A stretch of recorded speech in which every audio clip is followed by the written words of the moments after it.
Hello everyone, welcome back to Romania, to Bucharest for the last RMR, the last chances for our teams to qualify for the PGL Major in Antwerp. So today we will actually have two teams who can qualify directly and in fact get a Legends status going into the Major, which is pretty insane. But first let's catch up on what you missed yesterday.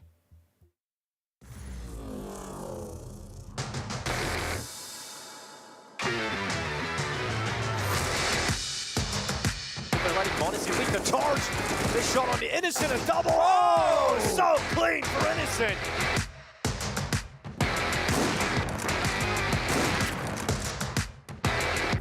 Okay, Modesty having some fun. The knife comes out.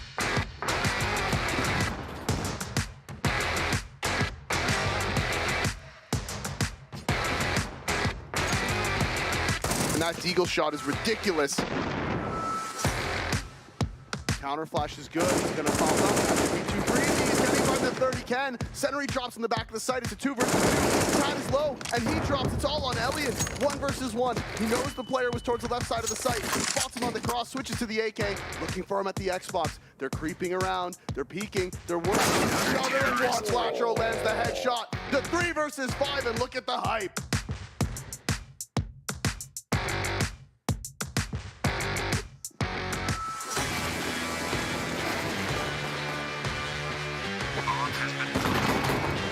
Is it going to be the note where they get something done here? And it's not. Brawling's debut gets him a 24-9 scoreline and a victory for NIP here in Bucharest.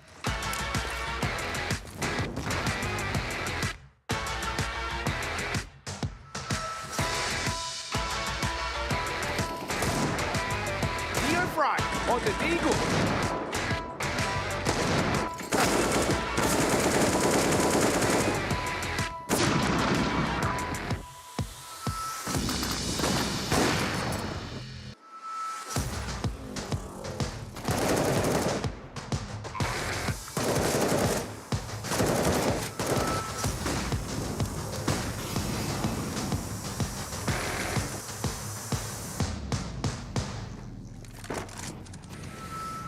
The boost works out for Shiro.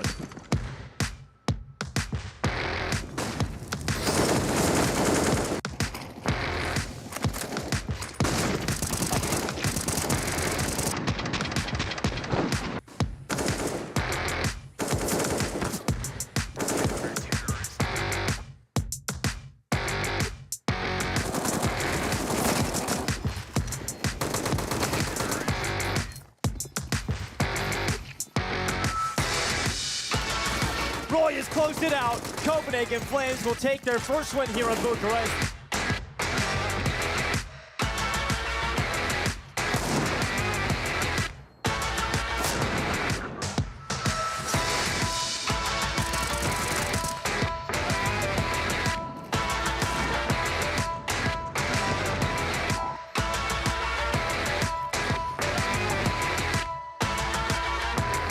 What's the move, Anonimo? Armor. So try to topple somebody, but Xile quick.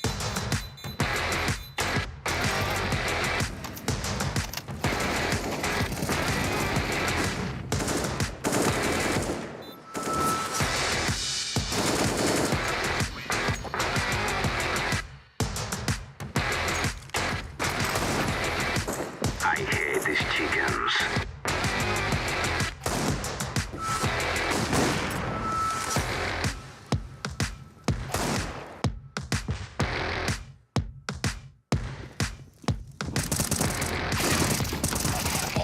Rez!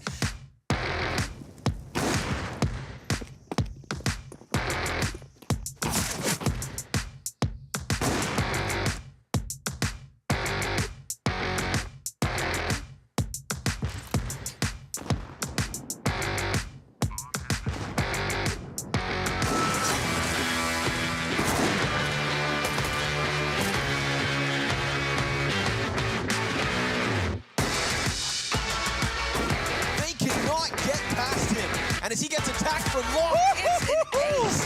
5 scout headshot!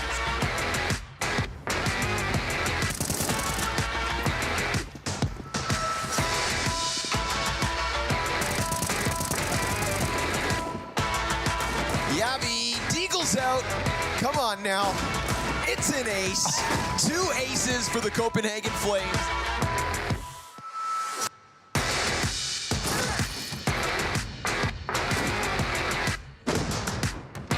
Hop, skip, jump, on the angle. Oh my God. Oh, he's not meant to win that.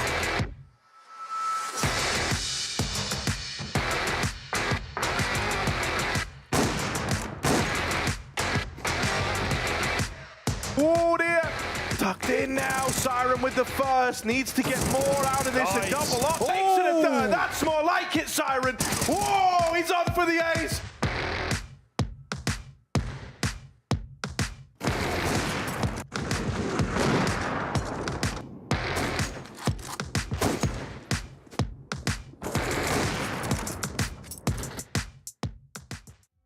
Wow, what an amazing recap, and honestly some really crazy individual outplays sometimes that we saw, maybe from teams and players that we didn't expect it from, right? Yeah, I mean, it started with the Anonymous G2 upset at the start of the day on the right track. I think as the day progressed, we got more of these like favorites winning, more expected results happening. But yeah, a couple of crazy upsets, a bunch of aces, I think over 10 aces on the first day. So great Counter-Strike. Oh, yeah, a lot of firework to observe here. We talk about favorites that maybe aren't in the standings that we expected. You have G2 at 1-1 and ENCE at 1-1. Yeah. Finalist of multiple events now.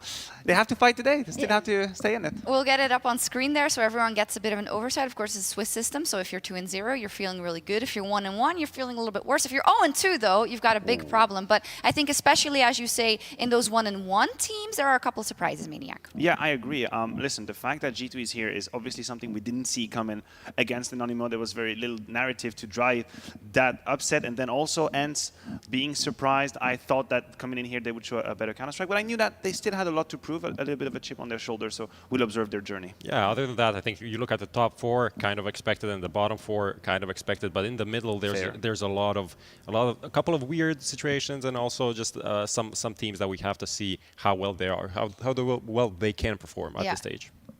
There's also Entropic. Entropic is also a team that has a lot to prove. I feel like they're in this stage right now where they're trying to make the statement that they belong in the best teams in Counter-Strike and not make it to the major. That's a stop to that statement instantly. That would be huge, and I think it's not as clear-cut as we would have thought, even though yesterday you already said 7 and 8 is actually quite open going into the spots that are left for the major.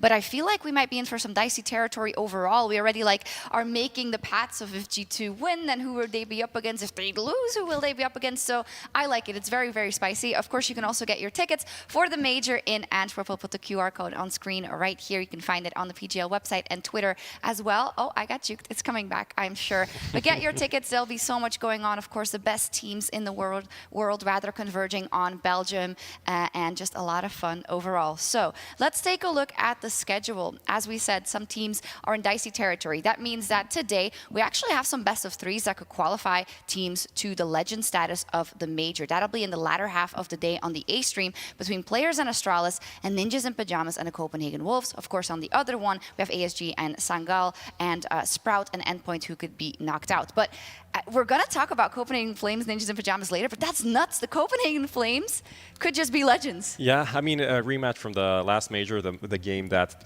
decided who was going to make the playoff spot, a very exciting game. So that there's going to be a bit of revenge there motivating the Flames for sure, even though they're a massive underdog. I feel like in this match, especially with NIP's form so far and Rez being on fire, putting up a crazy performance yesterday. But yeah, how do you see that one developing? I agree with you that they are underdog. There's no other way to look at it. But I do feel like Flames have this ability to kind of gather all their strength and energy into this one event where they're going to massively peak. And they'll take everyone by surprise. Nicodo is going to play good Counter-Strike. Yabi with the aces. Roy being obviously a superstar in his late 20s. Respect my man for that. But, you know, here against NIP, that's going to be an absolute banger of a game. Because the man that we have on our left here, Rez, he is not stopping right now. Insane. 1.56 rating. He was opping like a madman, 30 frags, dropping a 30 bomb against Bad News Eagles, making sure that that game isn't really closely contested. But other than that, Roy also putting up a pretty good performance. But are we gonna see Ancient again? Because I think that was a real thorn in the side of many people yesterday. 2 times NiP got it, right? And 2 times they won. Bad News Eagles gave them a little bit of a fight, right? But it was never enough. It just seems like a stupid thing to do in a best of 1. I think we should see it here. I think we could see it here. Flames are sort of comfortable on the map. And also you have to realize that there is also this narrative about Essetag coming into this new role as an AWP. If I'm the Flames and if I can play that pacey, speedy Counter-Strike, let's go. Let's test him. You think you can stop us with a full execute? You think you have the experience to do that right now? Because they have the protocols to take him by surprise. Doing the confidence. I think there's also another reason why to go into Ancient. We haven't seen this this lineup play on any other map, right? We saw them play Ancient twice, so this is at least going to give us something to prepare on as Copenhagen Flames. So I feel like that could also be a good angle. Just like target the B bomb site. Essetag was like the main op, but he didn't really get much action. I think he finished the game with like 10 frags. So there's maybe something to exploit there. Yeah, interesting. So maybe still going for that map, even though NiP is good on it because it has confidence. Of course, they recently beat NiP. Beat them. Maybe they bit them as well. In the Katowice Plains, right? So we'll see what happens there. I want to look ahead also to Heat specifically versus ENCE. And let's take some time to talk about Heat. I think a lot of people may not be that familiar with them, Mathieu, but we have some really famous names in the Counter-Strike scene on that team, as well as some, I think, unexpected heavy hitters yesterday in Joko. Yes, you're absolutely right. It's an interesting story, this Heat lineup, formerly Double Poney, which is a rap song from French rapper Booba, if you don't know that. Nope. They had this crazy kind of marketing around them, the fact that they didn't have a team for so long. But it's the story of Buddy, right? Being a sort of a stable player in the French scene for the longest time. You could see some of the names. He had actually some of the jersey he had on his shoulder. LDLC, for example, G2 for a while. He goes back to LDLC. And then what's actually fascinating is that he decides to become an IGL. He decides to become something he wasn't before and to kind of surround himself with experienced player, but also new players, new talented players, and to turn into an actual project. I think his journey is very interesting to see. It's super interesting to see that he spent 3 years in G2. Like this is something. If you told me this, I wouldn't believe you almost. Super stable. Yeah, and he's a player that came in. Kind of the French scene always lacked these like up and comers, like the new wave of talent was missing for a long time. He came into that lineup. He never really put himself as the star of the team, but he was a useful member of the lineup. And then converting from that to an IGL is kind of a natural progression almost. I know, I agree with you. I think there's that selfless trend of Buddy that we can witness in his whole career. You go to G2, you're not going to be a superstar. You'll do whatever is asked from you, and then you become an IGL. And obviously, you accept to take on many and multiple responsibilities to have your team shine around you. I like the way you said that natural progression. If we look at the way that he approached Counter-Strike in G2 and in his previous teams as well, they're up versus ENCE, and as said, ENCE a little bit of a chip on their shoulder. Maniac, why is that? Because I think they have a lot to prove at this event, right? You come in here fresh off a grand final at EPL, and what is everyone doing? They're waiting for you to fail. They're waiting for you to prove them that it was just a fluke, that you never deserved to have that easy run. You were on top bracket of EPL, boo, easy bracket on the top. You have a chance here to put Heroic to was bed. also in that bracket, and they exactly didn't my point. Yeah.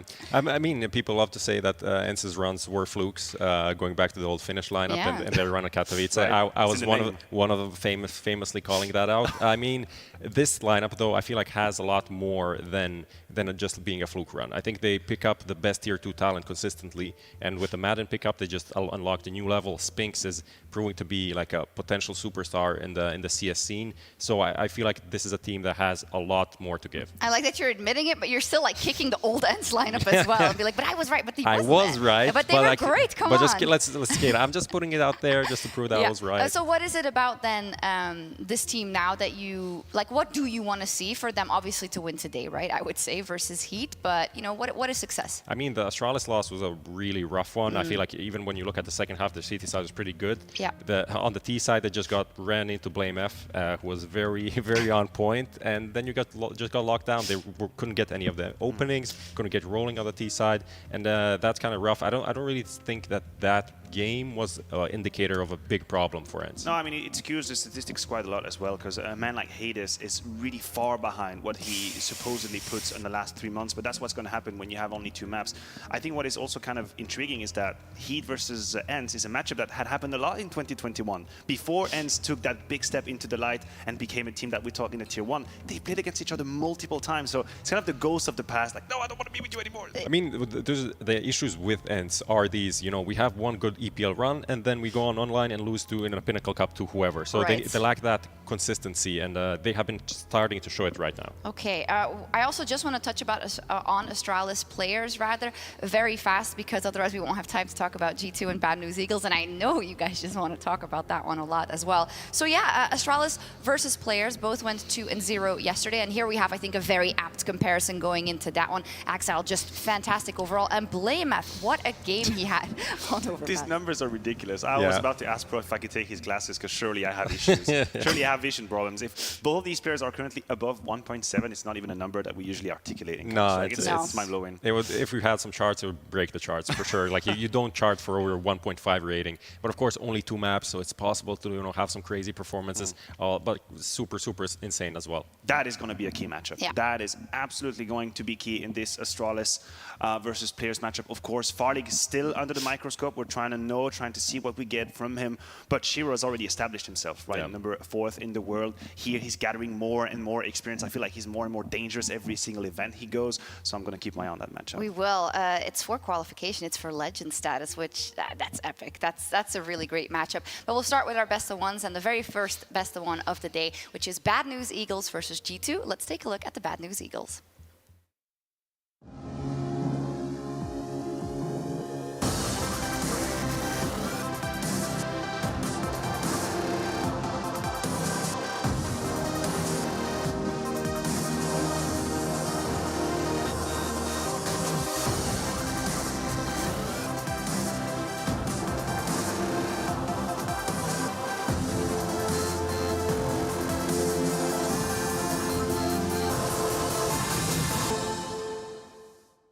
We'll dive into specific matchups in just a bit, but this is just one of those RMR teams that it's so fun to watch, right? And I guess you innately kind of root for, with the whole story from the LAN cafes to the RMR to possibly the major, Prof. And they've shown some good things, beating Entropic in their first game yesterday. Yeah, definitely a team with a lot of firepower. The players coming through, developing through FPL, like pug players essentially, have a lot of history together, but also have this weird route of going their different ways and then reuniting with a domestic project that has a lot of potential to do something good things. They're up versus G2, who has something to make up for after yesterday.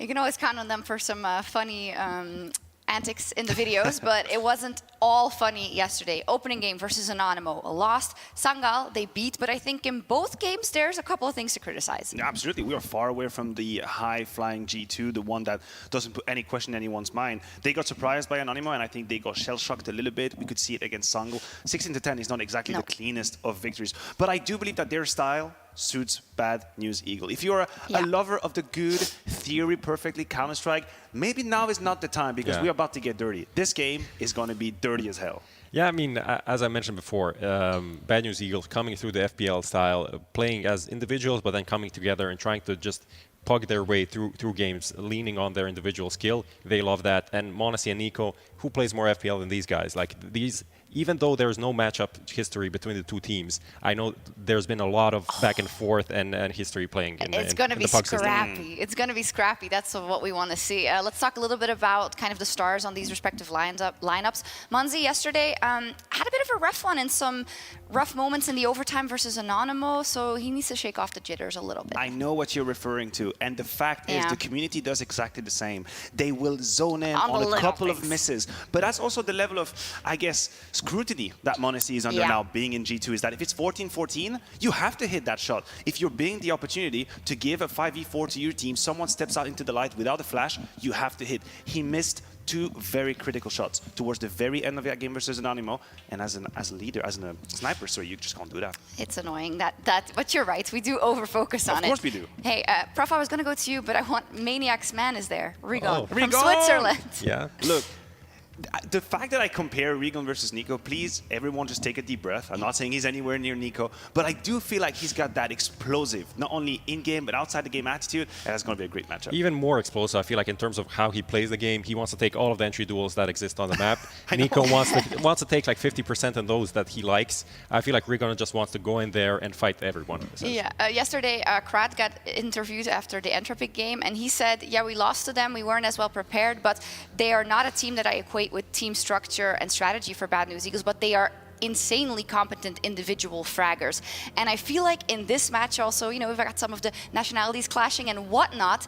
I think Bad News Eagle is going to want to put on a show. I just think that G2 will allow them to play the Counter-Strike that lets Bad News Eagle show their best. Let's put it this way. We're not going to get into a very tactically closed-off Ancient. For example, I'd be very surprised, although I might have egg on my face. What I expect is a very open map. I expect players to go at it, go at each other, trade fast and fast. We talk about stable players. Two very great examples to take here. Both Hunter and Juan Flatru are supposed to be the one stabilizing the rounds, guaranteeing the multi-kills, and do kind of the house-cleaning department for the teams. Yeah, and so far Hunter, 0.96 rating. Like, we expect more from him. Of course. He is the guy that delivers constantly for the team. Flatru on the other side, like, picked up a key ace in that game on Dust 2 against the Tropic to seal the deal.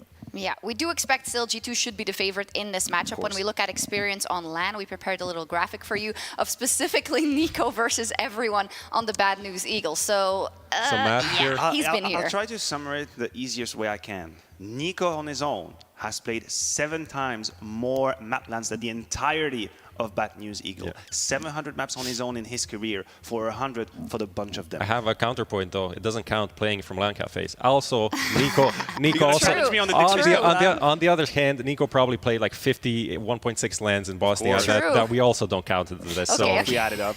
So I think we added up, it's like 7,000 maps. So thank you for your point. Yeah. I countered your point and countered myself. It's perfect. That's what you usually do, right, Prof? You're countering yourself as well. Majestically set up for an upset, though, I think. And we got to remember, these are 1-on-1 teams, right? It's worth their value in gold if they win this best of one, especially for the Bad News Eagles and for G2. We talked about Puggy style. We talked about individuals wanting to shine. That should spell out a certain route for the map, Vito. If there ever was a time for Bad News Eagle to take that opportunity, it would be now. Ancient is out, and I'm a little bit surprised that G2 is the one team pushing in the way. Prof. I thought they would maybe allow Bad News Eagle to go on it.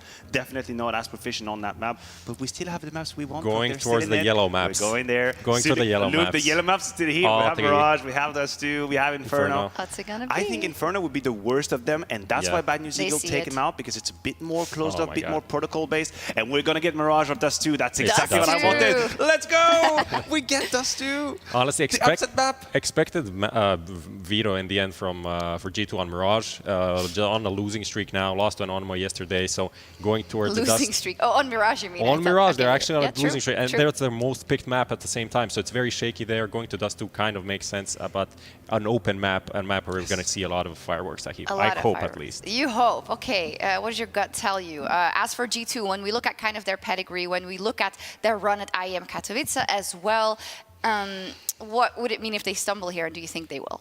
It would be a big issue for me, honestly, that if they go down to 1-2 and be one game away from elimination with a lot of good teams still around, wouldn't be really happy about that. No, you don't want to let that happen. We'll see. Let's head over to Davey and Jackie for the call.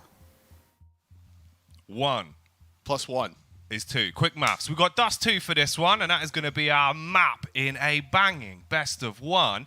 And I'm a little bit worried for G2, Davey, because obviously we saw Bad News Eagles on Dust 2 against Entropic, and that was a very skew-if game. Very, very scrappy CS, mate. Yeah, I think even talking or just hearing the analysts talk before this one as well, we knew that there was a big overlap in the map pool here. G2's map pool, you know, your Dust 2, Inferno, Mirage. Yep. Same thing for the Bad News Eagles. So as we saw the veto coming up, we're sitting here talking. We're like, all right, which one is it going to be? Mirage or Dust 2? Mirage or Dust 2? And we were just waiting it out. And of course, like Prof said, because G2's on the losing streak on Mirage, they banned that out in the last one. So we do get Dust 2. And, you know, it's like, it's one of those things where you're like, what do you think the chance for Bad News Eagles to upset here is, Jack? If you had to say what the one like big chance for them to upset is, what would it be? Probably Dust 2. Probably Dust 2. Probably Dust 2, yeah. It's the only map where, like, when I sat there in the veto, I said to you just as a joke, I was like, and we get a Dust 2 pick and G2 lose. And then all of a sudden we do have a Dust 2 pick. And now it just comes down to the raw facts of the game, of course. Because one of the big factors I will bring up for Bad News Eagles, Juan Flitro, Flatro even. He vowels are sick interchangeable towards the end of the game, right? Yep. He went big, absolutely sicko mode on the B side. Man had an ace, went off, had like 32 frags or something. He was just commanding. But he was really slow to start off the day. Yeah. He struggled to get into his groove, wasn't really hitting his shots. And that was a big opening, obviously, for Entropic to try and abuse against Bad News Eagles.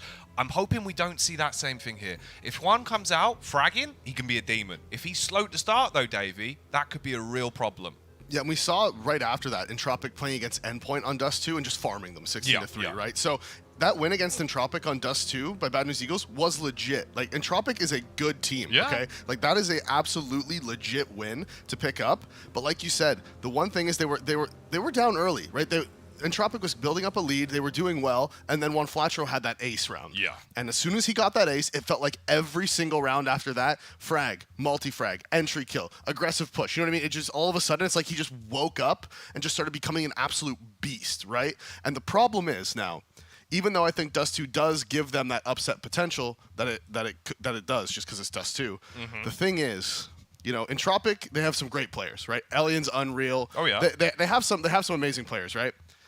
But they don't have Nico. And that's the thing. It's like if you want to be the best rifler in the server and Nico's on the other team, you got to have a really good day and you have to hope he's having a not his best day. So it's true. That's the it's thing. True. It's certainly a different caliber of team, but no matter what, the raw facts are still there. That was a nice little wave, wasn't it? Hey, Manezi, hi. How you doing? Big fan. I will say this as well. Rigon.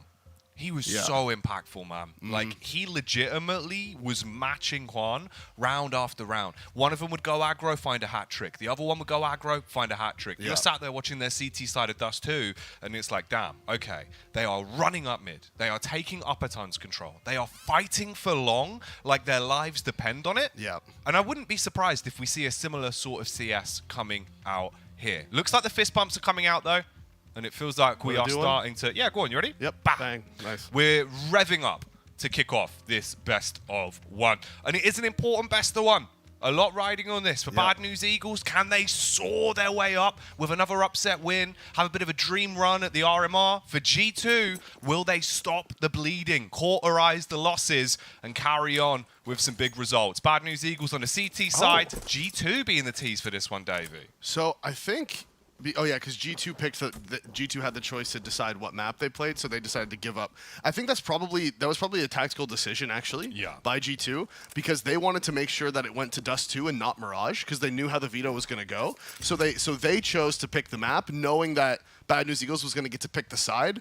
But they don't mind starting T-side Dust 2, so it was like, okay, yeah, that's fine. So actually, that to me, that says that G2 knew they were going to be playing Dust 2 since yesterday, so now there's almost no reason for them not to be able to pick up this win. Bad News Eagles CT side had a lot of stock to it. Into this pistol round, though, can they start things off with a bang? The HE certainly will, as Hunter and Jax are brought down to nearly sub 50 HP from the get-go. Bit of a fight here as Seneri. He's swinging. He dinks them down so much. Boost as well from Rigon. So Alexi B will come unstuck, and the bomb is stuck on top of the box. They do have the P250 of Menezi here at long, but they're all so low. Now he actually does drop to Rigon. It is Jax. There is a flank coming in as well, and can he find anything? They're not looking at it, but Nico misses. Synopsy lands the shot with the Deagle. Not the Deagle, the dualies. And it is just one man left alive in the site, and Bad News Eagles pick up the opening pistol. That nade damage as they scaled up the ramp just absolutely farmed down two players. Oh, Synopsy with a read on the round. He had a quick scan over the back of the blurb on this one and knew what they were up to. The quick turn. Oh. See, that's the thing about the dualies, man, is that you can just AD spam while spraying, and they're still just as accurate as they are if you're standing still. It makes it so hard to shoot, just to kill people that have dualies. When they're just running back and forth like that, spraying, and Nico's like, man, like... What do I do? I don't like you. You wouldn't like this either. GX, he's going to push into upper tons with the MP9. And Nico, always unlucky, goes down again. Just the Glocks, really, that are in play, other than the one P250 for G2. And this is what I was talking about. Bad News Eagles, they love your mid-crunches. They're going to be doing it 24/7. You know, GX there, he's just like, I just killed the man in B tunnels with no armor. You know what that smells like? It smells like ecos. Smells like ecos. Rig on. Has he caught whiff of them? Oh, GX certainly has. He's in the back. He's creeping up, ready to farm. The fat stacks. He's going to see 2 easy frags to make all the money. And it's just Jax that's last alive. Small tag, but no frags. The Bad News Eagles, they survived the round with 5 alive and go 2-0 against G2 so far. And that's the opper for Bad News Eagles, farming up the cash with the MP9. You see he's got 69 in the bank there. Nice. Yeah, lots of money. Exactly what he wants. And he can stick to that MP9 as well. Just rebuys up the utility around the back of it for G2. They will have the AKs being pulled out. Scout on Munacy as well. Let's see if he can pack a punch with this bad boy. Bonus round. Ooh, that looks real close to hitting there on the X-ray. He jiggles out with the Scout. Takes a shot, doesn't land it. He's still holding middle, though. He wants to spot this out, see if anybody does decide to go aggressive, run up, potentially give away the tag, as Alexi B just runs straight into the B site. He does have the team here. They are here for backup, and they're just getting the kills. Something just happened in this round where G2 just all of a sudden ran out through the B smoke, finds 4 kills, and the round is just done. They were just like, look, let's stop it now. Let's just win. I don't know. They're just hard committed to it. Alexi B goes out, clears close left. Everyone else just finds their picks. Yeah. They just got their frags. I saw Menezi got one towards middle as well. Yeah. With the Scout. All that patience ended up paying off. What the hell, man? That was so quick. It's like, okay, we're watching Alexi B get a kill as he pushes out B. Oh, there's 4 people dead now. Even Bad News Eagles just looking a bit frustrated off the back of that one. Yeah. Hero op, though, for GX. Off the back of all those MP9 kills. And he knew that Menezi had a Scout, so he was just trying to peek out and see if he can get the free frag on him. But Menezi dropped that and grabbed the AK. So now the aggression towards upper B. Synopsy's going to be pushing straight into Jax's crosshair, and the crosshair placement's on point. Doesn't even need to move a muscle. Just the left click. That's the opening kill of the round. He's still there showing presence in B tunnels as well. The op from GX here, and the problem here for G2 is they don't have an op to match this. So GX can take these aggressive fights towards pit, and if the rifler gives himself up, this is going to be a free kill. There it is. Good hit on the AWP. He's pushing up with this as well, wants to tuck in behind the car. So the T's back into a 4v4. They have a lot more firepower to work with, but they're pushing up into the pit. GX, he was trying to cover it with a scope, but can't land the shot. Molly comes in as well. He's going to reface on this. 2 of them peeking towards him now. Big spam through the back of the car. Follow-up Molotov. He's lucky that he's still alive with just 17 HP. And he wants to get this shot off, man. He is hungry for this kill. Good pre-fire. Denies any chance of getting that one as Jax is going to run up short. There is one player here that is one flat row, and he had a lot of impact yesterday. Can he do it again? He's tucked away with the deagle, but Hunter comes up behind him, puts him down, puts him out of his misery. As they are going to try to cross long. They don't have the nades for the cross, though, so this is just going to be the raw gunfights, and there's not many players in the world you'd rather be taking those long-range taps than Nico. Very true. The low-sense freak. Makes it look easy. Lines them up. Plants one right between the eyes. And picks up the round. And it is a small thing, and it's just a little complainy by me, to be honest. But I think that was kind of a mistake by Menezi to be facing up top pit like that, because you knew that GX on the previous round had gotten 4 MP9 kills. You know, like, he's got money, man. He's going to have an op. If you don't have one, don't even take that fight. But that's just me. Classic Bad News Eagles as well. They love scrapping for control of long. They send 3 players here early, and they actually do find 2 of the kills off the back of it. They know they're trapped towards blue as well, and they just peek. So there's one flat row, flattening Jax. And Hunter, he's on 52 HP. There is at least 1 pick back on the AWP, but even then, this isn't looking great. Luckily enough, though, Hunter, he makes it look better. Gets 2 on the AK. He needs to go back for the bomb. It was dropped. He's going to pick that up. Dashes out the smoke as well to try and bait them a little bit. And focuses up towards T-Spawn. Minute on the clock. 26 HP in the 1v2. This is still super winnable for him. The flank didn't come in from Bad News Eagles, so there's nobody outside of long here, so they don't have information. It's just the one player towards car, the one in middle, and now he's just going to run it to B, because generally in these situations, the play for the CT side would be to group up somewhat towards the A side of the map, like maybe 2 in CT spawn, and you have one sort of looking towards mid B and one, you know, watching the long cross, stuff like that, and then you just play for the retake wherever he goes, and you just go together, especially with the nades that they have. So that's why he is expecting B to be weak. Unfortunately for him, Sensei doesn't subscribe to that theory. Oh, and the timing is so unlucky. Sensei's going to be nearby. Bomb is going to get planted. But does he expect Sensei so close? That's the question. Doesn't look like it. Whoa. Oh, he's going to wrap around. Go on. Go on, son.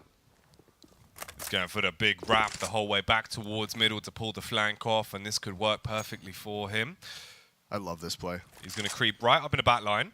Line up the headshot. Trigger discipline on form. Takes down Rigon. There's the tap onto the bomb, holding it and waiting for the push to come in. He tries to bait him, but he doesn't actually come off. He's really just committing to this. If he sticks it, he might be able to get it, but the problem is the peak comes out towards the window, and Hunter, close, but keeps it as a G2 round. Wins out in a 1v2, and that's so rough for them. The long control. They find the opening picks. They grind G2 down to just one man. But he goes sicko with the AK, cleans up massively. Smart play in the post plant, and gets them the round, Davey.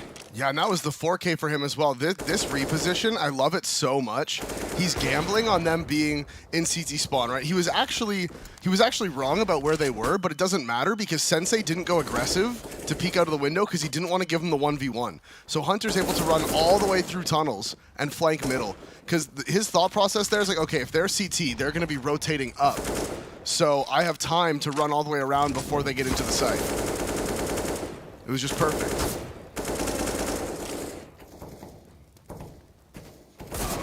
Rigon last to fall. Have you become a weeb overnight, or is his name actually pronounced Sensei? I thought it was called Senori.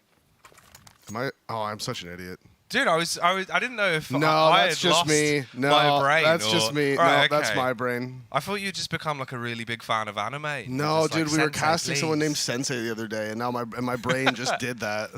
I didn't even realize I was saying it. No, it's all right. Yeah, I wondered. I was like, oh. No, I genuinely just didn't even realize. Sensei, please win the clutch. Sensei, you got this. Yeah. Sensei, please. You can do it, Senori Sama. I didn't know which one of us was more lost in the sauce, but anyway. Nope, that's just my brain not working. It's a common trend, really. Yeah, vintage Davey. Yeah. Ooh, wow. Okay, GX won't be working into this round. He's been decommissioned by Nico towards middle. So G2, they're finding the opening frags to work with now. Smoke out. Rigon, waiting. Grabs the AWP. If he peeks across though, honestly, he's got the angle covered. Nade over the top. It's actually the flashbang to blind him so he can back off. And Synopsy, he's playing close on the stairs, Davey. This could get a little bit gnarly. He is here, but he's by himself. So he's going to have to multi-frag. The thing that's going to work out for him is they're not going to expect him, but the flash is perfect. Full blind Synopsy and Nico. He's pushing forward for more. He's looking. There's one man on the site. That is big man Juan Flatro, and Jax with the swing out. Immediate headshot, and the lone defender on the site is going to go down, and they're going to have to run. They're going to have to try to save these guns. Missed off shot from Rigon as Hunter is on the hunt, looking for these last two players. There's the first. Second one's outside. They want to deny this save, deny these guns, but Senori or Sensei, depending on what you prefer, does take him out and pick up that op. The big man. This is my temple. He'll lock it down and see if he can clutch onto the family heirloom that is the AWP in a 1v3. G2 not going to overcommit to this. They will let the round pass, and they have been able to gather 5 now on the T side of Dust 2. Now, bad news, the Eagles. The game we had versus Entropic, it was their CT side, but they really did start to come alive. A lot of it was off the back of aggression, though, when they had the economy to support it. Here, obviously, the money's been a little bit skew-if because of the way the rounds have gone. But with the AWP being saved, at least you've got that to work with. GX has got 7 frags at the minute. He's hitting his shots. 4 of those were the MP9. True. Yeah, you got to, against the Glocks. Yeah, that was the little eco farm, wasn't it? Yeah, you got to point that out. Yeah. But they still hype you up. No, look, it's still, like, it's Still killed him. It's Pog, Oh, yeah. but, you know. Or if your head's upside down, GOP. I guess, I'm yeah. not wrong. Yeah, no, I'm not look, wrong. Yeah. look, that's true. Quick thinking. Or backwards thinking. Or upside down thinking. Did you know that scientists believe, Davey, that there is actually a parallel universe where time is running backwards relative to us? No. And did you also know that squirrels can only blink one eye at a time? They blink them individually. It's like left eye blink, right eye blink. Huh. Do they know why that is? No idea. Huh. Well, I mean, we can just come up with ideas. Do you think it's because they need to hold for two upper B pushes from both sides? So they blink one eye just in case someone pushes tunnels and kills them with a deagle? Yeah, exactly. Like right there, if hypothetically Hunter would only blink one eye at a time, then he would have been able to see the push from the other side. That could make sense. But let's see if GX can squirrel away this round like a nut inside of a tree, as they are into a 3 versus 3. One Flattro's going to back up towards the elevator. Site's been taken. The lurk's coming out from Rigon as well towards Long, and he hits the initial headshot on Ajax. That's big. Now you've got an opportunity to pick this round up. Alexi B looks the wrong way, and Juan Flattro, woohoo, he's like a steamroller, Davey. He rolls them out. They're flat now. What a shot from him onto Menezzi. As soon as he peeks around the corner, I'm like, okay, Menezzi's going to trade one back. Now he has to play the 1v2. There's tons of time left. This is going to be difficult. In my brain, I'm like thinking through all the different scenarios. And that one wasn't one of the ones I was imagining, where Menezzi just peeks out and just gets his lips peeled back immediately. Surgically removed. Yeah. I'll be having these. Puts them into his lip collection. Yeah, it's like when your nan would collect like stamps, but a bit weirder. Just a little bit. Just a little bit weirder. Just a little bit weirder. Yeah. CS lips. Get yours now.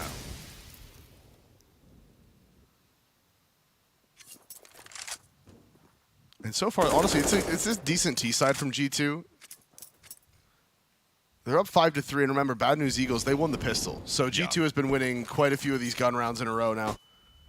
As the boost comes in on short, just misses the timing to find Nico. And we're still early in this half, but Menezzi being 2-6 and making some small mistakes and not really, landing any shots. If he could just have like 1 or 2 big rounds here, even just one big round on T side, just to sort of warm him up going into the CT side, right? Because I'm not saying he's playing poorly. He really hasn't had an opportunity to get anything going. So he needs just like one round where they set him up to get some picks, just to get him into the game, so that when he goes over on the CT side, he's not cold, right? Yeah, get the blood pumping so that you can hit those more reactive shots on the CT side. Here, the reaction is for the T's to just go aggro towards A off the back of the initial smokes and try and apply pressure. Nico drops down into CT, almost caught the timing to hit the headshot. Oh, he goes back for it anyway and will deal the damage. GX towards Car, peeks out from afar, and stops Alexi B.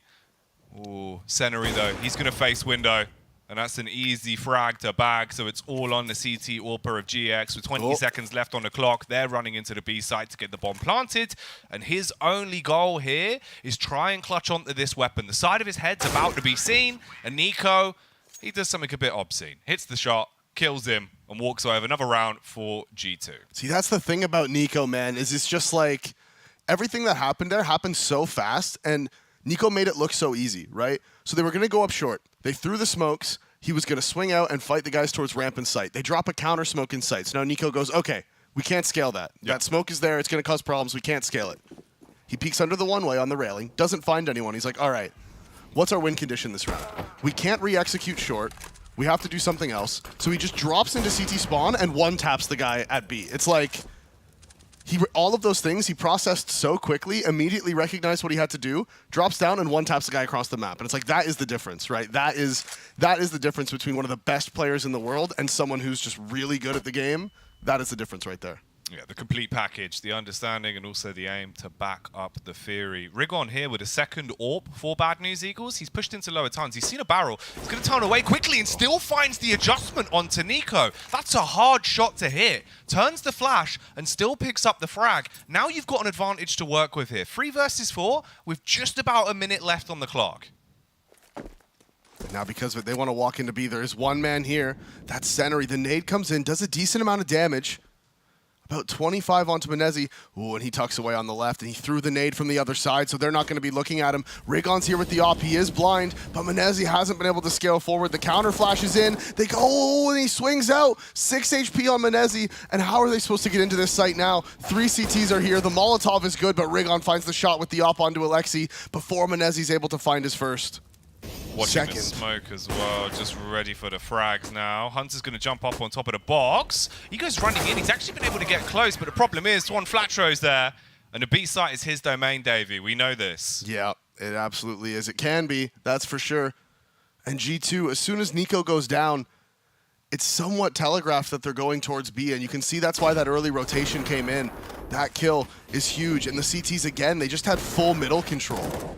So as soon as you kill Nico and lower, you know someone flashed for him, and you know they're not mid. It's just like, okay, well, let's just rotate somebody over to B then. And all the counter utility was able to come out, denying any chance at that hit.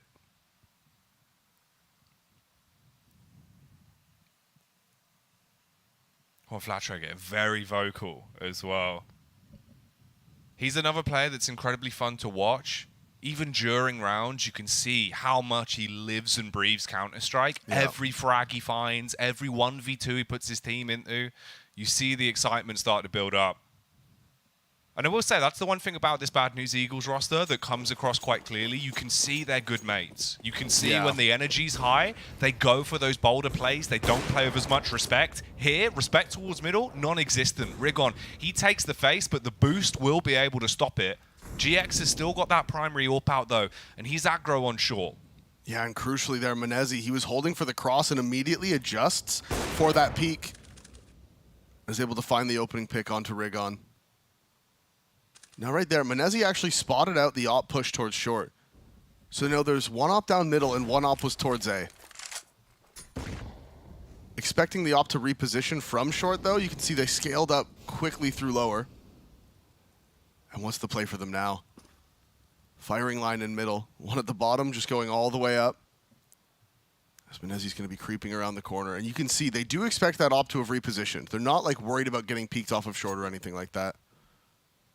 There is still one man there, and it's actually the only man on the A site, and that is one Flatro. He's going to have to do something big. Retake towards middle's coming. That's the flash. Menezzi gets pushed off in the re-peek. GX takes him down. Nico's there to answer, and that's the second time he's hit that shot on the opper. As Nico pushing out. Synopsy's close. They know where he is. Can they find the trade? There's the aggression from short as well. Alexi's going to need help, and that's Jax to make sure that he's safe. At the top, though, the spam comes through from Seneri as he hits the shot onto Jax and smokes him out, leaving them in a tight 2-on-2 with not a ton of time to play with for G2. 24 seconds left. They go walking out towards the A site. Hunter posted up, watching the peak from CT, wants to hit them in the side if they push up to try and deal damage here, but they're walking off together. They're going to wrap round through middle. Bomb's going to be planted as well for short by Alexi B, and it all comes down to this. And they're wrapping all the way to long. And this is going to be a problem for G2. They didn't hear the rotations. Alexi's pushing to CT now, so now they know. Now they have the information. Great play by Alexi. 30 HP on him.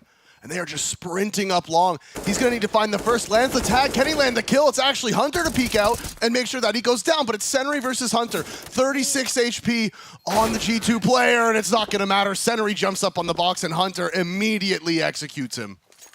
Hunter always hunting heads, and he's able to make the bread into that round. 7-4. Dangerously tight, though. And the Battle of the Orpers has actually been such a big part of this game. Yeah. The consistent mirror matchup, really. Ooh, good long spawns. They know that BNE is going to be on a low buy. Oh, 1 HP. Tagged down to just 1. And they weren't able to recover that op either, so it is just the scout on Menezzi. How did he tag him down to 1 with the scout? Because if he shot him in the face, he would have died. But he did 99 damage? I guess he doesn't have armor. Maybe he shot him in the lower abdomen and it just didn't one-shot. I don't know. I don't know. I don't like it. Yeah, it's kind of creepy, man. Kind of rough. I just genuinely, I don't know how it did 99 damage. I know, that's what we're going to have to I wasn't paying enough attention. It looked like he shot him through the door. Yeah. Right? But 99 damage through the door. I guess no armor. Maybe if he shot him in the lower abdomen through the door, it would have done 99 instead of killing him, because I think it does like 115 or something normally. Maybe that's why? I don't know. Oh, bye-bye. Well, that does 100. Seneri with a headshot onto Alexi B. Molotov going to be dashed into the site as well, but Rigon, he's tucked into position. He's been given a bomb, and he's blowing him away with a hand cannon. Swings out onto Nico as well. Warning shots to try and hold him at an arm's length. He's peeking in. He's creeping round. He's got the leg shot off, and it all comes down to the last two. They're trapped. They're being spammed by the scout. He's low, though. 24 HP, turns tail and hides, and Juan Flatro, he gets the tag off onto Nico, swings with a 5-7, but can't secure the kill. G2, they were looking a bit green around the gills, but they get the round, 8-4. If that scout tag onto Nico kills him, if that's not through the corner of the door and Nico drops, Juan Flatro just wins the round. Yeah. Menezi has to come running out of tunnels with like 10 HP. He would have just walked straight into the scout of Juan Flatro. That would have just completely fallen apart. That's how close it was. Those fine lines. There was just deagles. Yeah. That's all you had. What a round from Rigon. No, massive. Massive round. That's why I was talking about him in the pre-game. Him and Juan Flatro, they can go huge. GX has had a great game as well. And he's got the AWP back out. He's stationed towards middle once more. He's going to be looking for a peek through the pixels at the door. Problem is, if he overcommits to this, they're going to have a clear line of sight on him. They'll take the pick from top middle. He'll start to crumble. They flash through the door instead so they can cross over towards short. And they're starting to take that map control away. Molotov towards the stairs just to clear out any aggression. There's the flash. Counter flash by the CTs as well. Pop flash out middle. GX is blind. He's tucked away in the corner, but it is going to be Rigon to face. Gets the first onto Alexi before Jax trades. The double smokes out in CT. Now, what is the response going to be? There's only one man inside of the B site. That is Seneri. No rotations to help him. Molotov cuts them off, and Nico's running in. Here comes Menezi. There's the kill on the B site player, and that has to be the save for the Bad News Eagles. You got to call it quits. Back off, keep your AWPs, your M4s, and your utility, because the round, that's gone. That's now G2's domain of the B site. They're going to be getting themselves a 9th round on the T side. And Bad News Eagles, they needed to find their footing on CT. Yesterday, this is where they had some huge rounds. Their CT side is what paid dividends for them. I don't know, man. This is looking a bit worrying now. Nico, he's been fired up from the start. Hunter matching that impact as well. G2 not wanting to drop another game here in the RMRs, Davey.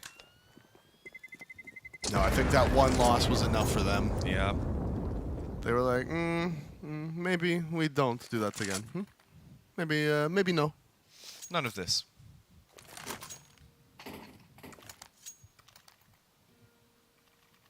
So it is going to be the buy back into it. Off the 3 saved guns, they can drop some over. Pretty much a full buy here for the CTs.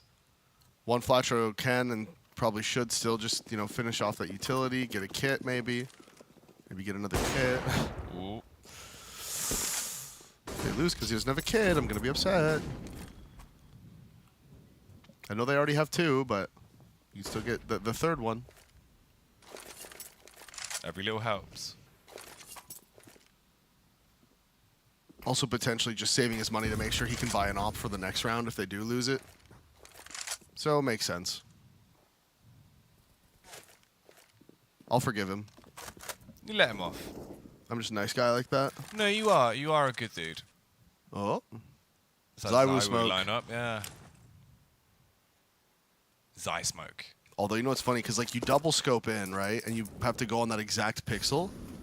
And if you accidentally move your mouse even just a little bit after, it's doomed. It's gone. Yeah. Ooh, this could be dooming for GX. No, apparently he's the doom bringer. Tries to get the flick shot off with the AWP as well for the second on short. But he goes down, unfortunately. We are still into a tight 3 versus 3, though, with mirror HP, basically. 45 seconds left on the clock. Here comes the attack towards the A site. Can the CTs hold the line? Synopsy, he's lucky to be alive. He'd have to do something sublime. And the problem is, they're going to strike against him. They leave him in a position to actually frag, though, as he peeks out onto Juan Flatro with a shot through the box. Oh, that is despicable. What a round again from Juan Flatro as they scale up through A. He's just able to land all the headshots, the tags, the dinks, and eventually finishes off the last man, Nico, through that box. And right here, I'm thinking, okay, this is good, but look at just the taps from Juan Flatro. Even this last one, we didn't get to see it, but it was right through the corner of the box. Parental guidance wouldn't accept it. No, true. Dave. Yeah. 18 plus. We can't put that on Twitch, I'm afraid. No, that one had to go away. We had to cut that. Illegal. There's an illegal replay. Yeah. That one's going to be hidden by top men. Ooh, hello.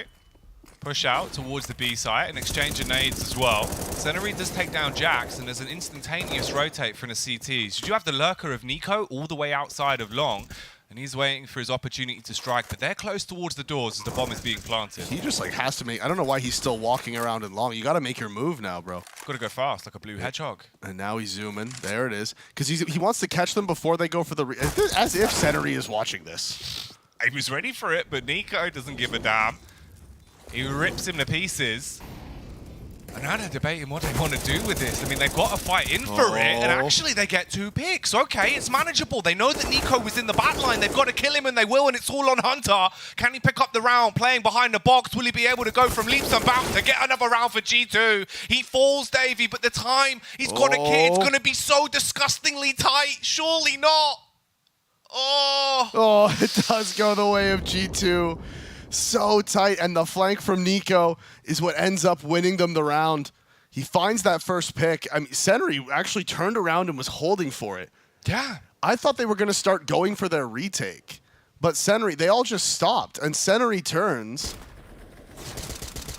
and actually takes the fight with Nico. Of course, just loses it because it's Nico, but like, unbelievable. And then this pulling GX back away from the retake is what ends up winning the round. I think there was some miscomms on Bad News Eagles there because GX should have completely ignored Nico and just ran into the site with his teammate.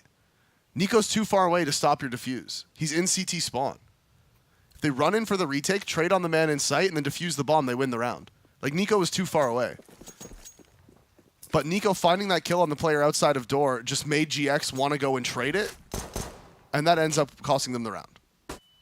That's a costly kill. Whew. The head splitter in Seneri, making up for lost time into the previous round. So they get the opening pick on Long. They back off out of Longhouse, and they send Juan Flatro all the way up short to lock down. In terms of what the CTs have done as well, no real response from Jax, but he's got the dualies and the smoke in his hands. He's just waiting towards upper turns. Has he got a taser as well? What was that? Oh, smoke. It looked like he pulled out a taser for a second there. I was like, oh my goodness. I don't think, dude, he might have. You never know. I don't think so, though. That'd be, no, you would, oh yeah, you could afford it. Yeah, you could. It would be a bit despicable. Oh, he is on 0, actually. Dude, he might have a taser. Oh, that's, well. Well, I mean, maybe, you know, G2 can pick it up and use it like a defib, bring him back to life. Yeah, exactly. No, that was a can opening. Charge. Because he was down to $0, actually. I thought I saw a taser in his hand. Dude, you might have, because like smoke dualies is 600, taser's 200, so that is the 800 spend. I don't know if he had bought a flash though and dropped it to somebody at A, and then they flashed for that long peek at the beginning of the round, right? I'm not sure. Big question marks. The internet's most unanswered myths. Did Jax buy a taser round 16? We simply have to know. Historians scratching their heads for years. Mathematicians hate him. So Bad News Eagle's going to take the pistol with relative ease. After the round, they all get farmed. Oh, Nico! Oh! All right, despicable. Horrible, horrible kills. He can buy an M4. He can buy an M4. Oh, yeah, look at the cash, actually. I think he should. You buy the A1, you buy all around it, and you let Nico farm out with the A1. They're not going to expect it. True. Hey, the flick on this last one. Oh. Come on. I Shivers. bought the Deeg. Man. Not as cool. Man. You could have got an M4, Jack. Yeah. Coulda. Shoulda. Didn't. Alexi B with a 5-7 though. He is trying to absolutely give it towards Long, but Synopsy, he finds 2. Re-aggression from Hunter on the CZ. Hard spams into the smoke as well. And Synopsy's only on 2 HP. Lucky to be alive. Seneri, he'll take a double of his own. And it's just Jax left towards the B site with the Deagle. So bad news Eagles, taking quite a quick pace into the T half. Yeah, so much damage. They just weren't able to find the kill. Senri and Synopsy were both one tag away from Menezi too, and he ran through the smoke. So realistically, if Menezi finds that one, he can fall back, take another shot. Everything would have been... It could have been real dangerous. As now, Jax, he's creeping up. Put your hand back on your mouse. There's a bad guy. He's behind you. Was that like a Jack sense? Was he, you know what I mean? Yeah. Did his arm just alert him? Maybe. Can't quite get a kill though, so John Flatro survives. And he's hyped up. Look at that. God. You can see the vein on his bicep. You know he means business. Oh, yeah. No, he's giving it. He is giving it. How does Jax play in a hoodie? I'd be way too warm. Is that... Oh, my God. He has the sleeves down, too. Yeah, sleeves down. Wait, I need to see the mouse arm. That's the... If his mouse arm's rolled up, then fine. I think he has it down. He's done this for a long time. Dude, that's creepy. Yeah. You can't play like that. It drags on your mouse pad. No, horrible. Not nice whatsoever. Anyone in chat plays with long sleeves, you're stupid. Long sleeves in CS more like dumb. Nico. He's doing something silly with his Deagle though, isn't he? Look at him towards the site, taking every firefight that he wants. They're marauding closer to him. That's a kill of the USP on short as well, so the T's, even though this is a fall by Nico, he's annihilating them! Nico is absolutely insane with the Deagles from the top of A site. The man doesn't need an op, the man doesn't need a scope, just give him the $700 hand cannon and he will win you around as Nico finds 4 from the top of the site with the Deag. Oh, mate. He's not missing with that big gun. Frag after frag. That was their fall by. That was everything they had coming into this round. Nico just makes it look easy. Right now the coach is like, no, you see, Nico, now what you did there was amazing, but next time you need to land that 3rd headshot as well, okay? It'll really bring them down. That 3rd kill wasn't a headshot, Nico. I think you can do better. And Nico's like, I can do better. Yes, I will be better. I let you down. I'm sorry. Yes. Next time, 5 headshots just for you. Now, if you could just do that every round. Yeah. All right, yeah. And on nuke. Yeah. Yeah. Oh, no. Oh. But that was sick, man. That was so good. The second we saw the USP round, you could tell he was feeling it. You could see, like, the blood's pumping. He's hitting his shots. He's punishing. Oh, okay. Big pick as well. So GX not able to find anything at the start of this round. Orb's going to be grabbed. Ooh. But it might just be a getaway mission. You're not really going to get much. The only thing you're going to get is away. Maybe not even that. But as he's looking around towards top middle. He's holding for it. Jump spot. Just misses the timing. Oh, and he isn't going to get away. Menezi again with the peek. Takes 2 oppers down towards top middle this round. Smoke comes in. They're going to run and try to recover that one. Rigon's making a run for it. Hunter trying to find some damage through the smoke in middle. Op is now recovered for the 2nd time. Can Rigon have better luck than his 2 compatriots? Everyone's had a go. But all of the kills have been going towards G2. They've slipped up towards short. Anti-flash on the corner for Nico. Oh, but this is... So, they're relying on the T's flashing to take control of this, and yeah, that can be a problem. Nico gets taken down on the swing. The execute's coming out. Menezi's looking over the smoke. Flatro's able to find one, but Menezi gets his 3rd. There is the op of Rigon. It's posted on him. The flash is good. Menezi takes the space, jumps up, gets his 4th of the round. Can he get the ace? As he's looking forward, misses one, and it is just Senri. He's alive. He's in the 1 versus 3. He's kept himself alive, lands the headshot on Menezi to deny the ace, but Hunter is there to secure the round. Stops him from getting the ace, but it is still a hell of a round from him. He's warmed up now. He's punishing everyone. Coming towards his bomb site, he will not let you do anything. You want to try keep the AWP in around? He's going to be saying no. 6 shots. And G2, the big stars that have to be shining bright for this roster, they're on full bloom now, Davey. Yep. Benezzi's up into the positives now. Hunter's on 19, Nico with 21. And did Hunter hear them running in upper B? He might have. He peeks up. He's going to be able to find the first. Knows there's one to his left. Cannot find the targets. Centery is the one to take him down, but Nico pushes forward. And it is just one kill for Bad News Eagles. They try to go for the B execute, but the aggression by the CTs up into lower denies them before they even get to the bomb site. And now it just feels like a completely different game. It was so back and forth, so many tight little rounds. Here, G2 feel like they have had enough. They're putting a foot down. They want to win this game. And they want to thrust themselves into the upper echelons of the RMR and keep their story going. Early on, into the 21st, Bad News Eagles taking the fight towards long. Alexi B, he's going to slip into position behind blue.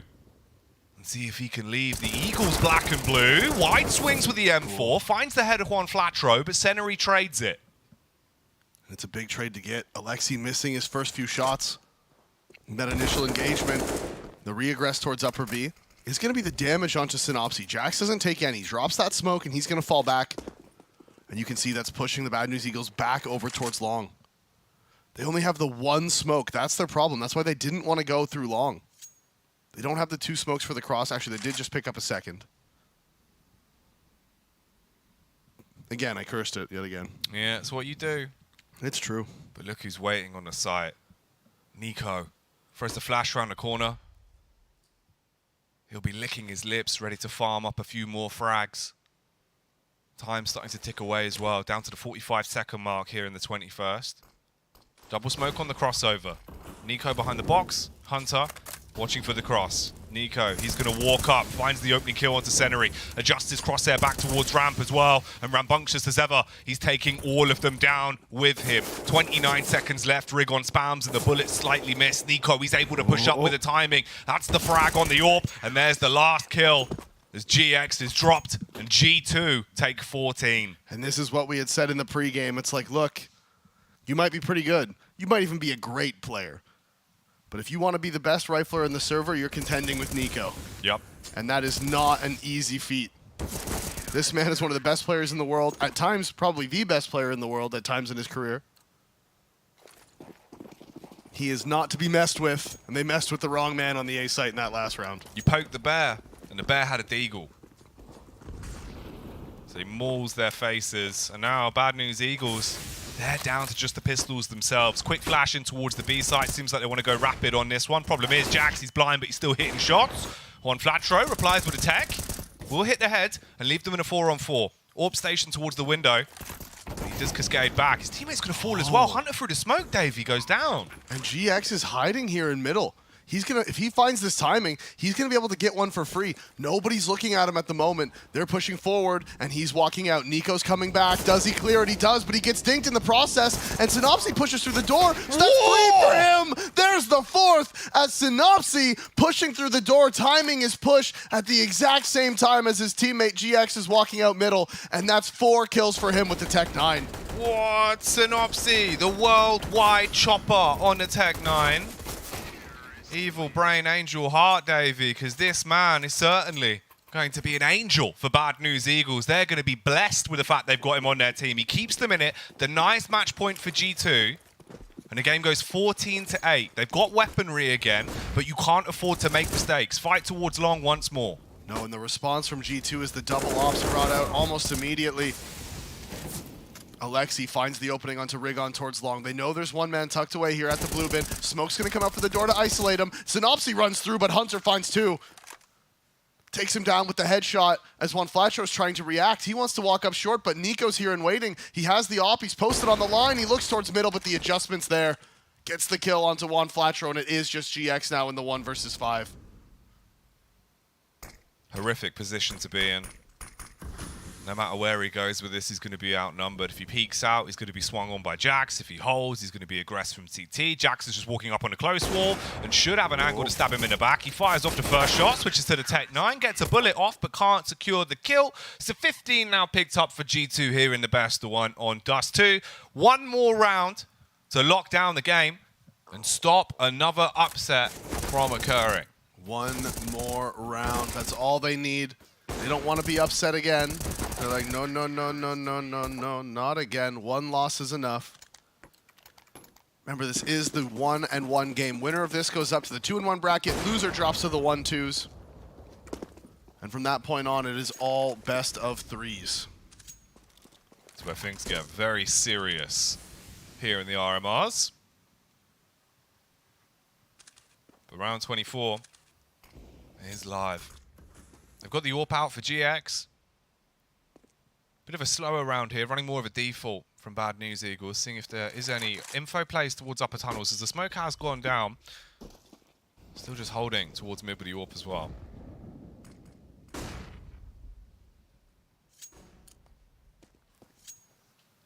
And what can they do? Slowly running out of utility. Only 2 flashes left. The T's actually don't have a single smoke. No. You're really bone dry. You've got the double flash and a HE. And those flashes might have to be lucrative. They're grouping up on short here. There is going to be a HE coming in as well. So a small tag, 5 HP, stripped off of Rigon. And Hunter, he's waiting for the hit, Davey. And Nico's playing anti-flash. He's just tucked away on the ramp. The hit's coming in. Hunter's playing on the other side of it. Synopsy actually finds Alexi B, and Hunter's blind. And there's the kill onto Nico. All they had were the flashes. They had no utility to work with. And they find all the kills on the A site. And that means G2 has to save. They're denied the win. Another round by Bad News Eagles, where Synopsy finds a multi-kill to keep them in the game.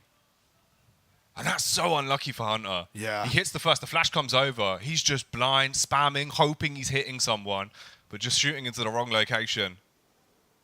But a double entry from Synopsy, man. That's a hard one to hit. Clean kills from him. Juan Flatro as well. Not dropping as big bombs as we've seen him do on Dust 2 in the past, but still finding picks when he needs to. And you know, that round, them not having the utility is actually what worked out for them.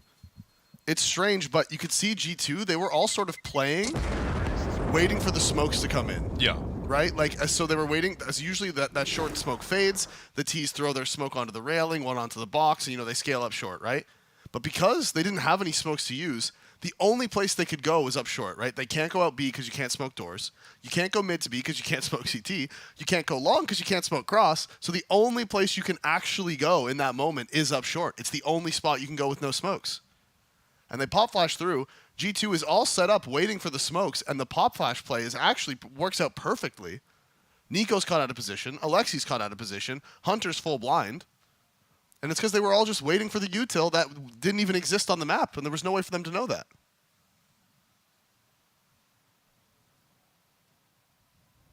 Both sides taking their reprise here in the pause to talk about things. For the G2 camp, it's obviously just about shutting down the game. You know you can afford to take a few rounds on the chin, a couple of mistakes here and there, build the money back up, have a full buy, and then attempt to cut the head off and stop Bad News Eagles dead to rights.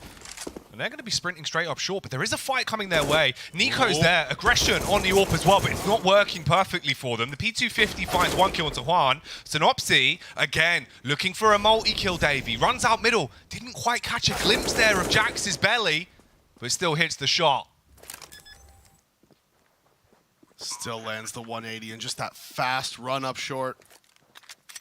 Menezi with the hero up. Saved over from the previous round, not even able to get a shot off. Just so aggressive down mid.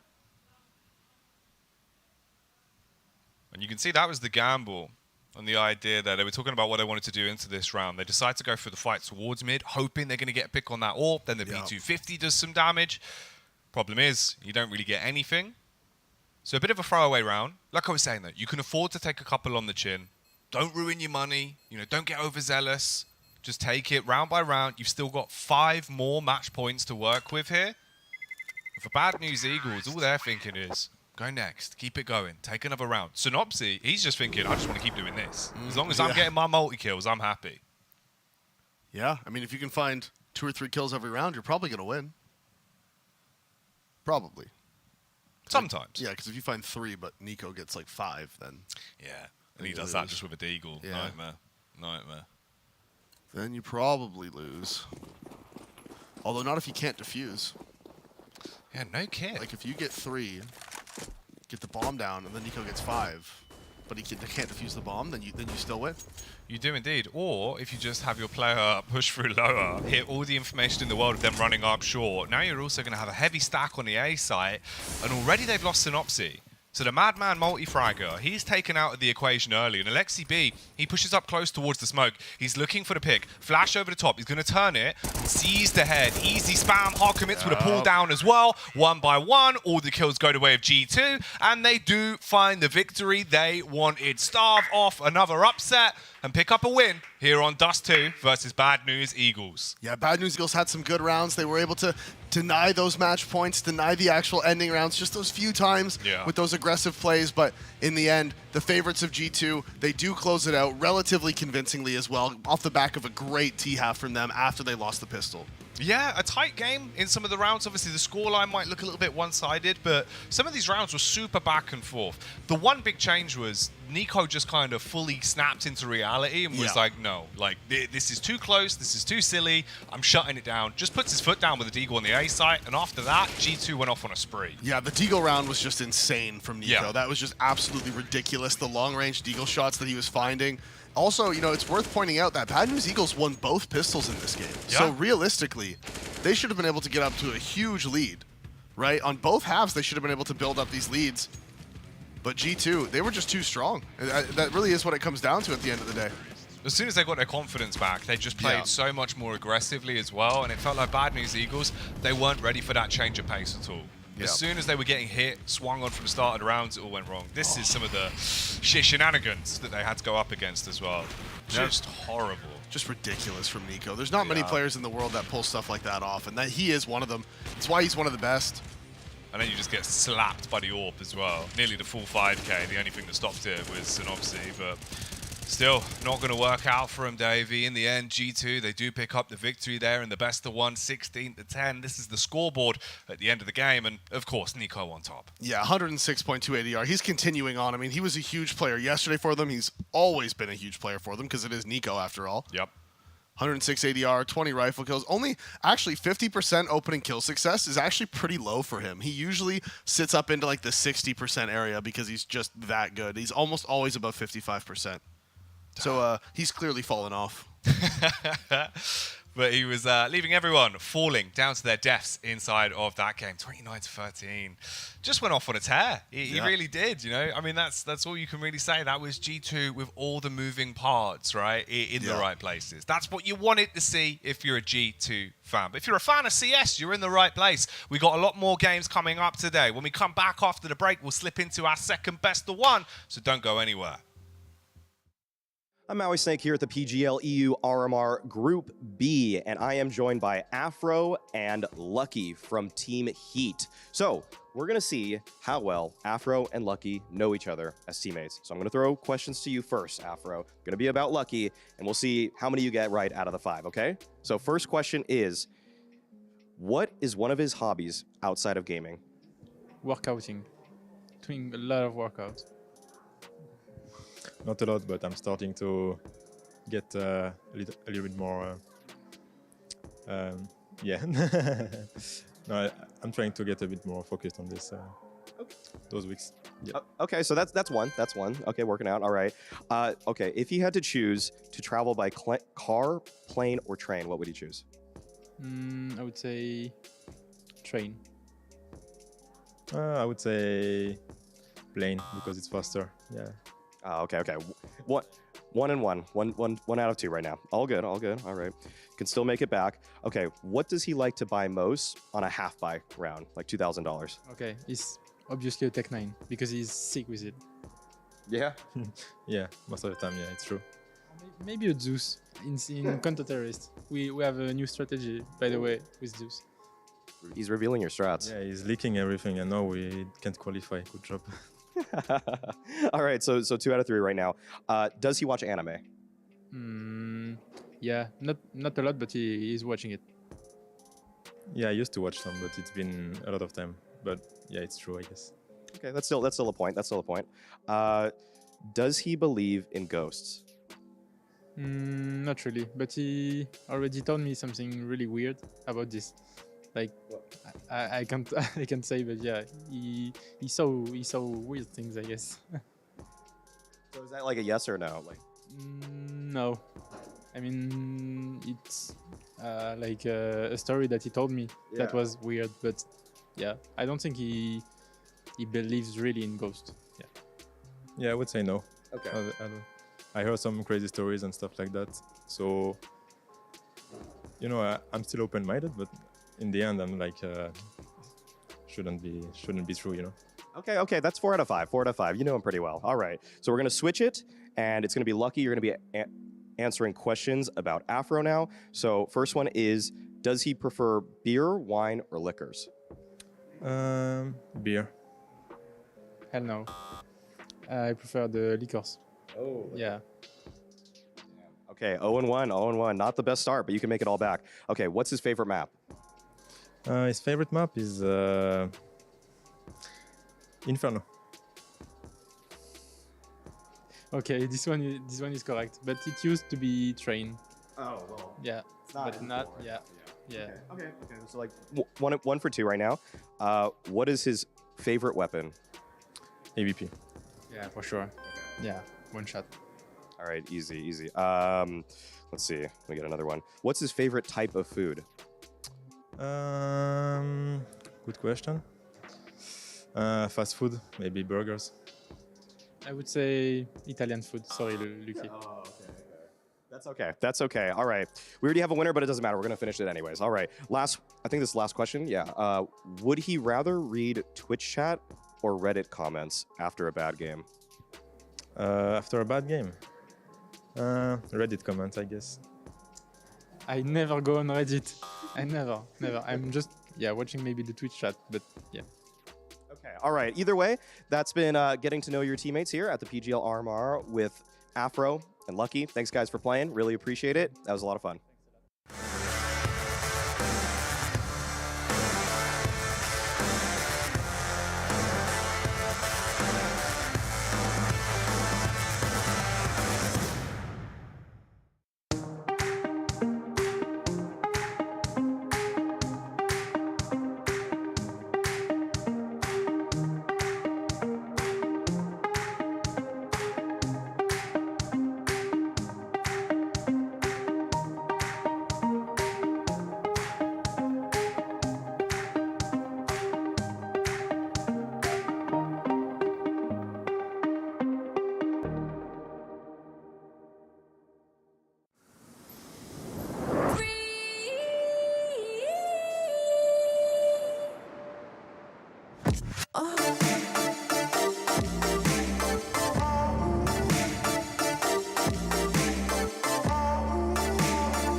Welcome back to the PGL RMR EUB as we move into our second best of one of the day here for the A stream. This time around, Davey, we have ENCE taking on Heat. Yeah, ENCE taking on Heat. Both of these teams yesterday. Again, ENCE losing out to Astralis on Overpass. I think it was 16-5. And then, of course, Heat dropping on Vertigo to Sinners, I believe 16-11 or 16-10. It was something like that. So now they are here down in the 1-1 games. ENCE, honestly, I think some people thought ENCE was going to be able to take down Astralis on Overpass. But in the end, Astralis actually pretty much cleaned them up. Blame F again with just a massive performance. So 1-1 game, winner jumps up to that 2-1 bracket, loser down to the 1-2s. Very true. But let's have a look at ENCE and see how they're looking before we kick this one off.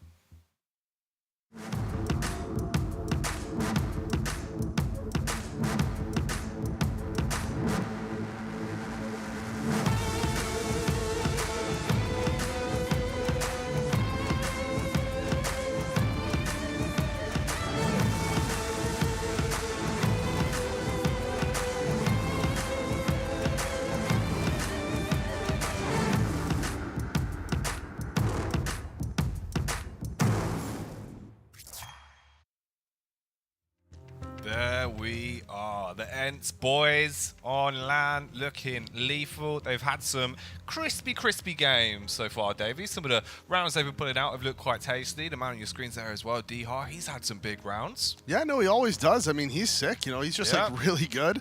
Remember when he was on Sprout back in the day, he was just hard carrying that team, and that's why he did get signed over on ENCE, right?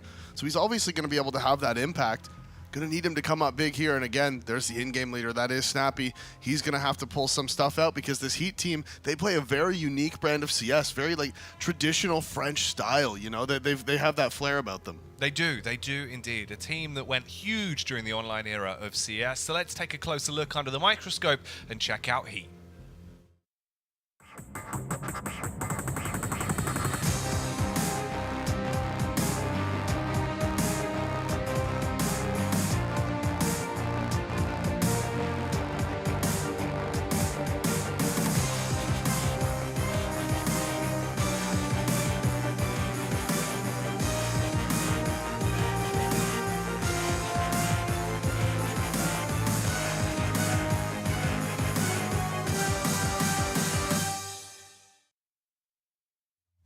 I don't know why, but I can't help but just love Body. He's just always such a friendly-looking guy, always being, you know, the goofy sort of the jokester in the team. That's true. He does always just kind of look like that, doesn't he? He has such a good vibe about him. Yeah.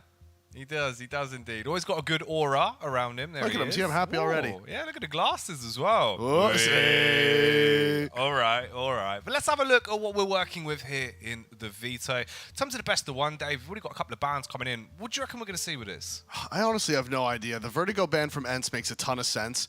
I think there's a chance we get the Ancient in here. It's going to be Nuke or Ancient. I think if you're Heat, you probably don't want to play ENCE on Nuke. So yeah, ban that one out, and we are going to get the Ancient. All right, this is fairly exciting then. An Ancient game. We always enjoy a good game of Ancient, don't we? Yeah, we do. Yeah, we do. We've had some good games of Ancient. We've had some not so great games of Ancient as well. The America's RMR, that was interesting. The duality of Ancient. Yeah, that was a fun one. Yeah, but we do just love Ancient in general. I'm a big fan. Always have been. It's a sick map. It's really fun. Yep.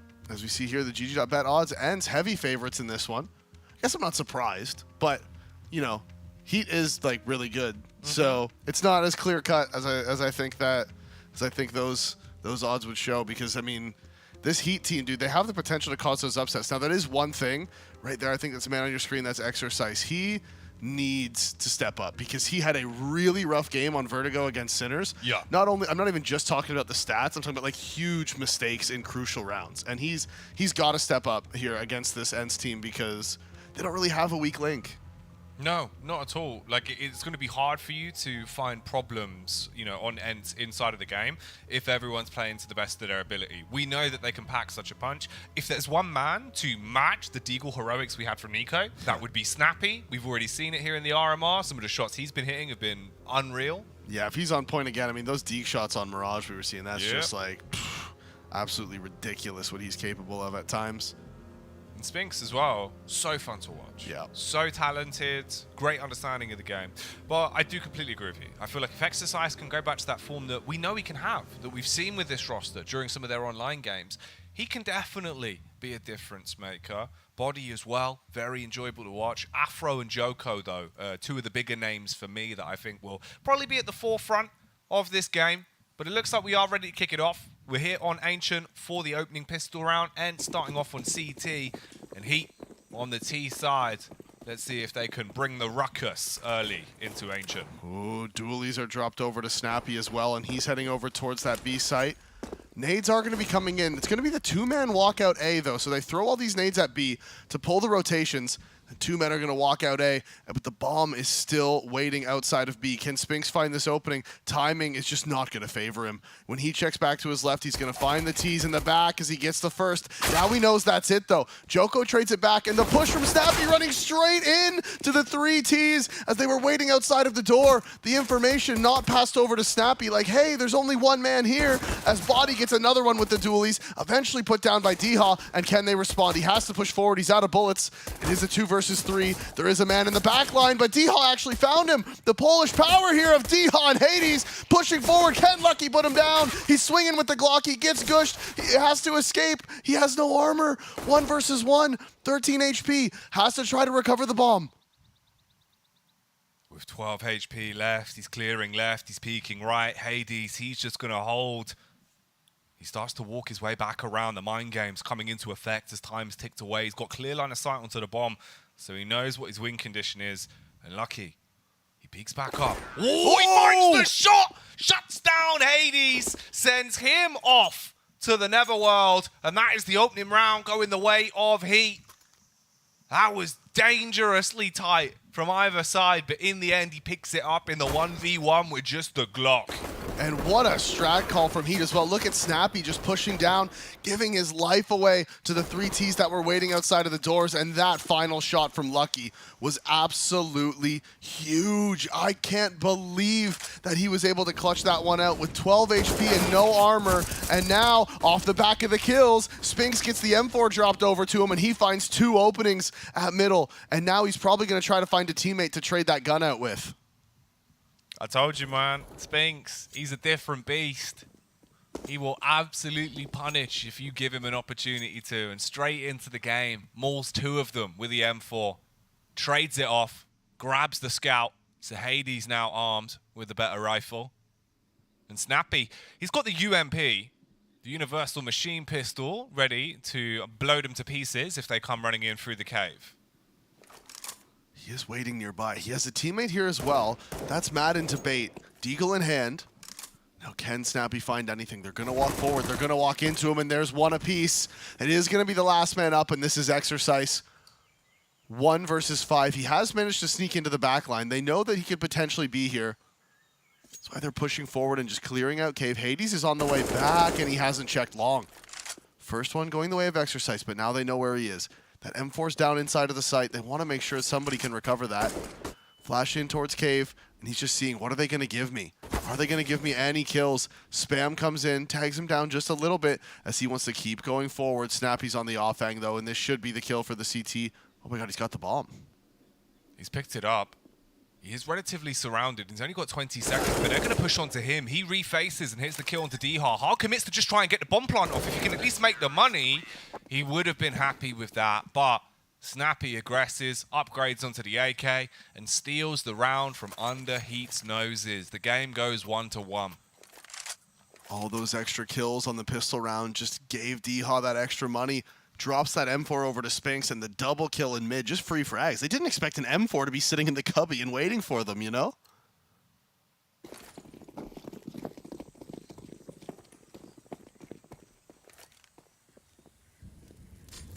Because of it, knock-on effect now. They're down to just the pistols, and they're taking so much damage. Hades as well. This time, he wants to go in and maul him with the M4. He does the damage, and the nade of Snappy will finish off the first hard commits as he clears out a cave. And all of them are left in a very bad spot. Just 2 Ts left alive. Body's also just been bruised. But Exercise battles back with a deagle, hits the head of Madden. Body's trying his best as well to try and repeat the success. Near, but no real big hit to shut down Sphinx. Bomb could be planted, though. Bomb is going to get planted. Exercise with the M4, gets the bomb down. And so far has kept himself alive. He's blind, but he still gets the kill onto Snappy. There's the flank, though. Spinks answers onto Body. 1 versus 2. Exercise making noise, running towards the cave, hoping to bait them out, but the smoke fades. And Spinks is going to be able to pick that one up. Exercise trying to bait that he jumped inside a cave and then walking back out, but the smoke on his back fades right at that exact moment. And so it is going to be ENCE picking up their second. Answering back very confidently after losing the opening pistol. Again, looks so close, though. These rounds have been so back and forth. Very, very dicey game of CS on Ancient. And Heat, little investment. It's just a couple of pistols here and there. A few deagles, the 1 Tech 9. Bomb's going to be dropped towards middle. And they do send 2 players wrapping around towards the A main. Sphinx this time is going to be fighting outside a cave as he goes running down mid and looks for the fight against Lucky. He's tucked in. The spam will come through. If he can get a shot off with his tech, maybe he can actually find a pick. He walks into it, so Lucky lands that one and grabs the M4. Just Spinks not clearing out his angles. Man on the close left with the Tech 9, able to find the opening. Recovers the gun. They don't have any armor, so it's not perfect. Snappy just took a tag as well. He's down to 53. Dha, though, finding Exercise, getting boosted up over A main. And Snappy, he's still close. He's dropping the re-smoke. It is just the 2-2 split, and Snappy finds the spam. Been watching his Blame F demos. Yeah, he's seen exactly what you need to do. Charge up, spam the wall, leave them paper thin in their T side. So now with 50 seconds left, Heat trying to wolfpack up towards the ramp. Madden, he's on the bomb site still with a smoke and a kit. And Snappy's on 36 inside of the cave. And Body's walking forward. He has the deagle in hand. Entering with it. There is 3 CTs here. That flash is good. It's going to give the information over as well. Those footsteps would have been heard by Madden as he's tucked away in the corner. They have a decent crossfire. Body can't land the shot. Gets the shot off, but is not able to land the kill. Response from Madden and Dha, and that's just got 2 frags apiece, and now Dha gets another one. So that is going to be 3 on the round for him. The final player going down. And that was the eco still for Heat. So now we're going to see the first gun round of the game. Full buy on both teams. Money being built for the CTs. They do just have the 5 rifles even. The 4 A1s, the 1 AK, no op coming out just yet. So Hades not able to get on to his signature weapon. And same thing for the side of the Heat as well. They can't afford the op. No one can. Big nade and the spam. So Lucky being unlucky there as Madden is able to find a pick onto him. And Madden just goes hard committing to this as well. He's straight down the ramp. He's going to tuck in behind the door. Hailstorm of bullets gets fired back in a reply. And the T's, they're pushing out on A. Spinks towards CT. He's going to be trying to find a frag. Flash goes over the top, but it instead just blinds them. And this is looking a little bit comical. Body does hit one. No. Oh, Joko catches the timing onto Madden, but look at Snappy. He's right then and there. That's the bomb dropped. And this round's been all over the shop. This is so weird now because they know Snappy's here in T-spawn. They know that body was towards A main, but there's one player inside of the B site, and D-Hall responds with the push. He flanks body, shoots him in the back of the head, and now Joko, with a minute left, has to find a way to win this 1 versus 2, find entry here towards this bomb, and they're both grouping up and they're coming towards him. Re-smoke in. Yeah, that's just a nightmare for him. He's like, all right. Do I take the time to walk all the way back around to A, flank A main? I can't really go back through B at this point. I guess I'll just wait out your smoke. Oh, and he's just pissed. He's pissed. Oh, mate. And then they just spam him straight through it, and Hades takes the kill. You can see on the player cam there too, like right as it cut away, he's just like putting his arms up, like, all right, like what am I supposed to do? Like, he committed to waiting for the smoke to fade, and then there was another one. He's like, all right, fine, one more. I'll commit to waiting for one more, and then another smoke. He's just like, man. Turns out they had just bought a smoke machine in CT spawn. They brought it with them, pumped it full of dry ice.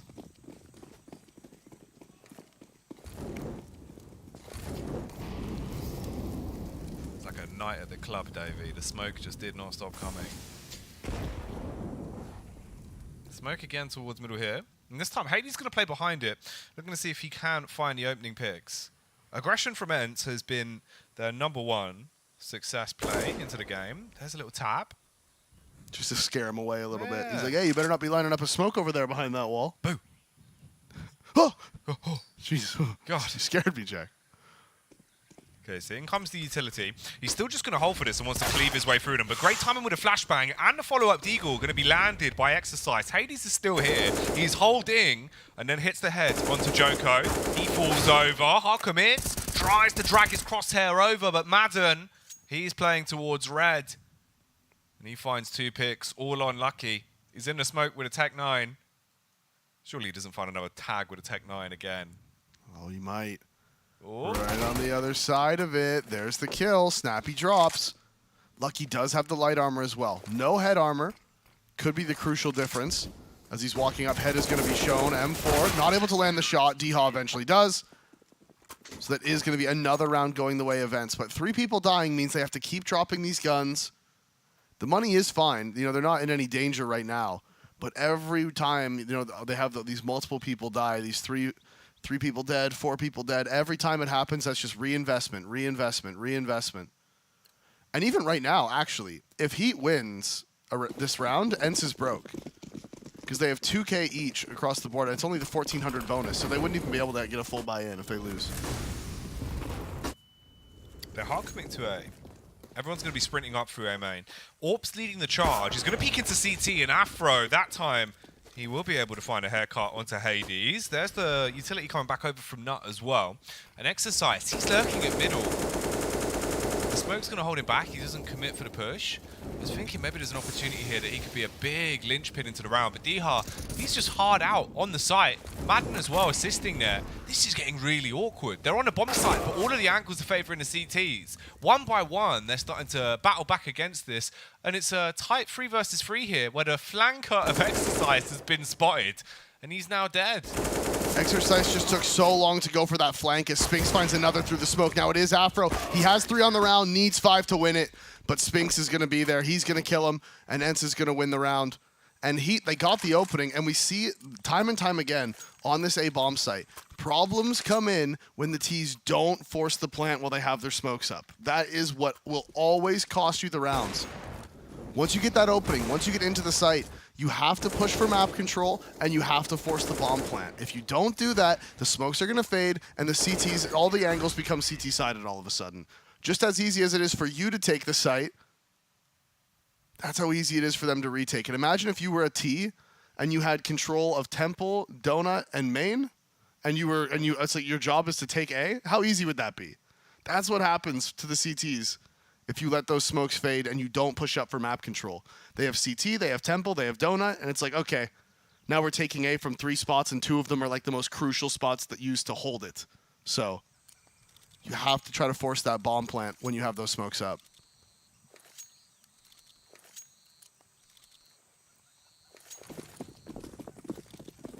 And running away with the game now, really, on the CT side. No signs of slowing down. Orb station towards middle. Big HE down the ramp. T's going for a faster play towards Cave. Lucky again, gonna tuck himself into the close angle with a Tech 9.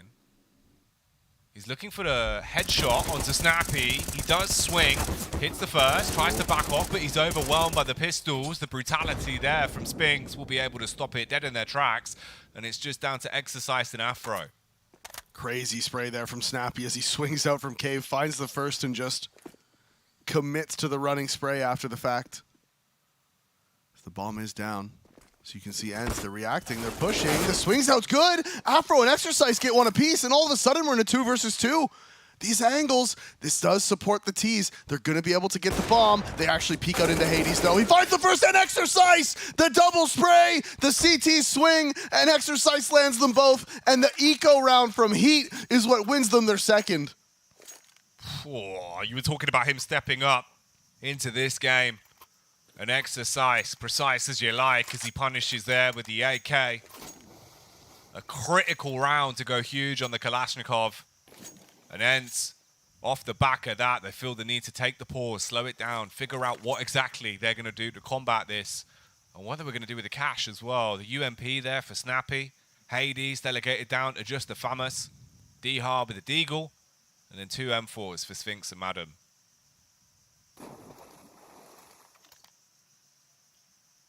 And what a way to lose it. Yeah. On the eco, 2 versus 4.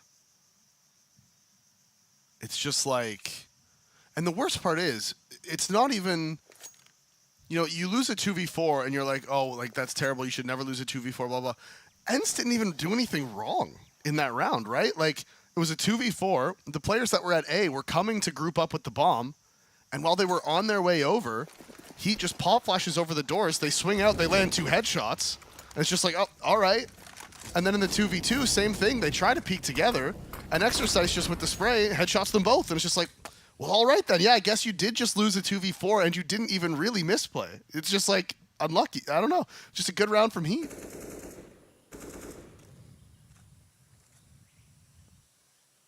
D-Hard. Close towards the edge here of A-Man with Deagle. Waiting for the push to come towards him. And wanting to show off how much damage he can do.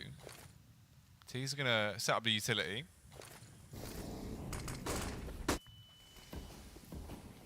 Oh, D-Hard finally gets his chance to strike as well. Ooh. That's not ideal. Nope. Definitely not. Not what he was hoping for. I mean, well, you know what they say. Gotta hit those. You do have to hit those. Instead, he just kind of put a dent into the brickwork. Yeah, that is a big bullet. Yeah. So he leaves A-Main a bit messy. Snappy's going to be burning as well, so he's forced to peek. Runs across, and body was prepared. Hits the head on the drive-by. And the CT's numbers starting to fall down to a bit of a rough spot now. Only 3 of them left alive. And the money's gone if they lose this round. They can't afford to play retake. They don't have the kit. They don't have the utility. Madden's going to need to come up huge. He's tucked away in the corner. Tons of damage onto body, but not able to find the kill. It is just one man inside of the site now. This is Hades. The mouse jump still lands the headshot with the FAMAS. But that is all he's going to get. Potential there to maybe get 2, but in a 2v5, you need better than that. And Spinks is just going to have to save his M4. Yeah, he's got to clutch onto this. No reason to throw it away. It'd be silly. So you get a 3rd round at least. Scoreline's going to go 6-3 as we head into the 10th round.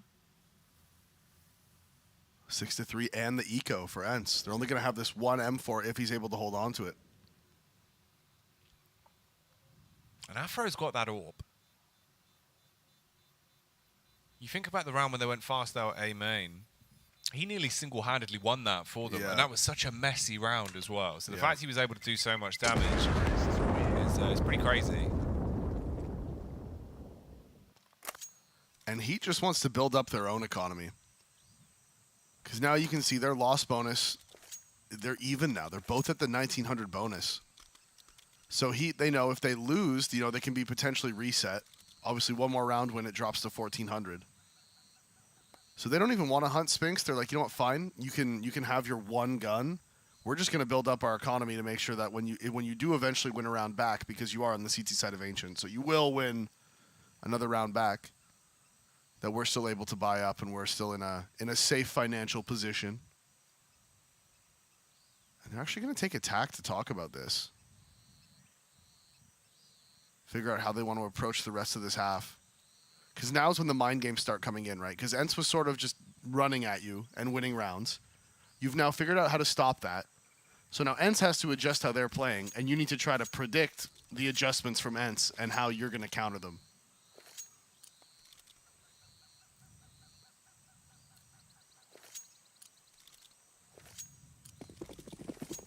So Spinks, 10-5. What can he do with this hero M4? Will he have enough impact to change the course of the round? Peeks out towards middle. And instantly does a ton of damage. Afro's lost 60 HP. Body's been tagged for 20 as well.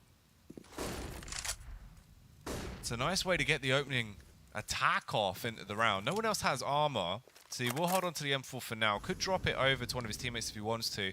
But will instead just play behind them. And they've got down ramp. Madness is playing behind a box. This is just a bit of a bait setup. You see all three of them are grouped up now. Gonna bait the USPs as they swing out. Spinks is holding the outside. He's actually blocking his teammate right now. There's not enough space for them. Now Spinks finally does find it. Down to just 1 HP off the back of the nade. They know he's here. They know where the M4 is. Will they give him anything else? He actually does find a second. He's gonna back up. The bomb is down outside of B. The CTs don't know that. As the aggression from Snappy finds the dink. But not the frag. How is Spinks getting away with so much mischief with just a single hit point? A strong breeze here on the map could take him down. A bullet through the spam and do the job. There we go. Body finally finds him. And it's all on Hades. He can grab the gun from his fallen comrade. He does now have a little bit more firepower to play with. 20 seconds on the clock as they're running up towards the site. That's the face from Exercise, and he smashes in the face of Hades. Bomb going to be planted just at the end of the round, and the fourth picked up for Heat. And this has been a good T side now, and if they can string a few more together, I mean, going into the CT side of Ancient, you've got to back Heat. And this is what I was talking about. You know, I know ENCE were heavy favorites, but really, Heat is no joke, dude. Like, these guys are a good team. They've been playing together for a while now, too, right? Like, they've been playing together for a long time. I don't know the exact... It's got to be more than a year. Going all the way back to Double Pony. With just obviously the small changes here and there when MBK stood in for ages. Yeah, exactly. In terms of the core, it has been at least a while, like a year plus. Yeah, I'm going to look right now, because I think it's been a long time. Body gets the headshot adjustment off onto Snappy, but Sphinx and Dihar, they're going to be able to rip them limb from limb. There's another frag coming in for Dihar as well, as Exercise will be slain. And Afro out on the A site, now left in a 1 versus 4. Can he do what he did last time once again? Good adjustment. Hits the first on Dihar, but he's being spammed from the side. Hades had that covered, and he will be able to stop him. And this is, you know, this... Damn. This is becoming a very close game. Honestly, it looked like ENCE was going to run away with it. At one point, I was like, yeah, all right. Like, yeah, they're just going to start running away with this one. Fine. You know, it's no problem. But no, that's not the case. And yeah, I mean, this team, Exercise joined for NBK in June of 2021. So it's been the 4 of them. The other 4 have been playing together for over a year now. Yeah. It's been at least a while. Alrighty then. Round 12, 7-4 split on the scores on the doors. And look at the ramp control from Madden. My man's already down at the bottom. Snappy's going to be playing from the cave side as well, holding them in. So the T's somewhat trapped. Bit of a gap in the smoke as well. And Snappy, he's going to walk up and try and abuse that if he can. And they're throwing the A-nades now to pull this rotation over. It's just going to be the one man of Sphinx going over, but the other 2, they're staying committed. They remember the pistol round. They remember what happened, and now they're going to be walking through the B doors, and that is Madden. He's going to be able to find the first, not the second. Can Snappy answer back? He has to, but he can't land the shot onto Lucky. He's scaling up into the site. Sphinx now is here, and there's the double kill for him. He finishes off what Snappy couldn't. And it is just Body in the 1 versus 3. He has the timing. He could push forward here and find this 1v1 on the player towards the bottom of the ramp. And now the teammates here. Body looking for the head, pushing up. Problem is, as he tries to flick, he's not quick enough, and Spinx, he'll stop it. Annihilates him and ends. Now they've got the lead that we thought they'd be able to achieve on the CT side. 8-4, 4 rounds of advantage over Heat. And they've not got any money to really battle back and try and answer into the 13th, just the Glocks. And Spinx is 16-6 right now. What a huge play from him in the last round, too. He started rotating over to A, realized that, wait a minute, no, something's not right about this. Immediately comes running back over, but this is just a fast nut split. Oh, and Deha's not ready. He's not ready for it. Spinx is here to make sure he can help out his teammate with the double spray. Can he find the third? They're tucked away inside of the site. That's the op down from Deha. Spinx gets his third, but it is still the bomb down inside of the site, and the op has been recovered, but Exercise can't land the shot. Spinx adding even more impact to his KD. 19-7, big ADR as well. And it looks like they're going to be rocking a double AWP now. Yep, they got it on Deha and Hades. Deha wants his over towards A, and it seemed like, you know, he wasn't really, the info wasn't necessarily passed over as urgently as it should have been. Like, hey, by the way, they could be just like rushing Donut right now.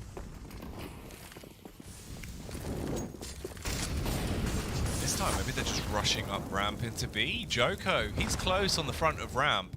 He's lost 20 HP, spam through the smoke as well with Snappy. He's cutting them down. It'll just be the 1-for-1 as Joko hits the head of Madden. Hades bounces behind the box with the AWP, and Afro spams in, kills Snappy inside a cave. All right.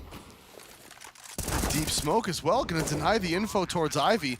Body's gonna answer back with a nade of his own as they're trading HEs at each other.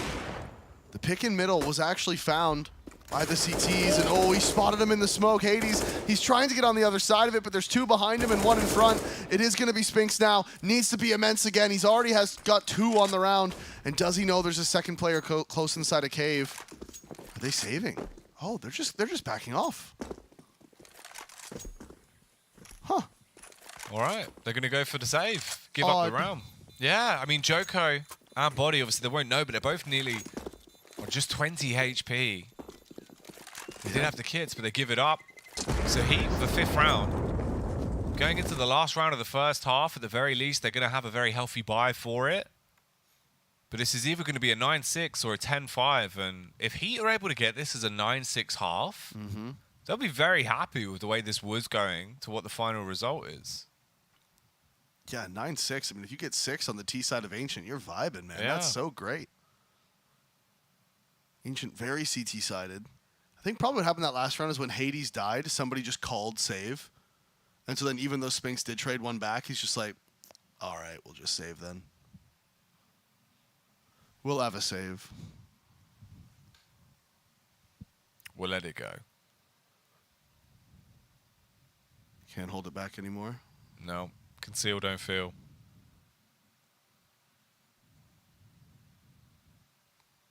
Do you think that they care what they're going to say? I don't know. Do you think the cold bothers them anyway? Because they're using those hand warmers. Yeah.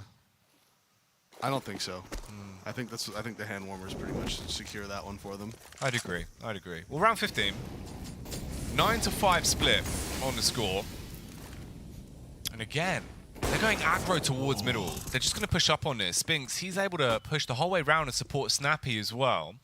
And it's just the 1 player outside of B this time. That will only be Lucky. Look how split this map is, even just a few seconds into the round. Yeah, here comes the mid-execute. It is going to be Spinx. That's going to be a huge nade. Never mind, it barely does any damage somehow. Landing right in the middle of 3 players. Guess it clipped onto something and did almost no damage. Looked like that was going to be like a 50 damage nade onto 3 people, and then it clipped behind something and just did nothing. Unlucky, really.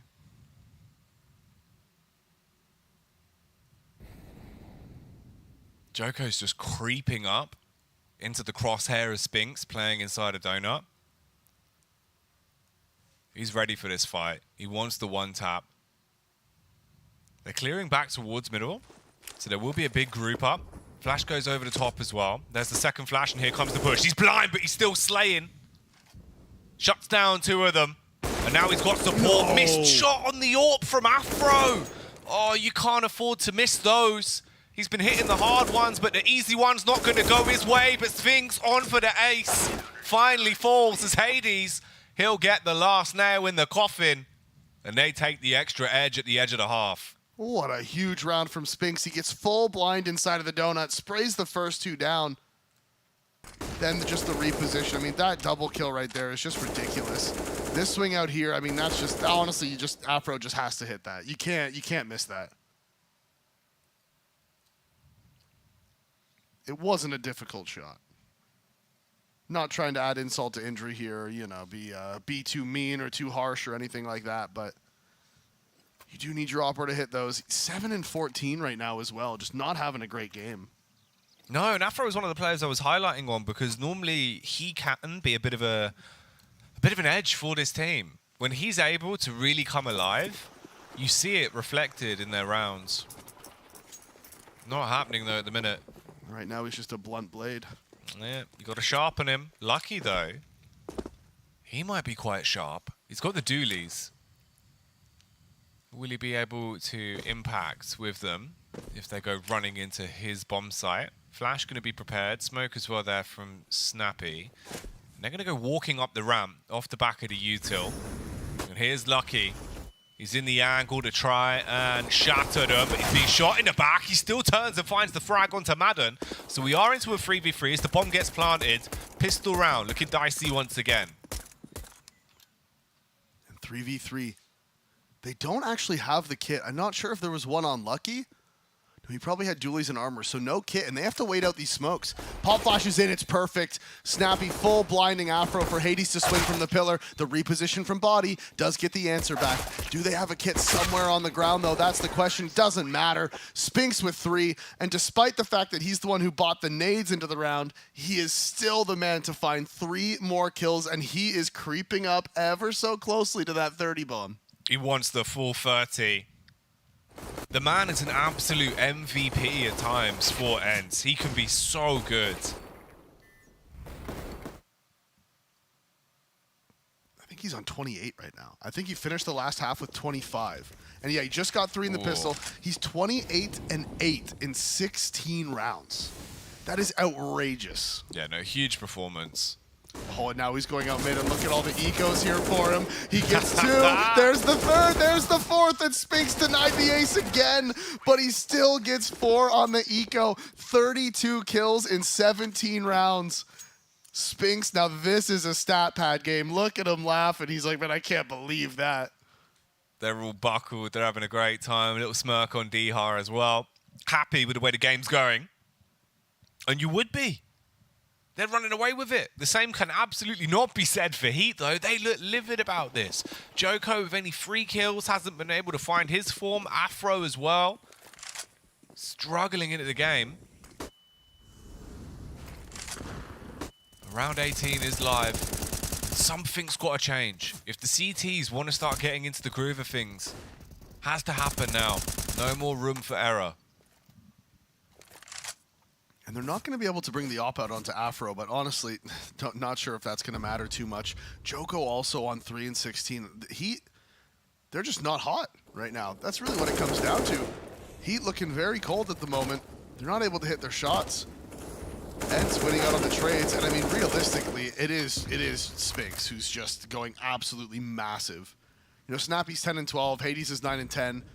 D-Hall with the 13 and 8 is respectable. Nothing wrong with that. Madden 10 and 10, but it's just like, and then there's just Spinks. Yeah. 33 and 9. Finds the opening into this round as well.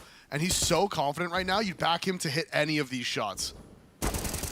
As Afro pushes forward, and that's a double kill for him. So now he's awake into the game. Is down to just 7 HP. Spinks does still have the deep map control. So there is some timings here. There is space for Hades in middle, but he does have to be worried about that cave push. If he tries to push up mid, not only does he have to worry about the shot from Donut, but he also has to worry about getting flanked the entire time. And he's walking over towards B, and they're going to walk right into him. There's the first. Oh, where's he going to go? He starts getting shot in the back. He swings out. He's looking for this frag. Lucky's just holding the line. There's 20 seconds. You have to make a move, and it is going to be into CT spawn with his teammate, but Lucky's heard all of this. He spotted him running in, and now where are they going to go? It is just one man here on A. Plant the bomb safe. You should be okay. Bomb will be able to go down. Deep in CT. No, he didn't plant behind the box! Why didn't he plant behind the box, Jack? Why? Oh, no. Slightly too far out. He's been seen. Just spam down the easy taps from Donut. That's a shame. That could have been around for them. As soon as you get the bomb planted, you're still in a winnable spot. Oh, why? Look at it. I guess he was just in the smoke and kind of got, like, you know what I mean? Thought that it was lined up. Yeah. Because he did drop that smoke, so I guess he was just in it and thought he was behind the box but wasn't, and it's just like, oh no. That's so rough. It's such a winnable 2v3. They won't let it bother them though. They go straight back into the fast plays towards the B site as there is an entry coming in found by Hades. Lucky and Afro though, here we go. They actually hit their shots. Spam from Lucky onto the bomb planter. He's eventually going to be taken out as Afro will be able to annihilate him. And it's just Sphinx and Dihar, two players that could be so proficient in a spot like this. All on Sphinx now.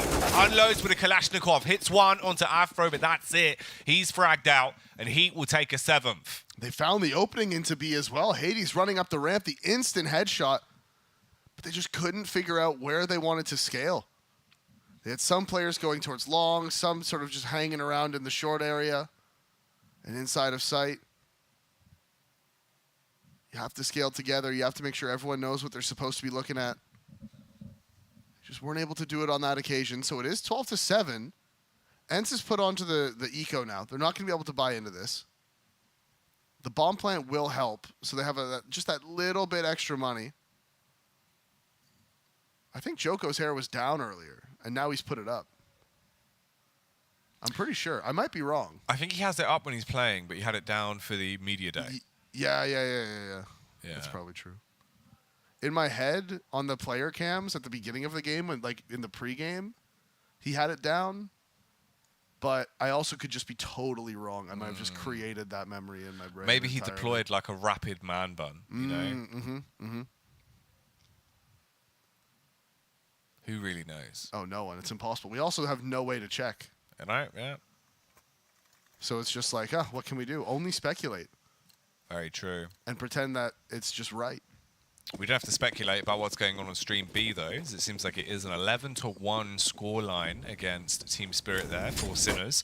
So working very well for them. Sphinx, he's been having a great game, and he's going to be straight back into it here. Runs up with a Tech 9, grabs the AK. Madden on deck with a Tech, punishes Exercise as well. And this is not looking good for Heat. This is your bye, but they're saying bye-bye from ENCE as everyone's waving them out the server. There's not a single frag back against the T's, and Joko's the only one left. Like a boy band from the early 2000s, they are saying bye, bye, bye to Heat with the pistols as they swing in the opening from Sphinx in mid and then straight through the fire from Madden. And what a round of CS. The half buy, the eco, 3 people didn't even have armor there for the T's, and not a single person drops. Now that is, you have to take attack after this. You have to. You just absolutely have to. Hit them with the tilt tack, ENCE. That's so rough, man. They literally go into it with just Tech 9s, and Sphinx charges up, finds the first frag. The second frag goes their way. Suddenly Madden kills Afro. Then Dihar hits the 1 dig, and it's just like, how? How are you finding all of these so consistently? The pistol punishes. Full force there with the Ride of the Valkyries up mid.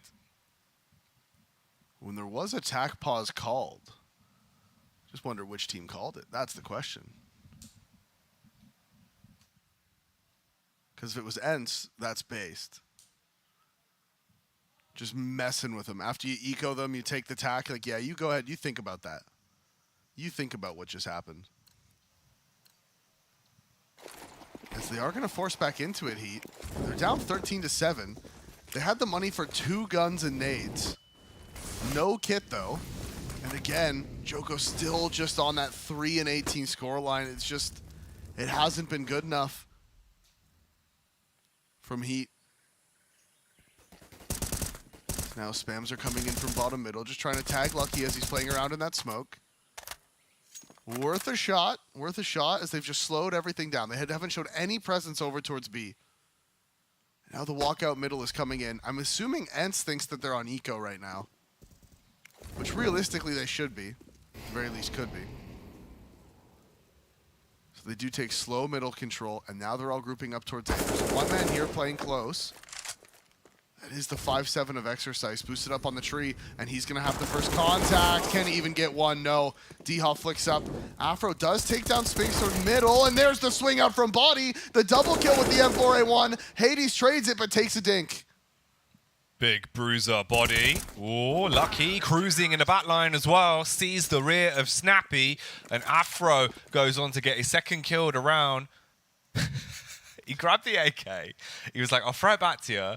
Round ends. No, tragic. So they didn't even recover No, it? it was in midair as the round ends. No. Do you see that? It was so rough. And their money is in the bin, too. Yeah. They actually, needed that. Look, they're on the FAMAS and the MP9. No. You'd realize afterwards, you're just like, my bad, yeah. Yeah, messed that one up, didn't I? Yeah. That's the thing, I've counting. got the old buttery fingers. This is why you turn and blame the coach for not timing the end round for you. Why didn't you tell me? What's your problem? The coach can't even interact with you at all. Looking at you like, so he's just sitting there. No, you can't even put his arms up. Yeah. Not allowed. He's just got to take it. That could be a signal for something. Oh, Molotov thrown in, so Lucky's got to back off. Went for the span. Little bit of damage done. A splinter landed into the thigh of Madden. So it brought him down to 61 HP and stings a little. Could potentially get infected and punish him in the next round as well. Yeah, you'd hope not. Get that sorted out. They don't have an antibiotics buy. That's the thing. The Daisy purchase round. Who's going to be pushing up Daisies? Here into the 22nd, though. Joko, he'll peek towards the ramp. He's got a bit of info, and the push is coming up. Snappy's going to lead the charge. Goes in. Ooh, jumps back as the smoke comes over. That's the flash in, and Madden with the frag onto Lucky. They've got a sneaking suspicion about the angle from Joko, but he's got the lineup onto the bomb planter. Denies it, but goes down to Sphinx. He hard clears the angle. Bomb's still going to be planted, and it all falls down to the last two CTs. Make that one. All up the Body in a 1v3. Again, though, Joko just not able to land the shot. Body's left with nothing to do. The double swing comes in, and somehow Joko, he has the man planting the bomb in front of him. You can see half of his body, and he's just panic spraying the FAMAS. Just tap, tap, tap, tap, and he's dead. You know, just kill him. Make sure that bomb goes down. When they swing to trade you, you'll be out. You'll have time to readjust. And honestly, this has just been a rough game for him, dude. It has not been good. It's not looked like himself as well. No. And it's a shame because he is a really good player for this roster. There's times where Joko can do so much. And at the minute, it just doesn't look like him. And you can't afford to have that happen with how close some of these rounds have been. Yeah. Any little edge would have potentially given him a victory in a few of these rounds. And that's all you might have needed. You're on a CT side of Ancient right now, and it's looking scary. Ents so close to picking up the win here in this best of one. And that's all it is, just a best of one. So there's no second chances, you know, no rematch. You lose this, they move on, and you fall further down. And Ensa has just slowly just pulled further and further away in this game. There was times where it was close. There was times where it looked like Heat was going to be able to actually cause some huge upsets there on their T side. But now it's got to the point where Ents is just so on top, and Spinks, again, 2 kills for him. He's almost on the 40 bomb in regulation right now. 39 kills. And what can Heat do against this man? When someone's on a heater like this, there's almost nothing you can do to stop him. He peeks out. Is he going to find the third? He's tagged him down. He's like, whoa, wait, let me get the kill with the molly, please. Thank you very much. That is 40 kills for Spinks, and we're only in round 23. Sphinx is just unbelievable. Giving it round in, round out. Annihilating everyone. And Afro, he's the only one still kicking. Probably not for long, as the peak will come in. Tag onto Snappy. Surprised we haven't seen Spinks just running straight at him. He's coming up mid, running towards red, and Dihar, he'll find that frag onto Afro. And of course, they're buckling, they're laughing, they're having a great time. You just would be, wouldn't you? This is one of those ones where Spinks, after the game, he just looks at the stat page and just go, yep. I'll take that rating. That's a big one. That's a big one. Thank you for the ADR. And thank you for the win in the best of ones. If they're able to get one more round. Oh, give me the exercise POV. Man's pulled out Big Papa Pump. Here we go. No one's going to him, though. It is Spinks out middle again. This time, the team flash from Hades sabotaging him. He's like, no, you've had enough. No more kills for you, buddy. I hope exercise just does something despicable in this round. Get in their faces, my man. Do some damage. Instead, it's actually going to be the boost towards Cave. Oh, doesn't really work out. And now all of the CTs, they're being fragged out. Dihar with 2. Afro gets the shot off onto the head of Snappy, but Madden, he's waiting. Here we go. This is the Afro I wanted to see. He's woken up, but it might be too little too late. He's clearing towards the ramp. Exercise, he's thrown away the shotty. He's grabbed the rifle. All down to the 2v2, but time ticking away. Ooh, and Hades is on the flank. He's read the play from the CTs. They're going to try to walk up the ramp. They don't have the kit. They're running out of time. Dihar just needs to tuck and wait for the flank from his teammate, but he wants the kills. He's tired of Spinks getting everything, and he's like, no, these ones are mine. 24 kills for Dihar, which would be a great performance normally if Spinks didn't have 40. Yeah, that's a nice 24 kills you got there, but I will be having all of the kills, says Spinks. Yeah, deserve it. Give him the shakes, give him the fist bumps. He's absolutely popped off. What a nuclear performance from Spinks, really. He just ran away with the game on T side. Yeah, he did. And he, not only that, I mean, yes, don't get us wrong. He did get some ecos in there. There was a few eco multi-frags, but there was also some massive performances on the gun rounds. Yeah. You don't get 40 kills only on ecos, right? There's just not that many ecos. It doesn't add up. There's not that many ecos in the game, really. So, yeah, absolutely huge performance from him. Massive, massive, massive to put Ents up into that 2-1 bracket. Oh, yeah. Well, here, this is just now the Spinks fan club, so let's get back to the desk where it might be a little bit less bias. I'm in the fan club as well. It was a great game by him and by Ents overall, and it's so interesting because we had a big discussion about Ents at the pre-show and about kind of the previous iteration and this one, and we're all kind of figuring out what their ceiling is, I think, right, I think I might have called him a superstar. I don't know if you remember this, but this is kind of a game where he displays exactly that, 40 frags.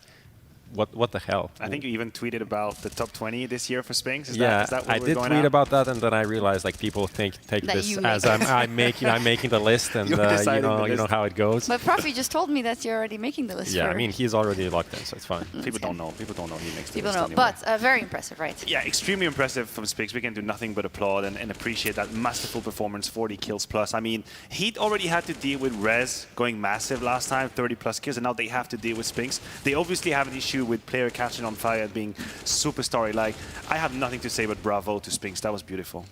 You do have something to say about Joko, I think. Yeah, listen, here's my issue. I watched the game against Sprout, and Joko was a very, very positive surprise to me. He took over the game. He had multiple clutches and multi-kill situations. And today, he played a 4v5. So where does that leave us? Where does that leave me? Where does that leave you as a leader if you're Buddy and you have a player next to you who can have 25 and the next morning can have 3? Now, make a game plan with that. I don't even know. This must have been the worst performance of the tournament so far. And any of the RMRs having 3 frags in a game, which could have been maybe competitive in some regards, it really hurts. Yeah, it's not really to just pile on him. I want the viewers to realize how hard it is to be in his shoes right now. Yeah. Because I saw him play, and from the way he was moving, from the way he was shooting, I could see that nothing was obvious. Nothing was natural. Any shots that he could have had, it would have had impossible. There's a situation towards the very end of that game where there's a bomb plant happening in front of him, and he's just spraying because what we believe is natural, when you're in that deep state of pure doubt, is horrifying. Yeah, I like that you always give us kind of the pro player perspective, right, if you're in that position. And I think for Heat, you come into this tournament and it's like, you know, you have some strong individual players. You are a very dangerous team to face, especially in a best of one. But maybe they ran into just too big of a Spinks here in this match and just an Ents that really wanted to make up for their loss versus Astralis yesterday. Yeah, I think it's no shame losing to Ents. Like, they're the grand finalists of EPL just a week ago, having good results this year with an improved lineup with Madden joining in. Heat as a team here, they are on the edge of making it to the top 8. Sure. That is kind of the expectation. So losing here isn't the worst case, but the worst case could be the next draw, because you don't know who you're going to get in the potential elimination game. And that's a real test for Heat. That is the absolute real test. Finally getting them to play in a best of 3, to show us a little bit more the map pool, the depth they can have in a veto. It's true. You go up against ENCE, they start on the CT side, Spigs catches on fire, suddenly the game just evades you, and you feel like there's nothing you could have done. A best of 3 is a different story, and they'll have the ability to fight for that 7th, 8th spot, which is probably where we could imagine them if they were making it. There's a couple of other results we want to look at. Of course, we had 4 games of play across Stream A and Stream B. I want to touch on Anonymous just a little bit over Entropic, who got that win over there. And when we came into this, Bled told me the way you have to look at Entropic Shocks is a team that will not lose to lower ranked teams below them, and is a team that will have trouble with the ones above them. But for the rest, you're getting a baseline team that should be able to always beat the teams that are ranked lower. What happened today then? Do you feel disappointed and betrayed by Bled? Yeah. I tried to tell him. I tried to tell him that wasn't the case. I told him, Bled, listen, there've been results in the past where Entropic would lose to like Pinnacles type opponent as well. So. And he said that's not. He said that's not relevant. That doesn't happen a lot, basically. Yeah, I mean, they lost to SAW, they lost to Ecstatic, their IM Katowice run, losing to, I think Mouse eliminated them when they were still kind of not really a known quantity. So they don't deserve the faith? I mean, I think this is where we definitely reset our expectations for Entropic. Because they have been a team late last year, being without a Nord for some times, getting these EPL spots, getting to the major, having good results. But this year hasn't really been living up to that standard. So resetting expectations. Yeah, there's an expiration date to the hype that the Stockholm major kind of created for Entropy, because they surprised a little bit everyone. They had very great series, competitive best of 3s against some of the top dogs out there. And you thought, damn, like they're in the pipeline. That's it. They're going to be the next big team. Yeah. And now that hype is surely died down. But congratulations to Anonymous also. That means that Entropic now is going to have to play a difficult best of 3 tomorrow as well. Let's talk about the bad news Eagles versus G2 as well. G2 Esports was really hyped coming into this one. Obviously, they couldn't manage to win their first best of 1, but we saw a different G2 and a strong Hunter and a strong Nico, which made it very, very difficult for the Eagles. Yeah, that's the kind of the combination that you don't want to wake up to and see a Nico just getting the Deagle headshots, Hunter getting the first important 1v clutch, turning around a 5v3. Just everything started on the wrong foot for Bad News Eagles, and it was very difficult to recover. I mean, we try to find ways to make this game, it could be an upset, something could happen. Dust 2 was obviously the good map for that. It was the good environment, the good territory. But the harsh and cold reality, the canvas, is that when Nico and Hunter pop off, no one on the server can cope with them. As simple as it is. They popped off massively. Nico took care of rounds single-handedly with the Deagle. And yeah, that's what he brings to the table. There's not a lot of people out there who can control Nico when he peaks to that level. And he plays like that. It's just very uncomfortable when you have Nico playing like he is, and you're a team that wants to play a default CT side. You want to take that op angle in mid, just get one kill, but then Nico is there and he pops you off just a single headshot.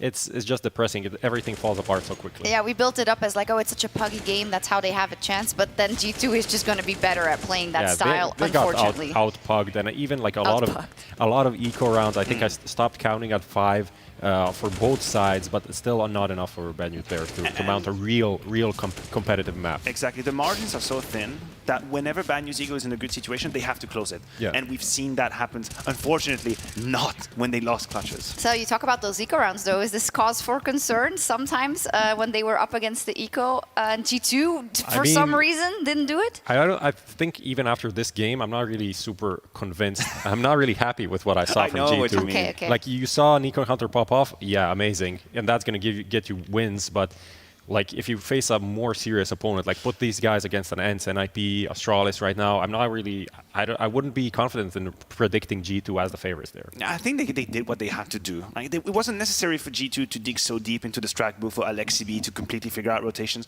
They just really quickly realized they have the pieces. They can play the simple Counter-Strike. I mean, the first gun round is literally Alexibi walking into B. Yeah. But also just, like if you want someone to do a good job, find a lazy person. He's going to find a way to do it easy. That's what they did here. They knew how to easily win that game and play a simple Counter-Strike. They did. Jax did also tweet, I think, like, I was not happy with the way that ran, so hopefully we'll see a new and a different G2 when it comes into tomorrow, and they are up for qualifying for the major. We're going to take a quick break, but when we come back, we are going to preview players versus Astralis for a legend spot in Antwerp.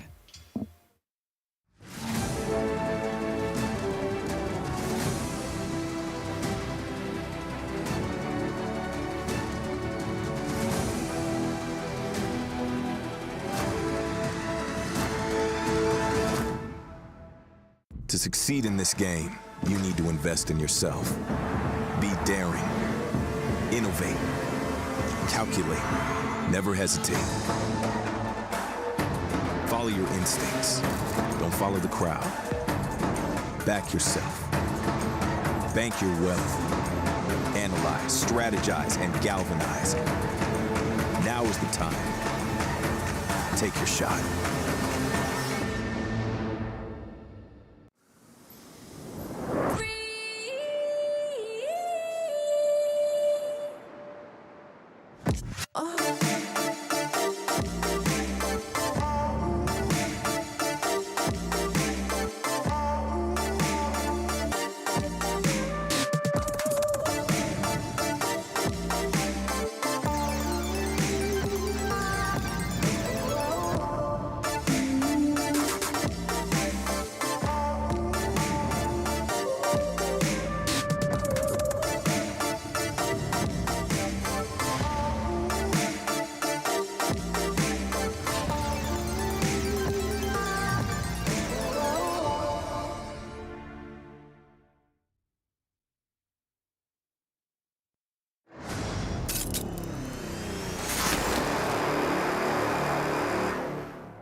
Well, that was a quick break. We like it because we have a great matchup up ahead with Players versus Astralis in a best-of-3. Whoever wins here today qualifies as a legend to the major in Antwerp. And I think we could have both expected both of these teams to get in that position.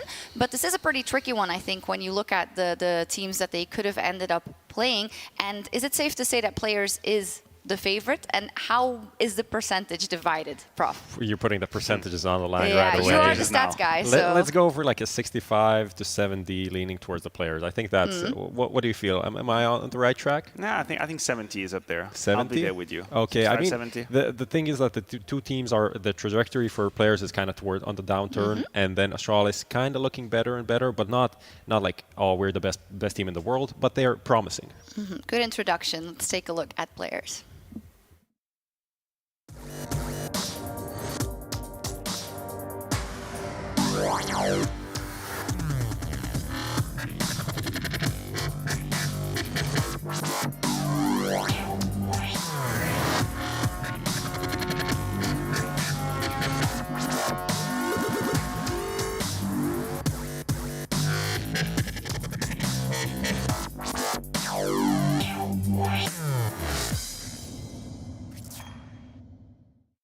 They saved it on the end pose, but it was like, I don't know, it's a mixed bag with these intro videos. The biceps were doing some work there, but yeah.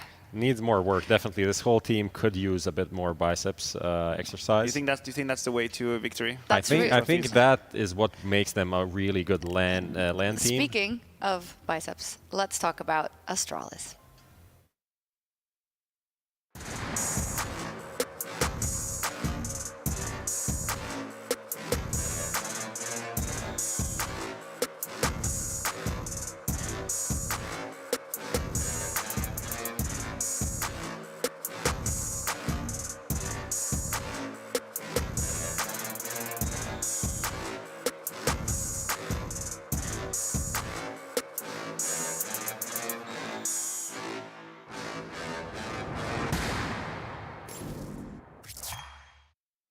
There we go. Now, no more talk about anything irrelevant. We're just going to talk about the way these teams are going to approach this best-of-3. I think a fantastic opportunity for Astralis to get a legend spot. Let's hone in on a couple of these matchups. Axile versus Blamef to kick things off. Blamef, who had an absolutely huge game yesterday versus Ents on Overpass Maniac. Yes, he was flamboyant, honestly. And I think that's the Blamef effect. As soon as he plays against an opponent that's a little bit below his caliber, he's just going to take over because he takes a lot of space. Obviously here, versus Players, it's going to be a different theme, a different terrain, different opponents, and I'm looking forward to seeing if Players have something precisely ready for him. I'm sure they will challenge him the same way Ents did. They're going to back the individuals to take these duels, and in Ents' case yesterday, they really didn't deliver. There maybe a couple of whiffs here and there, and Blame just takes maximum control out of these situations. He was locking down the approach towards the A side, the underpass area. He was just unplayable practically. And when you have a player like that, it's very difficult to do anything. I mean, the consistency that comes from Blame is still mind-blowing to me. Like, you can always argue that, yeah, listen, he's got the rolls and some of these kills are less impactful because he finishes round, and there's probably some truth to it, but you also have to respect the consistency of the input. Now, speaking of consistency, on the far left, Shiro is a man that has been establishing himself as one of the main and best AWPers we have in the game. Different story for Fardig. He came in here, stepping in for Lucky, who was really insufficient in his role, and that to me can be such a difference maker for Astralis, when you can finally have an AWP that actually holds his ground, but he's still on proving point, let's say. Yeah, yesterday's performance was a promising sign. Finally, we saw something from an Astralis AWPer in the last year that showed signs of like greatness to some degree. Maybe he doesn't have to be the best player on the team, but he needs to do something more than Lucky, more than Yugi, and all of these players that try to pick up the big green. This, though, this is a kind of a worrying sign and a weird sign to see, considering Astralis are winning and Config is posting a 0.87 rating. I would say that he is the winning key factor for the team. Isn't that a good sign? Because maybe then if they need him, he'll... What's the discussion here around Config? You know what? I wish I had figured out the enigma of Config. Okay. I wish I could tell you. What I know is that he is the definition of a roller coaster. He's got games where he takes over and he's an absolute mastermind. He's got games where he disappears, events even. So is it then fair to say that in this one specifically, where you can wager that they'll need all of them firing on all cylinders, this is a game where Config needs to be big? I think that is on-point analysis right there. Thank like you. If Config isn't going to be at 1.0 at least player in this series, they're not going to win. That's just how it is. Ancient first pick, Dust2 reply. That's interesting that it wasn't banned out by Astralis, that they decided to ban Mirage, which could have been maybe a curveball in terms of preparation and how things are going to go. That's what we were discussing in the group room. We said Mirage could actually be a very good pick for players if they allow it. That's a map they are quite accustomed to play. But Dust2 comes in. It's a map that Astralis has floated a little bit, haven't put a lot of work into. But they must have known that allowing Dust2 to go through would be a pick. If you're players, you're going to jump on that opportunity. Yeah, and I feel like that is also a given. But looking at Astralis on Dust2, that was, for me, the map where they looked the most worrying, just like absolutely lost and no cohesion at all. So I see a 3-mapper potentially here. A 3-mapper, I love it. Music to my ears. I hope to yours as well, Davey and Jackie. Oh, the sound of music that we get to cast. An Ancient game, they're my favorite. A little bit of Dust2 sprinkled in there. And then an Inferno at the end, like the little, tiramisu after you have your big meal, Davey. Yeah, and you know what? I agree with the big, tall, sexy Croatian man that I think we are going to be going to Inferno. I think it is going to go to a map 3. I wouldn't blame you. I wouldn't be surprised if that's what we get. But I can tell you this, it's going to be a great series. 2 fantastic teams going head-to-head. And the fact that we get Ancient to start this up. Yep. I was hyped the second I saw it. My man Blame F towards Cave yesterday was a demon, Davey. He was unbelievable. Then you double that with the fact we get to see Config on T-side Ancient at some point. Yeah. Ooh, it's going to be spicy. Yeah, and I mean, they would have gone into this veto, players, knowing that Astralis was going to pick Ancient, right? These teams, they pretty much know how these vetoes are going to go before they even get into the actual veto process. It's why when there's that big curveball, like what Na'Vi did to Heroic, I forget what event it was way back when, but where Boomich goes, ban Nuke, and Cadian goes, Boomich, you ban Nuke! You have 15 game win streak on Nuke or something like that, and Boomich just walks away like a boss, like, yeah, that's right, you didn't see that one coming, did you? Whenever that happens, it's actually quite surprising, because these teams generally know how these vetoes are going to go. Yeah, you can kind of scope it out and have a really good understanding, so... Man, the fact that we're going into this with a fairly nice spread, standard classic game at the end if we need it, if we go the full 3-mapper. Yeah. And I agree with you. And as you said, our main man on the desk, Prof, I think we're going to get all 3. Name a more iconic duo than Map 3 Inferno games in CS. Seriously, I don't think you can. Map 3 Inferno is like the thing because every team's okay playing it, so it always ends up coming down to Inferno at the end. It does. But we have to start at the beginning. Chapter 1 of our series here between players and Astralis. And of course, that will be Ancient. P250 dropped over to Farlig and Config as well. So actually, Farlig's bought his own, and then he's dropped the extra nades over. They have 3 smokes here. Okay, so only 2 players with the armor, a ton of utility. So this is the set strat. Smoke comes out towards red. He is able to creep out past the bullets. Hobbit's not able to find anything. Glaive and Zip now, they each have a smoke of their own. Glaive with 2 flashes, and this fight is going to be the crucial one. They need to win it, and they want to push up towards red by the looks of it. That's Config. He's running forward. He has the P250. He has the armor, and he's in the lurk position now as the rest of his team pushes in through Nut. Oh, Axile and Shiro, Hobbit as well. Everyone waking up on the player's side as they're punishing with the pistols. But Config, he is the terror of T-side Ancient. And it all comes down to him to punish with a P250. 1 versus 5. He's been spotted. Snaps onto the head. He's about to be dead, though. Only 3 HP. And Axile's walking up. He sees the shadow. Tried to line up the tag, but cannot do it. And players will take the pistol. Astralis invested a ton of utility into that one for that split. But unfortunately for them, as soon as Hobbit gets pushed back off of middle, he turns and runs straight to the A site. He predicts the donut play, and then there's 3 players over there just waiting, holding. They land all their shots. Astralis can't scale into the site, and by the time Config's flank comes to fruition, his whole team's dead. Just too little too late. The snaps from the USPs were really crisp from the Lanimals of players. And now Astralis, their response is to go fast into the second round. Running into caves, there's an MP9 holding it, now be enters. He backs up. And Afamus is supporting him as well. HE going to be dashed in. A little bit of damage done onto Farlig. Yeah, just the shrapnel to the calf, really. Bounces off his thigh. Hate it when that happens. No, it's not ideal. You can lose a leg doing that. Yeah, and then you have to hop into the second round. Nightmare. As it will be the nightmare for Astralis if they do decide to push through the cave. The MP9 just waiting there around the corner. But it actually is the bomb over towards A.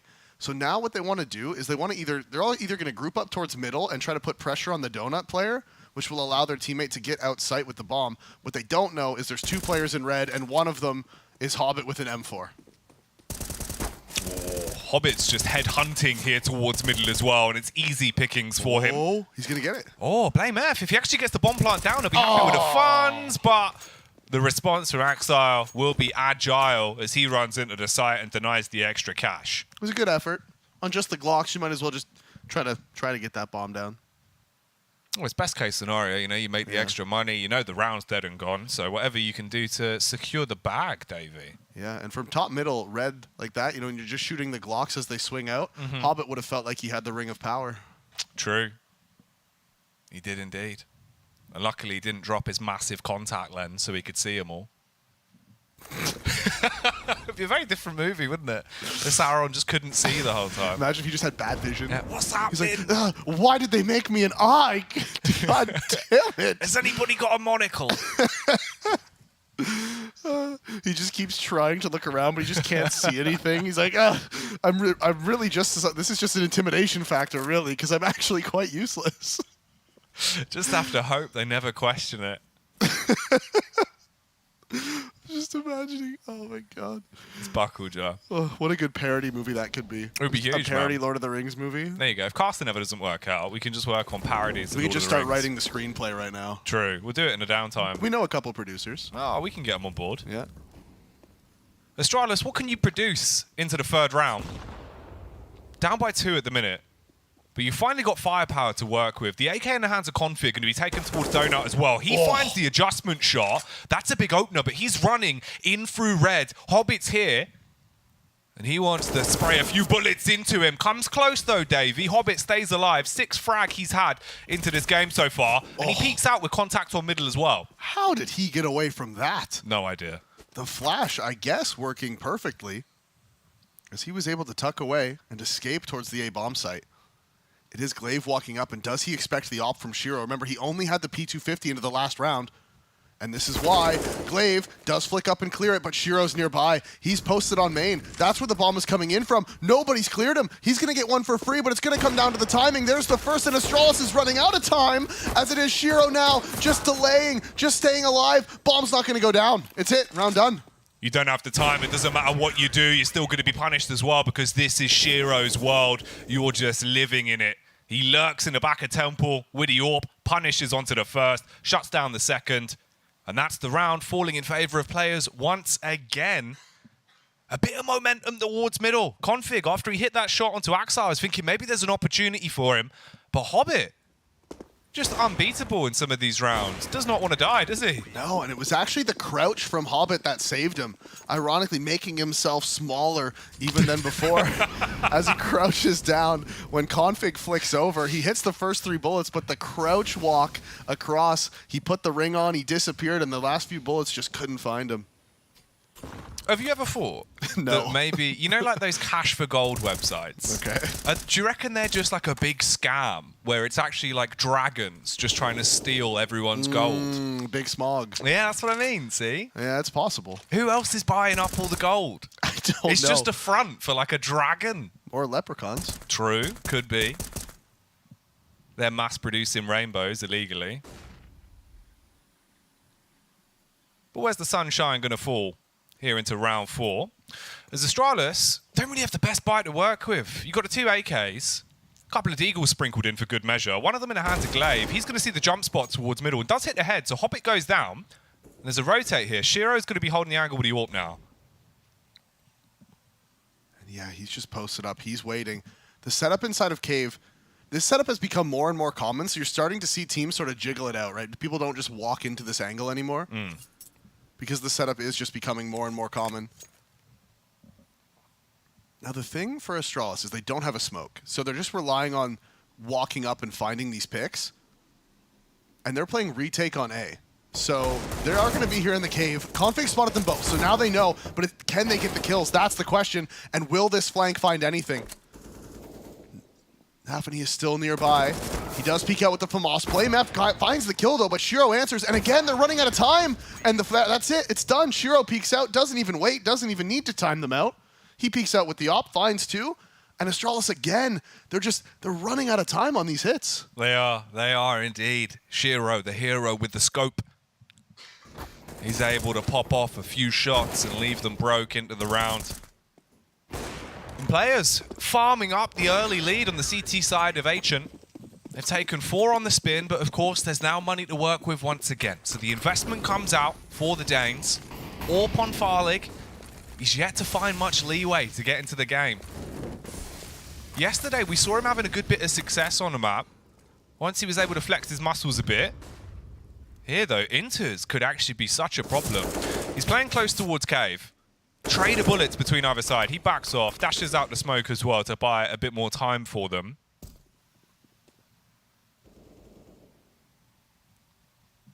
I was looking to see where Farlig was taking this AWP as well. He had it back towards the B site early, but he's wrapping off, going towards middle. That's the thing about T-side Ancient, man. It's so hard to find opening op picks. This flash is going to be good. Glaive's tucked, but he has the nade out. They swing. Config does trade back. Takes a bullet in the brain. Down to just 9 HP, but does get the trade. So it is the 4 versus 4. And now Config, he needs to throw the utility that Glaive was setting up for, but Players is reacting by pushing down B, and it is just Zip here. He has the MAC-10. Can he find the multi? Can he even find one? They do get spotted. Farlig misses. Zip is able to get it, and there is the trade from Farlig. He peeks out. He does land that op shot, and they are going to be going up into B, but Shiro's already rotated. Shiro. He's the sniper with a hell of a scope, but can he make the adjustments to leave Astralis broke? No. Zip straight in. Rips him to pieces with the M4. And Hobbit, left in the 1v4, is unable to do anything here. Staying alive is the best case scenario for him. And he is being hunted. Config's walking up. Just 9 HP on him, so a single bullet will dispatch him. Just get a tag out, though. Yeah, puts him down to 46. That's twice now. Config's just, like, almost killed Hobbit. It's going to start getting annoying pretty soon, I bet.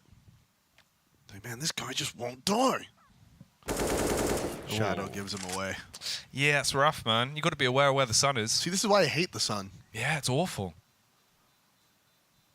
It burns you. It makes you die in video games, and it's just kind of cringe. Yeah, and it's like it's like too hot. Yeah, I hate that. You can't even, you can't look at it. Like, oh, what, you're so cool. Like, what, we can't even look at you. Shut up. Quite arrogant, really, isn't it? That's what I'm saying. Like, grow up. Yeah, stop it. What a fool. The ego is out of control. No, it really is. Unbelievable scenes. But finally a good response from Astralis. They needed to get around on the board, and they find their footing. It looks a bit dicey When Farlig missed that shot, I was worried Zibex was actually going to fall and then things could have got so bad for them. But he's fired up off the back of the SMG kill, goes running into the site, pieces it together, and they do get their first round on the T side. I'm surprised after Farlig missed that shot that Inter's just like stayed there. Just posted up with the M4. It's like, all right, no, I guess you can have the second one. You want another pick? Yeah, it felt wrong that you missed the first shot. You really should have killed one, so I'll just hang out here for you. Or maybe his S key broke. Fell off. Yeah. Had to put that back on. Ratio. Yeah. Well, 4-1. Early flashes towards middle from either side. Config, he's just going to run through. Wanted to go for something rapid on the SMG, but Hobbit, he hits that. Hobbit just has Config's number right now. He knows exactly how to counter it. That's like that's definitely the third time he's killed him. Yeah. Maybe the fourth. And it's scary as well, because obviously I was talking about it in the pregame, but Config on T-Side Nation, he's a different beast compared to most players. Yeah. So if you're able to isolate him time and time again, he's going to get frustrated, and Astralis are going to get quite annoyed by it. Glaive, though, he's been mean mugging at middle. That's his second pick now. And Axile's pushed up, and he's heard this. He would have heard Glaive running away. He doesn't want to commit to the flank too early. Ooh, and for this reason, Glaive now, he's back. Oh, the timing. Axile, does he clear middle? Surely when he walks around the corner here, he's going to check to his left, and Glaive is going to go down. That is it. He's sad. He's lonely. He's dead. And now it is Nafany and Shiro inside of the cave. Counter Molotov is perfect. Blamef can't go through it. He can't waste that smoke either. They do need it to get out into the site. And by pretending to fall back now, they've repositioned and they've walked straight into Farlig. That's the op kill for him. They do have the crossfire in sight. Can Astralis find them? Can they land these shots? Zip, hoping for the pick. Knows there's a player tucked in towards the back. That's the spam to force him to face. Shiro, he's dancing on a knife's edge. Enters, he'll swing around and say goodnight to Zip. There goes Farlig as well, so it's all on Blamef, the man with the big biceps, but he can't bite back as he's dead. And players, they get a 5th round on the CT side. Ooh, look at the hype from him, eh? He was coming in hot right there. Those fist bumps got dangerous, but broken knuckles could be coming out. Take your wrist clean off. So Astralis, you know, it seems like when Config goes down in middle, they sort of, I don't want to say get lost. That's not exactly it. But they play very slowly when Config's dead. And that's why they've put these rounds down to the point where they're almost timing themselves out. They actually did time themselves out in the one round towards A. And here, you know, just 15 seconds left. I think there was 20 seconds when the player died inside of the site there, and it's just like you're running it real low. Without the utility, those late round executes are really difficult. Because it's the utility that makes those late round executes work, because you molly out all the spots they could be in. The CTs hopefully have used all their utility by that point, right? That's sort of the idea.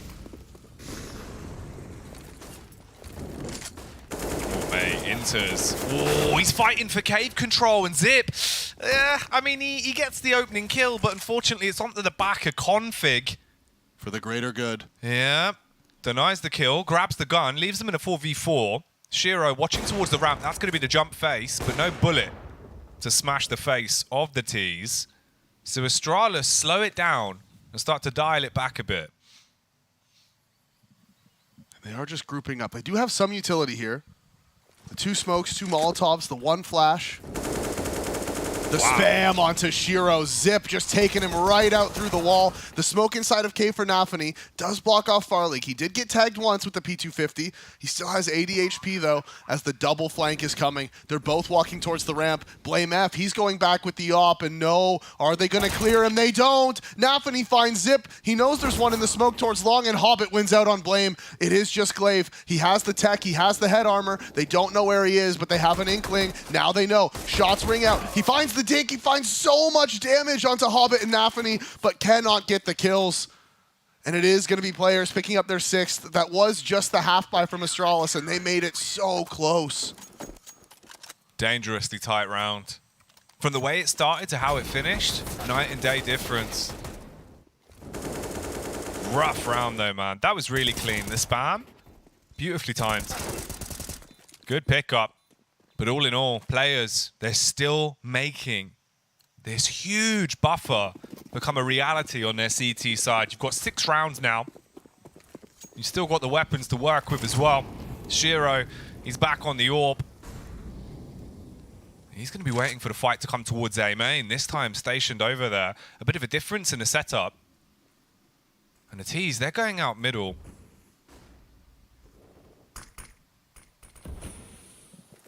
And remember, this is Astralis' map pick as well. There's another opening for Astralis. BlameF finds the first onto Inters.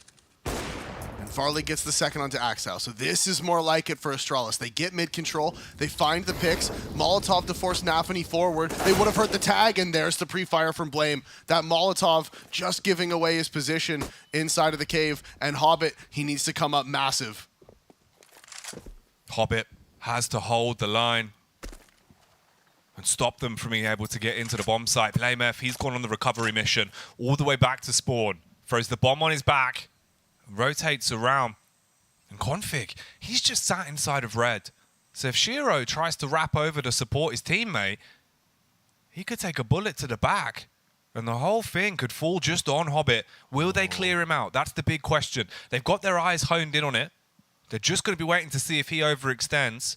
But they do flick off. Oh, timing's going to be absolutely everything here. Zip's a little bit paranoid about it, and he's going to hold the angle. There we go. That's the frag now found.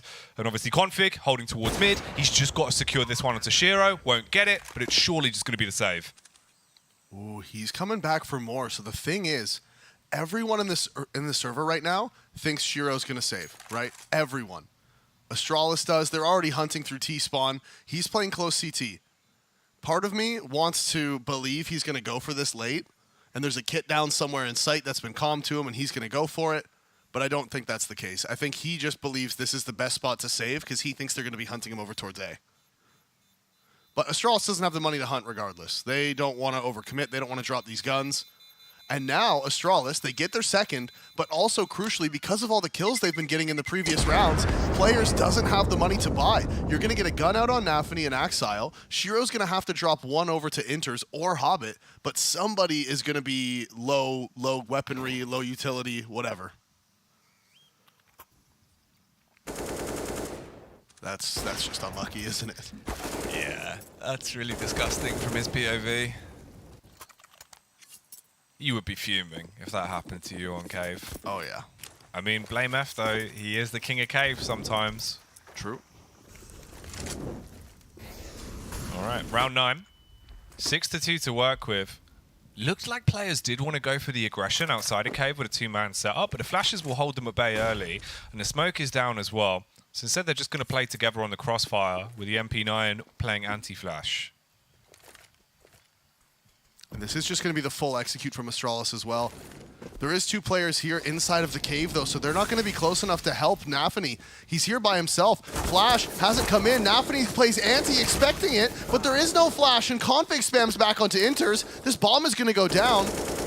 And you could see there, Nafany, he was tucked in the corner. He was playing anti-flash, but there was no flash coming from Astralis. They just ran at him. Ooh, Config goes walking past Hobbit. He's able to get one shot off, but he's fumbling with the guns. And he gets gatted down by BlameF. So Shiro and Axile, the last two, all the way over towards the A site, forced to just save this. So this will be a third round for Astralis with just the one casualty on Config.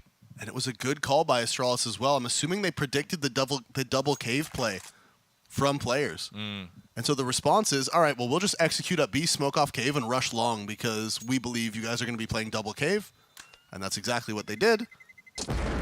And Astralis pick up their third. They've now broken the money from players, so this should be, should be the fourth for Astralis on the T side. Remember, this was their map pick.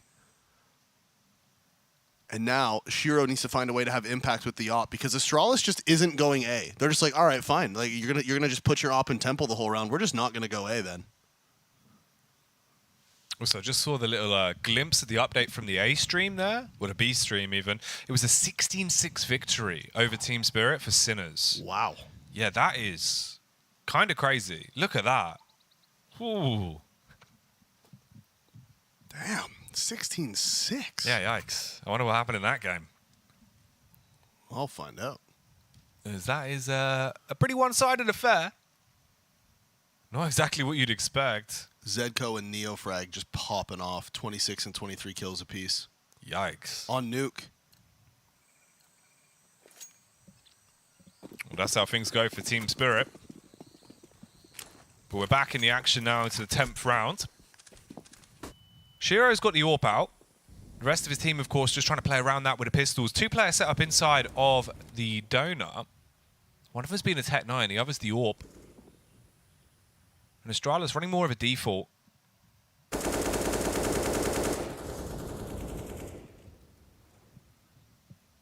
And they just want to try to figure out where the AWP is exactly, right? That's sort of the idea. You don't want to run into the saved AWP.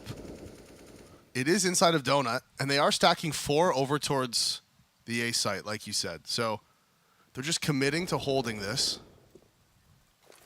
And if Astralis goes B, they're like, all right, that's fine.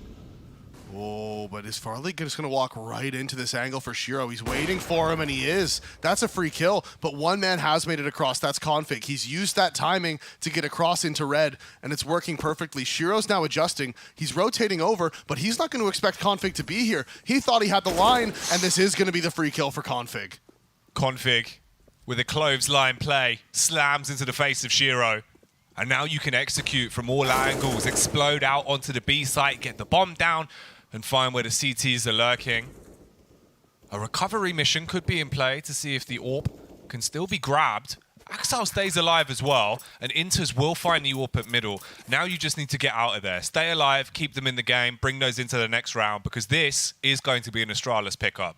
And if Hobbit can actually pick up this other AWP towards CT, there's nobody looking at it right now. He's able to grab it. That's a double AWP being saved here. Never mind, he throws it away. Oh, he's going to cycle both of the guns, so he does actually take the AK with him as well. I think he's going to throw the AWP away and try to just save the AK. Players, they don't really double AWP a whole lot. I think sometimes I've seen Axile with it, but that's about it. They're not huge on the double AWPs. So I think it's more likely he just throws this AWP away now. Yeah, he just goes for the AK instead.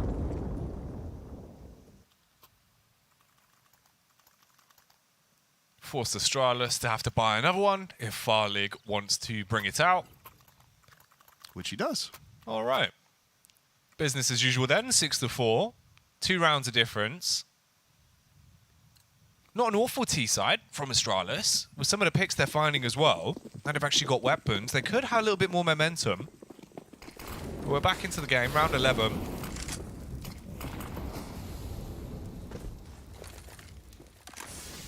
Lots of utility going out in mid. Ooh, Farley, he runs straight up for that pick and cave. There's nobody there to find just yet.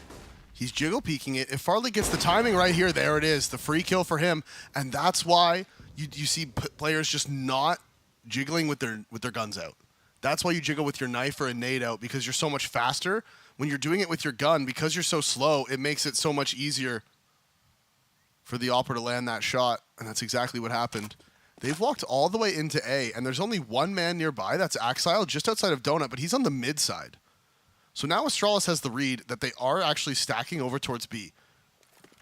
And they are just calling the bomb to A. So sometimes you might commit to going towards B with the double flank. On this occasion, they're just going to call everybody back over. Now, the one thing they don't have control of is Donut, but they have a ton of utility. There's no reason for that not to get smoked off here. And this will just end up being the save from players. When this bomb gets planted, it'll just be the save. There's the smoke for Donut. And I don't imagine they'll go for this. Oh my god, they are. And Config gets Shiro again on the rotation. 2 rounds in a row now. Bomb is going to drop, but that shouldn't actually matter. They should just be able to recover that one and plant. Surely. Guys. No, not like this, please. Drop that re-smoke. No! He gets the bomb again? How are they doing this? How is players letting this happen? They're making it happen. The op kill from Farlig, and Glaive does get the trade back onto Axile. Finally, he's stopped. And it is going to come down to the 1 versus 1, and Hobbit knows where he is. He's jiggling. He's trying to bait the shot. If he can get this one out, this could be massive, and Farlig misses, and players somehow win that round. Astralis completely messing up the plant. They mess up the post plant. They don't cover the guy planting, and somehow players win that round. What a absolute mess up from Astralis. Man, they have made a meal out of that one. Astralis, it looked so shaky, so fragmented. It finally felt like they had gotten back to a point where it's like, okay, you're going to get the round now. It took you a little while, but you're going to get it. And then no, Hobbit, he closes it down. 14 frags to his name. A 7-4 split. Oh, that is soul crushing. Okay. That is going to ruin you. And there's no excuse for that, okay? Because Config had full CT control, and he killed the person rotating. You have 4 guys towards the site. 4. The only place they can kill their bomber from is Donut. The first kill on the spam, okay, that happens, right? Okay, fine. These next kills that he gets are ridiculous. Drop that smoke into Donut. As soon as you hear him spamming the smoke, everyone needs to be shooting back at him. Molly behind the smoke. Spray into it. Do not let him make that play. There's no reason to not have 2 players dedicated to fighting the man in Donut.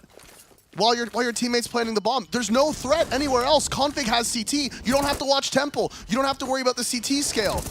Just what a mistake.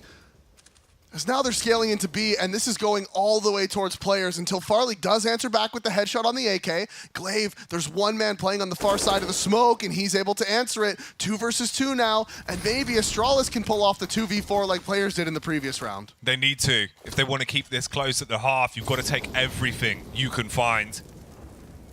Shiro, he's on the site. He's got the backup of Axile. Glaive, suspicious about the fight from middle. Farlig's walking into cave, and he's actually going to go for the flank the whole way round. He's clearing out through Donut and pushing up into the A site. Farlig's just held for this towards cave the entire time.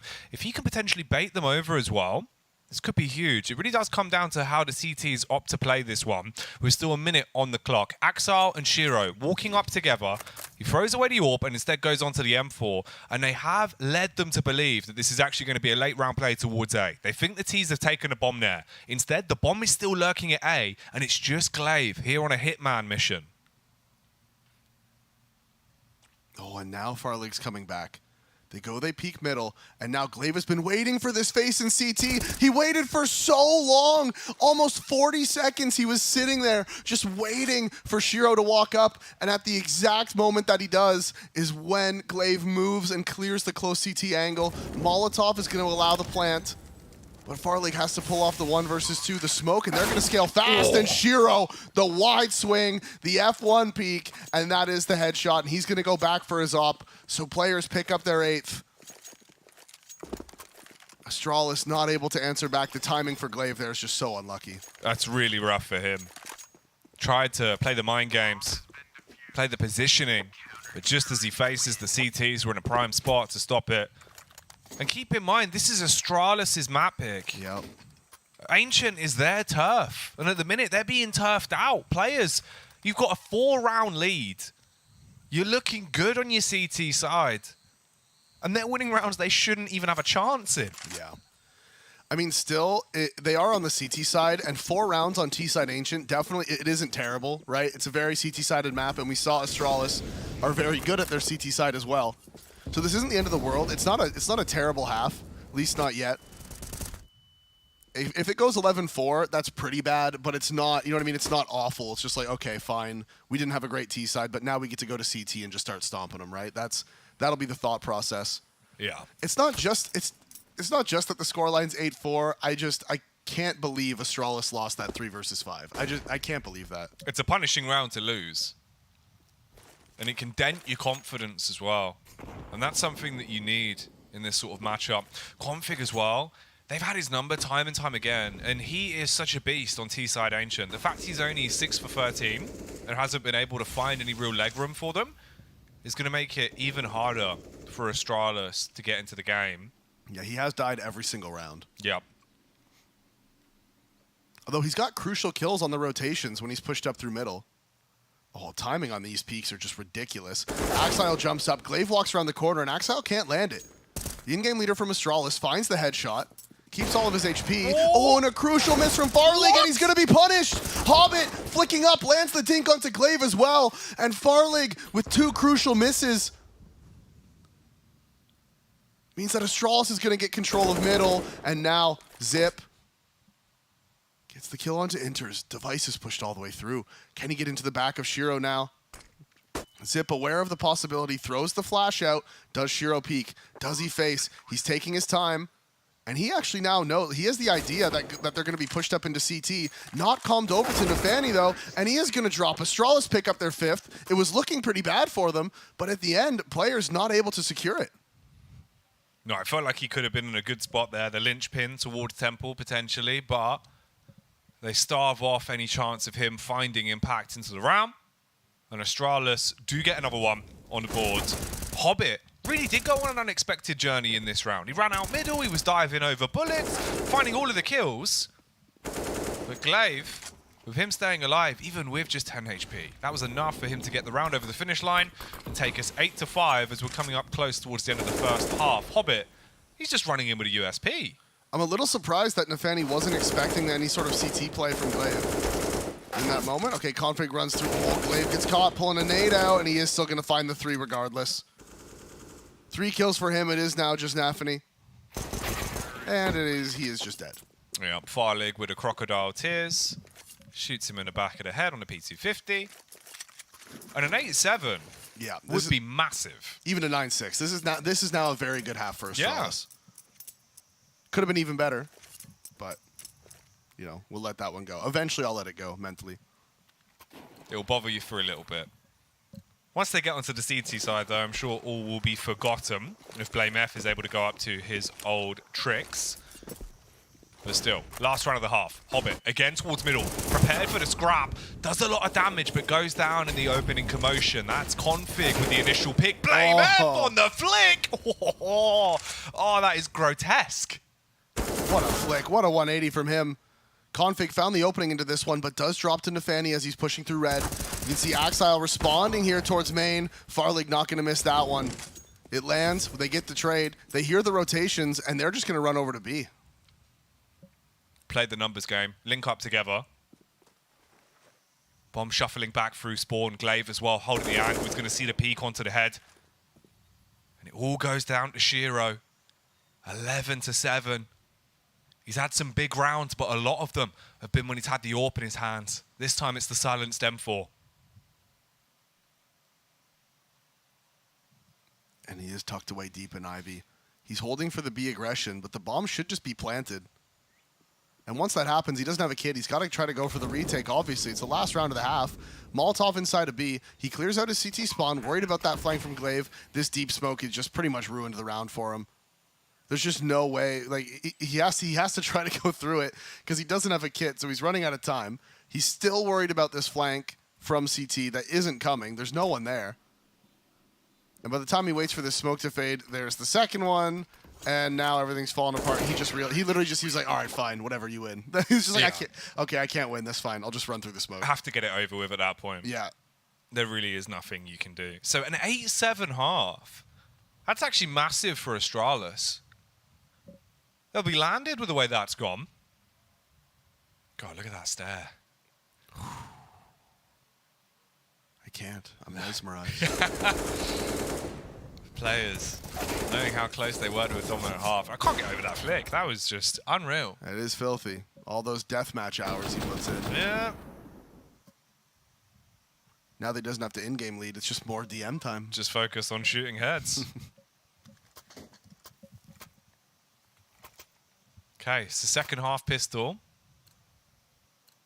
Zip's got the dualies.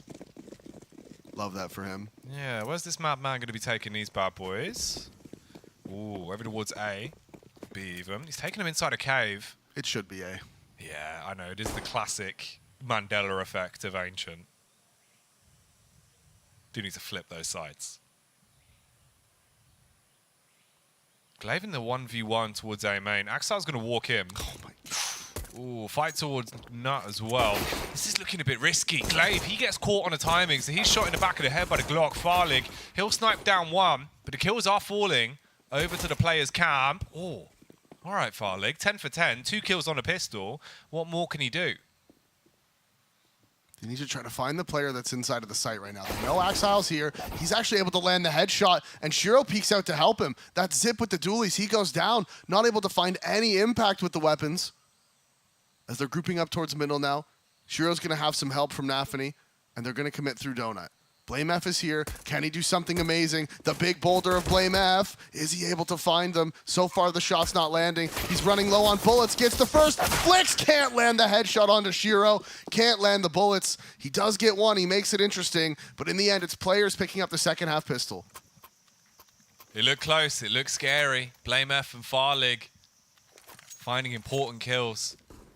But Axile, he did an awful lot. Massive round from him. Mauls the CTs of Astralis here in the second pistol.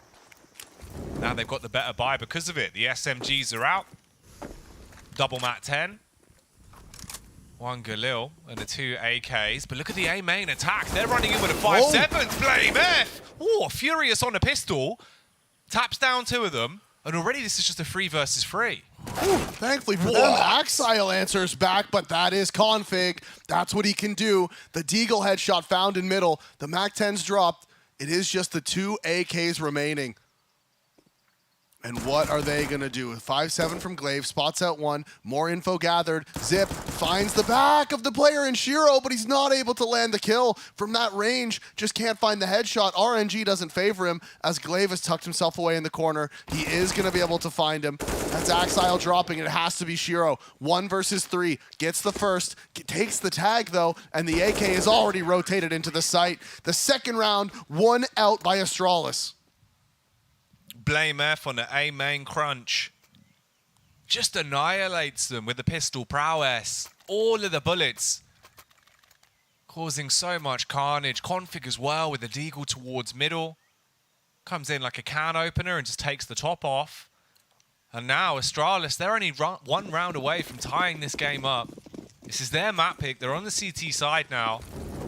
And they're making it look a lot more lively. Tech 9s for players. 1 P250 as well for good measure. And they're all grouped up outside of B. We know what Astralis like to do here. Blame F, when he's in position to push, he tends to just swing on you at cave. Oh, yeah. I think if he had an M4, maybe would be a little bit more confident in this fight. Yeah, the FAMAS not so much. No, the gun does suck. Mm-hmm. Do hate it. It is just kind of bad. They're all grouping up towards ramp. And the execute should be coming in. They have the utility for it. Oh, Shiro and the quick switch. Molotov's coming in. The only man in the site is Zip. He has the MAC-10. The flashes are good. They full blinded him. They're going to rush up towards long. Farlig is only here. He's the only one here for the response. And respond he does. 3 M4 frags for him as Hobbit finds Blame. It's the 2v2. They have the map control, but Config coming in with the swing. The double headshot denies players their bomb plant, denies them their response. The stone cold killer at the end of the round there. So it's all tied up. It's neck and neck. 9 a pop for either team. And this game has been so back and forth into a few of the rounds. So many weird plays, the moments of madness. The players have nothing to invest at all, just Glock. So this should be a formality for Astralis. Get themselves on the double digits first. Is that Ecos? Can you smell them? Do I smell Ecos for Blame F at B? Oh, it looks like it. Dun, dun, dun, dun, dun, dun. Benjamin. Dun, dun, dun, more like dun, Harrison Ford as he dun, runs in, dun, taking dun, the treasure there. dun, 2 dun, kills on the M4. He wants the 3rd and final one on the spam, but instead Axile goes down to Zip in the close quarters engagement. And Blame F, whenever he smells those ecos, he becomes that big rolling boulder down the lane. Trying to find every single one of those. This time with the M4, he has confidence in his swing. 3 kills for him on the round. And that was the full eco, of course, for players. So now we're going to see the guns brought out. Shiro shouldn't have the op. No, he doesn't. Well, I just realized Inter's on 2 and 15 right now. Yeah, man. He's had a really slow game. Oh, that's rough. No, it's a shame to see. But this is not a slow round at all. They are just running out A main and trying to execute onto the A site instantly. Execution against Glaive. He's gone down, as you say in his name, and he's woken up.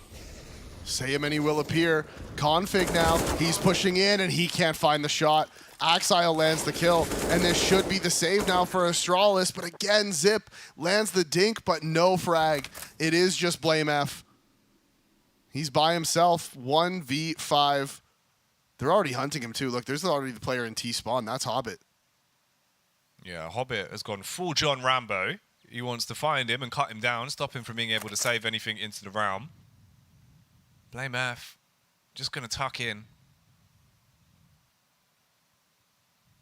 Needs to hold on to all of his equipment here.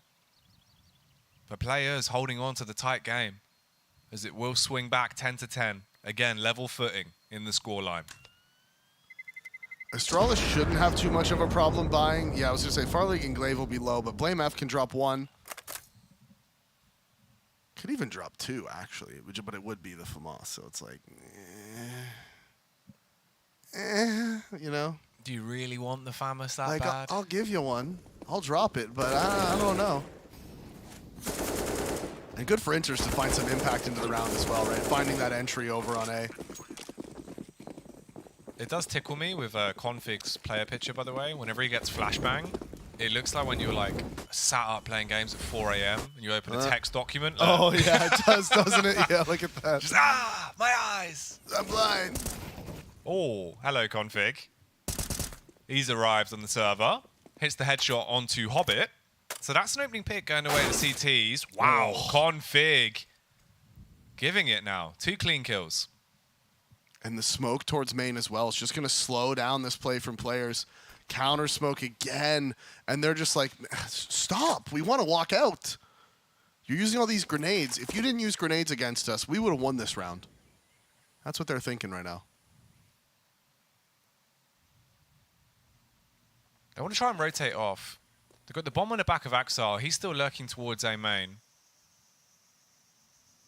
They expect the CTs to have taken deep control as well after they found those opening picks towards the B site. So they're going to take their time clearing out all the angles.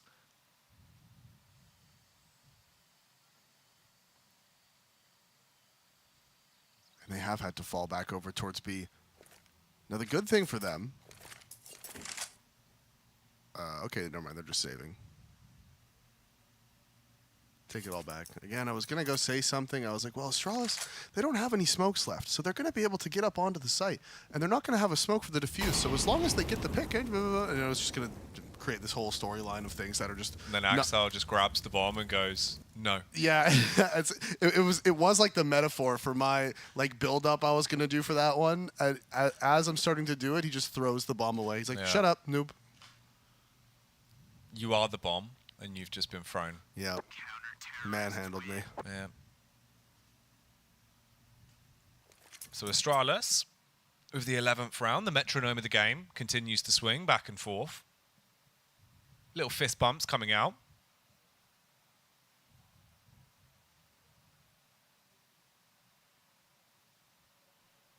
And players, they haven't really found a way so far on the T side to get out mid and deal with config, right? It's still very early in the half.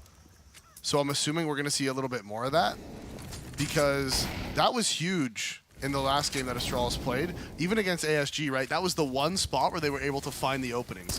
Like, yeah, Astralis beat them 16-5, but that was just because the other 4 players, I mean, Blame F at lane was just an absolute monster in that game. Yeah, no one could stop Blame F then. He just ran away with it, did whatever he wanted every single round. And here again, he's pushed up onto Cave as well. He's been able to peek out and look straight down the ramp. So they've already got so much map control. He will cascade back, though, after the utility comes out on middle. But they have got a deep smoke. And the T's are walking off. And there was some aggression here inside of A main. Oh, and Config, he's still here. He's still nearby. And Axile actually lands the shot. First bullet, straight to the brain of Config. But they still have 2 players inside of the A site. Because Farleague has been posted on this line in middle, they know that no one's crossed over to red. And so that allows them to play heavy towards really whichever site that they want. 2 inside Donut, 1 now in CT spawn. That is Blame F. They're gambling over here towards A. And Glaive, he is peeking out into mid, but he's still nearby as Farleague's come back, and he's going to get the first contact. Gets the 1, needs to jump away. Blame F with the 2nd, and they're in such good positions now. Turmoil caused towards the temple from Blame F. Glaive as well. Stops the bleeding. and doesn't allow anyone access into the A site. It's just Shiro with the AWP, scoped in, looking to punish, but time's ticking away. Hits the first flick, can't land the adjustment shot onto Glaive, goes down just before time passes over in the round. And Astralis, again, adds another piece to their counter, getting closer and closer to that 16th round to lock down the first map here. This is their map pick in the best of 3. A best of 3 which decides which team will be going to the major in Antwerp. And double op was recovered for the CTs as well. One being passed over to Config. Is the mid player for the team. Counter smoke coming in towards middle. That's just to deny the information. As he is down at the bottom. And they actually have both ops over towards A. We have Farleague posted on A main. He is by himself and he's in a very advanced position. And that's where players are going. It's going to be difficult for him to multi-frag. He might find the opening, but they're going to close him down. He's poised, he's prepared, but he misses the initial shot and they go sprinting up behind him. Hard commit with the AK spray and he falls because of it. Now you've got an edge. You need to get the bomb down swiftly though. Smokes are up, bomb going down. CT's fighting back towards CT spawn, but there's a second frag for the T side in a round and all things are going the way of players as it's just Config and BlameF that remain alive. Axile, he's been sent off to the Burns ward, but players are certainly heated up in this one. And Farleague, he just wasn't expecting the A play. He's playing close. The idea there is you just find the pick on the 1A lurker, but they were going for the full A execute. As soon as he heard those nades being pinned is when he should have been running away. He wanted to get that first shot off. And the player he shot at, yeah, he missed that guy in A main, but that wasn't the player that was going to kill him. It was the guy close on his left that was the threat. You can't get away to Donut. You don't have the time. They're just too close. So even if he landed that kill, he still gets immediately traded. And then his team, they're not able to rotate in time because they think he has a main control. So that no one's close enough. And it's just, it's a huge problem. It's not necessarily a mistake because like they didn't know they're going to do a full A execute. But it is like, I don't know, as soon as you hear those nades being pulled close on your left, if you hear a nade close left when you're there, you need to just get out of there. Run and jump away to Donut because you are going to die.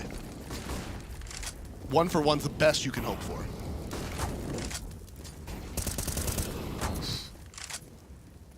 Rambunctious attack towards the ramp early and Config scoped him with the AWP. Takes the legs off.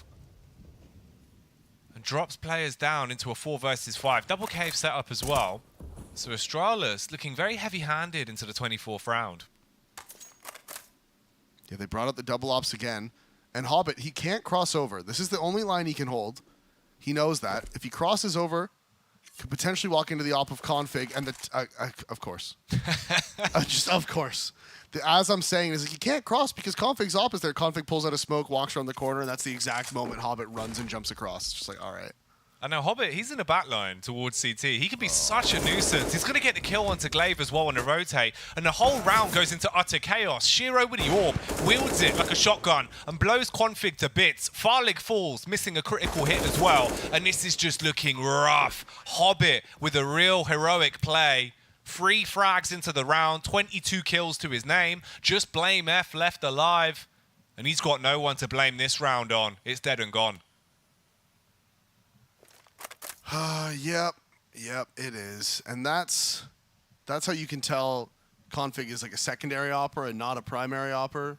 Because an opper recognizes that you cannot give up this line, right? It's so important to not let them cross. And the worst part is, because he threw the smoke and then re-peeked out into mid, from his point of view, no one crossed. There was literally like half a second when Hobbit could have crossed, and then it's just the exact half a second when he did. And so that wasn't communicated over to Glaive, and then Hobbit's in the back line. He gets a free pick. Config drops because they molly him out because they know he's in there because he just threw a smoke and scoped and made a bunch of noise. And then as soon as Farleague misses that one onto Hobbit, it's just done. It's just over. It's just like, just hold the line until they force you off. It's so important. You have to just post up and just hold it. If they force you off, they force you off. You can communicate it over, you know, you can do whatever. But until they make you leave your line as an opera, you're not supposed to give it up. Oh, triple boost coming. Inter seem to be partially aware of it at least. Oh, you know what's funny? I just realized. So Inter's got that opening pick a couple rounds ago, right? They put him up to 3 frags. But then his Molotov team killed Axile, so he's back down to 2. Oh, no. And then if he dies right there to the triple boost, it's just like insult to injury again. Just even worse. It's just like, man, give him a break. Getting progressively more tilted. Yeah, just give him a break, man. Come on. He didn't deserve for wrecked. Shiro's going to be watching. He's hit this shot in the past. Oh. This time he does actually miss it, and he's able to jump away. So the CT still have 5 alive. Oh, blame F. With the hero M4, takes the peek out towards middle, but Shiro does find the reaction shot. Stays alive with 9 HP. And now it's a 5 versus 4 with all of the Ts marauding their way into the B site, which is completely open. They should be able to get this backstab off onto Hobbit as well. So that's potentially an AK grabbed, which they could either save or use into this round. The game's tied up 12-12 at the minute, and they are wrapping back round towards B. They're going swiftly into this one. They're bringing the rifles here as well. Farlig, he's only on 22 HP, and he's looking for the kills. Zip's got an AK, he's pulled up, hard spray from Inters. There's the follow-up frag from Axile, and it's all on Zip. He's gonna be swung on, does hit 1, down to the 1v2. Oh, he's taking a peek out on the ramp. Shiro is so low, he's only got 9 HP. There is a defuse kit in his back pocket. He's grabbed the flashbang as well. Clears the ramp. Does he expect the face from the cave? He wants to tap the bomb. Watching ramp, expecting them to peek together. They are going to face onto him. He's seen one. If he goes in, he might be able to cleave his way through them, but it's a bait so that Shiro can watch the line with the AWP. He hits the shot, pulls back the bolt, and another round goes there. What was that? Sometimes it's got to be done. Little hand slap. They could have just started holding hands. That would have been cute. Yeah. So players are battling back. They're fighting back. They're keeping this close. Realistically, Astralis' money wasn't very good. They should have held on to those 2 guns that they had. They kind of... It's not that they needed them per se. Actually, no, they did need them. Look, Zip and Config are both on FAMAS just to make sure they can get the full nades. There's no kits. They needed to hold on to those guns. It's a small mistake, but it could cost them this round. And if they lose this round, then they're on half buy, which means they're giving up match point. Oh, map point. It is BO3 now. BO3's now after all. And also, this is the qualifying game, so one of these 2 teams will be at the major in Antwerp. If you want to get your tickets, QR code is on your screen. Next time that one pops up. Yep, next time it pops up, you scan that bad boy. It's a hot commodity. Once they're gone, they're gone. They ain't coming back. But will Astralis be able to come back with that weakened buy? Ooh, very aggressive play down the bottom of ramp. Spam out on a Famos. M4 gets that kill. Probably does. Instead, it's just a ton of damage distributed between the Ts. Oh, Hobbit, he's waiting for this one. He's going to walk in and finds the headshot onto Blame F. Oh. Follow-up tag as well. Bit of a stalemate, but you do have the firepower advantage in the battle of attrition. 5 versus 4, with still 1 minute and 10 seconds on the clock, and Hobbit, he's just going in. They're grouping. They are going to clear him, but again, the FAMAS isn't able to land the kill. He swings out, gets 1 more tag onto Farlig, puts him down to 66, and now the pop flash is in. It's so good. They don't clear the angle. Axile spins, lands the headshot, and gets the second. Farlig cannot respond. The bomb is going to go down, and Config, with just the FAMAS, has to save, and this is one of the saddest saves in Counter-Strike right here. You know you have to hold on to the FAMAS, but you're like, really? Do I, though? Like, do I need this next round? I'd rather have a Deagle. Yeah. Worth its weight in gold. And no opportunity to really be bold with this Famos. So the round goes the way of players. 14 on the board, 1 away from map point, 2 away from the win. On the home turf of Astralis, they chose Ancient into this best of 3. And if they can't answer back soon, they could be losing it. Then we'd move on to Dust 2. And Dust 2, that could be a spicy little meatball, especially if players are able to pick up this and take the upset win on Astralis' map pick. This whole series could go from looking like we're going to get 3 maps out of it to potentially being done in 2. I'm shocked that they haven't been able to do more here on their CT side. Some real close rounds, don't get me wrong. But it just seems, I don't know, it just seems wild to me. And going into Dust 2, The big problem for Astralis is that in the last 3 months, they've played it 5 times, haven't won a single time.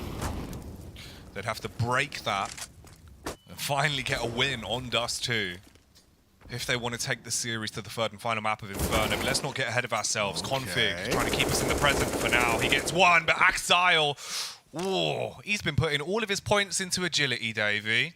Man's flicking and certainly bickering back. That's the one saved weapon for the CTs as well. So now it's just pistols in a 3 versus 4. And he's popping off. Now, don't get me wrong, he's no Spinx, but still 27 and 13 right now for Axile. And a massive impact player. Him and Hobbit have had some just absolutely unreal rounds that have just single-handedly they've been able to pick up the wins. As the flanks are coming in now, but like you said, just the pistols, only armor on Blame F. Unless Zip can do something dirty with this Deagle from CT spawn. This should be around going the way of players. Farleague has grabbed an AK, but again, like I said, no armor. And now the nades isolate Zip as well. Farleague's making noise. Shiro's heard him. He spins. He lands it. That's the AK down. And again, it's one of those moments where it's like, you probably should have just saved that, shouldn't you? Like, what do you... Were you going to go in and kill them all, were you? Yeah, gonna run through the donut and one tap 4 players. Is that what you were gonna do?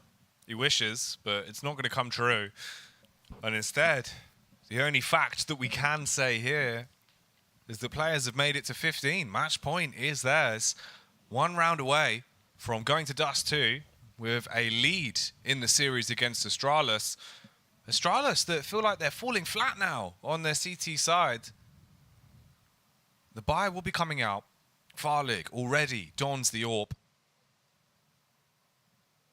Curious to see what the response will be from Astralis. It feels like they're giving so much respect over as well, which isn't what we usually see from Astralis. They do go for a double AWP though, so Glaive's got the second scope this time.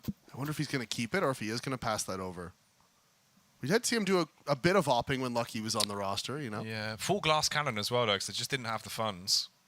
Yeah, he goes for the nades instead of the light armor. He had 800, and he was trying to decide there. You could see he's like, do I buy the light armor? Do I buy the nades? All right, I'll buy the nades. So he's backing himself to land those shots and be able to get away. That's one thing that any secondary opera can be good at, is just practicing where you take your shot, fall back to your next line. Take your shot, fall back to your next line. If you position yourself well, you can make it so you're going to get 2 or 3 shots off at any given round. Flash goes over, tag onto Nafany. Now, Blame F would have called that. He would have called that you're hitting him. And he spins, he looks at his teammate like, are you shooting me, bro? What's going on right now? He's worried about it.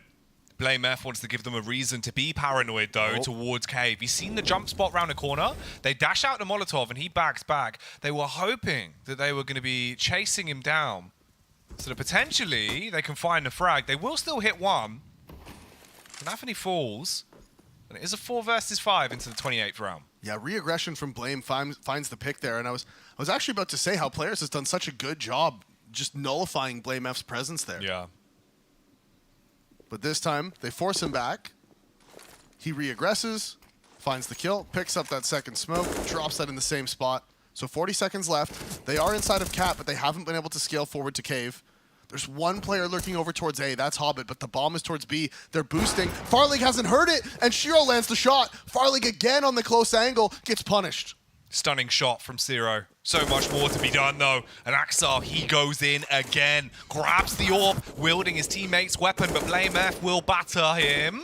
And it all falls down to a close 3 versus 3 with just 16 seconds on the clock. The bomb is sprinting in towards the A site, and the CTs believe it to be B. Shiro can get the plant just in the nick of time, and we're into a 2v2, all on the line here for Astralis. What a call by players to rotate over. Blame F drops to enters inside of B, and that even solidifies the rotations, and now the CTs are split. They have to scale forward. Glaive has the AWP, but it is the glass cannon. Is he going to be able to find the shot? He's tucked away. He's missed him. He's running forward, and this should be a freebie for Hobbit, and it's not looking good. No, he clears it! Glaive, absolute genius to find that frag, and the second!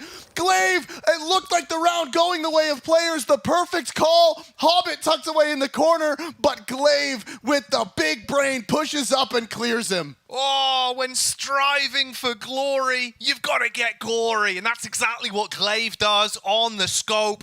2 big shots. impact frags on the secondary AWP there, and they keep themselves in the game. They hedge their bets slightly closer.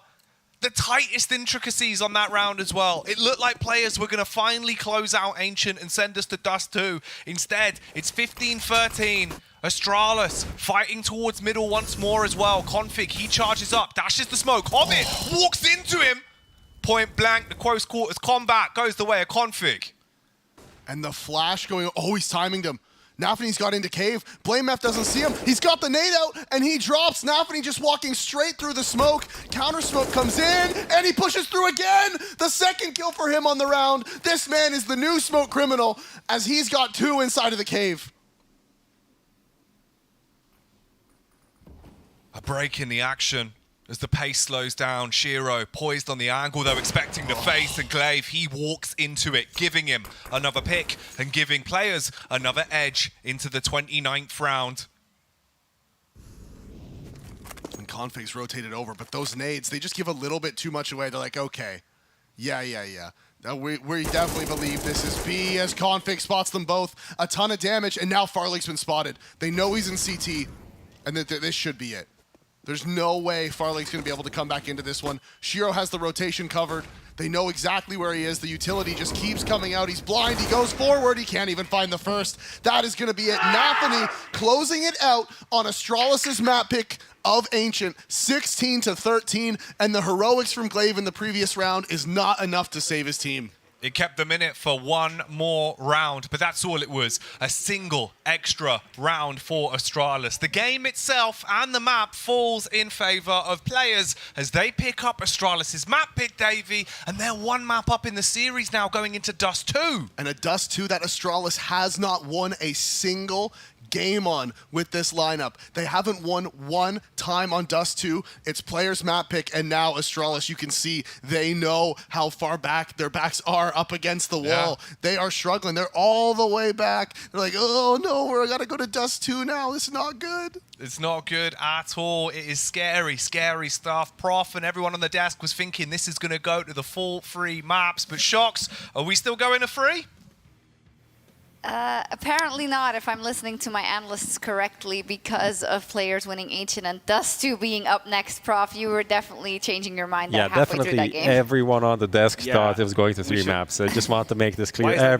Why is that message out there? Let's we just all agree. No, but Maniacs is definitely out there. Let's say it is the hope that we would see 2 teams that are playing the best Counter-Strike they can show us, and thus they give us 3 maps. But players, in the end, they got a little hairy, right? Nafany really had to step up, but that triumvirate of players just putting up the numbers. 3 of the best players we have in the world.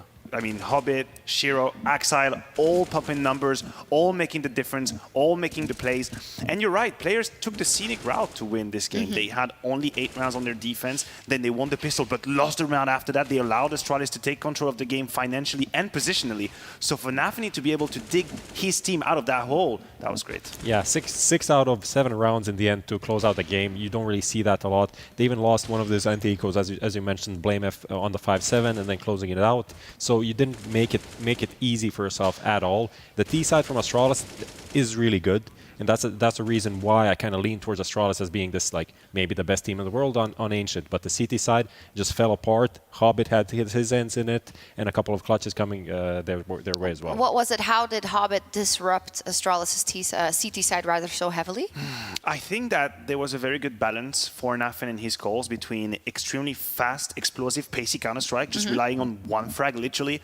And then after that, after you've shocked your opponent, you play a bit more of the timing-based, default-based, and this is where Hobbit did his best work. Is this when I often hear players, oh, they're annoying to play against, Prof? Is this what you mean? Yeah, I mean, I think Hobbit kind of even mirrored Config's play, but did it better, because we talked about Config in the lead-up. How well is he going to perform? Not doing so well at this tournament so far. And Hobbit is a player also on Ancient that can pull off similar plays. Go into these lurky smokes in mid, get into the CT spawn, and then make all of these rotations super uncomfortable and make the CT side that's usually super strong just very, very on edge. We actually have a couple of rounds to show, Hobbit. Let's take a look at round 11 specifically, which I think was, it's such a shame that Astralis can actually not close that one out. Yeah, it's a little bit of a fumble when it comes to Astralis on that one. You see the positions they were having in the lead up to that clutch. It's a 5v3. They have everything they need, and now there is going to be a bit of an unfortunate situation with the smoke right here. That's not even a gap, that's a highway. And Axel completely catches Blamef off guard. Nafany finds another kill, and a 5v3 that looked to be completely under control is actually down to 5 seconds. Sorry, living Hobbit, and obviously we'll have to give a shout out to the Jiggle Peak right there. The 1v1 against Farley here is huge. Like, this is so patient, just baiting out that one shot, waiting for it to come, and then wide swinging. Let's be real, in the end, Farley could have had that shot. He could have and should have had that shot, and then again in the second half we have a similar scenario. Did you think woulda, coulda, shoulda sometimes on those Farley shots when it came down to the clutches? I mean, wasn't really an amazing performance by him. We were talking in the green room about Farley versus the previous Hoppers, and I'm still not sold that he can lift this team to a next level, and maybe not because of him, but because of how they use their Hoppers. Yeah, I think that's a really interesting conversation maybe, right? Because obviously there's some shots that you think should have maybe made it, but what is it when you say the way Astralis use their Hopper? You have to put your Hopper in a situation to have as many shots as possible. Essentially, have the ability to rotate around the round and around the map, and when you miss one, to drop back and have some support, have a flash smoke, everything for you. Like, they were just leaving him to anchor the A site, essentially. It's a weird way of using your primary Hopper. I know, and I wonder if this isn't a consequence of that whole period they had with Lucky. That was a little bit missing, like hit or miss, and then Glaive at some point even took out the AWP.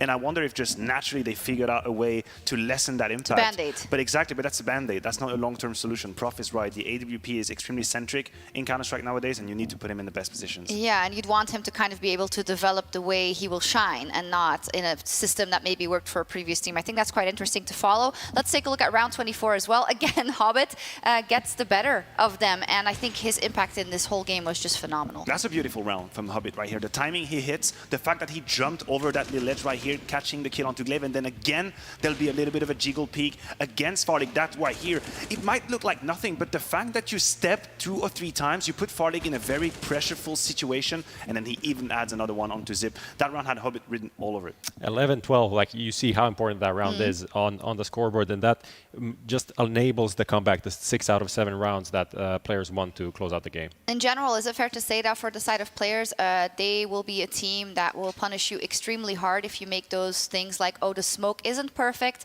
my positioning isn't perfect, etc. Do they get the most out of those situations? I think, like, firepower-wise, especially when you have these 3 players popping off, you can't get away with mistakes. Okay. They don't allow that. Well, Astralis made a couple. They still made it contentious, but it was their map pick, right? So that's just not enough. That's my problem, Shocks. I would like to join you. I would like to say, oh, you know, that was a good try for Astralis. But again, it's the context of how that first map goes away. It's when you have full control on the CT side of Ancient, your map, the most CT-sided map we have in the game, and yet 6 on the last 7 rounds go by the wayside. This just tells me that players are in a much more comfortable position. And now we're going on to Dust 2, baby. Players. Yikes from me, dog. Yikes from me. 5 map losing streak on Dust 2 for Astralis. They decided to remove Mirage, which is also not a map that they're super comfortable on. It's maybe kind of a curveball in terms of what the preparation is going to be like. I would expect players to see a Mirage coming in and prepare for Mirage. Fair. So maybe they're not super prepared for Dust 2, but Astralis' Dust 2 has been horrible. Like, the cohesion between the A and B bomb site does not exist. And in case you've missed that, players inflicted a little bit of a correction to Liquid on Dust 2 Dream Pro League. And I think that's what everyone is fearing, the fact that they can just take over and eat you alive. Astralis haven't exactly given us insurances on Dust 2, so I truly feel like we'll have to rely on some of these individuals to pop off and counteract whatever that is. Yeah, and it feels counterintuitive to say that, because I feel like for Astralis, you're waiting to see how they can work as a hive mind, right? Which we say about a lot of the teams that do it. I think Players is a great example of that, because even if some of their players like Inters, right, are not having a big game, they will still have those impact frags that work in the kind of cohesion of everything. For Astralis, though, you're now saying, I need the star players to have a star performance, because does that mean you don't believe in the cohesion at all, or what does that mean? That means I actually don't believe in the game plan on Dust 2, and that's my problem. I think it's a very dangerous premise for a team, for me to stand here and say, well, it's going to take Config having one of these games, it's going to take Blamef having one of these games. That's because I don't have a lot of credit into the depth of their Dust 2 and how they approach it if I compare it to players. You're capitulating a bit, it seems like. Prof, I'm just winning with players. I see 2-0. Yeah, you did. You didn't say that, but okay. Let's imagine that you did for once. It's very difficult to see a way where you have Glaive, you have Farley, who isn't really popping off too much. You have Zipnix. These three players are not the most exciting young talents that we have in the scene. When you see them aim-wise, duel-wise, what they're going to do on the server has to be the Astralis system, has to be making more than the sum of their parts, right? And we don't really see that from this Astralis. That's what we actually haven't seen yet with that roster, and that's what I guess scares me. I thought Farley could be a solution and that he would plug a bit better than Lucky and he would do what he had to. Hasn't really been the case. Hasn't really been the case. Maybe they will shut you up and just win on Dust 2 versus players, or it could just be players who make it to the major as legends nonetheless. We'll have a quick break, and when we come back, we'll be back with Dust 2. I'm Maui Snake here at the PGL EU RMR Group B, and I am with players Nafany and Axile. We're going to see how well they know each other as teammates. So I'm going to throw you guys a couple questions each about each other, and you're going to see if you just know the answers. All right, so starting with you, we are going to see, does Axile, does he believe in ghosts? I think so, to be honest, because he's that guy who can believe it. So. Yeah? Yeah, do you? Yeah, I think it's true. Okay, all right, that's one on the board right there. Second, what is his favorite thing to buy on a half-buy round? Let me think. Half buy or? Like $2,000. Deal for sure. He would like to be honest, it's like in different maps it's different. On Inferno he would like to buy Mach 10 or Tech 9, I guess, instead of Deagle. But for example, if we will speak about Dust 2, I think it's Deagle or Scout. Okay. Okay, if you're talking about City, it's Deagle, and about T, I think Tech 9. Okay, so he got it. Yeah, okay, nice job. Okay, last one. What's his favorite map? Favorite map? Oh, it's a hard one. I'm pretty sure that it's not Ancient. I'm sure about it. And I guess it's maybe Overpass or Mirage, I guess. I believe so. Gotta pick one. Okay, let's say Overpass then. In all interviews, I said Overpass. Okay, all right, Overpass. That's 3 out of 3. All right, nice job, good job. All right, for Nafany then. First question is gonna be, what is his favorite spot to play on any map? I think ramp on Vertigo. Ramp. I guess it's easy one, yeah. That's a perfect one for me. Second question, does he prefer to travel by plane, car, or train? I think train. Train? Hard one because I don't know an answer. Because it's okay for me in travel in car or train or plane. Yeah, I don't care at all. For me, it's easy in plane or in car. But let's say car because when I was young, we was like traveling with family in car, so I like it. Okay, all right. Before you guys were a top team, who was his favorite player? Art. Art? I don't think so. That was Art. Probably. Okay. I mean, I don't have a player which I really like, but I like aggressive plays. So I would say it was Apex probably. Oh, exactly. But I'm saying because when I was in Gambit, I mean even youngsters, I don't have such player he was no one was my idol. But before Gambit, I mean in my first teams, it's pretty sure was Apex. Because I still remember how we was watching demos on Cash, and I was like, wow, he's so aggressive, and he was really strong. So yeah, I think it was Apex. Okay, all right, so that's 2 out of 3 right there. All right, thanks guys for playing. This has been another edition of Getting to Know Your Teammates at the PGL EU RMR.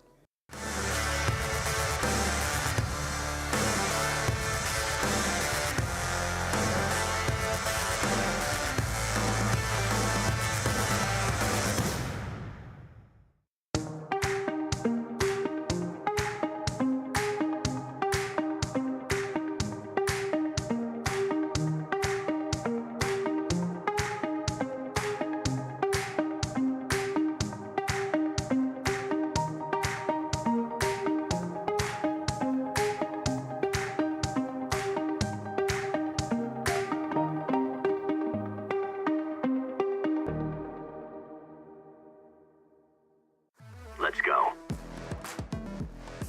Battle is on.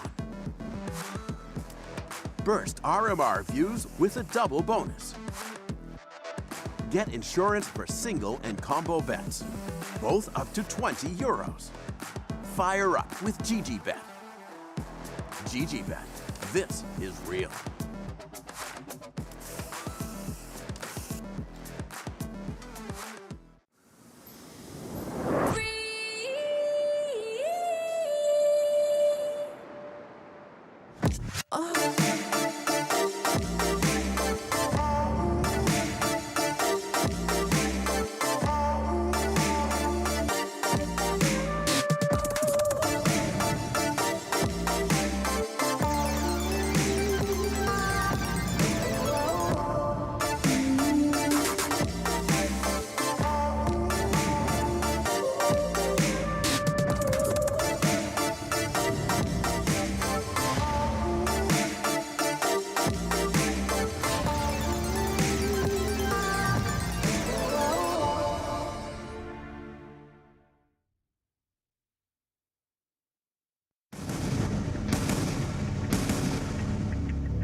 Can Astralis finally get a victory on Dust 2, or will this be players with a 2-0 running their way through the Danes and moving on to make it to the Major, Davey? I'm going to be honest with you, Jack. I don't think Astralis can do it. Dust 2, it has not been good for them at all. It's not. It's not looked good. It's not looked clean. They have been yet to win a game in quite some time, and that's the big problem, because you have to win this map, then win on Inferno if you want the spot at the PGL Major in Antwerp.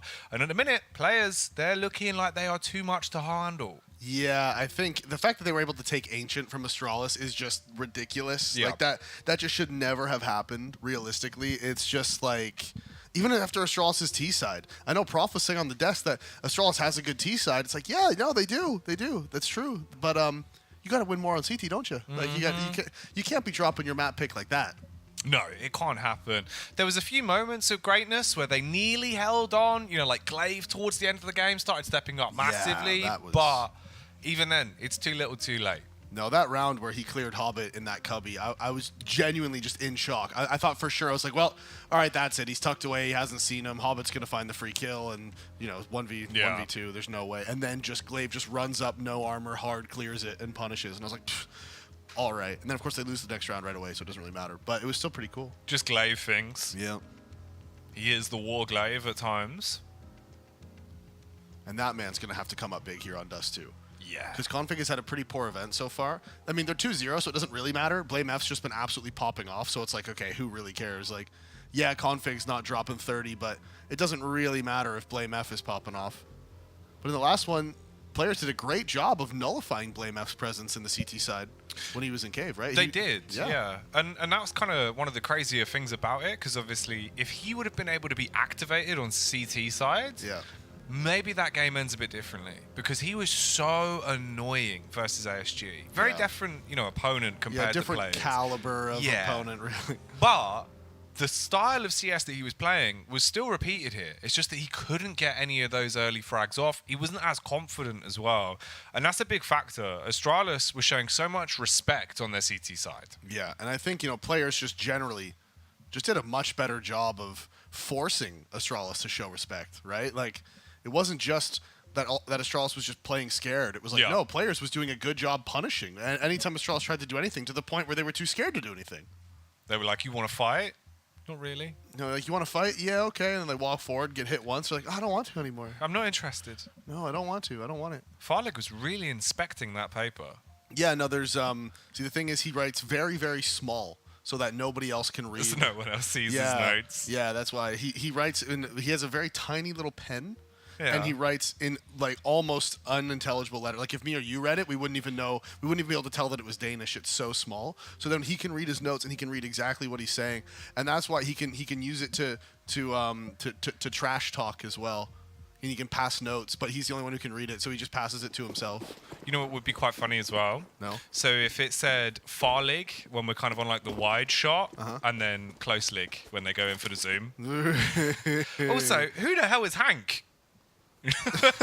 Hello. We'll never know. My goodness. Players have got a secret unlockable sixth character on the server. Our man Hanky G out of nowhere. Oh, yeah, there he is. Yeah. Look at that. I was trying to find him, like, what are you talking Yeah, about? Hank over Yeah, there. no, I see it. It's behind the sponsorship logo. I see it now. What the hell's Hank doing? He's gone now. You goofball. See you later, Hank. I'll miss him. Yeah, he was my favorite player. Me too. Dead now, though. My favorite player's player is Hank. Mm-hmm. Hobbit, he's doing some game playing in this round as he kills them. He's still going as well. 3 kills for Hobbit. He's a bit upset that Hank was taken away from him so swiftly, so he battles back with a strength of 2 men and does find 3 frags into the round. Config comes sprinting up short. He's got the USP out, the road rash, but can he do something brash into this round? Close clear onto Zip. All on Config now in a 1v3. He's seen the player towards Goose. That'll be a tag. There's the headshot. All right. Maybe there's a potential that he can still pick up this round. He's going to take Inters down. All on Hobbit. Playing towards Plat. He peeks out. Drop to 8 HP, Davey. And he just can't peek. One more bullet will put him down. He taps it. He's trying to hide his head, but no, that's not going to be enough. He ran out of time, and Hobbit is the one to finish him off in the end. 4 kills for him, finds the opening, and then secures the clutch. And Config just didn't have a kit. He ran out of win conditions. Once that first peek from Hobbit came out, Config landed the tag. As soon as that wasn't the headshot, as soon as that didn't do enough damage to finish him, realistically, all Hobbit had to do was pretty much AFK, and he wins the round. Hobbit had a great start into that as well. The kills he picked up towards long left Astralis in a really horrible spot. Now the buy will come back out for either side. So we've got the Galils to work with, the MAC-10, the AK, all the D-Galirs being pulled out here for Astralis as well. The Danish Deagles, but will they be singing a sweet song? Blame Earth, he's going to push up onto short early as well. And the T's are just walking out long. They're just going to walk straight out. Now, the thing is, can Zipix channel his inner Nico right now? We saw earlier Nico from this position with the Deagle. Now, I will say, slightly unfair of me to compare Zipix to Nico. Slightly unfair. I'm putting a lot of pressure on him right now. But from what we saw from Nico earlier, I have high expectations. As Farlig is here, and he wants to take a bit of the shine himself. Can these 2 Deagles inside of the site ring out? Can they find these kills? We're about to find out. Counter smoke comes in. It's good. Zipnix, he has the line. He sees the shadow. Does the damage. Nade Drop's going to take out Hobbit. And that is the first one going the way of Astralis. Oh, Farlig, furious as ever as he comes sprinting out through the smoke. Benathany, he replies back with the Galil. And they are in a 3 versus 4. Firepower advantage for the T's. But the CTs, they've got the battle of attrition. And they've definitely got the edge there. Oh, peek from Zip as well.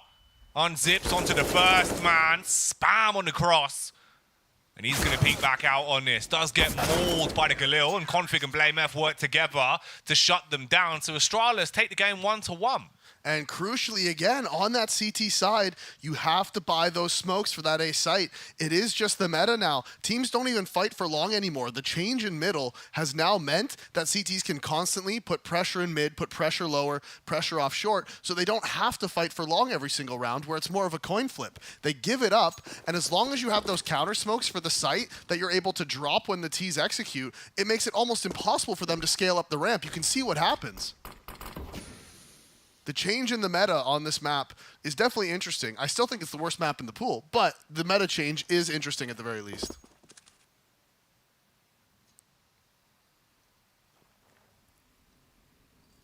Weapons out for players. You've got the 1 scout on Shiro, and the rest of them just with the mixed bag of Deagles and Tech 9s. They've got utility as well. Oh, actually, Shiro doesn't have a gun at all. You're so right. See? Oh my God, he's just holding his hands up, David. What is he doing? Look at him. He's just holding his hands out there. There's nothing in his hands. Is he gonna punch them? Is this danger zone? Oh, I love the idea of everyone is just like, what are you talking about? He literally has a scout right there. No, he doesn't. There's nothing in his hands. At least now he pulls out the smoke.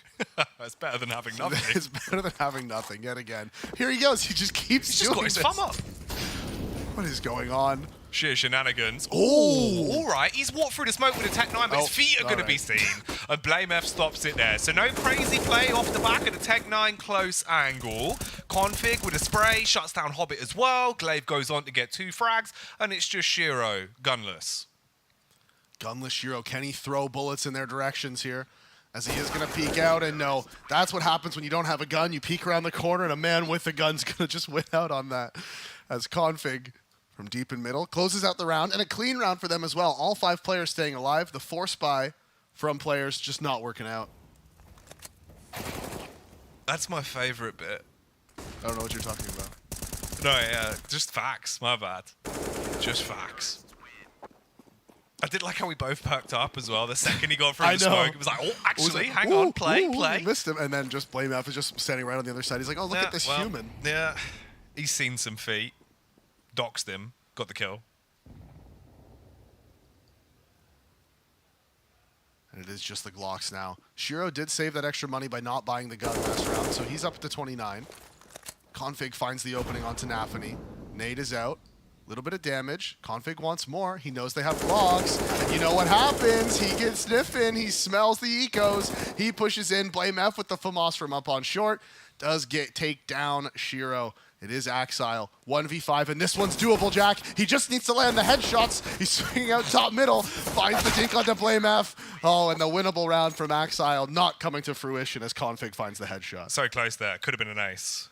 Dangerously tight stuff with just the Glock. Oh, look at the coach reaction as well.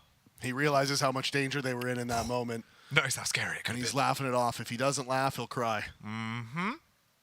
But those are the formality rounds kind of out of the way now. And this is where the game should begin anew, as the actual buy will be pulled out for players. You've got the AWP on Shiro, everyone else with the rifles. And early on, a fight coming out towards long once more. This time around, Zip stationed towards the car. He's going to be holding it. He does back off. There's a whole crate of flashbangs goes off in front of him. Yeah, and he does have to fall back. They do have 3 smokes now for this play, but you can see the reaction from Astralis, and this is just such good CS. As soon as the long take comes out, they push into upper B, they smoke off T-spawn, and now that's going to allow them to rotate heavily over to the A site. They already have 3 people here. Glaive is making his way over. Once Config picks up middle here in lower, now Glaive should be able to push up. Spamming the door. If he heard any sound cues, Config would have known there was a man behind it.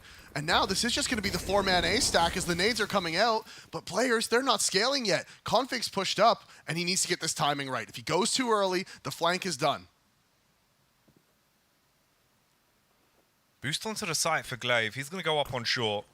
The smokes come over, and Zip has the pin pulled on the HE. Glaive backing him up as well, so it's the double nade that falls in. Damage done. Clear onto the site, but it's a huge whiff from Hobbit. Oh.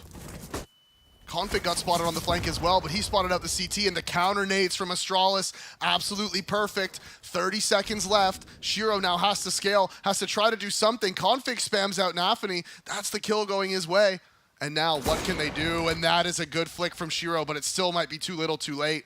2 versus 5 now. Inter's gonna plant the bomb. Are they gonna let him get it down? Just 4 HP on him. They drop into CT and he doesn't land the flick, but he is still alive. They swing in another miss. That's not gonna be it. It's gonna be all that she wrote. Inter's can't find anything. Shiro missing the flicks. And it is gonna be Astralis again, picking up another round here on the CT side. Getting themselves an early lead on the CT side of Dust 2. Seems like there has been a call for a pause as well. You can see the admin getting involved there. So now the coach giving his input to the players' roster. Excuse me, Shiro. You are going to have to buy weapons on those rounds. You can't just not have a gun. You're not allowed to use your hands in Counter-Strike. He's just like, what do you mean? What are you on about? PGL admins have been alerted, and he's going to be spoken to about this. Yeah. Now, look, we saw you just kind of holding your thumbs out with nothing in your hands. It was looking a bit worrying. The money disappeared. We don't know where that went, but you didn't have a gun. This isn't Danger Zone. You can't do this. No, if anything, it's just a bit silly. And he is going to go for the hero AK buy now. The rest of the team, only the half investment. And because of how much they've invested in this, if they don't get the bomb down, I don't think Shiro's going to be able to bring out Nop next round. Well, obviously he's not going to be able to buy one regardless, but someone on his team without the bomb plant could be a problem. But because they have enough for all the extra armor, Shiro just goes for the hero AK, and they can keep recycling it if they need to. They're hoping he's going to be able to find the openings, as they are leaning heavily over towards the B-bomb site. Molotov comes out to clear the right side, and the response from players is to just walk towards middle. They have all the utility for the short execute.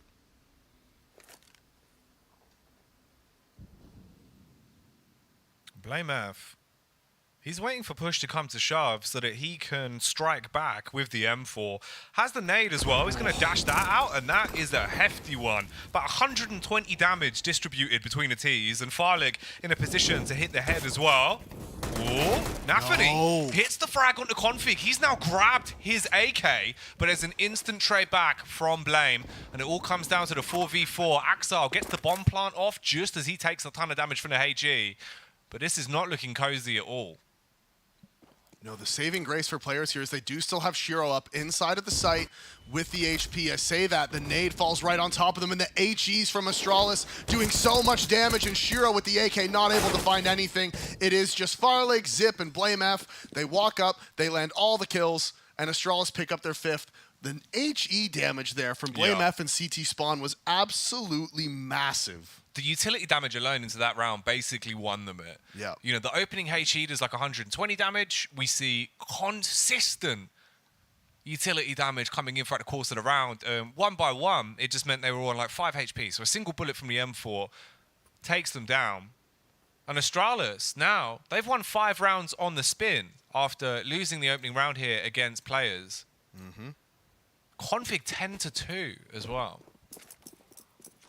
Yeah, that last round, I thought he may have trolled it a little bit when he went running through that CT smoke and died. But in the end, Blamev was able to trade it back, drop all that HE damage, and it worked out perfectly fine for him. And they've built up quite a big bank now, too. It's going to be hard for players to actually reset the economy. They're going to have to win 3 or 4 gun rounds in a row before they push Astralis onto the save.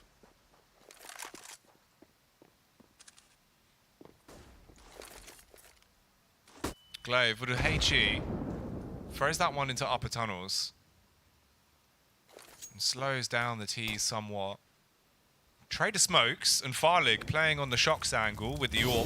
Molotov exchanged as they turn the heat up on either sides of the angle.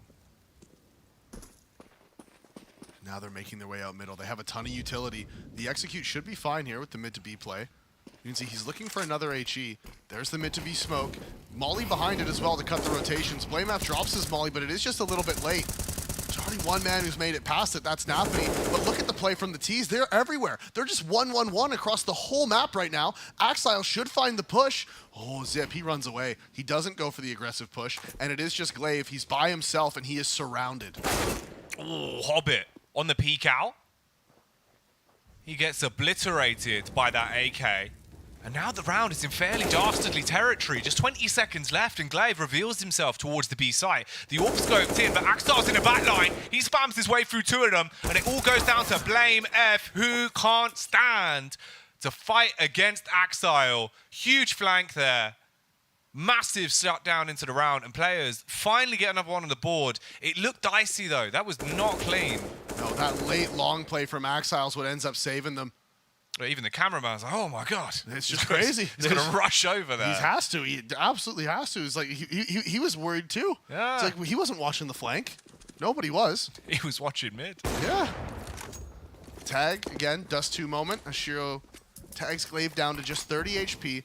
But again, the money for Astralis is so solid. They're able to buy into this one. Double ops as well, but he's going to pass that over to Glaive after the tag. So Config trades him out. He's like, this is fine. No problem, man. You can have it. Glaive, he is worried about the player on that right side, and rightfully so. Hobbit now going to smoke himself off. He's not going to swing. He knows there could potentially be an op in this position. Flash is going to come in again, and right now, Glaive doesn't know if Hobbit's left or not. So he can't hold the line because the smoke will cover any close peek, and he doesn't know if Hobbit's already crossed to the left side, and if he did, then he could potentially die. So he has to fall back. Good little trade of utility there in the B tunnels, and now the retake towards long comes out because of it. Again, Astralis, they don't have mid control. They weren't able to get control of upper B. so they have to rotate off. And that is a shot that Glaive probably should have hit.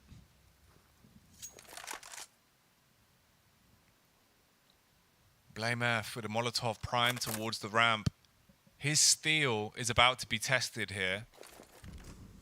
As the T's are pushing up. 16 in the clip and 1 in the hole. Blameff, is he about to make some bodies turn cold? Dashes the Molotov. Hobbit, he tucks in behind Gandalf. There's a first pick towards middle as well, and here comes Zip. As he finds the header, Hobbit. Blame battles back against Inters as well. 8 HP on Nafany, not in a great spot to really punish against this. Farlig's low as well, he's just on 15. Axile makes his move up onto the bomb site, and here's the backstab on long once again. No! Awkward spray, he goes down, it's all on Shiro, he misses the flick. 1v2, the USP will finish him. How on earth has this happened? Farlig, I think, hit the jumping no-scope on the site at the exact moment that Nafany completely fluffs his flank. He had the perfect play. It was the huge moment, the perfect kill right there. Look at that. Oh, that's just tragedy. He barely even hit him. I think 1 bullet. And Zip can't believe his luck when he spins around. And I'm pretty sure Farlig inside of the site there hit the jumping no-scope from CT. What is going on in this matchup? Astralis have heard everything everyone's been saying about their Dust 2, and they've said, you know what? We are going to come out full swing, full confidence. And players, they're giving them opportunities into these rounds that never should happen, Davey. No, never. And one thing we do have to say is that this is the CT side of Dust 2, and it is still early in the half. But the one thing that is working for Astralis is this bank that they've built up. They've had to eat into it a little bit, but even if they lose 1, they're not reset, right? And that's what's huge. And now, Nafany, he's up short, and he's not going to... Oh, look at that. That's just a free kill. Farlig, not aware of it, not looking towards short. 3 teammates towards middle, and this is just going to have to be the save for Astralis as players pick up their third, and they need to hold on to these guns. I know they have decent bank. I've been saying it. You know, they have the money, but you still don't want to be throwing things away for free. Oh.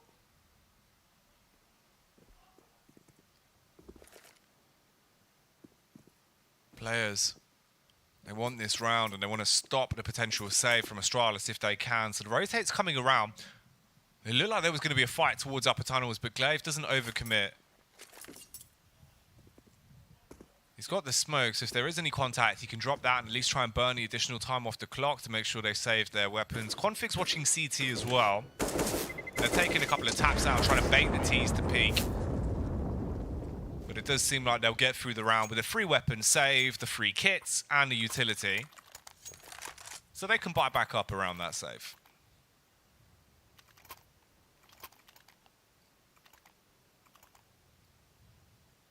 And they do get the double ops out again. Just that little bit of money being held on to from Glaive and Zip. Farlig, of course, down to just the 100 as he did have to buy into that double op. Molotov towards top middle. Shiro goes in, doesn't land the tag, but he wants more, and he's just missing his shots today. So far in this Dust 2 game, Shiro uncharacteristically missing some kills that you would expect him to get. The re-peek from Config as well doesn't actually spot him as he's walking up short. Suspects there might be a player close to the door. The flash is in. It is going to full blind him. He knows where he is, and he tucks away, and he's coming forward. He wants more. He's in the open, lands the tag onto Axile, but that's all he's going to find. Nafany waiting for the rotate, takes so much damage on the face, but still gets the frag on Config. A critical kill to secure. And Glaive, can he secure the defense at the B site? Says goodnight to Axile. Oh, shot through the smoke as well, as Hobbit is now headless. Just not a great play from players there. When the player decides to commit through the smoke, I don't remember who it was. It was the low man, though, and he decides to jump through the smoke to try to bait for you to come in and get the trade, and nobody committed off the back of it. Shiro had the op, so he didn't want to go through. And it was just, they got smoked off. They knew they had a timing in B where there was just one man there. But even still, it was just a bad commit, because the player who was out middle, Nafany, after he gets the kill onto Config, he doesn't have a smoke for CT. So he can't scale mid to B. So you're trying to just run out upper B through a smoke. With that much time left, it's just a little unnecessary. It's cost them the round. Astralis are going to pick up their 7th. 4 players alive means that, you know, that they get to keep that as much money as possible. in this situation. And Shiro again, he's just not on it in this Dust 2 game. He's going for these flicks, and he just hasn't been able to find, and he's missed a lot of shots. Honestly. It's a surprising amount of shots have been missed. Yeah. And you can't afford to have him slowing down.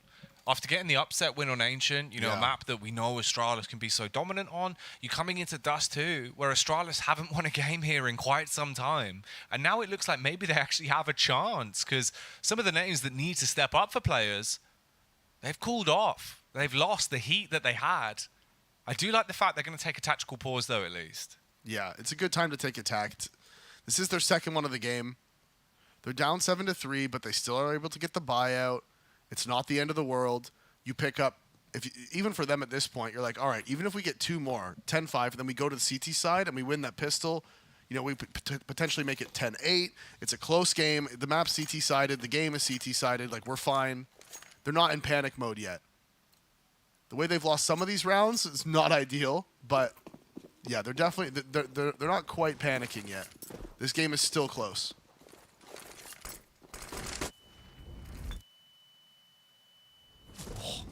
Damage towards top middle as well. BlameF goes aggressive, finds the tag onto Nafany, down to 48 HP. The counter nade for the mid rush is out, but nobody's there. And what is this? Hobbit, he's gonna get a free kill onto Zip. He's caught out of position on the ramp. Hobbit hits the back of Zip. And there's a hold towards upper tunnels as well, but it seems like a bold peek from Farlig that he will be able to flick onto. That's 2 kills on the AWP now, going back for even more. He wants to mop them up like a spilt drink, but they recoil round the corner. Meanwhile, Nafany, he's fighting at middle, and there's an awkward 1-for-1 trade where Farlig still continues on his AWP tirade. He's had 3 kills into the round, and it's all on Inters in the 1v3. Minute on the clock, he's back up towards top middle. And he was spotted by Glaive as well, so that Molotov will be dropped, and Glaive now is going to rotate over, get spotted again. The jump spot from Glaive, just getting all the information as Inters is going forward, and now Glaive is pushed forward, but Inters actually wins out on that. Only tagged once. What's going to happen? It's going to be Farlig from mid, through the door, lands the headshot. 4 on the round for him, shutting down the long play, and then rotating all the way over to mid to finish it off. Farlig and Furious, Dust 2 drift.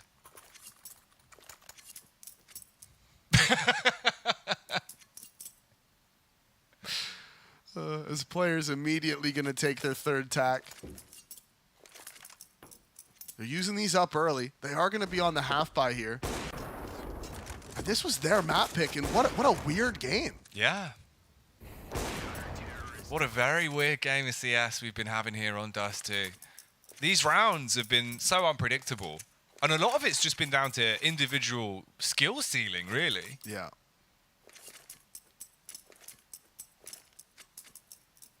A lot of aggression and weird timings and just freaky stuff. It's also odd that, obviously, the point in the series now where Shiro goes on snooze, Farlig has completely woken up. Yeah.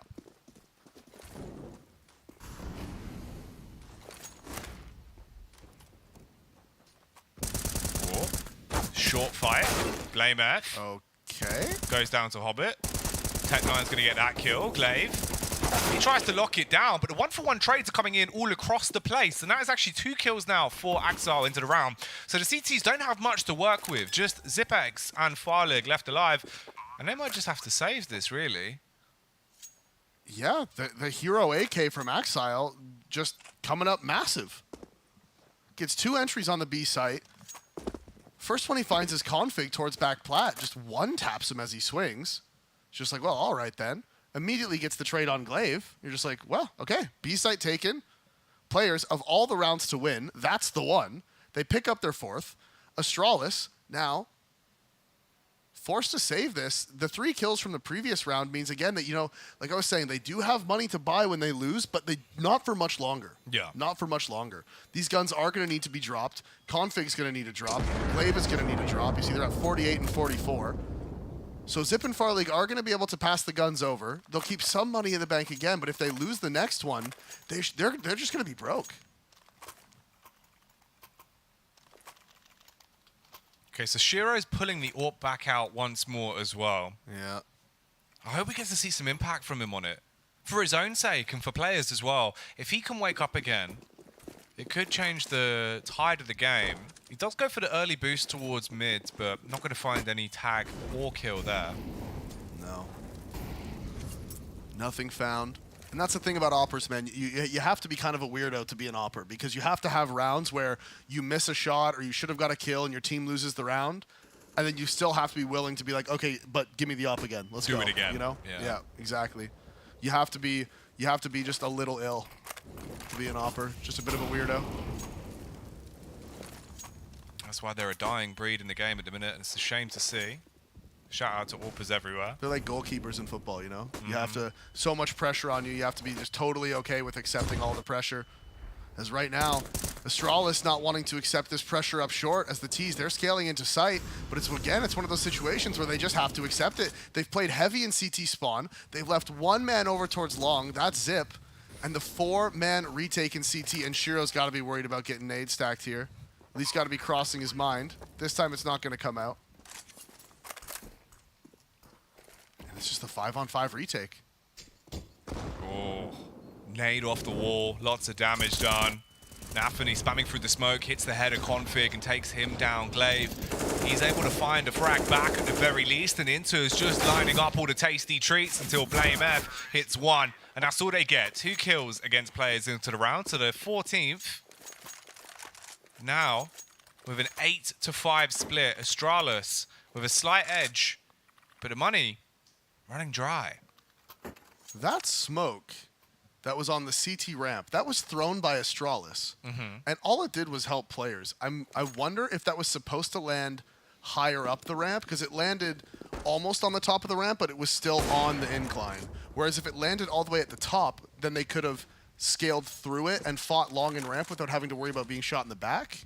But because it didn't go high enough, they just did get shot from elbow the whole time. So I think maybe it was a missed smoke. It just didn't go high enough. That's my hypothesis anyways. Okay, so players really wanting to get a grasp on the 14th round here up against just the pistols are doing a good job. Blame F will be able to at least keep Nafany barge poles distance, but Hobbit wins out with 2 kills on short. Shiro goes running into middle. Blame F's out of ammo, and Hobbit gets the hat trick, taking the game 8-6. And unlucky for Shiro, he found 2 kills in that round, but right at the end we get to watch him miss again. Yeah. It's just the way she goes sometimes, bud. It's just the way she goes. It's just unlucky. But at least they pick up the round. So now players on their map pick finally starting to string some together here on the T side. The score is 8-6. If players make this 8-7, that is an considering where they were and the pressure they were under by Astralis, that is a massive round. There's a massive score line for them. Nafany dropping the Molotov to clear out close middle. Axile spotted the push. You can see he's calmed it over. Very calmly, though. Just like, yeah, one close long.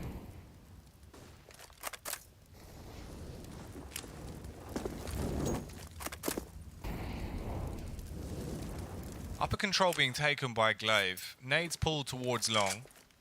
Player in the pit, one towards plat. And they're actually just pushing out on upper. They do flash clear on short, but so much map control has been taken by the CT, so they're ready for this aggression out on long. Nade's going to be exchanged. Axar looking for the head. Zip's burning alive, so he backs up towards the bottom of the pit and can't quite help out his teammate. Config is flanking, and Blame F, he opens it up. Axar gets 2 and completely capitalizes on the round. Missed shot from far, Lick, you gotta hit that! And again, players, it's Axile going aggressive up long. The flank is here, though. Config can still ruin the party, but that one Shiro won't miss. The 180-degree flick landing onto Config, and this should be the 7th round for players. Glaive is going to go down as well as Inters is lurking top mid. So that is going to be 7 players. They clawed it back. They brought it as close as they could. 8-7 half now when they go into their CT side, and that ends up being a great half for them. Damn. Wow, okay. Tremendous half there. Lot of crazy rounds, down to individual performance time and time again. Some rounds that swung on a dime. some missed shots and some crazy hits from either team. So an 8-7 half here in this best of 3. It's the second map in this series. Ancient was picked up 16-13 by players. Dust 2 is their map pick. If they can win it here, they stamp their ticket to the PGL Major in Antwerp. If Astralis win, we go to Inferno and we'll have a fresh 30 rounds to decide which team goes to the Major and which team has to battle back here in the RMR. Shiro battling towards middle with the P2K, pops the brain of Farlig, doubles back, looking for more, slain on the stairs as Config wins out with a Glock. And the flank on short, it was spotted, so they're going to turn, and Config hits those 180 degrees. They spin, they're finding him, and he is going to drop. Hobbiton lower, though. He's answering back. He's ringing out these shots. He lands one, and they're all about to swing him at once. The 3-man swing, and they are going to go into B. But Axile, he's here in CT. Oh, it's getting close, but no, Astralis. They pick up the second half pistol on their T side. They start off the half, finally shutting down that round streak that players was on. You needed the pistol. Config absolutely whips them into shape with his Glock. And players looking a little bit frustrated. Whereas Astralis, they're coming alive. The classic buy, though, from the CTs. You get the Scout on Axile. Everyone else with a 5.7s and a CZs. One Deagle thrown in for good measure as well. And Farlig, he's got a Scout of his own. He's looking for that opening tag towards middle. Who's going to be able to have some impact on the bolt action? Oh. Nafany trying to push into long, but there is a man there waiting. He says, no, no, no. You cannot do that. Nade, actually, that was so good from Glaive. He heard the nade bounce and immediately dropped off the box so he didn't take any damage. That's quick thinking right there.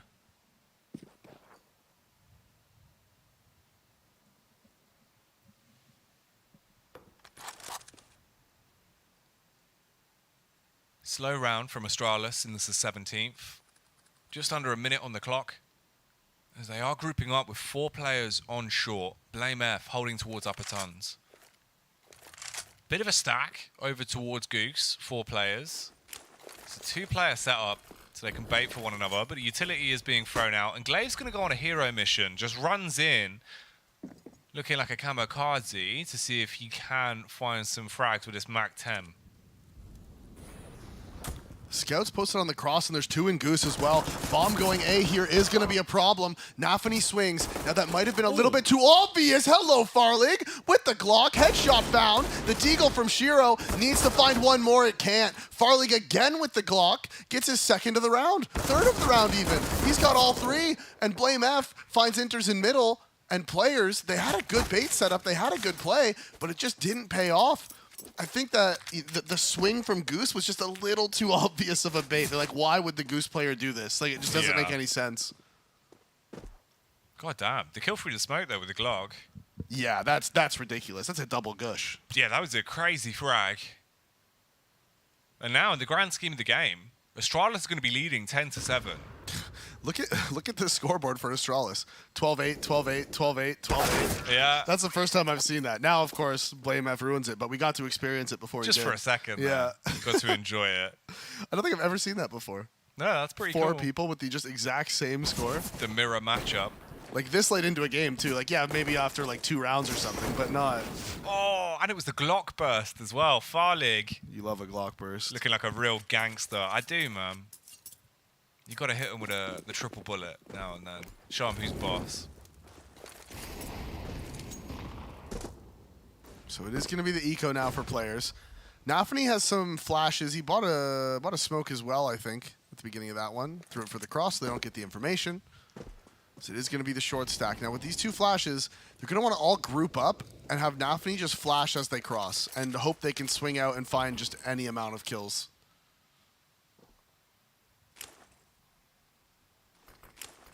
Nade pulled, dashed out, a little bit of damage done, but they're on a bomb site, and they want to blow them out of it. Config hitting heads splits them open with a blunt force trauma. Blame F gonna get one off onto Hobbit as well. Zip comes into the round and shines against Shiro. Diving through the smoke, Nafany takes one, and Config, his eyes just filled with rage, kills his teammate there to make sure they shut the game down, as they will pick up that round. That ends up being 2 deaths for Astralis too, because he got one before he died, and then Config killed his teammate. So that's 2 rebuys. That actually could have a that actually could be significant, because Zip is down to 200 now. Farlig 1850, Glaive at 2K. If they lose this, they can't buy next round. Only Blame F and Config would be able to buy. The score is 11-7. The jiggle peek here from Nafany, and he's baiting for the player close middle, but it's not going to be enough. It's perfect. They go running out mid with just their nades, and Hobbit gets 2. Zip eventually trades him, but still, Astralis running out mid. They don't clear close right. Hobbit the hatchet was there. Cuts down Config and Glaive. And Astralis, they've got to dial back the tempo now. Slow down the round, being a disadvantage. Minute and 15 on the clock. Farlig with the AWP in the back pocket, playing around Zip and Blame F as they take short control. Shiro, he's stationed towards the car, but can he bonnet them when they come running up into his domain? That is the big question. We were talking about he hasn't had a great game so far today on Dust 2. The Slurk smokes come out, flashes to push him off, more flashes. Yeah, he has to fall all the way back now. He's not going to be able to take the fight towards site. He has to give up the plant. It's just the way it is. Good utility usage from Astralis. And now, actually, Farlig going aggressive. He jumps up, and he's able to find the kill. Lots of damage done onto Blame, as it is answered back, but now it's the 1 versus 2, and it's just Zip in the site. Oh, so much damage done onto Inters, but he wins out against Zip there. He wanted to put his crown back on his head and be the clutch king, but instead it will be around 4 players as they pick that up. Getting vocal now as well, getting animated. Hobbit, he had so much impact towards middle. The fact he got away with both of those frags. The jump spot from Nafany as well. It looked like that was going to be a tasty little double for him. Whew, that would have been very tasty. And now, they did get the bomb down, which helps them out a little bit. So Config and Blame can get the hero AKs while everyone else saves. But even still, it's only 1,900 bonus for this next round. Like right now, they just got 14. It's only 1,900 for next round, so they've invested a lot into this. Because at only 1,900, your buy's not even going to be good in the next one, and they just want to pop into B. Inters does get caught, but his teammate's there. Nafany is there to make sure he gets the first frag onto Config, and the jump is perfect. Glaive jumps around the corner, and that is how you entry into a site. That's how you lock down a B site as well, though. As Nafany, he takes a stab in the dark through the window. Zip, he's able to spray back. Farlig with a furious tap onto the head of Hobbit as well. And Shiro is slain, all on Axile in the 1v3 to do something insane with the M4. Jumps up towards the window, looking to stab them in the back. They're going to turn their attention to him. They know exactly where he is. He grabs the AWP, posted on the angle. Is he poised to punish against Farlig? No, he walks in, sprays with the AK, grabs the AWP back for himself, and takes the 12th round by force for Astralis. And players there, I don't even mind when you're going for that retake if you just throw bodies at the site. It's not bad, but you do need to go in with the flashes. When the rotations are coming in, you need to be throwing those flashes over the wall and just sending people into the site. But they need to be doing it together. You need players going through the door smoke, players going through window. You can't have just one man, one by one, walking through the window and hoping that it works. And most of the time, it's not going to. Throwing bodies at a retake isn't a problem. Just the way they did it was just not great. That is the issue. So now they take their final tack pause. That was it. It's done. They have no more left. They've used them all early. They're down 12-8. They are going to go for the save here. The 24 bonus means that they're going to be able to buy up into the next one if they do save. So it is just the eco. Nafany has the light armor. Same with Axile. Some deeks being brought out. And the aggression towards upper B. Nafany actually finds Config. The nade is going to be big. Blame F should be able to clean up as he gets the triple spray with the M4. And Shiro is tucked away behind the car. Can he do something amazing? Can he give them the miracle that they need? He can't land the second Deagle shot. Zip gets away with it. Little bit of damage, but no major impact. And Hobbit, that is a big impact as the bullet shatters him coming out of the barrel of Glaive's gun. And Astralis gunning for match point now. 13 secured on the T side of Dust 2. Players only with 8 in the bank. Money in the bank, though, as the guns will be coming back out. Shiro's on the AWP. The rest of them rocking with the M4s. Not a kit in sight, though. No, not a kit in sight. They don't have that money. They make sure they get all the utility. They're doing a late long control, and the question is, are they actually going to commit to this? They're all just sort of standing in no man's land. There's the counter flash. It's perfect. It does full blind him. Axile gets across, and they don't know. Blame F didn't see him. So that is the opening pick going the way of players. Now Config tries to respond. He wants to lurk out middle, but he's just not sure. They don't have enough information. The rotate's coming in. Hobbit, he has been hugely impactful for players towards middle. This time, though, there's 2 of them going out together. Flash over the top to hold them back. That's from his teammate in window. He's got the HE, does drop it. Damage exchanged. Lot more damage done to the CTs, though. The Danes, they are in a dangerous position here. They double molly CT. Hobbit just spams his way through the smoke. There's the 3rd Molotov. He's got all the information in the world, but they're pushing up onto B. Inters behind the back of the car. Can he hit his shot? He's dinked. He's tagged, but he frags onto the head of Glaive. Farlig trades back. Farlig falls. There's the peek into the side from Config, but he has to go back for the bomb. And that is the main problem. There is still that lurk towards top middle. It's going to be Zip finding the kill on Axile. Now they know Config's isolated. They know he's by himself, and he just swings out across the scaffolding, and he drops, and there's the shot from Shiro. So players pick up their 9th, and Config, I'm not really sure what happened with him there. He just sort of jumped off the scaffolding and died to the CT guys. Maybe he thought the smoke was still up? I don't know. He just kind of peeked. Yeah, but it wasn't even like a peek to fight. Yeah. Like, he wasn't peeking out thinking, oh, I'm going to shoot the guy CT. He was just like, I'm going to get the bomb now. It's like, well, you can't, can you? It's quite far away, Yeah, actually, it's pretty far, and there's like opponents there who want to stop you from doing it. I think he must have thought the CT smoke was still up because he didn't peek out. Potentially, yeah. It's anything that kind of would have made sense, more so of why he went for it. Yeah. It's literally the only thing that makes sense. Yeah. Okay. So Dust 2, still raging on here. No real clear-cut winner in sight. Players, they're looking like they could make this comeback happen. Oh, yeah. They're on the CT side of their map pick. They're hitting their shots as well. Especially if Shiro starts finding lots of impact with that AWP, man. Things could change quickly. Yep, absolutely. And there's lots of things for you to do on CT side with the AWP as well. On Dust 2, you know? There's just a whole bunch you can do. Config has the scout. Is actually really good with the weapon. Glavy's like, I was going to waste my smoke by putting that out just to scare them. And then he's like, actually, this smoke is probably more useful elsewhere. As Zip... did that nade just not do any damage to him? It put him down to just 12. Oh, and look at the aggression from Axile. What a play. As soon as he hears Zip walk away, and that's going to be the free kill. Second one towards top mid. Does get tagged by the scout, but it commits to the spray.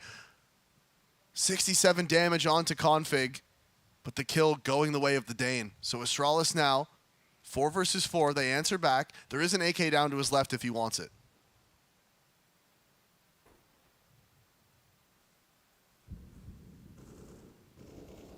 Four versus 4. T's just holding to see if there is any re-aggression from players. For them, they've run dry. Apart from the 2 nades, the 1 smoke, and the flashbang. Inters has the kit. And it could come in handy. Time going down to the wire as well. 40 seconds on the clock as they walk back out towards middle. But the CTs are grouping up with a 2-man setup on B. So 2 towards the site. Shiro watching short with the AWP. Yeah, they're just going for the 2-2. And the question is, it is going to be the short play. Okay. They have the utility for it. but only one flash is actually a problem because you're not going to be able to force Shiro off twice, right? There's like 3 angles you need to push him off of. With only one flash, they're not going to be able to. He's going to cross the ramp, and that's a bold call, but he wants to take this fight early. Molotov is going to land behind him, and now they're here. They're crossing. He lands the first. Can he get any more? He's still tucked away on the ramp. There is one lurk towards middle. That's Blame. He finds the kill. Now they're rotating in. Hobbit's here at long. It's him and Shiro. They need to come up massive. Hobbit with the headshot, but who wins out inside of the site? Glaive looking for the fight towards ramp. Shiro switches off the AWP. He starts to back up to try and get a better line of sight to do some damage. Sees the head, fires off the warning shot, grabs the AK, but he's left for dead as Glaive hits it. And it's all on Inters in the 1v2. He's got the kit. He's pushing up towards the ramp. The angle's being covered as Glaive gats him in the back. And they get it. So focused, so invested into the game now as they keep it tight on Dust 2.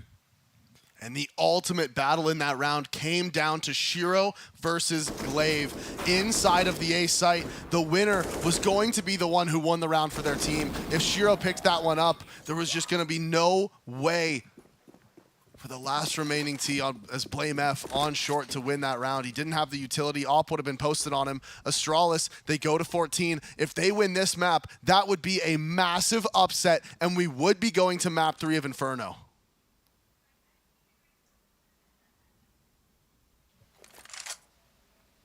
Four Famases and 1 Scout.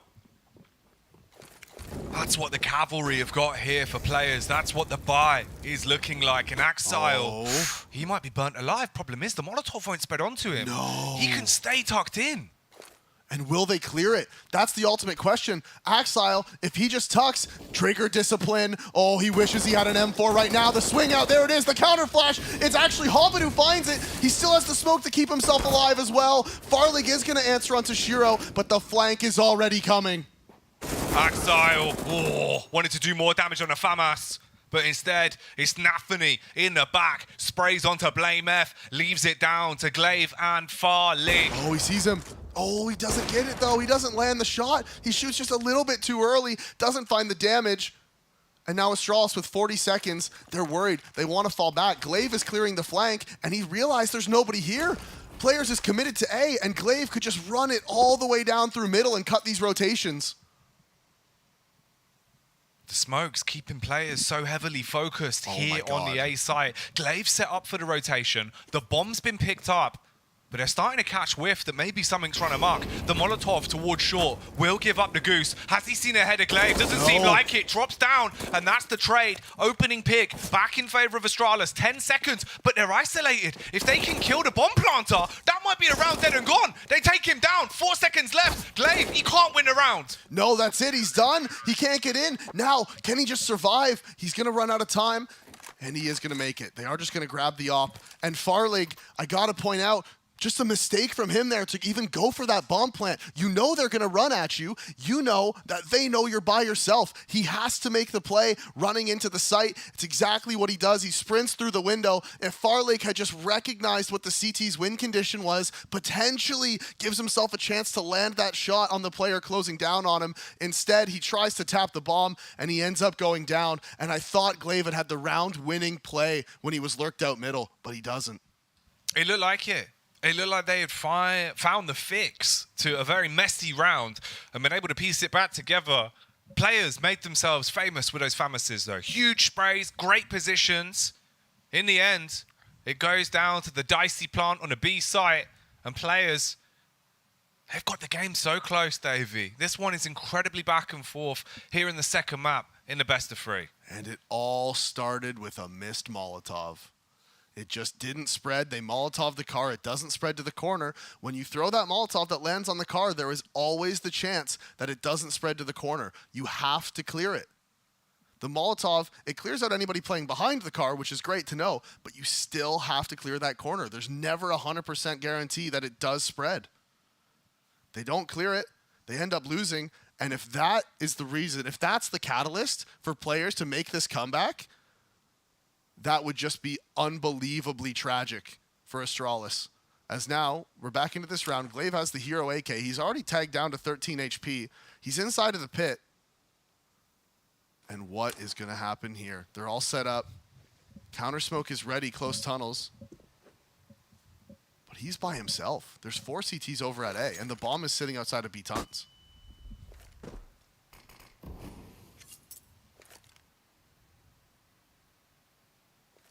'25th round of the game. A very important round for Astralis and players is commencing. But I'm going to be dropped back onto Far League, and they're wrapping back round. Seems like they're going to be setting their focus to group up and potentially make a play out onto the A site. Glaive, he's still in pit. Dangerously low though. 13 HP. A single tag could eliminate him. And Shiro, he's on the site with the AWP. Short control has been established by Axile as well. And there's Hobbit actually finding the pick onto Glaive. That's the AK down, and that smoke from Config. That must have been a miss smoke. Axile's here. He's close on short. The jump out. The triple FAMAS spray down, and that is all she wrote. All 5 players staying alive. 14-11 now. They're starting to build up this economy. And Astralis, man, they're in trouble. Yeah, it's getting dangerous now. This game has been so back and forth. And in rounds like this, it's when it matters most.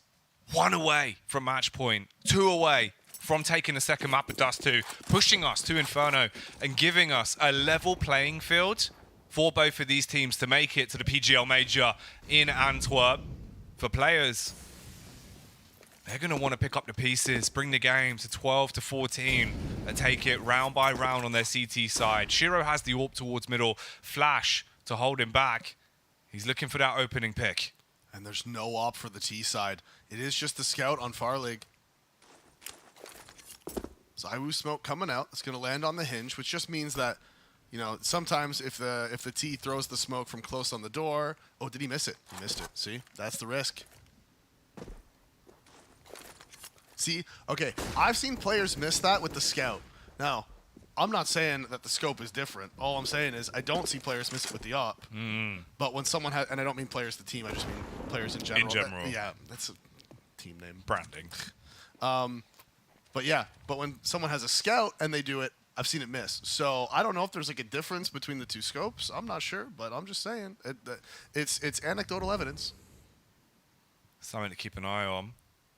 Players, they need to keep an eye on short. And Hobbit, he's got the Molotov primed and ready. He'll dash out a fiery delight if the push comes out. Molotov's exchange. One going to land on the bomb site as well. He sees the head of Glaive, but Glaive gushes him down. And mid-control is being taken. Astralis swarming their way out into the B site. Molotov going to be thrown towards upper tons. Zip gets the shot into the back of Inters. Oh, no! Nafany! He flicks off thinking he had got the kill. It all gets a bit messy. Config takes him down. And there's only 2 CTs left alive. Astralis, they've got match point in the palm of their hand. Just a comedy of errors from players right there. First, the missed shot towards A allows just the opening pick goes the way of Glaive. Then there on the B hold, the player playing close tunnels. When the B split's coming out and your window player spots it, he's mollying tunnels for you. Why are you swinging and fighting in tunnels? Hold the doors. That is what you have to look at now. Yeah, I know you're in a bad spot. Sucks. You still have to hold the door now. You have the crossfire. Just honest, just ugh. Weird round. Weird round, man. Not good. No, not at all. And that's scary, because now for players, if your win condition was you want to shut this down in 2 maps and go to the PGL Major off the back of besting Astralis here in the best of 3s, well, then you might just have to wait and do it on Inferno, because Astralis, they've got match point. 4 rounds of buffer to make mistakes here. And all they need is 1 round to close it down and split the series 1-1. And this was not expected. We did expect in the pregame, we did expect map 3, but we didn't expect Astralis losing Ancient and players losing Dust 2. That's not what we expected. We didn't think it would be the trade of map picks. We thought it would be each team winning their respective pick and pushing us to Inferno because of that. This is a bit of a different story. Into the 27th round, though, the first play is Axile finding an initial frag against Zipex. And the T's, they begin to group up back towards long. Yep, and there's the Molotov again. That one will spread to the corner. They can see it. Immediately smoked off by the player inside of sight. Now that's crucial because they keep dropping that smoke. Now that means Astralis has to keep using Molotovs to clear that out. Once the smoke fades, they have to throw another one, and then, you know, blah, blah, blah, blah. Instead, they're not even going to bother with that. They're going to run over to B, and the only player there holding it down right now is Nafany at the top of the lower stairs. Nafany needs to do something naughty with this M4 and silence the aggression from the T's. He's posted up on the angle. He's ready to deal the damage. They don't clear it. They walk in. They give him the frag. And he does a lot of damage as well. Config brought down to just 9 HP. They cancel it. They wanted to hard commit, but they call it quits instead, making their play up short. But Hobbit on a drive-by gats down Glaive. And Config's got 9 health. He's all the way back up towards T-spawn. There's 20 seconds on the clock, and players that are licking their lips at the prospect of a 12th. And it is going to be the 12th. The Astralis can't get in. They're not going to be able to push forward. This has to be the save. And Config, he's outside of B with just 9 HP. Oh, if they go for him after time here, Jack, he might drop. That could be absolutely massive. They're not going to go for it. He's going to be able to stay alive. Doesn't have a problem. He's fine. Farlig outside of B, holds onto his gun, holds onto his nades. Config's going to be able to drop one. And will they force into it? Because they've just given up 12. If you force into this one, right, off the back of the 2 saved weapons, force into it. If you lose it, then you give up 13, which is fine because you can eco on 13 and play for the last round. So that's exactly what they do. They force into it. 2 Galils being brought out on Zip and Glaive. Farlig relegated to just the Tech 9, saving that little bit of extra money just in case to make sure you can get that op into the very last round of the game if it gets to that point. As players, now, they find themselves back in control. Nafany took a little bit of damage there, but he's fine. He's at 56 HP. That was the early round damage. As they're just walking around in B tunnels, all 5 grouping up. Players is set up for this, but we saw they were set up for this before, and it didn't go so well for them. So Astralis hoping similar things are going to go down, as it looks like it is going to be the just classic 3-2 split on the mid B. Oh no, they're actually going to go and take short control, or fake short control at the very least. Send Glaive up there to lurk. And this will raise an eyebrow for players. Big HE goes in towards upper tons as well. If that would have been a second later, it could have inflicted so much damage. And now they're executing out. Flashes go over the top. Shiro, he's in the window. But can he punish with a scope? Finds the first frag onto Blamer. Peeks out, near miss onto the back line there. Drops the Molotov. His teammate's close by. Config looks like he wants to push aggressively on this one, but he jumps up towards the window. Oh, is he going to peek on it? It's being held by Hobbit. They're looking for the tap. Big tag onto him. He's down to just 60 HP. 4 versus 3 on a retake. Players have the advantage, but it's never easy bombarding your way back into the B site. Smoke through the door, and they're holding. They're starting to walk their way in. Upper Tons is being watched. Farlig behind the box, ready for the frag. Zip peeks out, shuts down Nafany. They need to get the trades, and they're not coming in. It's not looking good as Astralis gets 16 rounds. They trade map picks. We go 1-1, and that means Inferno is where one of these teams will stamp their ticket to the PGL Major in Antwerp. And that is not what we saw coming. That was just not expected at all. Players were heavy favorites on Dust 2, and you have to point out Shiro did kind of disappear there in the second map, especially on the T side. He was missing shot after shot, and it cost them quite a few rounds. And I do just want to say, of course, me and Prof, we did predict the Inferno, we did predict map 3, and we never changed our minds the entire time, and we always knew this was going to happen. So true,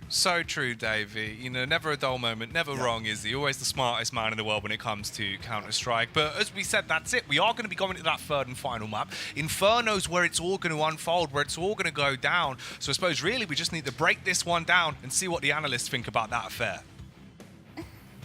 Technically correct is the best kind of correct. And just to reset, the expectation here was that if Astralis wouldn't be able to get the first map, we would most likely not go to all 3, which makes this an upset, I think, of very big proportions because of players' map pick as well. And before it, you guys actually didn't give Astralis much of a chance on Dust 2. So what did they do in order to get this win then? Yeah, I think the CT side looked better. The B split defenses were okay. Still, I think players found a lot of success on that. I think Astralis had great starts on both halves, 5-1, 5-1. Config finding form finally for this tournament, and on the other side, some of the key players, of course, did not deliver. Yeah, I think first player we can talk about is Shiro. Like he had a very good first map. He was very impactful, and we saw him on multiple occasions on their T side trying to make the difference, but either failing the shot or being completely countered by the utility for Astralis. They did a very good job not allowing him to create that space. Now, when we move on to the second half, I feel like they've called a good T side, a very good T side, identified the issues, that B split defense, and just make the best out of it. Yeah, I mean, Inter is also on the B defense. First map was struggling. The second map, not much better. Kind of a troublesome situation for them when you can isolate a player like that and just hit his bomb site and kind of more often than not just get into it without too much complication. Is that something we see often from players? Not, right? Like a game where Shiro isn't really performing is not something we're used to. I mean, for Shiro, definitely. I think even for Inters, the way he plays, sometimes he's not going to have a lot of frags, but he's going to positionally set up his teammates to have the multi-kill. For Shiro to come in time, just be a passive, just to exist on the map and not long enough for the other team to be uncomfortable. And he didn't really manage that this game. Yeah, and I think in general, you're right. Inters is not at the top of the stats because of his roles, but he's usually good for 1 or 2 when it matters the most. It's one of these players that should be a safe bet, a safe value, and I really didn't see that in that map. If anything, he was a liability more than a security. And of course, we will talk about Astralis a little bit as well, because I think it's kind of a shocker when you see players losing their own map pick. But on the other hand, then you said before this, we need to see a star performance out of some of the players of Astralis, and it was actually pretty uneven keel. Everyone had a good game. Everyone. I mean, I was also wrong on so many things in this segment for this game. So but I said like Zipnik's probably not going to be the biggest fragger on the server. 21-15, amazing job from him. Config, as I said before, Glame, everyone was positive practically. Everyone was positive on the server for Astralis. That's a shocker. Yeah, and all of them had very impactful moments. Like Glaive, I have that clutch in mind where he's on the A side, and he seems exactly incisive and decisive in how he's playing. That's not always the case with Astralis. Farley's no scope on the A side as well. Much better game. Yeah, wonderful. Let's break down a couple of rounds then. First off is one where it's actually still going pretty good for players, and I think it's a continuation of what we talked about before in terms of them being annoying within a round, Prof. Yeah, we'll see it shortly. This is just the way they kind of choke out their opponent, right?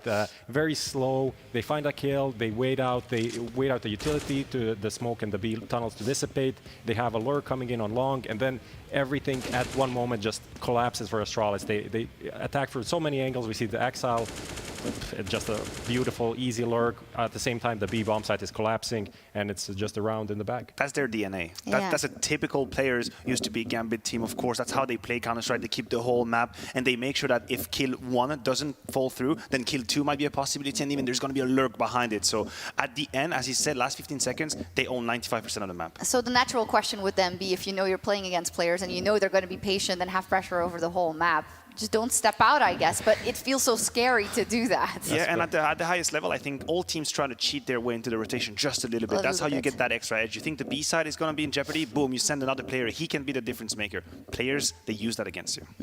It wasn't enough, though. We want to take a look at round 20 as well, because Astralis came out on top for, or 36. Yes, we changed it. Thank you, production. 36, where actually, you know, we have to get credit to Astralis because you're still playing against the players who can still hit those shots if they need to, right? So you have to work around that. That was a very beautiful round built and created by Astralis here, sending Glaive with the 2 smokes, making a lot of fuss towards Catwalk, but actually it's a B split, and it's completely blindsided. You can see the 2 defensive players on the B side have no idea what hit them. Astralis put the pieces in the right position, they got the kid from Glaive, and then they launched the assault on the B side. Yeah, that's kind of how they closed out the game. The B side was in the last round as well, the bomb site of selection for Astralis. And yeah, I don't know, we also saw Shiro in that round, the last round of the half, had a couple of opportunities to have that highlight moment and to deliver, to push it to overtime potentially, but it didn't really happen. He was having a poor game overall, and a Dust 2 without your Opper performing, it's always going to be difficult. It's really annoying. So before the game, we said, okay, we want to see if Astralis can become more than the sum of their parts. How much did you feel like this win that they got on Dust 2 was them being on the same page and working a little bit more as that cohesive unit, Maniac? Lots of positive points. Not only do we finally see, I guess, a distributed input from all of the players, which is sometimes the problem for Astralis. You would go for your BlameF, your config. That's exactly how we intro Dust 2, actually. Everyone stepped up, everyone stepped in and make a difference. And also some tactical brilliance from Glaive towards the very end, finding the solution, finding the liabilities in the defense. So now, moving on to Inferno, these are very great signs for the Danish players. Yeah, I mean, the win rates on this map for both teams in the last 3 months aren't amazing. Astralis lost 3 out of 4, but they played Natus Mitsera, they played G2, right? That is pretty good teams overall. On the Gambit side, they beat teams like Godsend, Party Astronauts, lost to Movistar Riders. It's not really too amazing for players. We don't really have a clear indication that this is like a map that they're super comfortable on. I think the Inter situation worries me a little bit because, again, the DNA of players on Inferno is that they, most of the time, accept to play a 3-2 setup. So 3 players committed to the A side, 2 players committed to the B side. And guys, listen, we trust in each other. It's going to be all right. It puts a lot of pressure on individuals to do their job because that rotation isn't being cheated their way. So Inters could be exploited.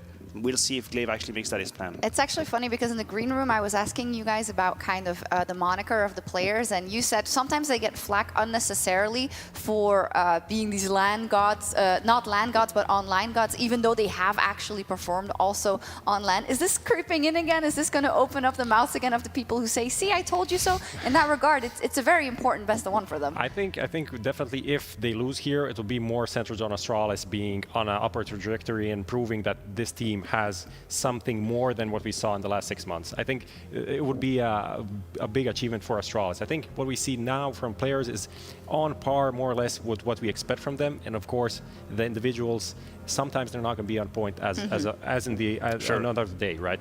But yeah, I think that's the key point there. And players will eternally have the chip on the shoulder that for 6 months in the online Counter-Strike, no one could play them. Absolutely no one. They would at the time destroy Na'Vi. Whoever was facing them would be perfect in the way they approach Counter-Strike. All the individuals would step up. So now you're coming to LAN, and the first misstep you take, people are ready, they're waiting for you, and that's Counter-Strike as well. They can't win. Like, if they don't win the major, it's like they can never get that chip off their shoulder. It's kind of a sad situation, but I do like that you are saying, no, well, actually, maybe we should look at it as Astralis finally finding the solution. Here, we'll see what happens indeed. Okay, well, final prediction. You changed already, and you said from the beginning that... When did I change? You didn't. He did, I think. But it was Players is going to win. Players is going to win 2-0 after Ancient. What is it now, Prof? I'm still leaning towards Players. I believe in the Players. Players always win because there's 10 players on the server, and some of them have to take the that W. joke. Okay. Sounds like a Swiss opinion right there. Everyone wins, just the players. I'll stay with Players too. I hate to change my opinion mid-course. It's a dangerous precedent. Yes, indeed. It is a dangerous precedent, and we've learned our lesson. Just take the opposite of their opinion, and you'll be right at home. Just kidding. We'll see what happens. Hopefully, it is a highly competitive game on Inferno. We'll be back right after this. I'm Maui Snake here at the PGL EU RMR. I'm joined by BlameF and Config from Astralis. And today we're going to see how well these guys know each other as teammates. You guys have been with each other for quite some time now. You even said that you want to play with him for the rest of your career. So I think this is probably a good time to learn if you know a thing or two about him. Okay. All right, yeah? Yeah, I'm ready. All right, okay. What's BlameF's max bench press? 240. Oh my God!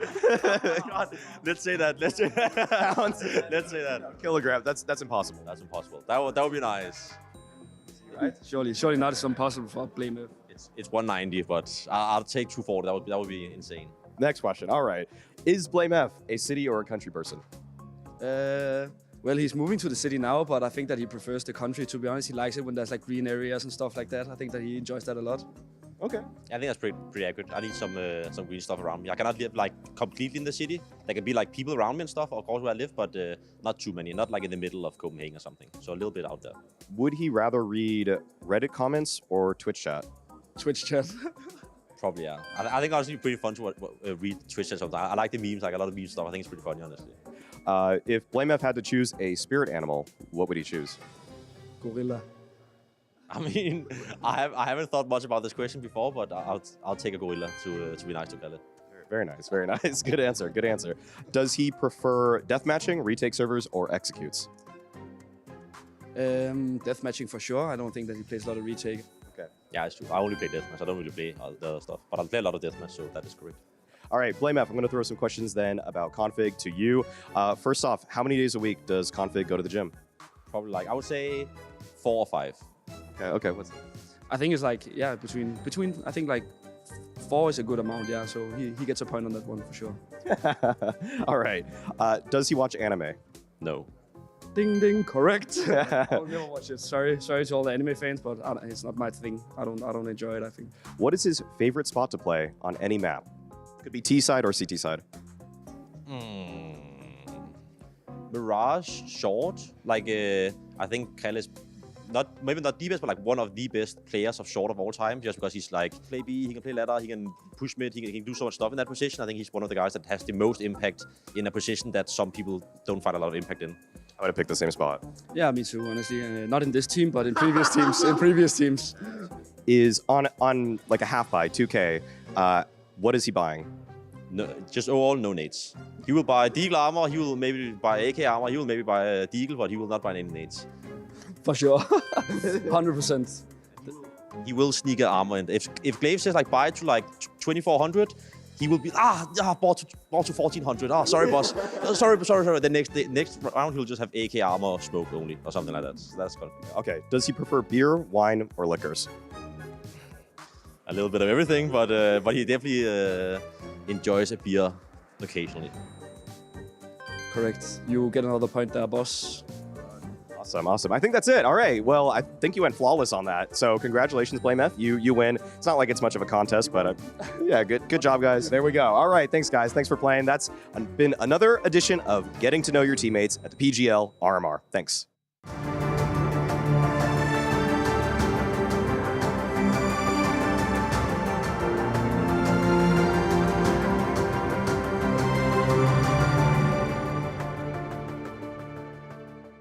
To succeed in this game, you need to invest in yourself.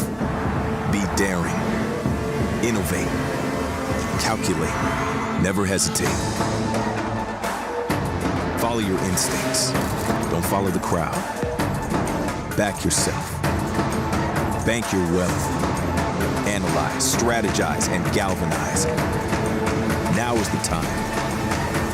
Take your shot. Let's go. Battle is on. Burst RMR views with a double bonus.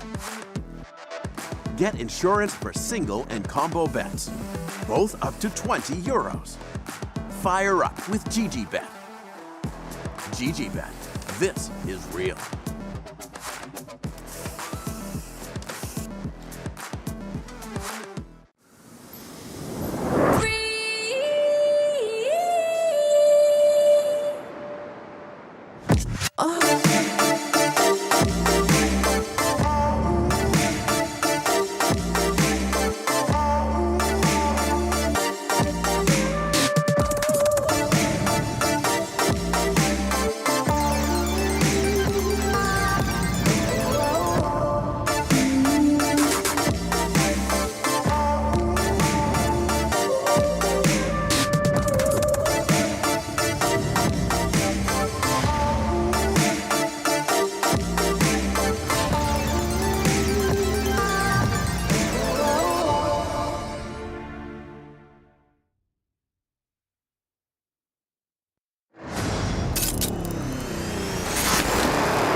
All the greatest games of CS end on a third map Inferno, and that's what we've got in store for you here, Davey.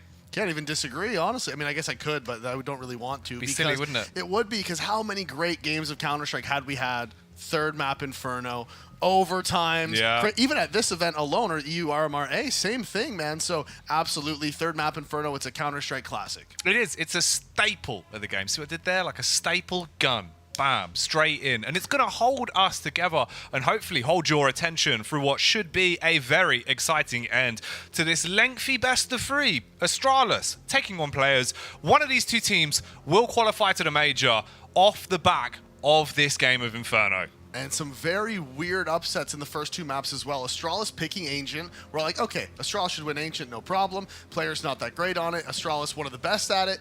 So they're going to win Ancient. They actually drop it. So we're like, oh, okay, well, then now this is just going to be the 2-0. Players is much better than Astralis on Dust 2. They haven't won the map in 3 months minimum. And then Astralis wins Dust 2. And you're like, okay, what is going on in this series? We can't expect anything anymore. We genuinely have no clue what's going to happen on this 3rd map. Either one of these teams can win. In my brain, this is a complete coin flip. Whoever shows up, whoever has the individuals popping off with the big performances, that's who's going to take this game. Yeah, all the facts, all the, speculation is out the window. At this point, this is a raw best of 1 between Astralis and players to see who is going to the PGL Major in Antwerp. It all happens here, and Astralis will start off on the CT side. They will, and what is the buy going to be like? Okay, so no kit. Zip goes for the smoke flash nade. No kit for the CTs. 3 over towards B, and there is going to be the face from Glaive. He's playing close middle, and there it is. Oh, but they're running straight at him. They're going straight up mid. It's Farleague and Glaive. They have the crossfire. Can they make anything happen? Farleague going to be taken down. Glaive in the back line, peeks out and only gets 1. Inters. Hot to drop here. Picks up 2 frags on a Glock, and he's going to get a bomb planted as well. Blame F's in the back, and he spots the head of Nafany, and does leave them in a 3 versus 3 now. Ooh, and Axile's holding for Config. He walks up. There's no way he clears it. Config, he's too good. Lands the USP headshot. Entry flash going out into the site. That's going to blind Hobbit and Pit, but they don't scale off the back of it. Smoke nade dropped on top of Hobbit to cause problems. Enters in the site. He's got 2 already. Can he get more? The 3rd is there. And Hobbit, he knows there's a man above him, and he lands the headshot. Config drops. They don't have a kit. Blame F is looking for him, but Hobbit is playing around in the smoke and playing it to absolute perfection. Blame F not going to be able to get the kill and the defuse. That is it. The round is done. Hobbit clutches it out with 2. Hobbit on the Glock burst, shutting things down as he taps his way through the last man and secures the pistol round for players on a T side of Inferno here. Buy coming straight off the back of it as well. AK's out, SMG for Axile, and Inters. Nothing intermediate about his play on the pistol. 3 frags, all of them better than the last. And he was struggling in the first 2 maps. He's been bottom fragging the server this entire series. Across the 2 maps, I don't think he's even got up above 20 kills total across 2 maps. And now he starts off this game with 3 kills on the pistol. And that can be the difference between you winning or losing this game. If your player that's been underperforming comes up with a massive performance in the 3rd map, that could be what qualifies you for the major. It's exactly what you need to start things off right. Blame F, he's jiggle peeking, and he's seen a bit of the head. Does have the smoke primed, drops it, and they reply back with one of their own. They're walking off from the top of Banana though, and they do still have a ton of time into this round. 1 minute and 10 seconds. They've got utility, and they don't need to overcommit. Blame F. Wow, through the smoke. Hefty tag on Anafni. One thing they don't have is flashes. And that makes it almost impossible to go into B. The only way you can really go into B without flashes is if you have the full Molotov execute, which they don't. They only have the 1 Molotov on Axile. So this has forced them into A. Now, when you have low utility like this and you don't have flashes, generally you want to target long because you can smoke off library, you can smoke off arch and take the long-range fights with the rifles, and you don't need flashes to go up. That's exactly what they're doing, and they're going to also have the lurk-up pulse. This should just be the 3-1-1. You'll have 1 going up short, and then these 3 players going up long.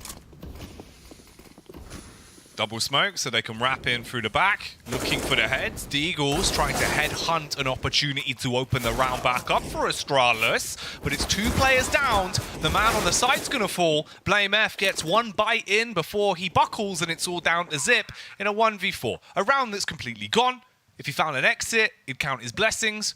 But this seems like it should just be an easy pickup for players as they take a 2-0 lead. And that is a perfect example of players recognizing their win condition. Have to give credit to Nafany for that call, because that's exactly what they needed to do. Without the flashes, you can't go into B. Without the utility, going up short, very difficult. Again, another spot where you do need flashes, because there is the crossfire from pit and sight. If you're not able to isolate, that's going to be a huge headache for you. So they go up long. It's their 1 spot where they have the best win condition. And again, has to be pointed out, Inters winning that fight with Config and Halls. If he drops, that's a gun down, an AK down, of all things, that Config would have been able to recover. So if he doesn't find that kill, that round completely falls apart because there's no one inside of Halls to trade him, and then Config is going to be inside Halls, long range, fighting towards long with an AK.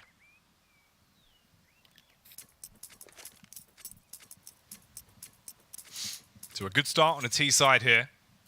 Players getting everything they want so far. And for Astralis, there is no money to reinvest. You can just have the weapons you carried over in the 5-7 and the Deagle. Early fight towards the top of Banana, and a Molotov's going to come in.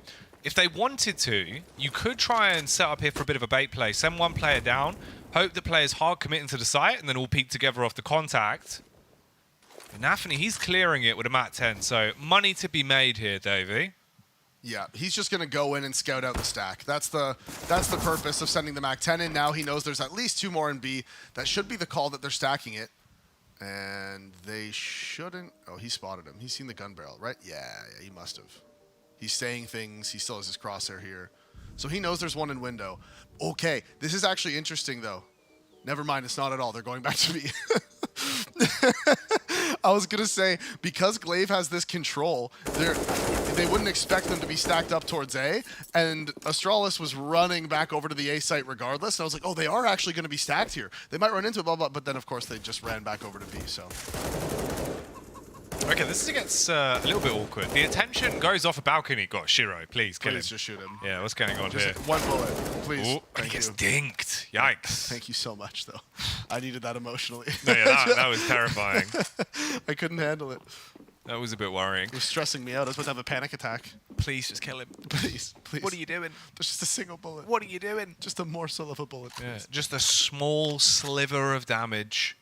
It's like Oliver Twist. Please. Can I have some more? No, says Hobbit. As he smacks Blame F in the face. No money for you. Yeah, throws the bowl of soup straight at him. Or was it porridge? It was porridge, I think. Was it porridge? Dude, who cares? I mean, yeah, Same well, thing. Oliver Twist fanatics worldwide, Davey, that's who cares. Oliver Twist fanbase.co.uk are going to be livid. So I hope you're happy. Obviously, other Oliver Twist fan groups are available. I'd hope so. It reminds me of that Jackass skit. Remember when they had the dude walk into the room carrying all the soup? Yeah. And they had the giant hand. The hand that just, yeah. just clotheslined it. Yikes. Oh, that's classic. That would be painful. Blame F being a giant hand here as he comes swinging out, forms a fist, and punches Axile down. There's a reply back from Hobbit, though, onto Zip. That's his second kill of the round. And they're going to wide swing on the close smoke. Nafany was ready with a Galil. So nothing there for Astralis, and this is another round going heavy-handedly to players. Glaive just walks out and takes the fight. He will not win against Inters. And Inters is 5-1 now. I think he's already close to getting his total kills from the last map. Yeah. Right now. I think he got 8 to finish off that last one. So he's already up to 5, and he's winning crucial gunfights as well. If he can take down the Op of Farley here, oh, look at him go. Wow. He is on one now. He has woken up. He was disappointed with his performance in the first 2, and he's like, you know what, guys? Thanks for getting us to map 3. I got this now. He's come online. He's hitting his shots. And he's giving players that extra edge they needed. Hobbit as well did a great job of stopping any potential anomalies occurring towards the top of Banana. Lovely tap at the end here, though. Beautiful bombardment with the bullets. And Astralis, again, just forcing up around the pistols they're going to bring out here. A little bit of utility there. Ooh, they do go running down Banana, and Config gets potentially 2 kills from this. Oh, Blame F. He lands the deagle shot onto Axile, and they can grab both of those guns. Flashes were perfect. That's an AK recovered. I'm not sure if they're going to be able to get Axiles. I think it's on the other side of the smoke. But again, more nade damage now onto Shiro. So Astralis on their force buy. Starting it off well. Shiro does get tagged down to 7, but Config gets the information, and honestly, this is fine. Blame F. He's still here. He's been able to recover the AK. He still has control of Banana, and Shiro's now down to 7 HP. No one saw a thing, Hobbit. Don't worry. More nade damage as Hobbit gets chunked down to 56. Inters. He's been the man of this game so far. He still has full HP, has the utility. He is going to be tempted to get boosted up here as Hobbit is going up onto the railing, jumps up onto Porch. Molotov is good, forces the man off along. There's 3 CTs here. Hobbit hasn't been able to find anything, and they want to walk back to B, but the re-clear towards top mid. No, Hobbit gets 1. He's not able to be traded. He hasn't been found. Oh, and Astralis, they give up the man advantage. They give up the control of brackets. And players straight back at it here in the 5th round. Taking the push round on Arch. Starting to slip up on quad as well. Nadun to pit. Farlig with the info. Will call for the rotate back from his teammates. Hobbit, he's got to clear out. He's looking towards site first. They need to find Farlig because they can't get the bomb down. He's planting off to the 3-second mark. It's not going to happen. What? What happened? Enters. He didn't get into the site. He didn't plant the bomb. Why? I don't know. Well, at least none of them die. Yeah. So they did still get the kills on. I'm really looking for a silver lining. It's a stretch, but yeah. They kept all their guns up. They didn't die after time. But what? It's so weird. So weird. The one player in the pit, they took so long to clear out the site. He just doesn't plant. He plants at the 3-second mark. They didn't even. But the guy in pit, he wasn't even contesting. No, yeah, he was just waiting. Turtling. Yeah, he was just hiding inside of Mini, waiting for the plant. And he's like, I guess we win. Great. So now they are going fast up middle. They have found the Opera Farlig. He's not able to land the shot, but Glaive is. It's a headshot onto the in-game leader. And he makes his way into the pit. And there's the fast long play. Glaive gets traded. It's a 4v4, and they're going into the A site. Config has to react with the aggression towards short. He finds Hobbit, and Farlig jumps up on the box, and he gets the second. The flick over. Shiro is out on the balcony, and he's got 2-1 deeks. It's a 1v2, and Zip is going to swing in and not allow him to reposition. Don't give him the chance to bring his op out. Whew, and Astralis pick up their second, but another close one. Okay. This is not a normal game of Inferno. No. Already, the crazy plays, the hefty hits, everything's happening. Farlig with the full frontal assault on the AWP. Shiro. Despicable double deeg. And the scoreline does go 4-2. You can't be killing chickens. Come on. This is getting ridiculous. What are you doing? We've been over this. Who is he? Colonel Sanders? No. I didn't think so.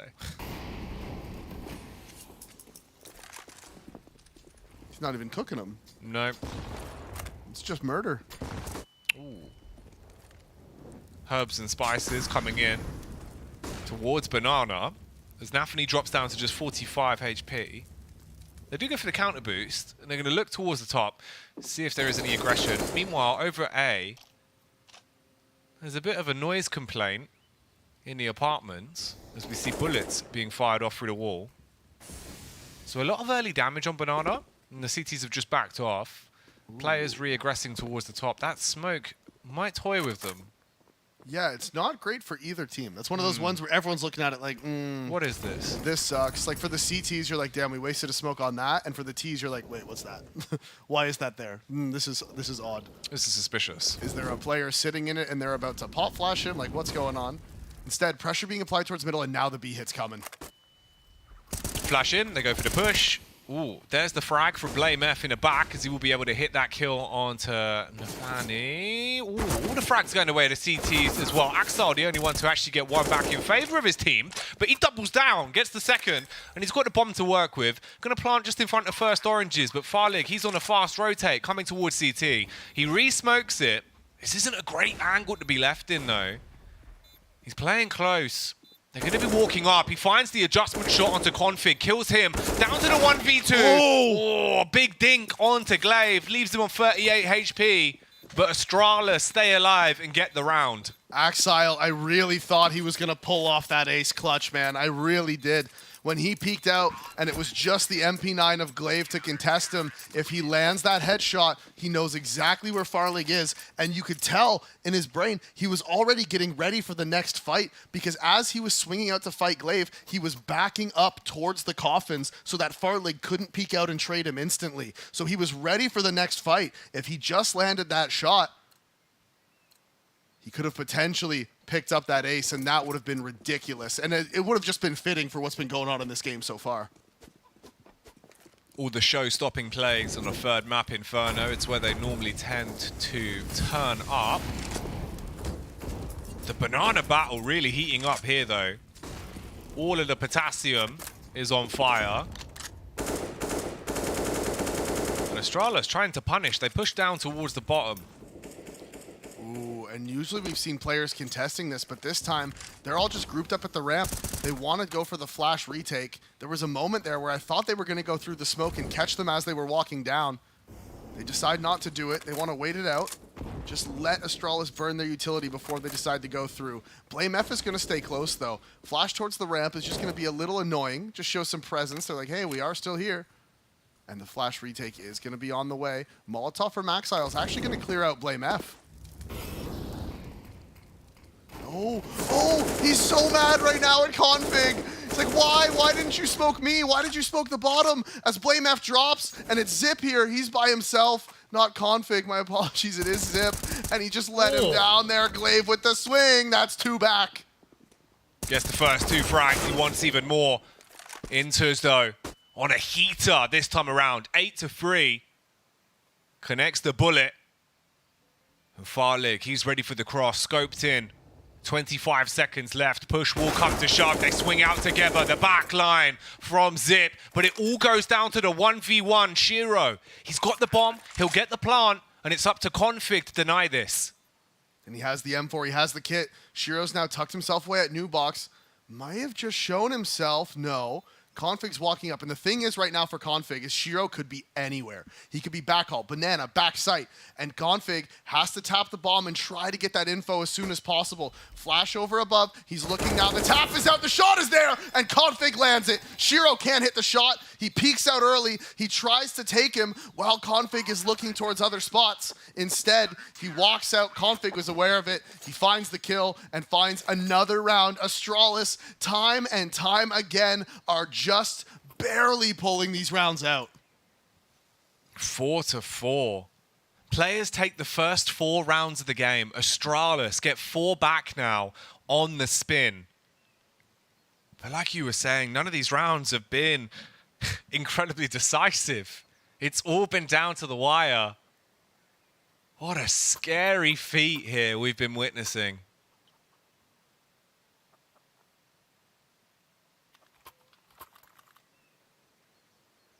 Just a reminder, this is the game to qualify for the major in Antwerp. One of these 2 teams will be there. This is map 3. Scan the QR code on the screen right now to get your tickets. It's either going to be Astralis or players. One of them, by the end of this map, will know that they have been the first team from EU RMR B to qualify. What a game so far. And because the players keeps getting these bomb plants and they keep getting so many kills that they keep forcing into it. And it's a good call. If they win 1 round, Astralis is completely reset. They have no money left in the bank. And Glaive again is relegated to the MP9.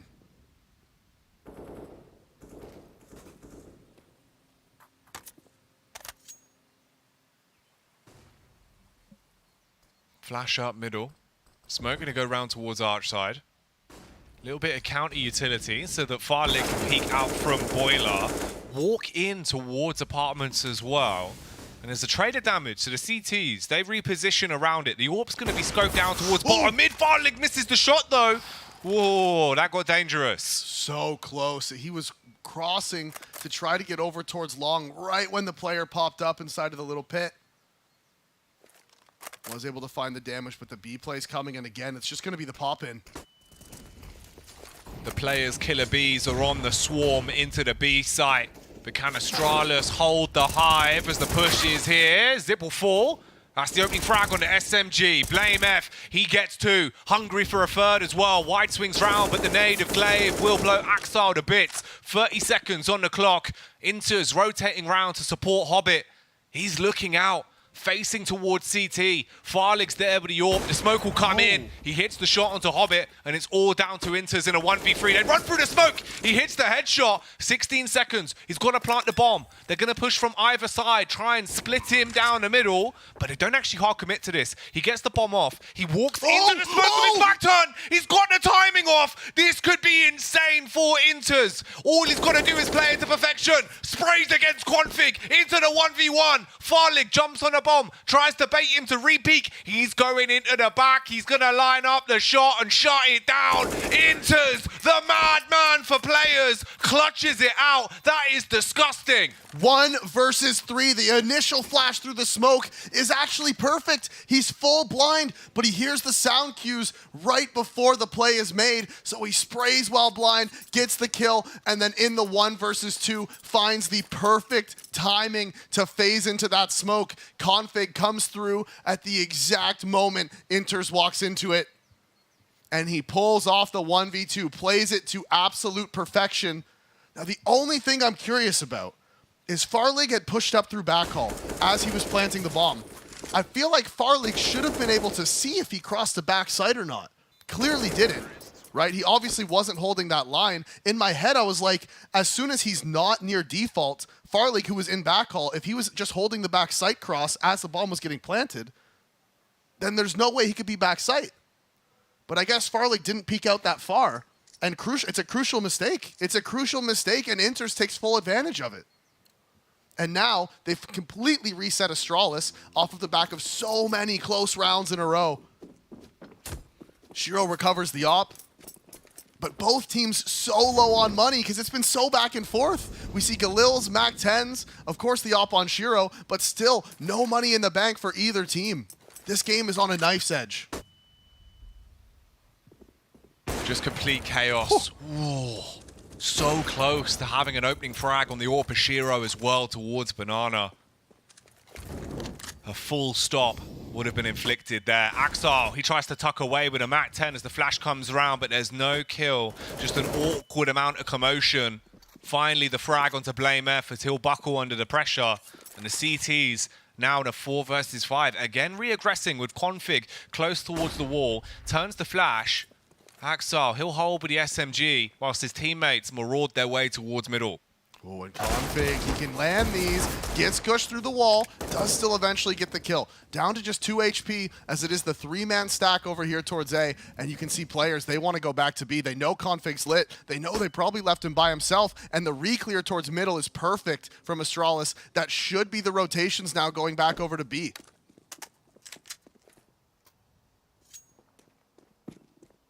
Here they all come. 4v4 on the B site. Someone's in for a big fright.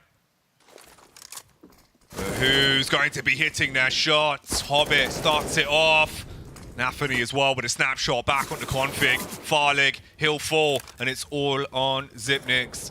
Running into Ruins, but the round is ruined for Astralis. No chance of a success here. And this will be the 6th picked up for players. On a tear on a T side. Hobbit is 12 for 4. Inters 11 for 4. Wow. And that's the difference. Inter showing up has been the difference. Remember, did not have a great time in the first 2 maps. Second map, I think he only had 8 kills. First map wasn't much more than that, if it was more than that.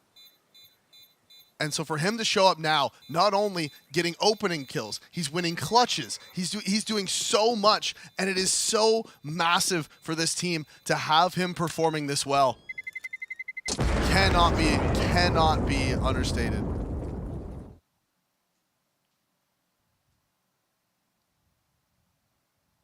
And this is incredible.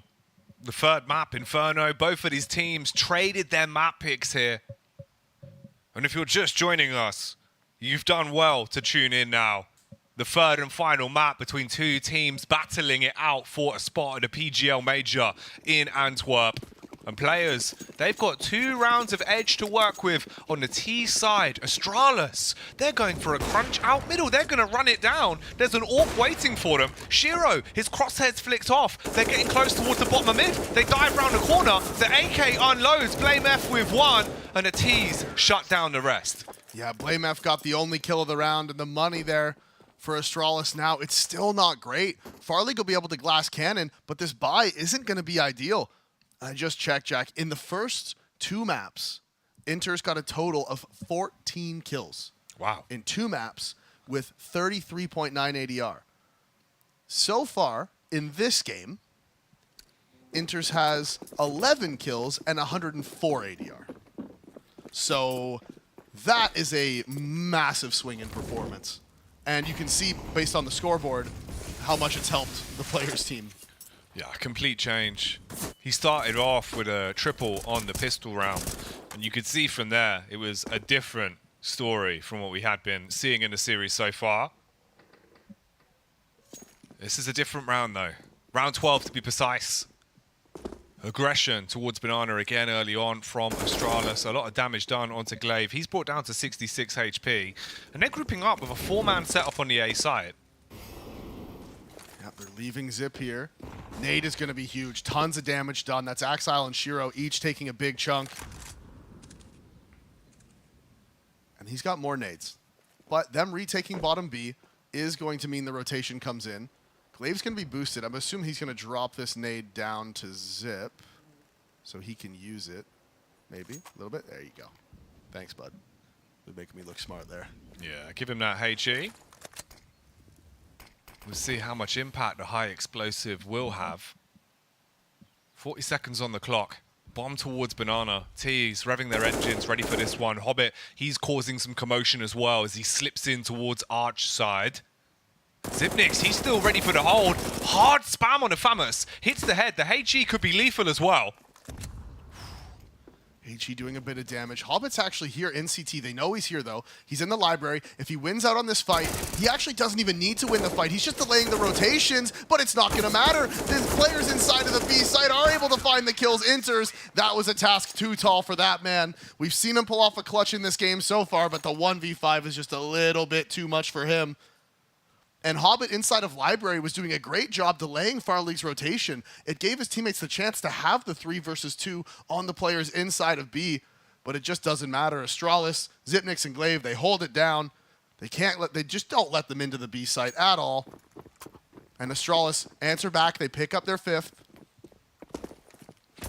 And now we're back on this. We're back in this situation where the money for the T's just isn't there. Nade to deny information. They're walking down. Is Shiro going to be able to hit the shot? The flash is good. Headshot onto Blame F. Oh, Axile. The dexterous man that he is. Dancing back and forth towards T steps. Slaughters 2 of them.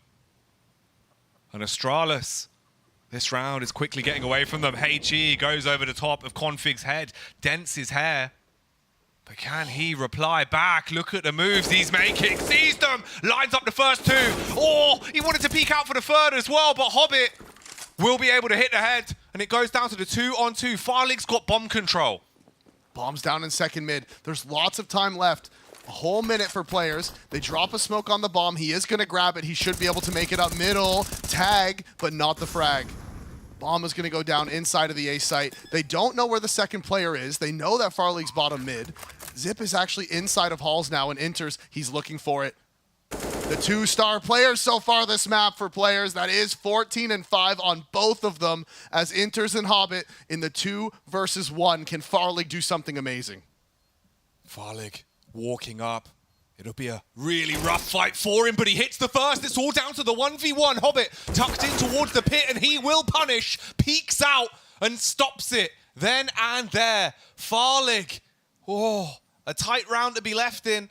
It looked like maybe there was a possibility, but Astralis will not be stealing that one. The clutches are falling in favor of players. An awful lot here on Inferno. And Config did a great job to bring that one back. He got the 2 kills from the window aggression, brought it to the 3 versus 3, but when he swung out into the halls, there was 2 of them waiting for him. They land the shots. Config, he couldn't find the third, and now again, Astralis' money that's broken. They've sent 4 over to B, and Shiro, he's aggressive. They don't know he's here. He might get one for free, but he backs up. Molotov was burning him.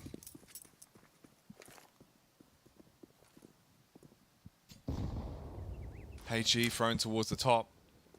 T's backing off. Mid control potentially about to be fought for as well. Glaive's here. He was playing close towards the smoke, but he's gone back towards the bomb site now. Links up with his teammate in Config and Farlig. So a 3-player setup towards quad, whilst Arch gets smoked off. And Astralis, they're aggressing down Banana as well. Molotov should do a decent job in isolating them, but Hobbit loses out against Farlig, and now they know. Config's boosted, he's swinging, he finds a second, and Shiro with the miss allows Config to get away, and Inters is trying to lurk out of the halls, but he's been smoked, and Config is holding for him. Config's only on 15 HP. A well-placed bullet from either Inters or Shiro could bring them into a potential round, but no, Config on the fast face hits Inters. They're clearing out on Shiro's angle as well, and it'll be the quick trade between both sides. Glaive knew where he was, stops it, and another round goes in favor of the CTs. The force buy for Astralis, winning it out. This game has been so back and forth in this first half. You have to say, it is players who are coming out on top. They're the ones on the T side. They are the ones who are now eventually going to get to switch over to that second half, go on the CT side. They've already won the half. The buy's not great for him here. It's not ideal. Only the one rifle on Nafany. What are they going to do with these pistols? They're already almost out of utility. It's just the 2 smokes and 2 flashes.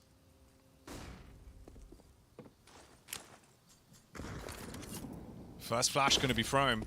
And it seems like they want to try and just hit some domes with these Tech 9. Sprinting round onto Arch side for Config. He kills 2. Axel flicks back with a Tech and will deliver the bullet straight to the cranium. Hobbit slowed down. Whoa. Balcony bombardment. Axel trades onto Farlig, and it's down to a 2v3. Glaive in the pit, posted up behind the barrel, ready to burst them. About a minute left on the clock here. Galil in the hands of Axar. He's already had 2 frags. He wants a third. Wild spray comes out. A hailstorm of bullets. Barely missing one to Zipnix. Hobbit can't do much there. Drops. And so does the round. Astralis with 7.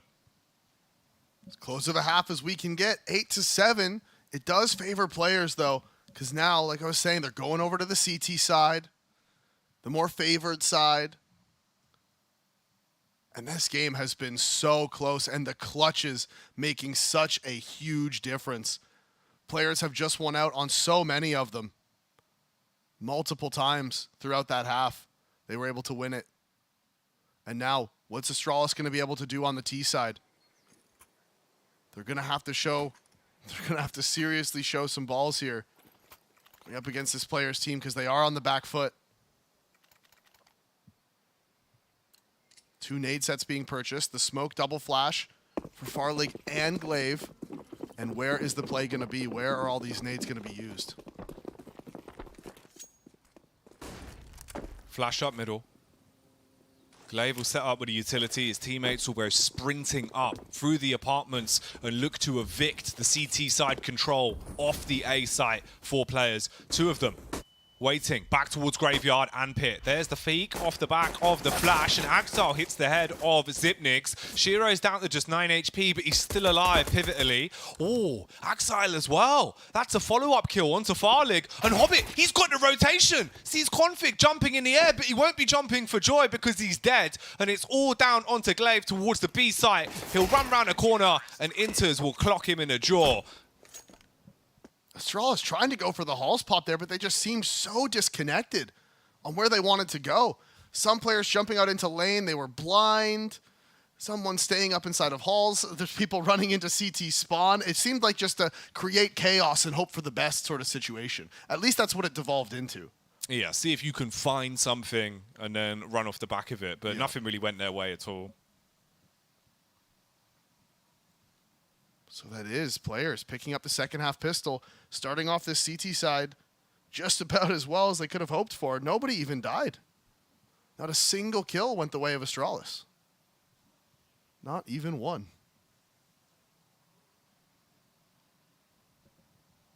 And this is the third and final map. Inferno is the decider between these two teams. One ticket up for grabs for the PGL Major in Antwerp. And at the minute, players, they're eyeing it up. They want to get their hands on it. They want it to be theirs. And they've got a few rounds of lead over Astralis to make that dream become a reality.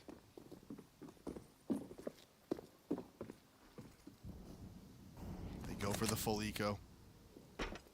It's just the Glocks. They're running around. They're jumping. They're vibing. Get the movement prac in, you know. Jump rail to rail. Don't kill the chicken. You leave that chicken. He's living his best life. It's a bad omen if you do. Yeah.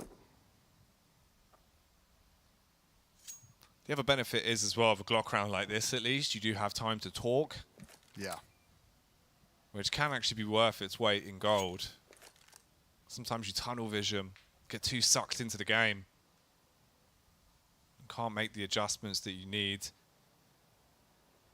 If you can, try not to get killed by the MP9 as well and give a boatload of money over to players. Obviously not really your choice, but avoid it if possible. And there's 3 of them. Yeah. Hard to avoid. Uh-oh. At least that one was unintentional. So sad, though. He was just going out for a walk, and then he gets blown up by a grenade. Shiro, whoa, hits the first head onto Farlig, gets away as well and stays alive. So all of the CTs keep their weapons into that round. Very clean. And actually not a single kill by one of the MP9s. Great play by Astralis. Yeah, perfect round by Astralis. Intentionally avoiding every single one of the MP9s. Genius. The MP9 radar there working to perfection. This is Glaive, the tactical mastermind, coming out yet again. And so it is going to be the full buy coming in now. The thing is, if you go for that full save on the second round, third round buy means you either have to sacrifice flashes or the Molotov on the T side. You see a couple people sacrifice the flashes, a couple sacrifice the mollies. And so it's not full utility. It's not perfect, but 3 MP9s for the side of players. This is a bonus round for them. If they win this one, if they bring some of those AKs over into the next, that is worst case scenario for Astralis. They flash out onto quad, so config can peek. Response back from players as well. Glaive, paranoid, spams away. So they have a little bit of a read on where 2 of the T's are. They are starting to make their move up towards top banana. Hobbit has a Molotov. He can drop this if push comes to shove. Bomb's just down towards T steps as well, so no commit yet from Astralis. There it is. Counter util being dropped. For a second, I thought that might be some kind of one-way for Nafty. The way he threw it, it looked like it was like a lineup, and I was like, oh, what's he going to do? It's nothing. It's just a smoke. Yeah. I really like to overthink these little things. There's the beauty of CS, even the smallest detail can have a far bigger impact on the overall game. Could be some impact here as well. Anthony with the MP9.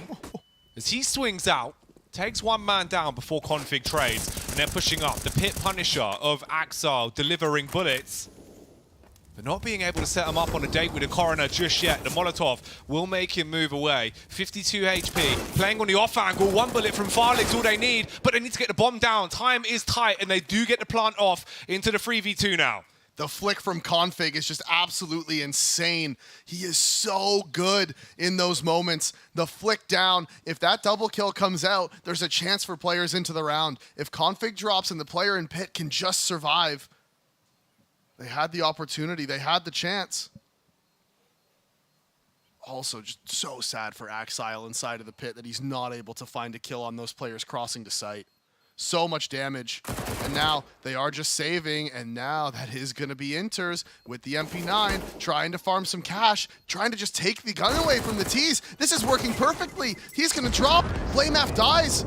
He's going to be able to recover an AK. They take all 5 guns out of their hands. Astralis will take the round, and they'll take that. You do need those, but at the same time, they have just completely broken their economy. You're still going to be happy you get the big commodity that is the round. That's huge. Oh, yeah. That's lovely, man.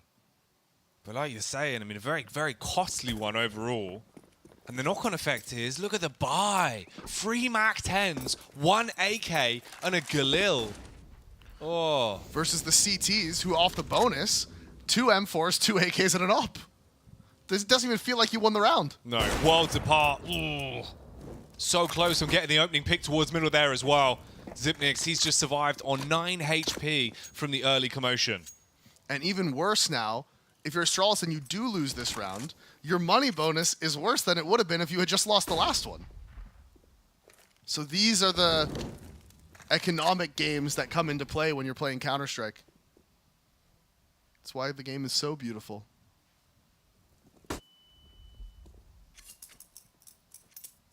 And this could be brutal from players. If they're able to pick this round up, they're basically getting 2 for the price of 1. Smoke onto Arch side. Flash over the top to quell the push from Astralis. They all peek out together. Axel on top of the balcony wants to be a bit of a bruiser and does not want to leave players looking like losers in this round. He throws out the flash, buys some time. Shiro rotates back around as well. He's inside of the library, but can he read the play from the T's? Knows there's one man there, hits the shot. That's the bullet into the head of Config. Axel on the elevated peak, hits Farlig as well, and it's not looking good for the T side. 1 by 1, all the frags are going to be farmed up. BlameF gets 1 kill, but it's too little too late as players make it to 11. The crossfire was perfect. Shiro finding that lurk on Config as well.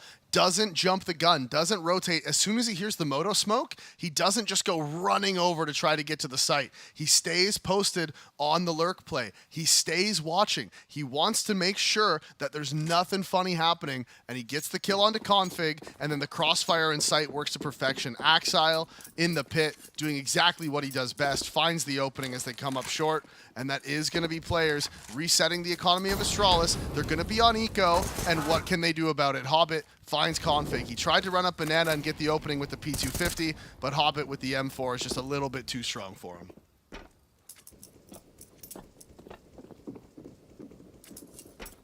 All of the T's bouncing their way through the apartments. Oh, watch your head, BlameF.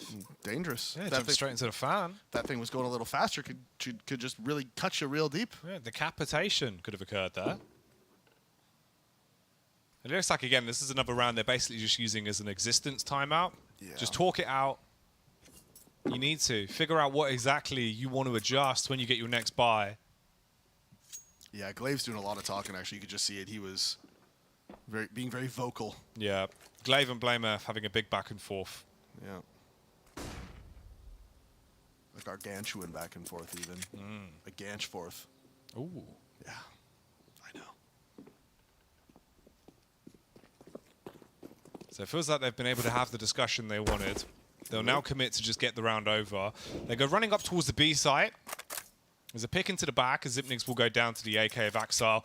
And they just walk in with the Glocks. 1 P250 in amongst the ranks for BlameF. But easy pickings, and players will be happy to take this 12. Ooh. Bit of a dink though, Hobbit. 3 frags, but he does take a bullet to the hat. I was just thinking, where did Glaive find a USP? Oh, when Config died top of B, I bet Hobbit switched to the P250. Because I saw Glaive running up Banana and he had a USP, and I'm like, how did that? Where did he get that? Yeah, like how did that happen? Like that's odd. But yeah, no, I'm sure Hobbit switched to the P250 of Config, so that's why he had the USP.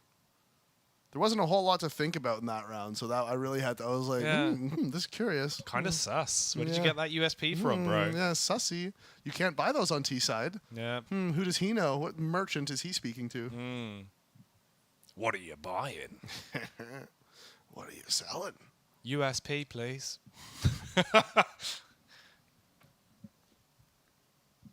You should be able to buy a USP on T side. Yeah. Silly that you can't really. Would be fun. Just make it the same price as like the P250. Instead of you would see people dropping USPs instead of P250s. On it would happen, yeah. Just as a preference, even. Yeah. Well, especially on pistol rounds. Just because it's just more accurate than the P250. For players, though, preferably they want to secure themselves the 13th round here in the 21st. It's a 12-8 split in the 3rd map. Players getting dangerously close. Close. Close. Dangerously close to this next round here. Oh, yeah, mate. Nice, yeah. And it will be like a big brawl. Oh, no. As they go running into the B site. Hobbit just spamming away, but none of the bullets going to land. Shiro hits the close quarter shot on Blame F. What's going on? Farlig, he runs out, kills Inters, tries to get the flick off, but Axar will stop it then and there. And this is looking Larry Davey, 3 on 4. They're in the B site. They've got the bomb towards Pool. 40 seconds on the clock as the rotate's coming round. It's a stalemate at the site. And Glaive's just holding. Meanwhile, over at A, Nathany, he's thinking, what's happening here, Glaive? He's going to turn the round back on. Hits the head of Hobbit. And they finally get the bomb down. And they were just still not sure if the bomb was actually going to be committed to the B site. The stall out from Astralis is perfect. Their smokes faded, and they knew that players was going to have to peek into them and start to clear things out. They know Glaive is in the back of the site. Smoke is going to come out towards Banana. They have one more for the bomb if they need it. That's on Shiro, and you can see he wants to get in front of it. He doesn't want to let that one go. Zip in front of the smoke now, and he's going to look for the face. They have this close angle. Glaive deep and Config close, and the shots go the way of the CTs. Everything does. Shiro with 2. The setup from Glaive and Config I thought might be the round winner, but Shiro with the headshot on the AK. He's known for the op, but he shows here that he can do it with the rifle. Shiro, the showstopper. Oh, crazy plays into this round. So many small moments of madness, but the retake works. They get it. 13-8. Players so close to picking this game up now. 3 rounds is all they need to win on Inferno and make it to the PGL Major. Astralis, they're just down to the pistols. Broken the economy yet again. I mean, players are just winning these rounds consecutively. That Molotov landing exactly how Shiro planned it in the second middle. And what's Astralis going to do with the Force? They have quite a bit of utility still. Like Farlig, he's got all of the nades. 5 smokes still up for the T side. That's a big investment on a round like this. They must have some form of plan for them. Use one to take top mid control, potentially try to get into CT spawn. As Shiro's gonna walk up and just find the free pick onto Farlig, and now the T's, the counter nades, push them all the way back, and they're gonna run over to B. Farlig with all of that utility drops. It's a costly death for Astralis. And this is not going to be an easy feat for them. They're going in towards the B site. They smoke back at CT. There's a boost in play. Glaive spamming out rapid shots on the Tech 9, but all of them just warnings. None of them actually looking to hard commit for a pick. With 38 seconds left, you're not leaving yourself much time for error here on the push into B. No more flashes either, and Shiro's here. Oh, Shiro! He doesn't need a scope! He's gonna do it just with a raw mouse one. Has some fun into this round and enters in the elevated angle. Shiro really doesn't need the scope. He's taking this too far. Oh! He's done it again. The no scope from CT on the repeat, and look at him. He is feeling it now. You do not do that as an opera unless you are flowing with confidence. He had a bad game on Dust 2, but he is right back into this one. Opens up the round, and that shot onto Config. It doesn't get much better. And then, of course, the man planting the bomb. Through the smoke, through the coffin, no scope necessary.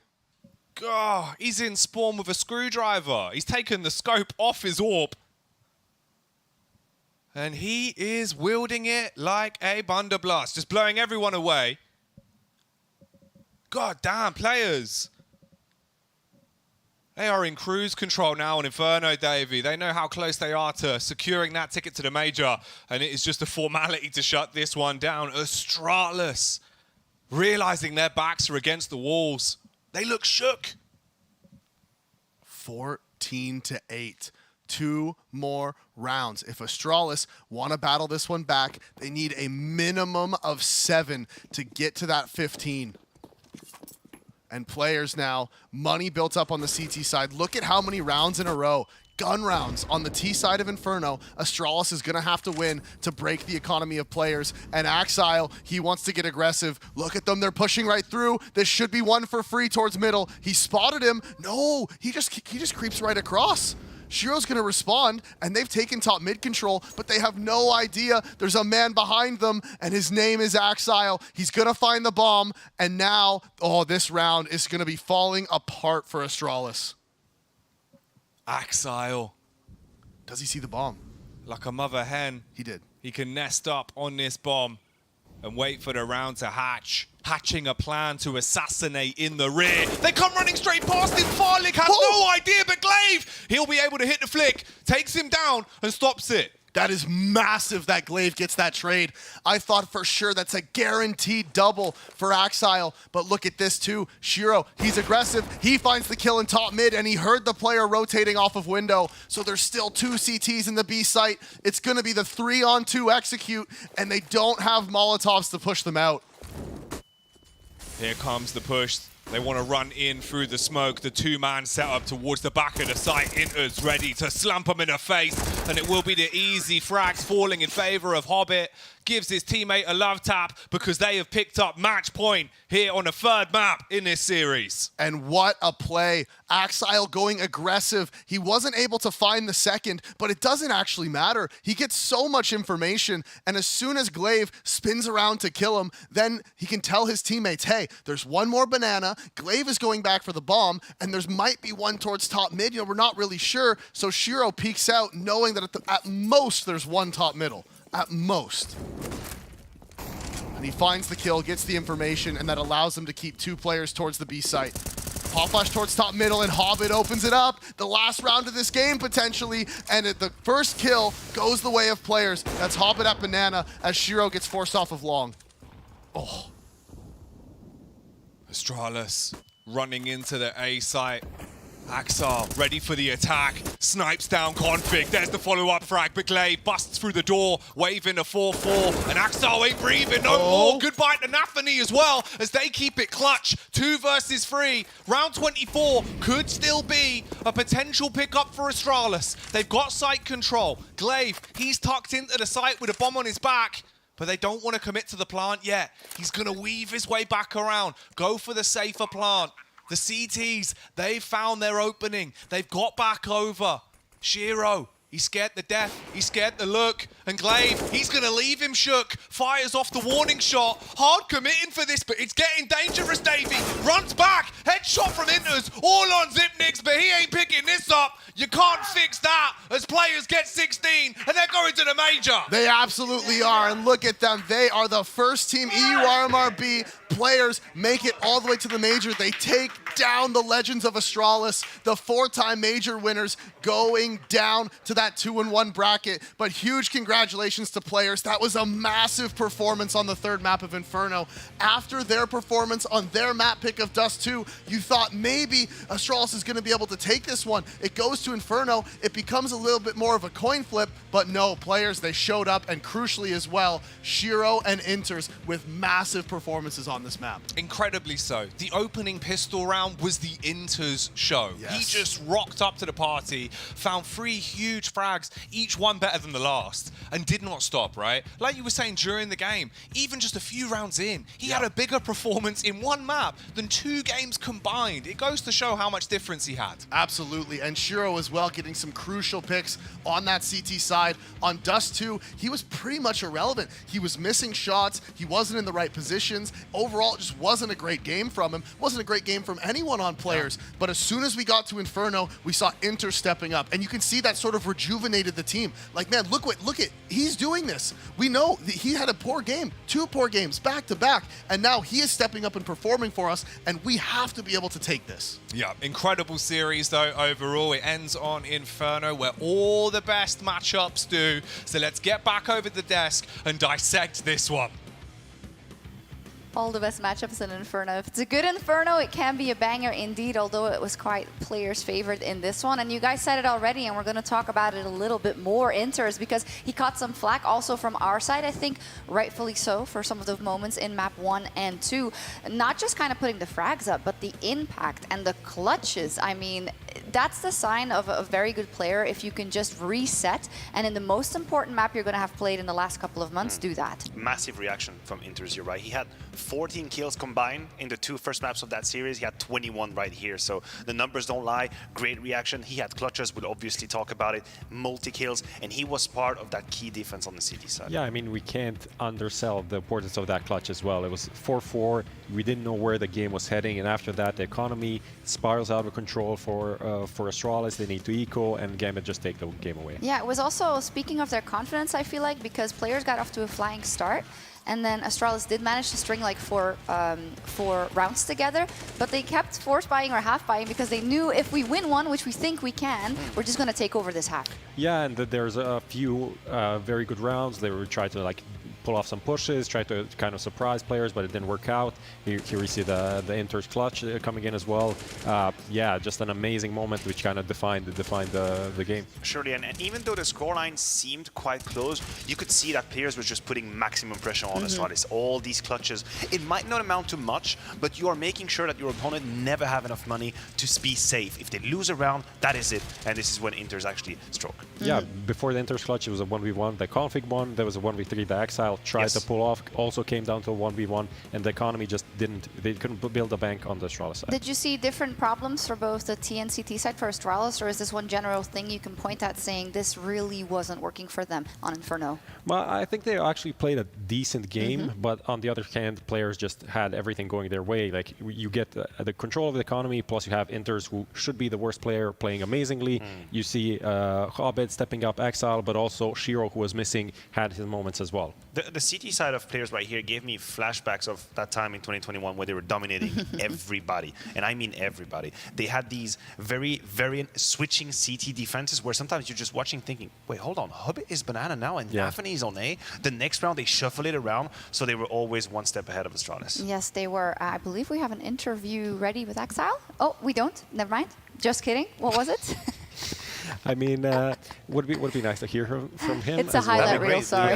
We don't hear from him too much. No. Yeah, I was surprised because I've never really seen that. Apparently he's very cool. He goes to school and has a girlfriend and wins a lot of MVPs. That's what we learned from one interview. Maybe that's the and then recipe. he never did an interview after that. Yeah. Is this the Inters one? Yes, it's the Inters one again, sorry. Yeah, just a great 1v3. He gets the first kill, gets the bomb down, and then pulls off this magical moment. How is he not spotted there? That's actually incredible. This makes no sense. But yeah. The move is perfect. Like, the move is perfect, but what it tells us well is that in a 1v3, 1v2 like that, you have to take a risk. And that's something that people need to realize. You can't just wait and hope that the clutch is going to come into your hands. You have to try something. That's what he did when he crossed that smoke to CT spawn. And once it's done, we all watched in the green room like, oh my god, that's it. He's going to put it away. And also very important, actually not playing the time in that moment, because he knows that he has a jump at least on one player, and he needs to get that kill and then make it a 1v1 where the other guy needs to sweat and there's no one that can cover him. So perfectly played from him. Is it for players in general in their mid-round calling and the decisions to make when they are at a disadvantage? Would you say creativity is kind of what they thrive at in that regard based on their personal skill? Or? Yeah, I think they have their set ways of kind of pulling off clutches and how they want to set up in the after plans. I think Shiro even had a way of playing this that always they just set him in a bomb site and in a 1v2 and a 1v3 with the op in the past, and he would just pull it off quite easily, and they're comfortable doing that. Yeah, I think players flying at their highest altitude is actually very good in in-between situations. Okay. What I mean by that is they won't just either fully commit or die or play it safe. They will always know where to kind of grab that extra meter they need, that extra second. It's Hobbit dancing in the smoke. It's Shiro pulling 2 no-scope in the last round, but it's indicative of how they play. This time it worked out. Okay, well, thanks for that explanation. Last round we want to look at is round 19, and this was just an example of they can just choke you actually in 2 seconds if they want to on the CT side. Yeah, welcome to the CT side of players when everything is working great. You will see here, you have Exile that's on as obviously signature position on balcony. Shiro is making sure there's not going to be any lurk towards long. He'll get that kill, very diligent in his way of approaching the round. Exile again, look at this nuances, get a kill, doesn't commit, falls back, stays alive, forces the T to come into the mid grinder, and that's Hobbit, Nafany, sorry, on side. That is the beautiful CT side, exactly what we were talking about. Yeah, just a perfect hold. I think in the first 4 or 5 rounds, Astralis got 3 or 4 kills. It was very dominant early early on, helps you build confidence, momentum, economy as well, something that Astralis was lacking on their CT side. So when they lost a round, or one round, it didn't really make a big difference, right? When we take this Inferno sample size and you think about the fact that they've booked their ticket as legends to the major, I think you start to get a little bit excited about them. We do have an interview ready with Nafany, I believe. Can you hear me okay? Yes, I can hear you. Hello. Hello, hello. Congratulations, legend status. How do you feel about your team's play today against Astralis? I guess we can play better, but we have what we have, and we're still working on our game. Okay. Better, do you mean specifically than that second map? Because that caught us a little bit off surprise. We was like really nervous, I guess. That's why we played like we played. I mean, I will say that I was really nervous, and Shiro as well. We was really hyped that we can do it one more time to go in legend stage. So that's why we played like a. I can't say like bad war, but you understand me, I guess. Yeah. And now that you made it, do you feel that huge relief and you feel the confidence moving into the major, or do you still feel like there is a gap between how you're playing and how you would want to play? Of course, it's like huge gap how we want to play, because I'm pretty sure that we have like really strong personalities in our team, and I'm pretty sure that everyone in our team can be like one of the best players. At least I'm pretty sure that like 4 players in our team, except probably me, can make like top 20 players by Shell TV overall. I'm pretty sure about it, because even Inters, if players, I mean, if people are watching to his statistics, sometimes it's bad, but you need to understand that he making like dirty work always. He don't really care about his statistics. He trying to make our team just better. And I mean, we can play better, but we need to fix our mistakes. That's obviously, but that's it. Okay, and I want to ask about your opinion with playing on LAN and playing your best level. Do you feel like after each event you're getting better, you're figuring things out? I mean, I don't really think that online and LAN it's really different things. Of course, you can say like, okay, but why you don't do like same what you did online? But we need to understand that even online, it was like last, I guess. Navi already was really strong team, and we was like a bit shaky, let's say. It was June, like as far as I remember. So yeah, I don't think that it's more about LAN.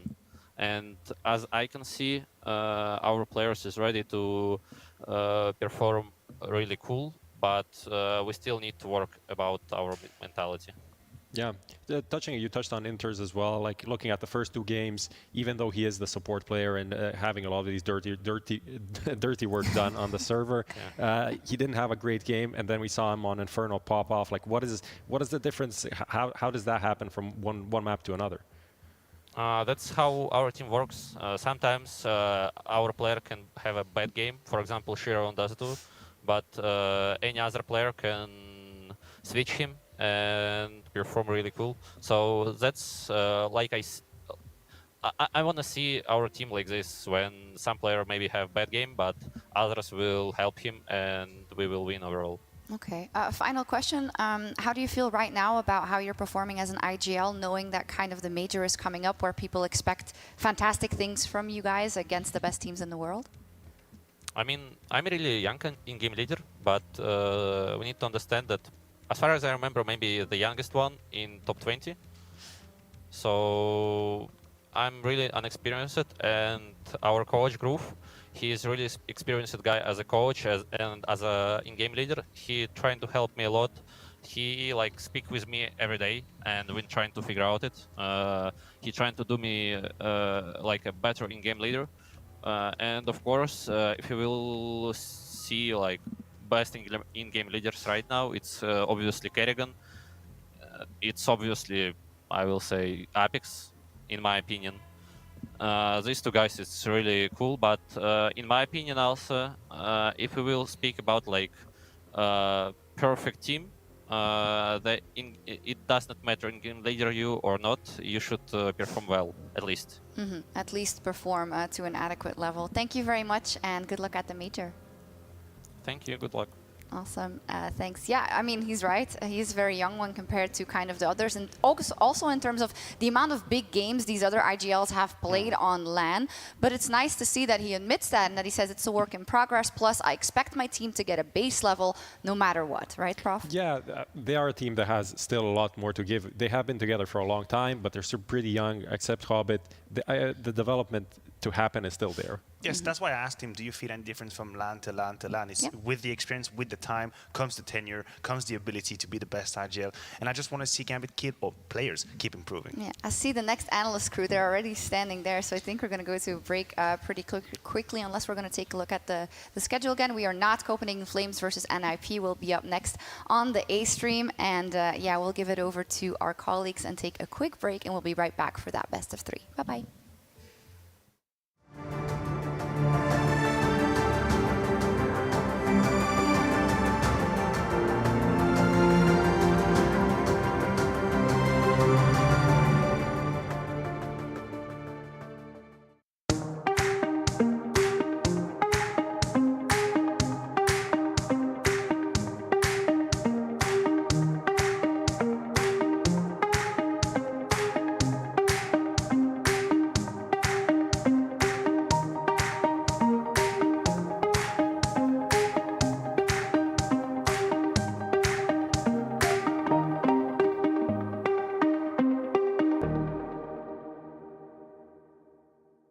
Let's go. Battle is on. Burst RMR views with a double bonus. Get insurance for single and combo bets, both up to 20 euros. Fire up with GGBet. GGBet, this is real.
We're already on to our last best of 3 of the day, and we're getting the Ninjas in Pajamas going up against Copenhagen Flames for a spot at the Major. A nice little rematch, certainly some history between these two teams, but before we get into all the juicy details, I'll introduce my lovely panel I got to the side of me. We've got a very happy, smiling Blair, and a Pip, well, my Pip's smiling as well. I'm smiling as well. I'm happy today, you know. It's a Friday. It's great. Yeah, it's been some good Counter-Strike. Astralis lost, and everything's good. And you wonder why Denmark hates you. No. It was a good game of Counter-Strike. I think Astralis were competitive. They did a good job. For me personally, I was really happy to see players considering all the shit that's going on outside. Yeah, me too. The fact that they're able to play really good. And for me, that was a team that was going to make it legends. And it made it look clean. Bro, the thing is that makes me laugh about players is when they won, they just look so chill with it as well. Like, yeah, we expected it, you know. No real emotions, all happy if it was good for them. It's kind of the complete opposite of heroic. In a way. Yeah, it was the direct opposite of it for sure. You had to get the one in there, didn't you, Blair? Just started off. I love them, though, I'm just saying. Now, this match, right, when we're looking at NIP taking on Copenhagen Flames, I want to start with NIP and looking at the fact that these guys right now look like they are actually enjoying Counter-Strike again. They look like they've meshed well together. You saw the interview on HLTV with Broland. He is ready and raring. I feel like he is more motivated than we've ever seen him. And that's a scary prospect, because he is the best Swedish player player right now in the world, right? It's a legendary country when it comes to Counter-Strike. You look at the Flushes, the DAWs, you know, Crims for that matter as well. There's a lot of legends within the Swedish scene, but Brolan right now to me is the best Swedish player out there, and a motivated Brolan is a scary Brolan as well. NIP has been through a long period where no one knows what the hell is going on with Device and why he's not playing, yet they've still remained competitive throughout the entire period, put up some great results, you know, during Pro League they were playing fine as well. Now they're finally a full roster, and the only question mark I have is S-Attack on the AWP, but I guess there's always, you know, an uncertain on any given team. So right now, as I said yesterday, NIP actually excites me. Yeah, they do look good, but yeah. Yeah, before we go any further onto the NIP thing, right, let's take a look at their lovely faces.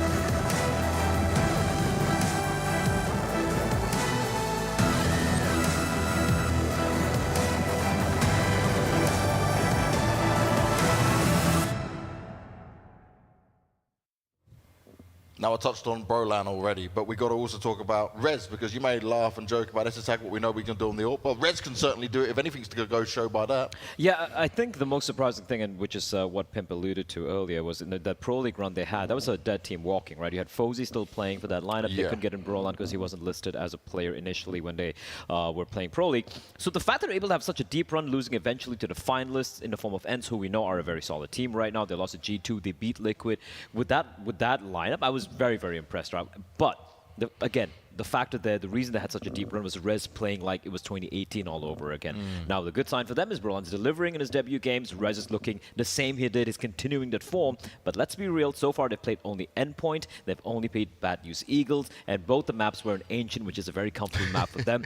This game is a real test. It is a real test. And this Copenhagen Flames lineup, what we're looking at for them and being able to test NIP, I feel like they're going to be more fired up because there's definitely that old game from the previous major sitting in their minds, Pim. That must be haunting them, right? It must have been a lot of bad nights of sleep after that one. They were so close making the unmatchable, right? It was so close for them to qualify, not only for the major, which they did, but the playoff at the major, right? Yep. Inexperienced. There was some of the players that a lot of people have never heard about them before. You know, I come from Denmark, right? And I've only seen them play for half a year, and they just came out of nowhere, and they play at such a high level. I guess the best way I can describe Copenhagen Flames, and this is meant in the most positive way as possible, is they're a bunch of happy nerds, right? They just love the game. Roy is a fantastic player. The young guns are coming in. It feels like whenever they're playing, you always learn something new, a new Molotov, a new smoke, a new way of doing stuff. They studied the game, they like the game, and as said, they are a bunch of happy nerds loving to play Counter-Strike, and that's one of the reasons why they're so good at it. Well, let's take a look at these happy nerds in the Copenhagen Flames.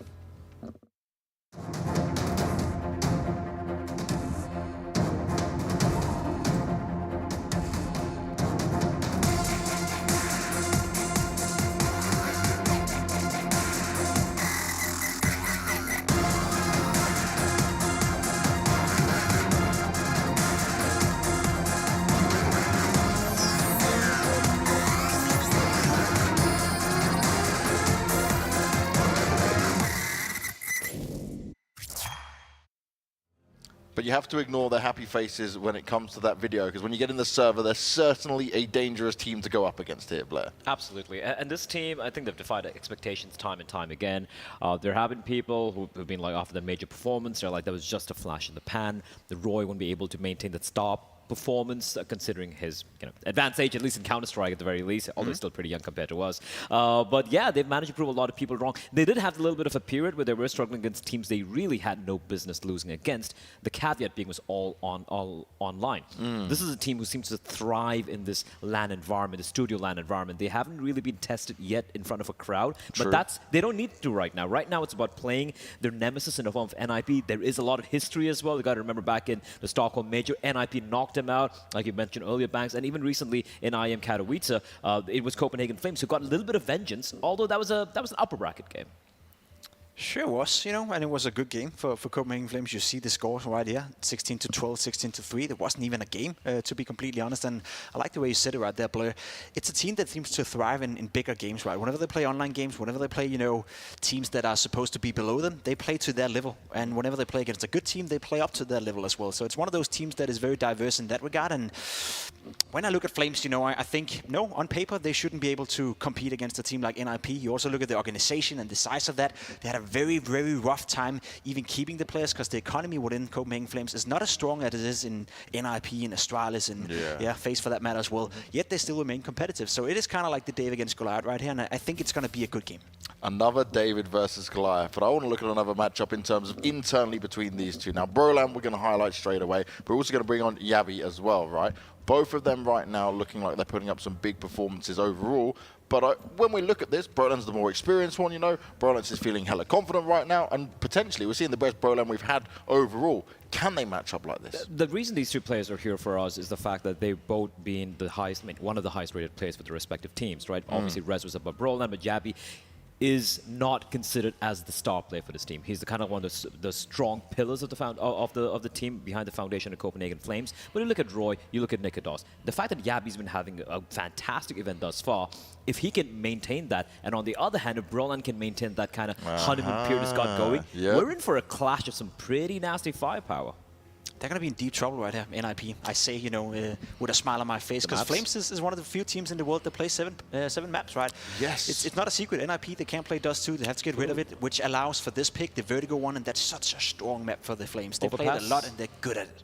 Nip, though, Overpass is, I feel like, the only safe option they have right now. It's a map that historically have been very, very comfortable on. Again, I have to agree with you, though. It's a map. All these maps you're going to be seeing right now are maps that Copenhagen Flames are genuinely really, really solid on. Inferno only being the only kind of shaky map, which they usually ban out in a best-of-3 series.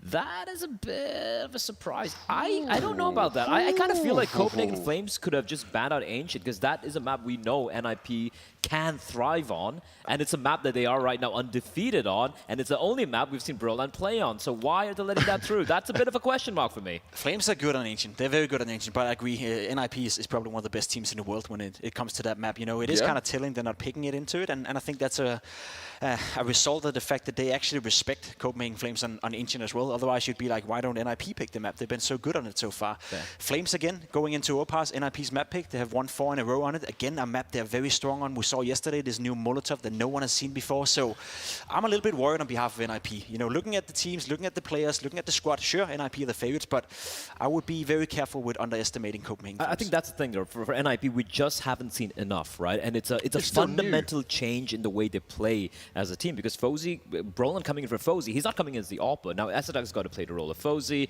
and then Broland has a whole new role altogether. So it's a complete fundamental change, and I know they've been practicing for over 2 to 3 weeks for this very event along with Broland. But practicing and being tested is a whole different ballgame altogether. Are they going to maintain its performance? I have to agree with you. I don't think so. I think Copenhagen Flames as a unit are more well-rounded, and we've seen more from them to believe in them. Real quick, though, before we go into the game here. This Ancient situation for NIP, right? How do they keep getting away with it? They're getting rep after rep, map after map, They, like you guys are saying, one of the best teams on it. This is surely like a just gift for them every time. I get a little tilted when you have some of these big underdogs coming in and they get Ancient, and I get what they're saying. They're like, we have so much material to watch for NIP. They have like 20 maps or whatever, we can prep for them. But you're not going to be as comfortable as they are on this map. It's not like just because you have a few counters that they don't have a counter to that counter, right? And every single time, these teams fall flat on it. Let's think about it, right? Flames have won 7 of the last 8 games they played on Ancient. They're in a very good streak right now. They play Ancient at a very high level. A lot of those have been 16-3, 16-7. So coming into a third map, I think both teams are going to be comfortable. So NIP, they get away with it, but they're facing a very strong Flames. Well, let's see if we'll get to a third map overall first, but we're going to go into our game. It's NIP taking on Copenhagen Flames, and we're going to get to enjoy the action with Hugo and Harry. Oh yes, thank you very much, James. I can't wait to get this one started. Right, it's so cool. It's not just a rematch from the major. It's also, we saw them kind of go blow for blow back at Katowice as well. There, obviously, it was like post-device for NIP, so a lot changed, right? And that was where Copenhagen Flames got their revenge initially, but now with so much on the line, you know, this is a lot more reminiscent of the first time these teams faced off against each other back at the PGL Major in Stockholm. Yeah, and I can't believe Ancients to close it as well. I really hope we get a 3-mapper today. I think we want to see if Copenhagen Flames can, you know, come in with not only an upset, but taking down NIP on their most comfortable map right now. Obviously, Copenhagen Flames, a team that have a full map pool. They don't have an insta-ban, lead away from Dust more often than not. But, you know, either way, this is a really nice veto, a really high-stakes matchup, and two of the most competitive teams that we have in this entire group for Europe. So, Sweden versus Denmark, with an imposter on one side, Esatag fighting against his countrymen. And we've got this mid-walk for Copenhagen Flames, but Nip have read it so well. Yeah, triple lean here. Esatag going to make contact first and then bring them into the realm of Hampus and Brolin. Brolin, only one out of that little sandbags position, and he's dealt with. Nikodos has also picked up Hampus. This attempt to peel attention away and have these other two do the damage has not worked out for NIP. So they might have had everyone in the right place. They might have had the read. They might have had the setup, but they still get dismantled by the Copenhagen Flames. It's all on Reds now, 1v3. Over the top of construction here. He's looking for a way back in. No kit right now, and no one's giving up a single fight. As soon as the first contact comes in, Roy's going to swing, even with Yabi at the back as well. Rez hunting this kill. Nikodos with the P250, double swung, and Rez can't connect in time. It's a trade and a round out of Copenhagen Flames. And yeah, you know these, Pimp called them just a bunch of nerds, right? Having fun, and very, very scary team right now. I think it's so hard to keep up performances when you make a run and you go to a major and you perform well, and you're still like a, you know, still a relatively young team on the majority of these players, even in the sense of experience, not just age. At Tier 1, we see so many CIS teams make runs at majors and then capitulate and disappear in the post, you know, major wave. Even if they keep those rosters, Copenhagen Flames have stuck together through thick and thin. And you know, if they can make another run here, Harry, in back-to-back majors, that would be one hell of a story for these fellas. I'm super excited that we have Vertigo to open, and a lot of it comes off the back of this guy on our screens right now. For anyone who knows me, they know I'm a big Roy fan. I really am. I think this guy is just something special when it comes to getting openers, when it comes to creating space. Back at Katowice, he had that game versus Yakindar and the Outsiders, and there was this ramp battle going on between the two of them, and I've never seen anyone be able to make Yakindar the way Roy did. Which was just kind of, you know, blowing him out. Even though Yakindar did get aces and whatnot in that series, it was super weird. He was like bottom player with like 3 aces to his name. Very, very peculiar. But yeah, this guy on ramp is a sight to behold. So let's see what he's able to get away with here. He's got the MP7, doesn't have utility to clear the sandbags, but a teammate with him who will lob that molly in. You can see here to help. Hampus burning, and there he knows. Little nade stack rains in, artillery onto Roy, and so he's going to learn about, you know, this very heavy lean for NIP towards top ramp. Gives that info across to the rest of the team, but NIP are quick to rotate. Plovsky is concealed in this smoke. They finally spam him out. However, everyone else is arriving. Nikodos with one, gonna need a little bit more than that, and he will tap out the last two. That's clean for this guy. Yeah, Nikodos, gonna hit the ground running, isn't he? We know he's a headshotter. We saw that scout ace on Overpass just yesterday, but it's the rifle that comes in clean for Nikodos, waiting for the orb. And yet, as soon as Copenhagen Flames see that nade stack for Nip, it's a nice idea. They immediately explode on B. Rez and Plopsky give it a go, getting weird in smokes, but Copenhagen Flames convert against the Force, and now Nip have to go for a little eco. Should be a free round here for Roy to run wild. And yeah, you really are such a Roy fan, Harry. Not only do you copy his res, his crosshair, his sensitivity, I think you made your bedroom look just like his, right? You actually mapped it on a 1-to-1 scale, if I'm correct. Yeah, of course. I mean, you've got to be dedicated, right? You can't just use the config. You've got to live the lifestyle, is what I always say. So yeah, I do everything like Roy does. Now, is this little boost employed? Roy, won't check for it. Oh, Rez, dearie me. That little spam is going to put the fear in Copenhagen Flames. Roy knows better. Doesn't want to go ahead. And now here's them coming his way. stuck in this corner. Roy's getting rushed out. There's one. Oh, can't get any more than that. But it's fine. Again, both of these rounds, Roy has managed to pull all of NIP over to this A site and leave B almost empty. And this round it even is. Brolin can drop in, but Copenhagen Flames should at least be getting this bomb plant here. And it's all about pistols just trying to overwhelm and rush down players. And they've all got rifles, Harry. Mac 10 retrieve for Plopsky. Really shouldn't do a whole lot. So that, let's see if they can find some more damage. Some rifles, but caught jiggling around. Spawn, Nikodoz almost nails another. Hampus low, and it's easy pickings for Copenhagen Flames. Everyone alive with the rifles. And now, talking of rifles, we get exactly that. The big question of Nip's AWP. Obviously, you've seen S-Tag using this event so far with Rez as the secondary. Let's see if he's up for the task. Something that's a little bit concerning, right? And I think it's going to be a big test for S-Tag is putting a stop to Nikodoz. He's having one of these games where he just comes in at, you know, 6th gear from the get-go. Like, there was no build-up time. How does the car even start? Yeah, exactly. Like, it's defying all logic. You know, he was like one of the big reasons as to how Copenhagen Flames carved this path to the major last year. Nikodoz was a real pillar of that. So to see him in this form in such an important game is a real treat, and he can just have games where he goes ham and he dominates. Similar, you know, to what we've seen out of guys like Rez on NIP so far. He's had a couple of pop-off moments here. That 25-3 scoreline, it got a bit closer, but he had a phenomenal Ancient game against the Eagles, no doubt. S-Tag in middle. This guy, throughout his career, he's played many roles. He's now back to the AWP, and he nails the shot in mid, dodges the flash, and puts down Zyphon. It was towards the end of the old Heroic, the green logoed Heroic, where S-Tag was even donning that primary AWP at one point in time all those years ago. So he's at least familiar with it. Rez getting caught. This is all a bait for Hampus on the boost. Nikodoz is going to try and fill the void. His teammates set up over here towards B. Bomb still dropped at bridge, so you're assuming someone's going to go get that. 30 seconds and Nikodoz will be the man to try retrieve the bomb, rejoining his teammates over at the B site. However, on the back of things going a little quiet over here at A, we've got an extra man, you know, supplementing this B site hold. 2 of them here with a third that can rotate over from middle. There's Hooksy with the opener. Plopsky will swing out and now just won't fight them. It's a very frustrating position to deal with. Abby runs him down and is good for the double. Rez picks up. Leaves it all on Nikodoz, and yeah, as he gets up off the bomb, the molly starts to tickle him. Can't go anywhere, and he just gets run down. Being in 1v2s like that, where you're stuck at default, it's so hard to do anything. Yeah, I mean, that molly actually went a bit deep, but maybe more for the other plant that we've been seeing as of late, the one covered by the double box for stairs. Rez throws it in deep, but still Nikodoz just swings and dies, so Nip get on the board. That got awfully close, considering it was a 5-on-2 at one point, or sorry, 5-on-3. And yeah, Plopsky hid so long at the back of that B site. Even with a couple of flashes, he never faced. So good time bought there for Plopsky. It's not cheap.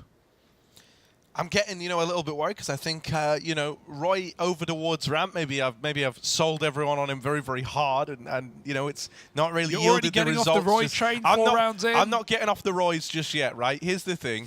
I think he does have it in him. I think thus far, NIP, the way that they've kind of played ramp is pretty passive and like built around these kind of little bait and switch setups once you get ramp room, right? It hasn't really been a case where they're fighting super heavy for that early control. Normally it's been delayed utility and like the kind of eco rounds, right, to retake that position late, or they've had these like sandbag setups, these boost setups that have all kind of hinged around just being a bit grimy as to how you are exactly right, and it's all like these like gimmicky situations where you're trying to just take a man out early. And with Roy solo lurking ramp a lot, he is going to be the guy on the receiving end of that. So it's a nice idea of this NIP game plan to try and nullify Roy at ramp, and I think it's been working quite well. You can see that in how much Copenhagen Flames have lent into these B plays as opposed to, you know, the full ramp setups. Yeah, they're really trying a lot on this T side. They've shown already varied beginnings to rounds, 3 in mid this time, akin to that pistol.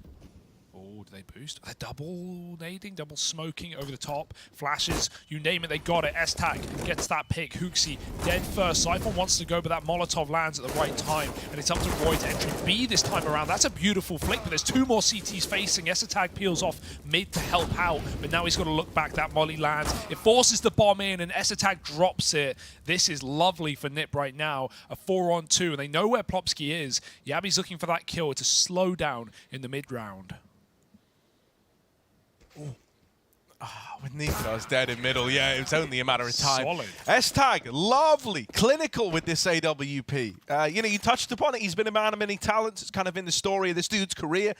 You know, never afraid to just take what was needed within a team and try to perfect that as his role. He's honestly been almost every role. Like, he's in-game led, he's AWP'd, he's been first in, he's been second in. This guy can do a lot, right? We've seen him over a lot of Danish rosters in Heroic and in Astralis, obviously, where a lot of eyes were drawn to this guy, picking him up for Cloud9 eventually.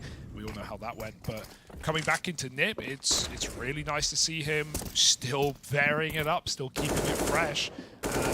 You know, we all secretly want Device back, but while we wait, S-Tag's happy to fill that void how he can.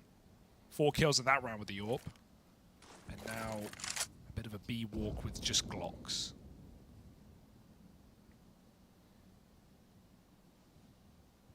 They're going to try and throw this boost in. Plopsky. Oh, that cone. Oh, Harry, the cone. He's seen something, the cone. The cone is slightly in the way, isn't it? Oh, still going to respond. Yabi on the receiving end of that spray. Plopsky now knows that there's a couple of feet down here at the bottom of ramp, but does get caught, jiggling it rather wide. It's the Deagle of Hooksy trying to open this one up. Hampus is also low in this round. Things could get weird. It's the lack of utility that's going to make your life hellish trying to get up these stairs. You've got no way to even smoke the gens off if you get this room. So you're going to get fought every step of the way. And with S-Tag now just barreling down the line with this AWP, you're going to have a pretty hard time getting past it. This double setup should be good enough to contain the round for NIP. Very little Nikolas is going to be able to do about it. Yeah, they've just cycled Yabi's D to the 3rd player now. Going to pre-aim it, but S-Tag's quick on that AWP. And top default with an AWP, that is the most annoying angle to fight. You're looking for those headshot angles, the typically favorable ones for CTs, and they're just way over the top. You have to compensate so much with that aim, and it's not going to happen. Even with the pre-aim, S-Tag locks it down on B, and I imagine we're going to see more of a standard A ramp take now on this T side. We've not actually seen it. You drew that much in when we were talking about Roy and his solo lurks. Maybe some numbers here this time. So a 3-1-1 default, actually 4-1 right now with Copenhagen Flames going back to A. Their first proper take on a gun round. Let's see how it fares. Yeah, and also for once, Nip are kind of fighting this early. They haven't really done this yet. So there's Roy with the opener. These are the fights he lives for, right? He wants you to be engaging him at ramp. He wants you to be facing him. He doesn't want to have guys boosting or someone playing sandbags or bait and switch setups. He loves it when you try to fight for the control. And so that's the early advantage taken here for Copenhagen Flames. Oh, that's a lot of damage. And now Brolin having to tuck himself in. NIP have actually pulled everybody over. All 4 players are here. B is empty, mid is empty, and Copenhagen Flames don't have real estate anywhere else, so they don't know this. Re-aggro back into the top of ramp. Wow. Roy, Zyphon, and Hooksy all going to kill a piece. And this A play has worked wonders. They're looking like they're going to up and leave, run away. And that only baits S-Tag into a peek, into a fight he never wanted to take. That's a free AWP for Nikolas. Yeah, that's sick as well. I think, once you kill 3 players re-aggroing ramp, and they're walking it, no flash, they try and catch Copenhagen Flames throwing util, and even going through those XX smokes as well. Very ballsy for Nip on that round, and Copenhagen Flames, you kill 3, you're expecting the 4th. At that point, no one saw short.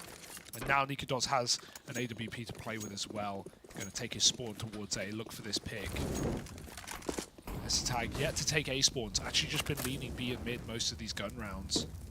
So we're not going to see this AWP battle. Instead, Nip crunch mid. They're coming in with a new plan. Every round, something different for this team, and all of that info is gained by Yabi. He's seen them cross, and he's ready for the fights. They don't know that he saw them. That's the best part. Yabi is so tuned in on that fight, and Nip have no idea. Really, really grimy. Double entry. And maybe even aware about a third as well. They're going to try and explode B. S-Attack's so blind, he doesn't move. Just like a statue. And now a 5-on-2 where Copenhagen Flames, it's hard to lose this, to be honest.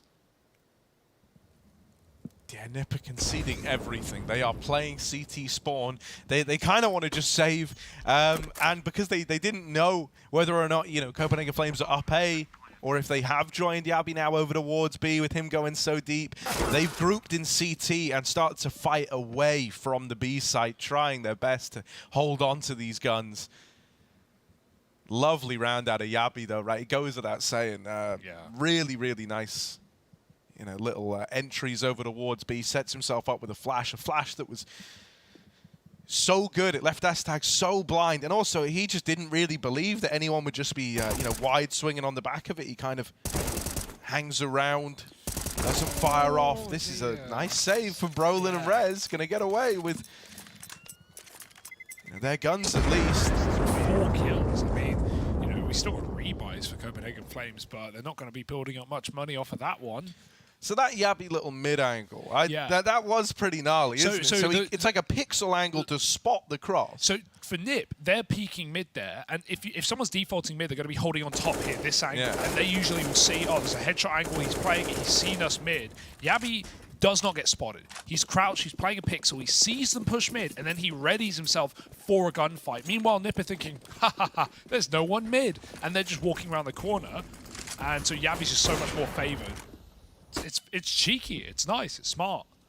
So is this for Rez. Talking cheeky, he is in the smoke, but so many T's here walking into him. Rez, body block, and that's a great timing. As Rez looks away, turns around, Zyphon walks through with 3. And again, it's a triple opener for Copenhagen Flames. Nip are playing so grouped right now, they're living and dying in these early fights.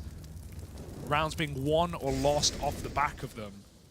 A couple in a row for Copenhagen Flames after some money woes in the last one, hunting down those guns. Well, this time they'll keep it clean. You'd hope.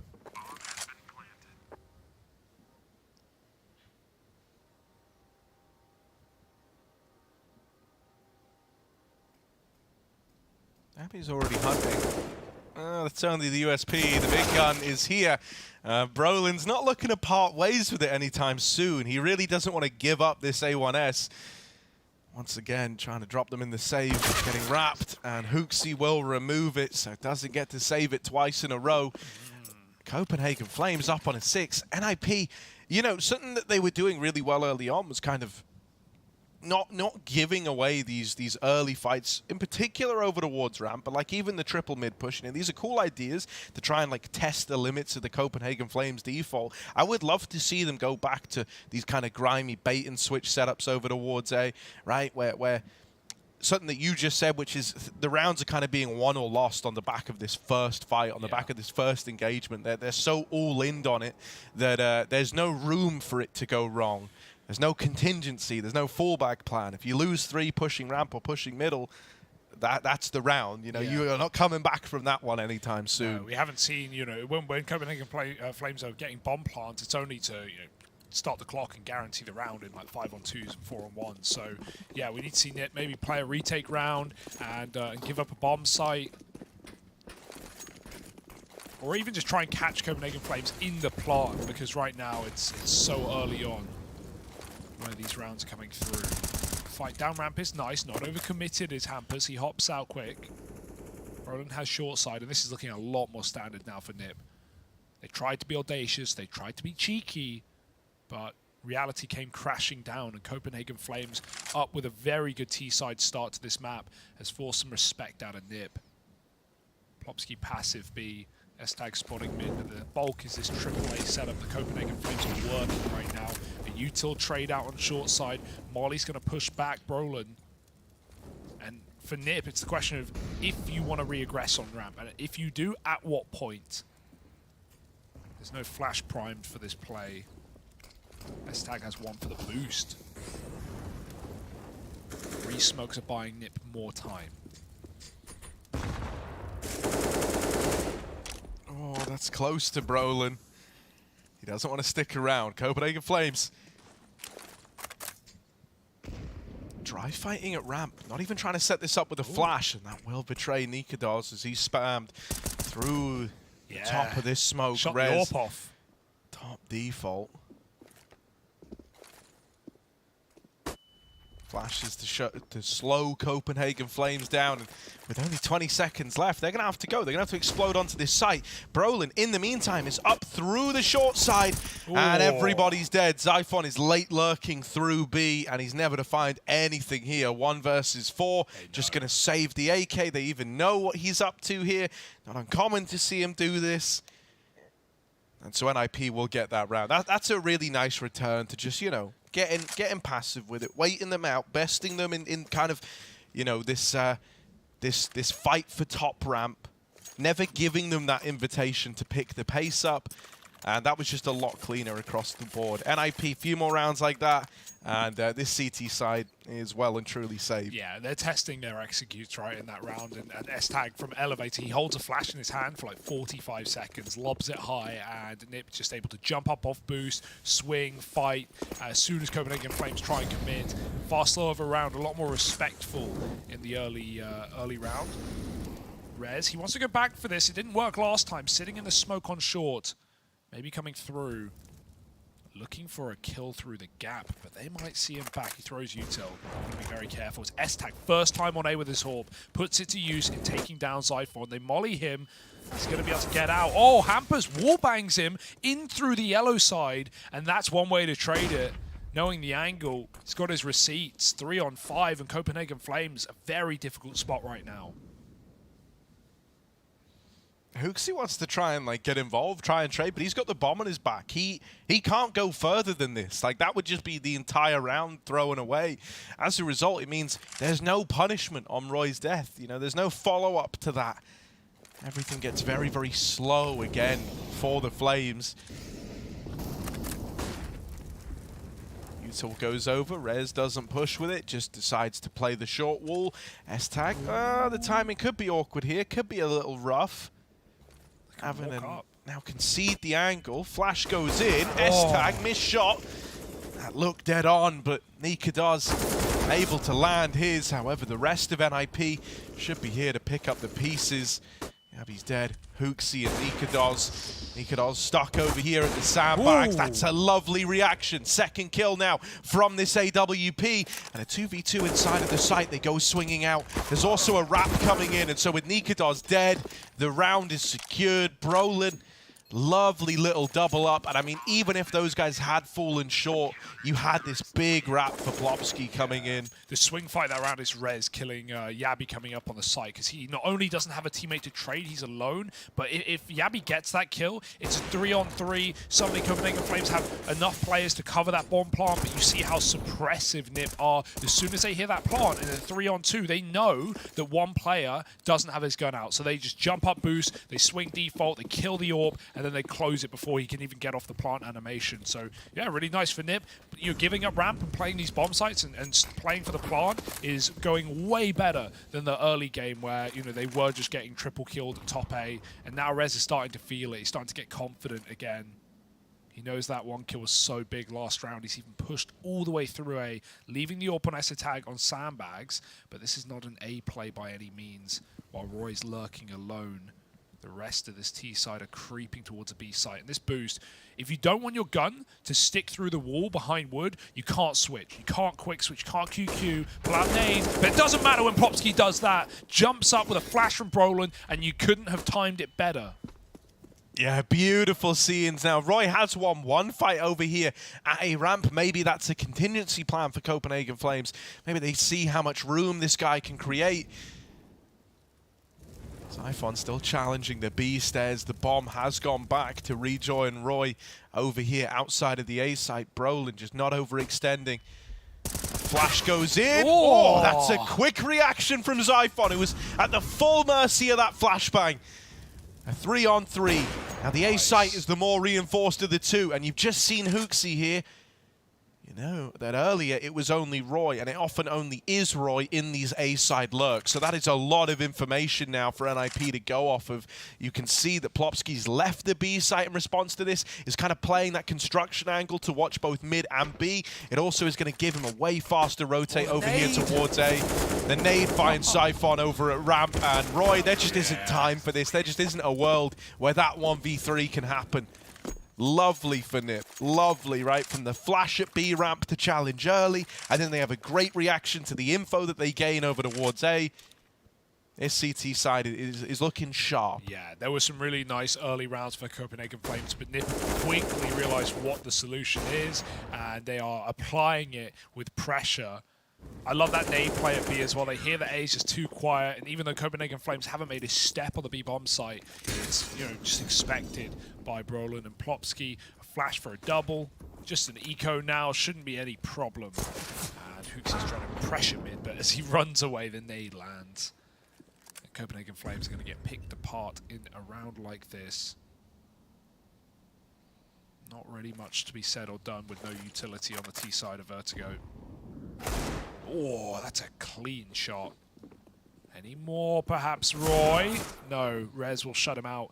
That could have been a way back in. There could have been guns on the ground. Instead, Copenhagen Flames are waltzing into B with a bomb on A, hoping that NiP over-rotate. That will require the entry, and they're not going to get it. Plopski tucks in, calls for a flashbang. Out it goes. Yabi's blind. He's got cover. Ooh, Plopski even changes position, and Yabi will not be aware of that one. He's still scared of back quad. Plopski fires off. And he needs this kill if Nikodos was ever going to do anything, but he's already gone from the site as soon as he picks up that AK. Nice dig for Yabi. Damage duty is good, but NiP are better. 7 rounds, they've taken the lead back, and there is not a weak link in this CT side so far.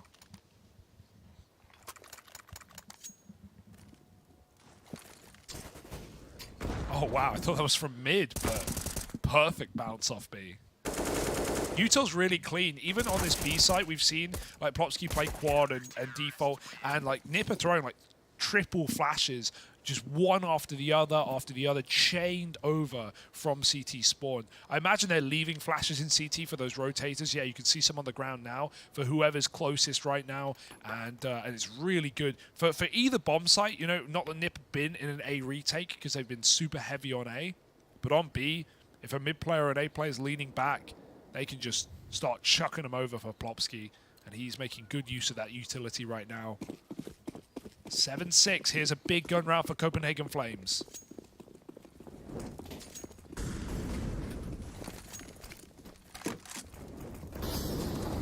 S-Tag wanting to fight this, wanting to get involved. Now the flashes will send him off the angle.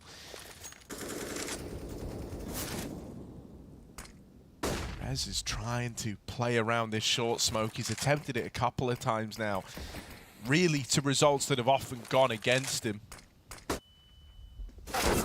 Oh, okay. There's literally no accounting for that one, Rez. He couldn't have, the only way to have not died there is just not be there in the first place, I guess. Like, that wasn't an overstep. That wasn't really an overface. You get smoke shot, wall bang. There is no accounting for that one.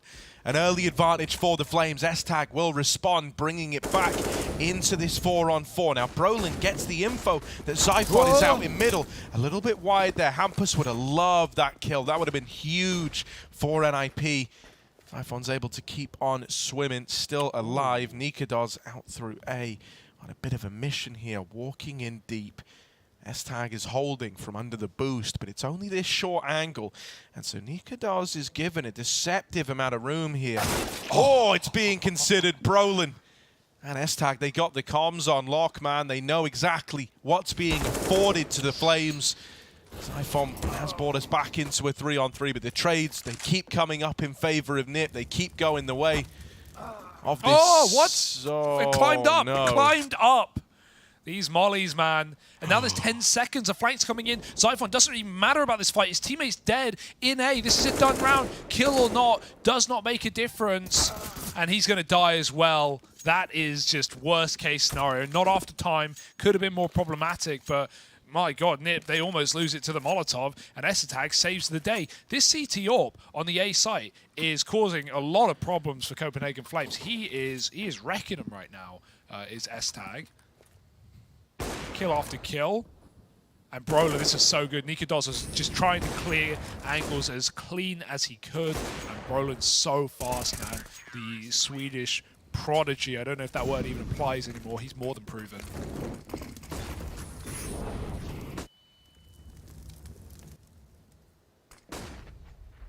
Oh, the attempted peek. First time Nip have gone that audacious in the B site. And the last time, because it's last of the half. Yeah. Copenhagen Flames, they've come to collect, they've come to find the 7th. We've gone from the Swedish prodigy to the Danish house mafia. Flashes over towards B. Molly going to force a bit of a reposition out of Roy, but he does just slip over the top of it. Not a worry in the world. Nikodos out in middle. Oh, this reflash. It's not as pretty as last time, right? He just slides off the plywood, and S-Tag now all alone. Misses the shot in middle, and so Copenhagen Flames will manage to find the 7th, breaking the big old streak that NIP had embarked upon. Pretty crucial round, I think, just to kind of like refresh you heading into that second half of play, right? Going to bring things just that much closer. It means that you don't let NIP go on this huge 6-round streak to close the half. Suddenly, you know, you've come in with one round. You kind of broke it apart towards the end. You prove to yourselves that you can get it over the line, and now you have a chance to leapfrog into the lead on the back of a CT pistol. That round was a complete bungling from Nip, though, right? From Plopsky pushing down into the B default that's been holding every round with the flash that did nothing. And then Brolan, like you said, trying to hop on top with another flash, and he misses the jump. He gets stuck on the wood, and yeah, just a dead man there. So nice double entry, and as we talked about in those first like 5 or 6 rounds of the map, when Copenhagen Flames would get double entries, they would always convert. They were never getting clutched out by Nip. None of that in the T side. Now they swap. Roy, he's got Julies. And we've got a bit of a B lead here for Copenhagen Flames. One man in middle. Siphon. Oh, he hangs around as well through the crouch. And Hampus takes him. A team effort, though. Nip with numbers in mid. Everyone here going to start to move in. Need to be smoke, and they're playing right into the hand of Copenhagen. Yeah, Hooksy. Oh, they jump over, they jump by him, and he's getting wrapped through mid as well. Gets a little bit awkward there. They're sailing past the B play in towards an empty A site. NIP, this is perfect. Tears in my eyes right now at the calling from Hampus. It's a thing of beauty, this pistol round, bypassing this kind of heavy B lean. And now Copenhagen Flames, they're going to struggle to find a way back in. Bombs planted for CT as well, so you're fighting every step of the way. And even though Nikodos gets one at ramp, there are literally 4 people who can just tuck and play around this bomb. They don't have to face. They probably will, because they're 4-on-1. Why wouldn't you? Look at this. Like Rez, he's got every intent to face, and then everyone does all at once. And so NIP are up onto 9. Yeah, I love that call because they set up for a mid to be right, exactly how Copenhagen Flames were expecting it. And S-Attack, he jumps through that con smoke into the B site. Not only does that draw so much attention from the CT player who we saw get wrapped from mid, but it just makes it look like what Copenhagen Flames want to believe. They're coping right there. Like, yes, it's mid to be nice. We've got our stack. And then Nip just run through that mid smoke and go into elevator, bypassing the setup and cleaning up the round. Full USP walk middle. Hampus is holding. Might be a Mo down, but it's only a Galil. Brolan's here to help out, make some money, baby. Ka-ching. And, well, it's not that clean. Brolan can pick it up, though. Oh, out of ammo. And he drops down to avoid death. Nikodos with a gun. He could save, or he could look for damage. Ultimately, it doesn't matter too much. He's got a buy coming next anyway. And even kills would crowdfund this AWP, so that's the temptation.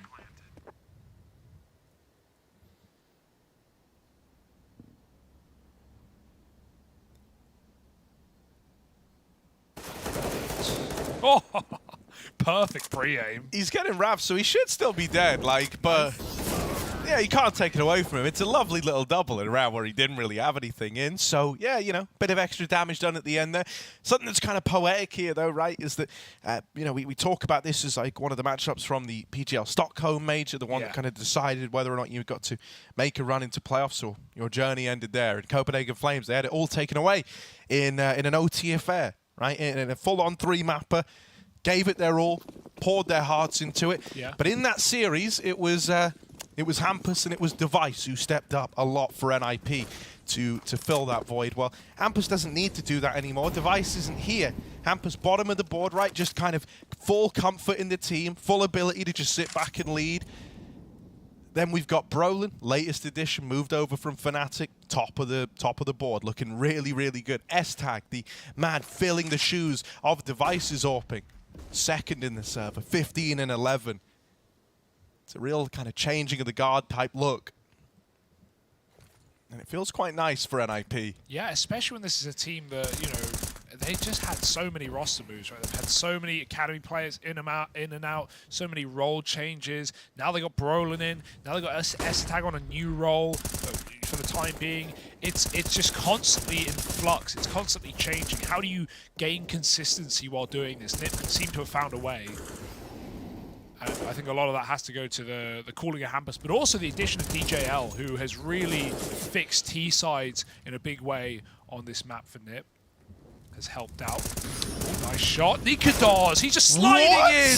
Ice skates on and chopping off heads. 3 kills on this A site as Roy and Hooksy move in to close. That was like on a skateboard. Dude, I don't know what he was talk about doing. on rails. That actually was. Like, he's just sliding through. He's in campaign mode, shooting bots.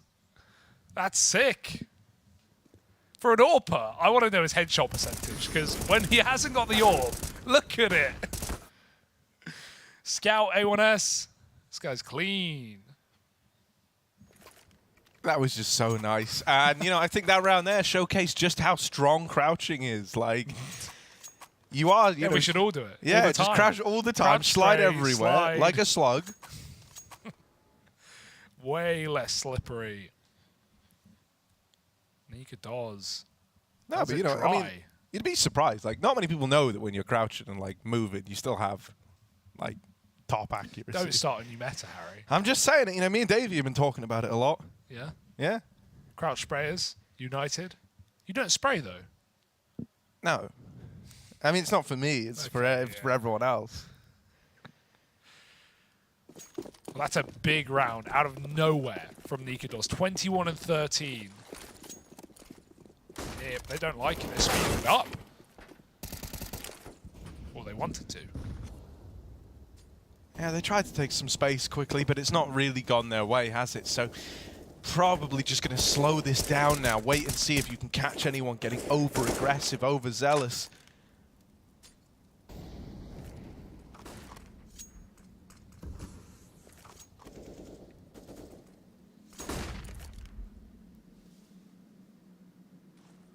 Hampus still holding ramp. Rampus. Everyone else has gone up middle, though. And so I'll leave Rampus alone. They're going to look to walk out. No util on this push. They're doing it contact. Hooksy will get the info at least, right? Able to slow them down with that Molotov. Means they can't go construction. Oh, they try to flash Hooksy in, but both Rez and Brolin were able to dodge that flash. Zyphon holds the line. It's his turn to have an A1S highlight. And there's Nikados at the end, just to remind us who the real A1S king is, finishing off the job. And his teammates started there over at construction. Yeah. Copenhagen Flames, they're coming alive on this CT half. Yeah, rounds like these are showcasing how important good utility and well-placed flashes are at this level of Counter-Strike. Because, man, you don't blind your opponent, you don't overwhelm them and trade them. They're going to just maul you, man. And Copenhagen Flames displaying that really well right now. Back-to-back triple kills from both Zyphon and Nikados. And now just an eco for NIP. Should be easy pickings. Hooksy wants to farm some stats, some money. MP9 is in. Pushing down on A as well with Roy. MP9 will play first. There's a flash. NIP are waiting for this, but waiting doesn't mean they can do anything about it with Glocks. They're trying to line up. They're trying to force Hooksy to overextend, to commit all the way in to a point of no return. Will they go further? Oh, is this one bridge too far, Hooksy? They're actually up and left him. They weren't hanging around. Looked like they were going to Plopsky. Oh, he hears a lot of footsteps running away now. And IP actually have a very decent gap to make a B play happen. Like 2 players here. Zyphon needs a multi-kill. The Glocks could get out of hand, but instead they get mowed down. So there it is. It's nice. It's clean. Copenhagen Flames never even break a sweat. Yeah. Now we're at a pretty interesting juncture here, right? With a 5 alive round up on the board, with these being clean, money's getting established by this CT side. The Copenhagen Flames are no longer, like just kind of one full gun round away from being broken. That's so often your way back in on these T sides. NIP gonna have to grind their way through this one. I like this quick boost up to the top to get utility in T-spawn. S-Tag's lobbing that right now as we speak over the A side.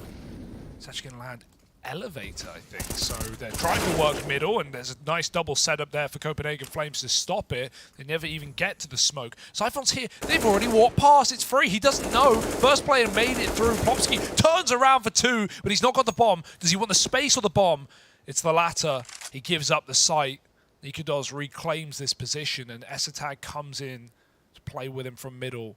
Popsky can't afford to die here, or this round will fall apart, and Nikodos has just pushed him, not that Popsky knows. Such a good position, given that he just killed 2 players at top and bottom B. Nikodos staring center, but is he impatient? Because Popsky's not.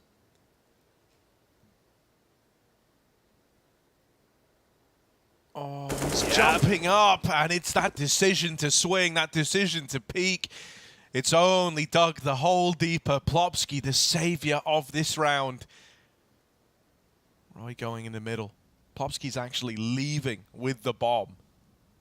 Out of the B site now. S-Tag still in mid, still waiting for his chance to pounce, and the timing is good. Roy's caught looking the wrong way. Patience is a virtue for NIP there. And Nikodos, that decision to try and go for the info play, to try and scout out the B ramp, especially when Roy was actually already holding like deep down A ramp, had all the info that no one was rotating. Within that context, I think it becomes even more of a question mark. You could make the case like, yeah, he's worried about middle, getting wrapped through the B site, but even then, the spot he's in is relatively safe from that. Yeah. Just really good patience. No other way of putting it for Plopsky. Just a turret in that round. I thought Zyphon was going to win it with his position, but he really never knew that Plopsky already crept through that smoke at the bottom of B. And Nib, that's a cheeky round to steal away in a very disadvantageous position.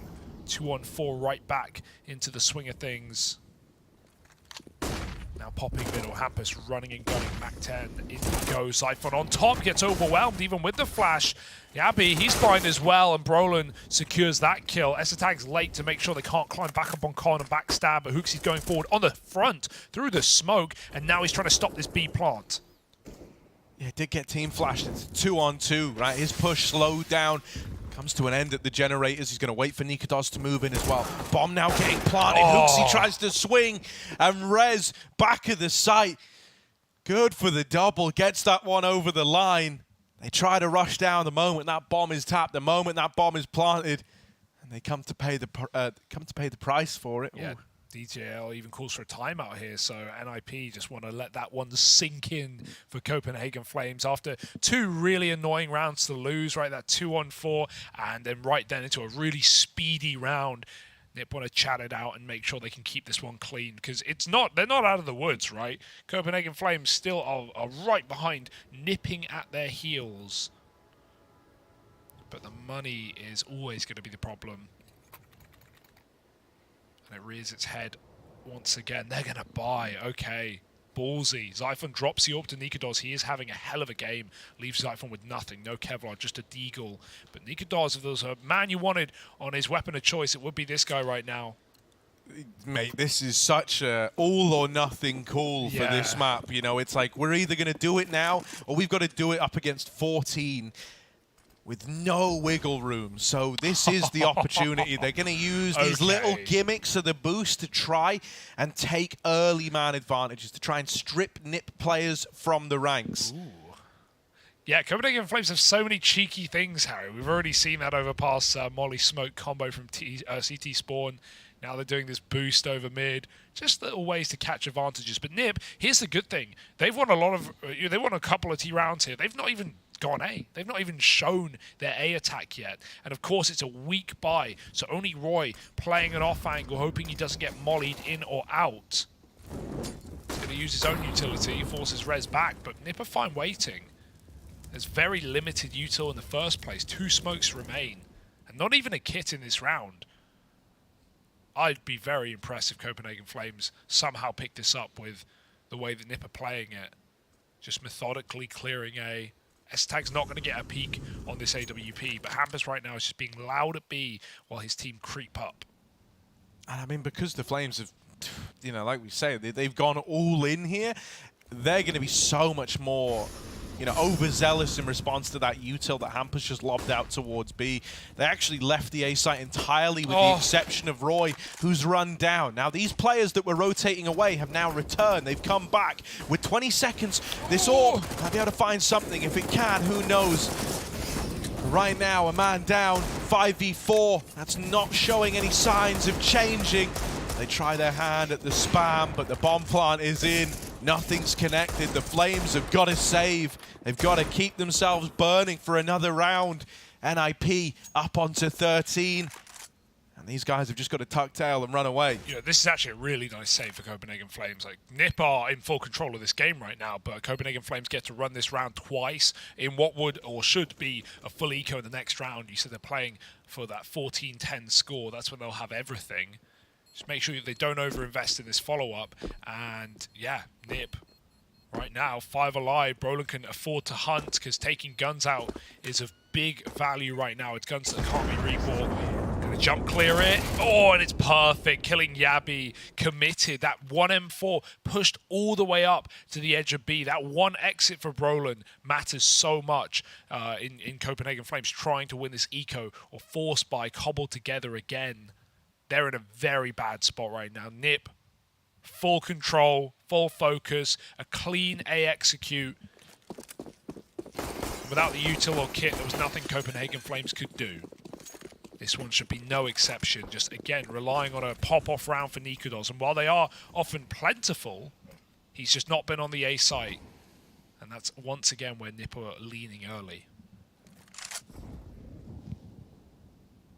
Must feel infuriating, man. This is the second time they pulled this boost in middle. Man, I mean, Brolin is here in a roundabout way, but he's not going to go walking in anytime soon. I do love it when a mid lurker just kind of sits on there. Oh, hang on a moment. There's the swing. That's what they wanted. And Nikodos gets the pick he was looking for. All right. Okay. It's an early advantage for the Flames. Now NIP starting to get a little bit worried. They've felt the impact of this AWP early. They're going to try and take some space over here at ramp, but guess who's here? Nikodos keeping it very, very mobile with this AWP swing on the short side from Roy, and he best S-tag. That's an AWP getting wrecked by the CZ as they go up the ramp. Are they ready for Hooksy? They will clear him. Plopsky and Hampus with kills apiece. The Deagle of Zyphon doing damage, drops the bomb, but they trade him out. It's a 2v2. Roy and Nikodos double AWP in the retake. We often say this isn't ideal, but here, with these guns scavenged, it's given Copenhagen Flames a chance. Roy on the backstab. They've heard him scope, surely. Oh, they swing him together. This would be a hell of a round. Both Rez and Plopsky are low. 14 health between them. The AWP is less than ideal. Fiddling with guns, Nikodos looking for a way back in. Now that's a bad plant for ramp, right? So if he clears Tetris, maybe there's a world where he can put the fear in this ramp man with the swing. Now tucked in, Plopsky's gone, AK in hand, a 1v1. Rez just isn't peeking. And so Nikodos has got to get on this if he wants to win it. There isn't time. He's looking for kills, and even though he gets them all, it's still 14 for NIP. Oh, yeah, I'm not sure about this. 40 health, and he's just about going to live. That's a sick try for Copenhagen Flames. So much damage, but at this point of the game, with 3 rounds in a row, now 4 rather for NIP, they're not worried about money as much as Copenhagen Flames are. That one really hurts. Super close. Some crazy kills from the boosted AWP. Back to Roy CZ doing it as well. The Deags on B, and it's still not enough. Nip, push it over the line. 14 rounds from the clock. Great entry work for Rez into this B site.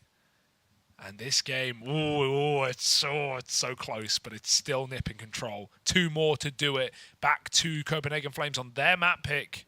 Would set us up for a 2-0, at least off of the numbers alone. Overpass is next. We do have a very balanced map pool, right? As I said, coming into this Copenhagen Flames, they play all the maps. They're going to be comfortable wherever you take them. Both these teams kind of handshake dust out of the pick.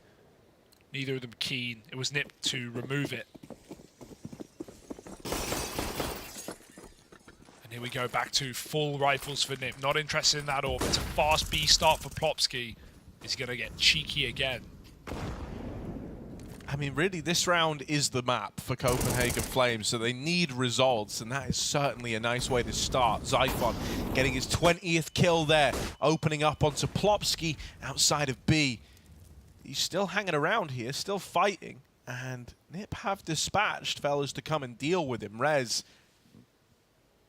hoping he can flush Zyphon out, but there's smoke in the way. He's going to wait. Will his patience get rewarded? Oh my goodness, Zyphon's seen him, and he will win that fight as well. Going 2-0 right now at the bottom of B. A resmoke is in, and that's going to give Zyphon a ticket out of there, a chance to leave, a chance to evade, capture, evade, trade from Nip. Even then, wants to do more damage on the exit. The nade doesn't find anything. But he's already done his part in this round. It completely shuffled Nip out of position, right? They went from having all this map control, from kind of holding all avenues that pushes could come from, to dedicating all their attention at B. And so Hooksy finds the gap, extends the lead even further. And now at a 5-on-2, all that's left to do is wait for the Flames. This 11th should be as good as done. Yeah, Nip have been set alight, and it might just be going back into the dark for this T side. It might just be that save. What else can you really do with so little control? 20 seconds and it's cool. They're giving it up.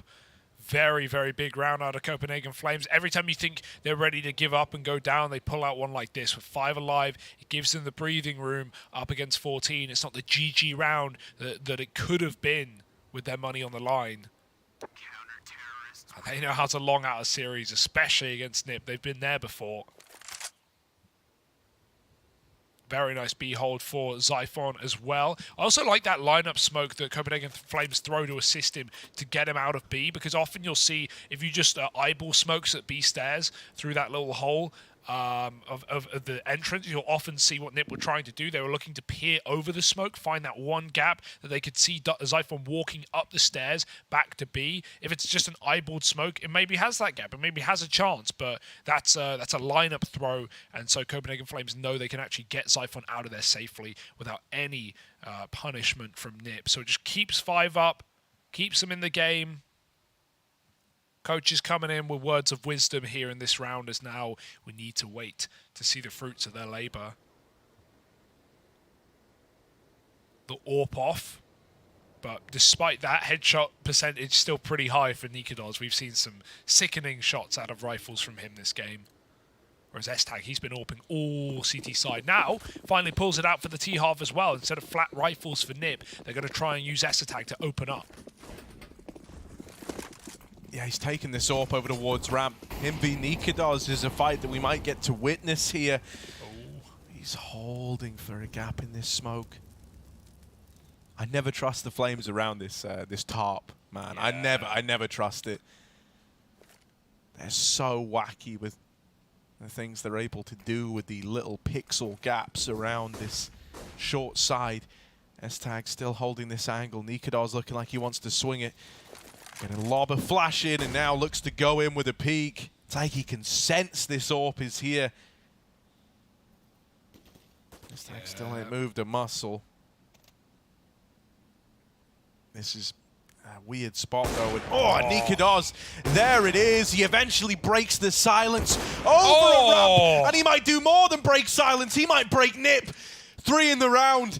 And it's grinded to a bit of a halt now. NIP, they're left looking over their shoulder. They're paranoid, but they're getting pushed in at the front. Roy with another, and it's only Plopsky left standing. 1v5, an utter mowdown in the ramp play. The money now broken for NIP. Copenhagen Flames about to take 12. There should be even more waiting in the wings. What a round out of Nikodos and his trusty AWP. God, they were so reliant on S-Attack there. There was nothing in play for Nip. There was no util. There was no attempt to force him off angles. They were just begging, praying that S-Attack will win that fight. And when he doesn't, look at how it just gets torn apart. Wide swinging with rifles, and Nikodos, he's so fast on these flicks. Guy is quick and takes every single one down. 4 in the round. Roy helps out, and Copenhagen Flames, like you say, break that money. We were looking at Nip set up to close the map cleanly. Now this game's got legs on it. Hooksy mows down 3 in middle. Brolin, he gets out, but there's no question about it. They know, and they will fight to the bitter end. 5 alive. Money has flipped on its head. It was Copenhagen Flames facing Eco, and now it's them built up with a bank, a trust fund. Nip, not out of the woods yet. This is actually massive. Like, the fact that you repel that first all-in A attempt to break the money right as they've bought like a T-side AWP finally for S-Tag, a huge investment. You make it accomplish nothing. You get in their heads now and you get them at breaking point. NIP, they need solutions. They don't have them in this round now. Copenhagen Flames, they're the ones suddenly in pole position. AWP set up at the sandbag. Zyphon again with his B ramp aggro. In the position that Plopsky punished his entire team from. Nikodos 9 multi-kill rounds this map, and this might have to be another one of them because Nip have already pushed all the way up ramp. They turn for the flash, and it's perfect. The flash was never going to get res, but he looks into it instead, and Roy swings off yellow to kill him. All right, Copenhagen. Out they go. Nip back up into B, and look who's here. They're going back to B, but there's like a bait and switch setup. This time, Yabi's here to fight, right? That's only going to pull more attention away from Zyphon, or at least that's what you're hoping. If anyone tries to go up the stairs, that's where Yabi should have them. They're hoping to trade this. Yabi's going swinging, looking for a way back in, and they will get the trade at least. It's a 2-on-3, low HP for Hampus. S-Tag gets the bomb back, 40 seconds now. And with so much time having elapsed, there's already players in the B site for Copenhagen Flames. They haven't got a flash to set up Hooksy. He's really got to pick the right timing to go for this fight. Oh, the one way, it just lands. In the B site for Copenhagen Flames. They haven't got a flash to set up Hooksy. He's really got to pick the right timing to go for this fight. Oh, the one way, it just lands just about in the middle of nothing, nowhere. I don't think it even, it didn't land properly, not how they wanted it to, but S-Attack is still going to make do with what he's got as he walks in. Hampus is going to try and clutch the round on A. Nikodos just left, he's getting chased down with 10 seconds. Hampus needs a plant, S-Attack goes 1 for 1. That's a kill! How does Nikodos get caught in the open there? Was he not convinced? Hampus has got a plant, and now the in-game leader, the in-game leader of Copenhagen Flames to clutch. 7 HP for Hampus. This was the guy with to pop off for Nip to win back at the major.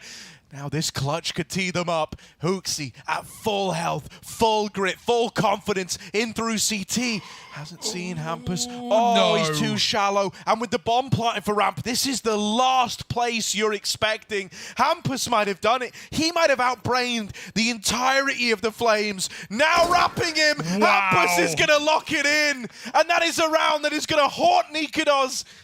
Oh my goodness. What was he doing? Was he playing with nades? Did he not hear Hampus? It felt like he was running away with 10 seconds, thinking he could just live to time and win the round off the clock. Hampus, that's a beautiful post plant. Could not have played it better. But Nikodos, the one guy who's even kept Copenhagen Flames in this game in the first place, is the reason Nip find 15. That is devastating. Man, I do. Like, the moment you put Hampus in one of those 1v1s, a chance for him to just fully outbrain the opposition, those are his moments to shine in, right? The decision to plant ramp side and then go play elevator concealed in the corner, just a thing of beauty. All it means is like the one fight that could have wrecked you is if he rotated through Ellie, right? That's the only way that round turned sour. Yeah. Other than that, he was in full control. Nikodos, man, he's probably kicking himself. He probably feels now a big burden to step up and recover this and try to get it to an overtime. Will that sort of pressure, will it make or break this round for the Flames? Nice smoke. Nikodos has no info now, and he just is forced to retreat to avoid someone walking yellow. Plays that sandbags instead. He has a one-way. Meanwhile, Plopsky owns bottom B. Oh, the flash peek, and again, missed jump. It killed Brolin earlier. Yabi will survive.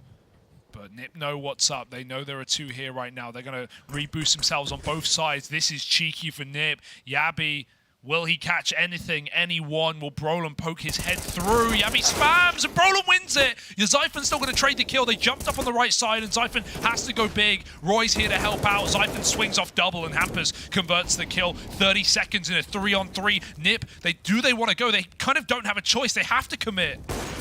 Oh, missed shot for S-Tag. Roy with one, dropping the bomb, makes it a double, and it's all on the AWP now.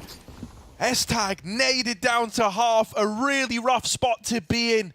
Doesn't even know where to begin, and with so little time, it never will begin. This clutch just written off. He's out of there with the AWP. They're even hunting him. They got nothing to lose. They shouldn't get to him in time. He will get himself away. Just about saving this AWP, but we're going the full 30 rounds, the distance now. Money is not in a good spot for Nip either. Overtime, the conditions for it have never looked more right. Yeah, definitely feels like it. I mean, Hooksy can just chase down S-Tag there, because even if he dies, they can fully rebuy with everyone and everything, and there's even a double AWP. Yabi bringing it into his B hold now, as he's had a couple of problems here in some of these fights. Not going to get picked. Nip hear that AWP fire off. Maybe they think it's the only one. Oh, but S-Tag is still ready for Nikodos. Ducks below the shot. Look at this buy, if you want to call it that, for Nip. It is in the bin. Brolin on an AK. S-Tag saved AWP. 3 pistols. The most desperate of investments to keep this game in Nip's hand, or overtime. Or at least money is no longer the problem, but new ones start arising. Nikodos wants to peek deep again. Flashed in. Owns the angle for now, but which one does he stay on? Might get swung here by multiple. S-Tag looks like he's ready to go. Flash for Nip. They're just trading contact. Finally belongs to the T side. Roy doesn't want to go down. Nikodos takes another fight and another missed shot. No one is biting. No one is hitting anything. And at 50 seconds, Nip have to make the call. Where do they go? Now walking back B with the bomb. Is S-Tag going to take the AWP up middle? That's going to leave it away from the rest of the team. Yeah. Suddenly, he's in a position. I mean, both the guns are over here in mid. They're going to try boost him, I think, maybe to try and get this pick over construction. No, he just peeks it dry. Okay, the weapons, all the firepower is in middle. And so it's got to go. There's 20 seconds. No. The block. Oh, Nikodos has torn through them. NIP, 3 players trying to get up the ramp with pistols. The flashes hold them back. Rez might get one, but that should be the end of the line, and Zyphon's going to make it so. We're going to overtime. And Nikodos with some key frags over in middle. We said he might be feeling the pressure to try and, right his wrongs for letting Hampers slip the net in that clutch that found Nip 15. And I mean, this does it. This double up in mid makes a world of difference. Yeah, dude, that pressure squeezes kills out of Nikodos. Would have been easy to crumble there after that dropped round against Hampus on the A site with 10 seconds, but now it's Nip who have head in hands, as they shouldn't even be here. This should have already been done. Their map closed on the pick of the Copenhagen Flames, but we play on. And boy, we are getting some high-level Counter-Strike here. Chess game CS. But at least now, the economical woes avoided for the moment. It's a full buy on either side. Only one AWP. These are expensive. With 10k MR3, you don't want to overplay your hand. Red's going to come up through the ramp smoke, and you feel a bit of freedom now that you actually have a few more rounds to play with and you're not bordering 15. That's going to apply to either team. So finally, we have early fights up on A. Roy does a lot of damage. Rez, can he escape? Just about. Roy doesn't know. He was only shooting smokes. Rez dinked down to 12, and Nade could end his round.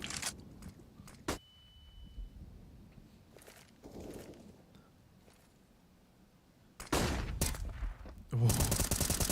Yeah, they're going to look to leave ramp. They're going to look to turn away from here. Go back to middle again. Once more, it's S-Tag and Brolin. It's just like that last round, right? Both of them out here in middle. This position that's being used from Xiphon is really, really gross. It's like it's so almost dumb that like you don't expect anyone to be here, right? It's just the last place you're checking because it's so in the open. There's no fallback. There's no cover. You've got to win that fight, and all you've got is the element of surprise, but it works wonders. NIP.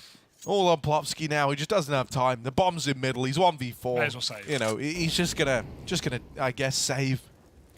Yeah, he's going for it. But you know, when you're buying orbs like S-Tags on 3K, he's still going to get lost. But yeah, it doesn't really matter too much for Plopsky. He can't win it, sadly. And Xiphon makes that a certainty. 30 kills for this man now. He's had many stoppages on this mid area for Nip. And even those flood mid to B rounds that we had at the early T side for Nip, Xiphon was there to deliver. Nikadoz 34.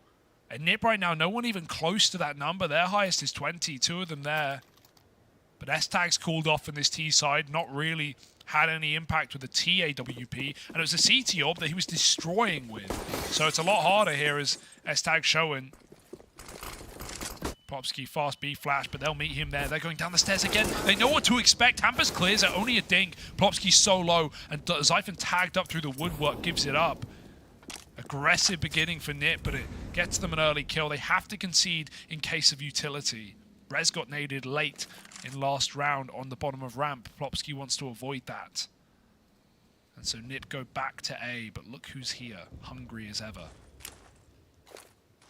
Yeah, this like 1-2 punch of Nikadoz and Roy. Oh, they're all blind! And Nikadoz actually really hangs Roy out to dry there. That flash full whiting him in the corner. Oh dear. Only a tag, so now they're getting closer. And he would have loved that kill. The ability to have just stripped one more out of NIP instead. Xiphon and Hooksy, they've got a group. There is a nade on Hooksy. If that goes in, could look to find one of these guys, but it's likely going to be used around that bomb plant. With S-Tag planting, no danger from the nade. Brolin trades places with him, and now it gets a little bit awkward as Hooksy looks to leave. He's going to go back into the low bro, and there he is with 4 in the round. Yeah, if there's one thing you're making sure of on T-sides on a map like Vertigo is you're not putting players on 50 health planting or 50 health or lower planting. You want your healthiest player sticking that bomb because the util, the expectation of mollies, of double nades, of just cycling utility is so, you know, it's so meta, so understood that Nip won't make that mistake, and those two low players are far away from the utility thrown in. AWP again for Nikadoz. Plopsky again, fast flashing B. He's liked the pace, and he's definitely forced some respect out of Yabi on this site, who earlier was just him and Xiphon taking stairs away every round. Copenhagen Flames will do what they can to scare Nip out with utility, cycling more over from the A site. Nip actually won't take it, but Copenhagen Flames don't know that. They're still sat back double default as Nip try and flash their way in ramp. Nikadoz here playing around this spam at short. It's another tag out of the AWP. Oh, he saw him. Oh, he just saw him last second, but has to divert his attention back to the ramp angle. Still, he's delivered on this opener. Now calling for a bit of help. Maybe looking for a way out. No, still content to keep peeking the top. You don't want to mess with him there if you're Nip. They might have no choice but to actually just give this ramp fight up. Kind of a brutal call to have to make when you've got a man down. You've got the AWP on S-Tag. Every bone in your body wants to try and trade this. And S-Tag's so committed to it. He's still here at the bottom of ramp, locked in this fight with the Flames' AWPer. The rest of Nip, though, they've got their eyes set on B. S-Tag should at least throw some util here to try and keep attention on this side. He's fighting. Meanwhile, his team are running this X-Tag, but the molly misses on Yabi. They haven't cleared the corner. They haven't got him out of position. With 20 seconds, he can win this whole damn round. They see him, but the bomb goes falling, and Plopsky alone. S-Tag too late. Yabi gives away nothing and even doubles up from the back of B. Far better round from this guy, as S-Tag is late to the party, and the birthday candle's already blown out. Copenhagen Flames find the lead in overtime, 2-1 on the CT side.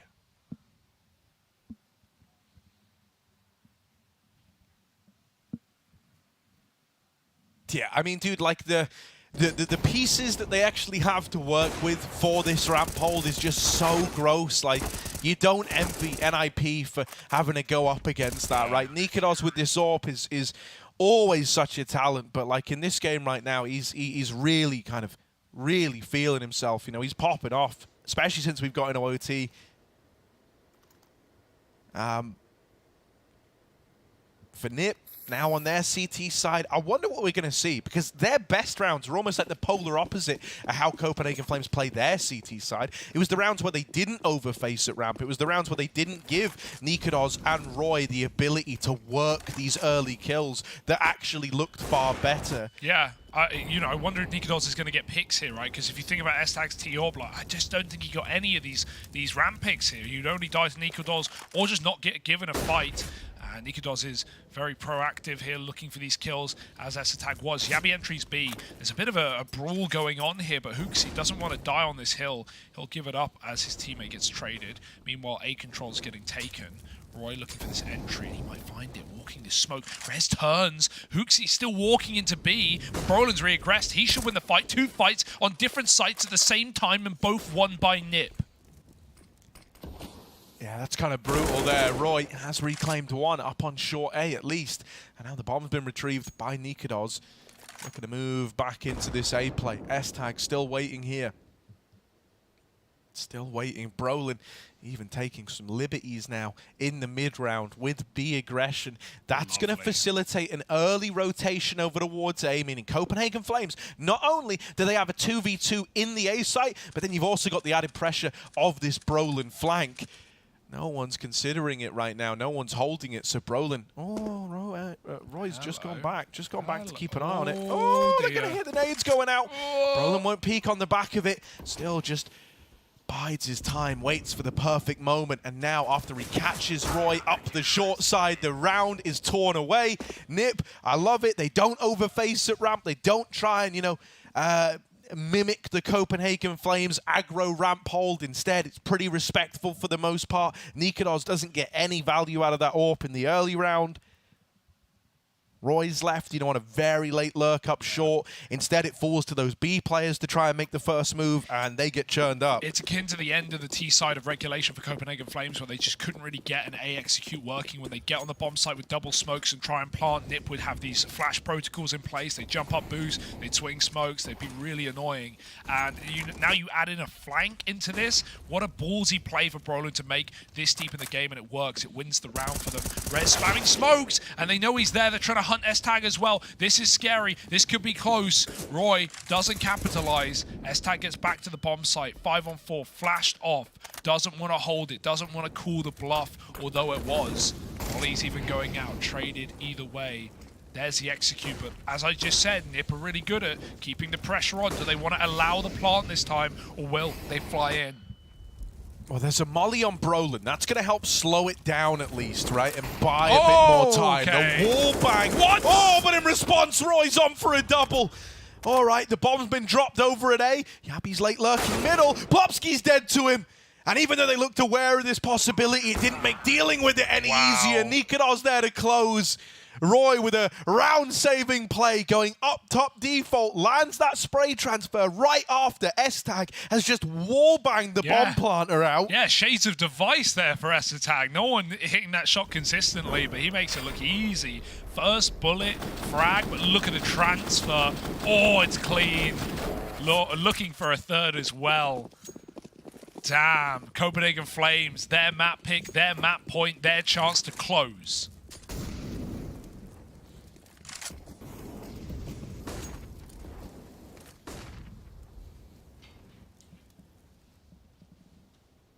Yeah, we're back to, you know, what Copenhagen Flames have basically done in every one of these T rounds, which is this early double send of players up a ramp, try work and opener. Only this time, they get away with it, and the B players find success. This is the worst timing for this to have happened for NiP. Often they've at least shut down one of these components. This time, they're hemorrhaging players on both bomb sites. They're in a 3-on-5 retake. B's already been overran. It's already lost. Roy is even flanking deep through A, but it might never even come down to that. Copenhagen Flames, 5v2. Roy with a backstab. This should be unlosable. Yeah, you're damn right. This bomb's even going back to the A site. Rez, he may have realized, but Roy's up right behind, even if he swings his smoke and catches Copenhagen off guard. There's bullets in the back of the head from Yabi. Sick round for Yabi. Definitely activated once we hit overtime towards his B site, CT anchoring, and then on the T side to close. Copenhagen Flames do it. They look like they were about to be crushed after that missed round, and the round where they give Hampus that clutch on the A site, but they hold it together, they keep it going, and they take their map pick in the series. Yeah, I mean, dude, that is just really, really, really comforting to see. I think it's left him in a good place now in the series, right? That there was a door open for a 2-0 for NiP if that one went their way. Now Copenhagen Flames looking fired up. I think Nikodos having a phenomenal time. Zyphon coming alive, right? It was a real treat to see. I think the synergy between Roy and Nikodos over at the ramp is just something beautiful. And NiP, they did such a good job of almost beating it, of almost containing it, but almost isn't good enough. Yeah, definitely. Teal problems as well for S-Attack towards the end on that ramp side. So hopefully things can pick up and get better moving into the next map. It is going to be Overpass. But first we have our desk to break it all down. What a spectacular opening map between Copenhagen Flames and NIP on Vertigo. Now, really, NiP felt like they had it. It was almost there, you know, get to overtime. Nikodos probably looking like the best Danish AWPer by far at this point, Pimp. Are you more sold than this guy? You've been saying there's no good Danish AWPers in here. I think Nikodos is hearing you and he's going, I'm going to shut that Pimp up. I'm just going to correct you. I didn't say there's no good Danish AWPer. All I'm saying is that there's a time to be the best right now. Then you got to step up your game. You've always got a way out of what you said, mate. You've always found something to spin off. A little more sophisticated than what you give me for, right? But all I said is that right now, if you're in Danish AWPer right now, there's no devices out of the picture. You have a chance of claiming the spot to be #1. And with a performance like we saw from Nikodos, going up against S-Attack, who may be another candidate for that down the line, then there's no doubt he's making a great case for that right now. He's been playing well, not only in this game, not only in this tournament, but also in the last major. And he's a guy that is coming out and as I said yesterday, showing us that not only is he a good AWP in the sense of the mechanical skill and hitting the shots, I think he's a very smart player that makes a very limited amount of mistakes. Great to see him play well, great to see a great game of Counter-Strike, and as you said, it could have gone both ways, but this was a good game of Counter-Strike, lots of quality, lots of exciting moments. Yeah, and for me, what always surprises me about his Copenhagen Flames lineup is like, this game actually, it was Copenhagen Flames, I felt like they were in full control, but there was a particular round, I think around 22 or something, where 21, if I'm not mistaken, where NIP were able to win a 2 versus 4, and then they just went on a streak of rounds. And I felt at that point, I'm like, all right, they're going to break now, right? They should be breaking, but they had so much composure. And even this round, where Nikodos is probably going to be having nightmares of that round if they had lost that game, but no, they were able to cling on tenacious. And for a team with such less experience compared to some of the opposition you have on the other side, that is so impressive. And that's the difference. Look at the scoreboard right here. You have S-Tech, and it's not to point him out saying it's his fault you're not winning. His ADI is around 60. Nikodos almost twice as much, 102. That's the two AWP players going up against each other. And there's no doubt that Nikodos was the difference between these two teams. Had he not been playing so well, I think NIP would have been able to run away with it. What I also liked about his performance was it was not only with the AWP. He also picked up the rifle from time to time, did a good job, shut him down. And honestly speaking, you know, I think we may very well could have one of the best series at hand at tournament right now, because these two teams, to me at least, they're very, very even. Yeah, this is really nice to see, right? A true back and forth that we've been lacking in a lot of these games. We've got to also touch on Brolan a little bit, though, right? In the sense that he's still putting up those numbers, but this is just the Nikodos moments we want to enjoy, because we spoke about the scout last time around, right? Yep. And now we come into this and he's back on the orb, but like this is the bit where he's just W crouching and also just popping their heads on it. That's a buy round, by the way. That's a full buy round from NIP, and he is ice skating his way on top of that ramp and getting kills at will. And even earlier when you saw some of his highlights, I like the point that he brought up, him, that the T side of opting is where S-Attack wasn't really finding the impact with the big green. Nicholas was finding it everywhere, and every time they went towards ramp, he was a monster. I have to say, though, I felt like NiP gave him too many easy fights, so to speak, right? You're holding the angle, you're just walking in one by one. The spacing wasn't on point, the utility usage wasn't on point, but that was a challenge we're going to be facing all this while, and unfortunately, Nikodos was the difference maker. If he didn't step up the way he did, I won't lie, I think NiP would have probably closed it out. But when we look at this NiP roster, right, and what they achieved here, okay, it wasn't their pick, you know, we see still a good fight coming from them. Are we still staying positive overall of what they've been able to show, or are you still seeing some cracks maybe now? I see a few cracks, but I agree. Early days. It was a good game of Counter-Strike, and the point you brought up about Copenhagen Flames being the one picking the map, right? You force your opponents into overtime. As you said, you had a great chance of winning the map. When you look at the series so far, you know, it's not a disaster for NIP. It was a good game of Counter-Strike, and I think rather than saying that NIP is playing a poor game of Counter-Strike, I would agree with what you're hinting towards right here, James, that they could have done better. You know, there were certain areas, certain gaps, Attack being one of them. Some of the riflers, Hampus, had a bad game, you know, doesn't happen often, so you can always find mistakes and stuff that could be better, but overall I think it just was a very good game of Counter-Strike with two teams who decided to play well. Do you want to take a look at that round 21 that you mentioned, Yeah, Blair? we can talk about that. I think it was round number 21 where it's like the scores are tied up. It's a full buy for both teams. It's an important round because the CD side for Copenhagen Flames are looking to establish their money, and now the 2 versus 4. And now Zyphon doesn't spot Plopsky walking out around the corner, gets 2 kills, and this is what I love from Plopsky. He sits there. He sits and lets him stew in the uncertainty of not knowing where they are, and he finds a 3rd easy kill, and then Roy catches the player who's rotating back all the way from the A-bomb side. What happens here is the next round Copenhagen Flames, the money is much lesser now. They only have to go for 1 buy. They lose that. In the following 2 rounds, they had to go for multiple saves. They didn't have much money for a cash. So 2 rounds, because of the round they won that, because of the 2 versus 4, NIP were able to win 2 rounds against basically half buys, right, from the side of Copenhagen Flames. And I felt like that would they would kind of run away with that. That could have been it. But credit to Copenhagen Flames. They seem to have the tenacity. And also, I have to point out, Rez, the star player, right? We keep talking about how fantastic it's been even in this tournament. Unfortunately, he didn't quite live up to the billing in this matchup. I think that's the silver lining. How many games do you have where neither Hampus or Rez are playing well? It doesn't happen often, so for NIP to push it into overtime on your opponent's map book with 2 of your best players not playing well, it could be way, way worse. I'm going to say this, when it comes to looking at NIP, and we're going on to Overpass next at the same time, this is a NIP right where, again, Brolan's coming, looking good. He's coming in all hot, but you just mentioned it perfectly there. Rez, you talk about his inconsistency all the time. I still think he played like a bad game. It wasn't one of his drop-off games, right? So surely he's going to pop off this time. It's not terrible, right? Again, he had like 19 kills, 27. That's okay. Maybe the KD isn't that great. It's not like he disappeared in the server. But a good thing, I want to look at a good thing for NIP. Rez not stepping up, still taking the OT, almost getting the win. Brolan, the star. You can see how comfortable he is. Plopsky had his moments as well. Even Estek, it wasn't like a bad showing from any one of them. It's just that maybe if Brolan had a little bit of extra help from maybe Estek with the AWP on the T side, or maybe from Rez, this could have been an easy, not an easy, but a comparatively less closer affair for NIP. I'm afraid on Rez's behalf when you consider the matchup you got going right here. You come into Overpass and instantly Rez springs into mind as this guy who's very good maneuvering around toilets, you know, going for fights and sometimes being left alone just to take a fight, maybe get 1, 2 kills, etc.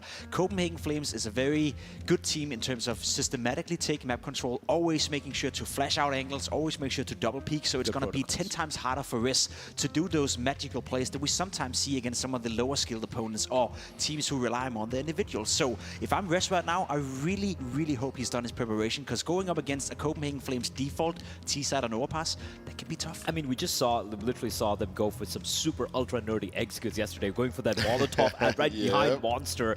And I'm just showing like the amount of depth this particular team has. Like I think you nailed it best. These are basically happy nerds, and they're showing it in the server as well. However, for NIP, I've got to give them a little bit of, I wouldn't say edge, so to speak. They picked this map in Pro League, albeit it was Fozy playing with Brolan. It's a different lineup and all of that. They were looking good against Liquid, losing in a very narrow fashion as well. So it's a map that they are comfortable on, and let's see why they picked it.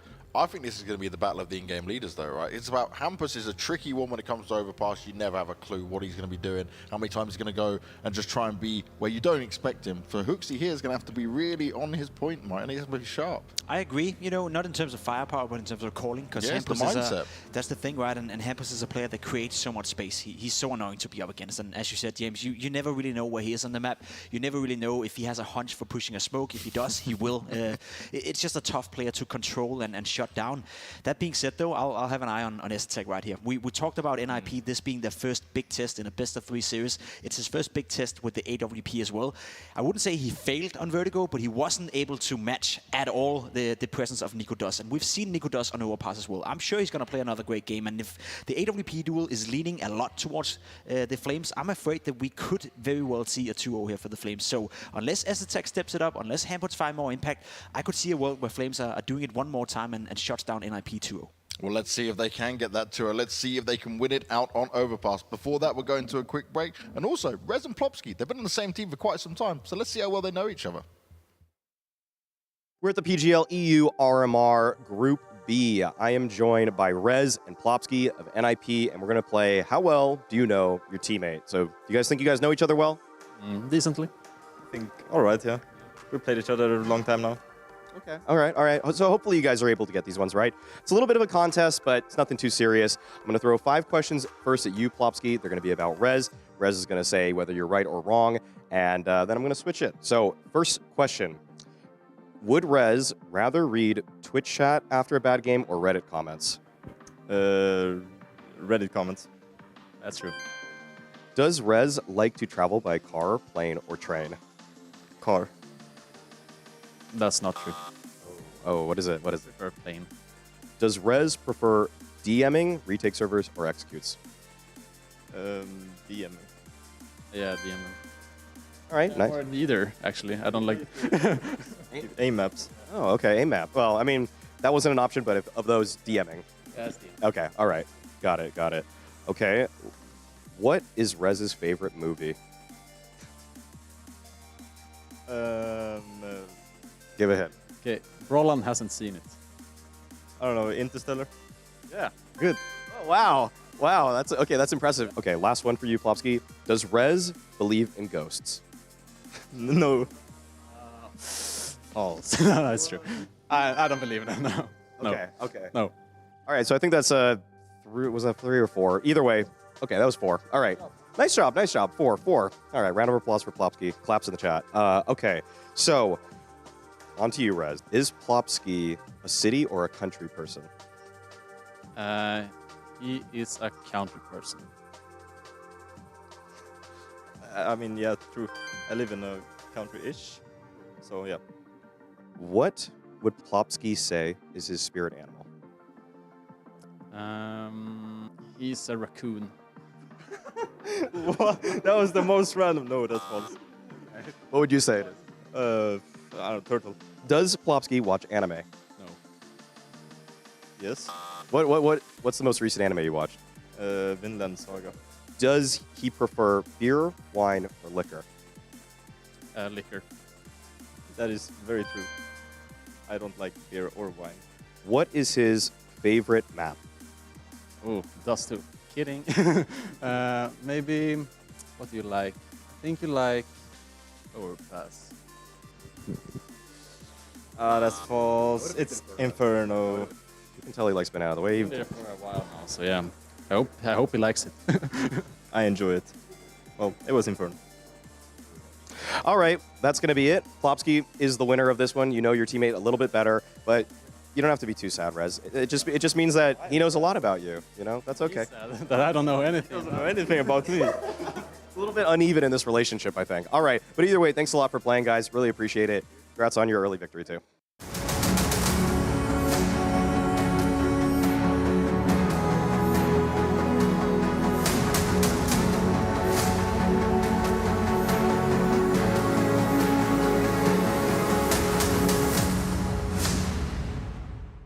To succeed in this game, you need to invest in yourself.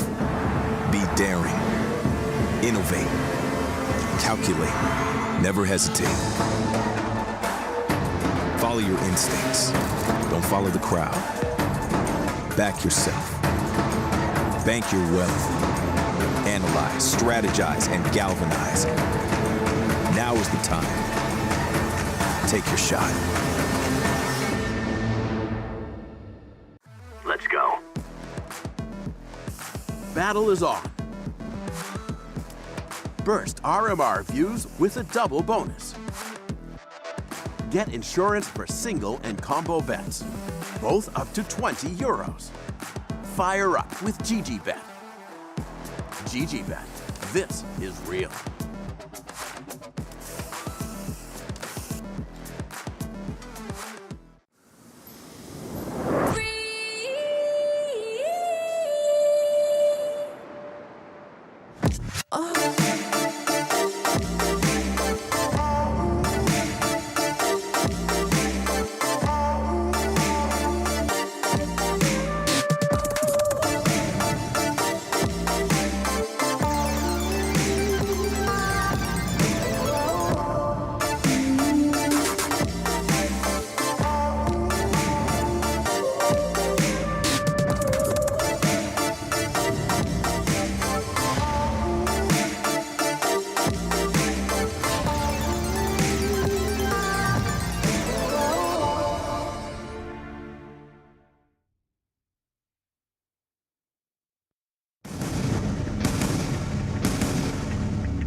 Well, Copenhagen Flames a map up in this series now.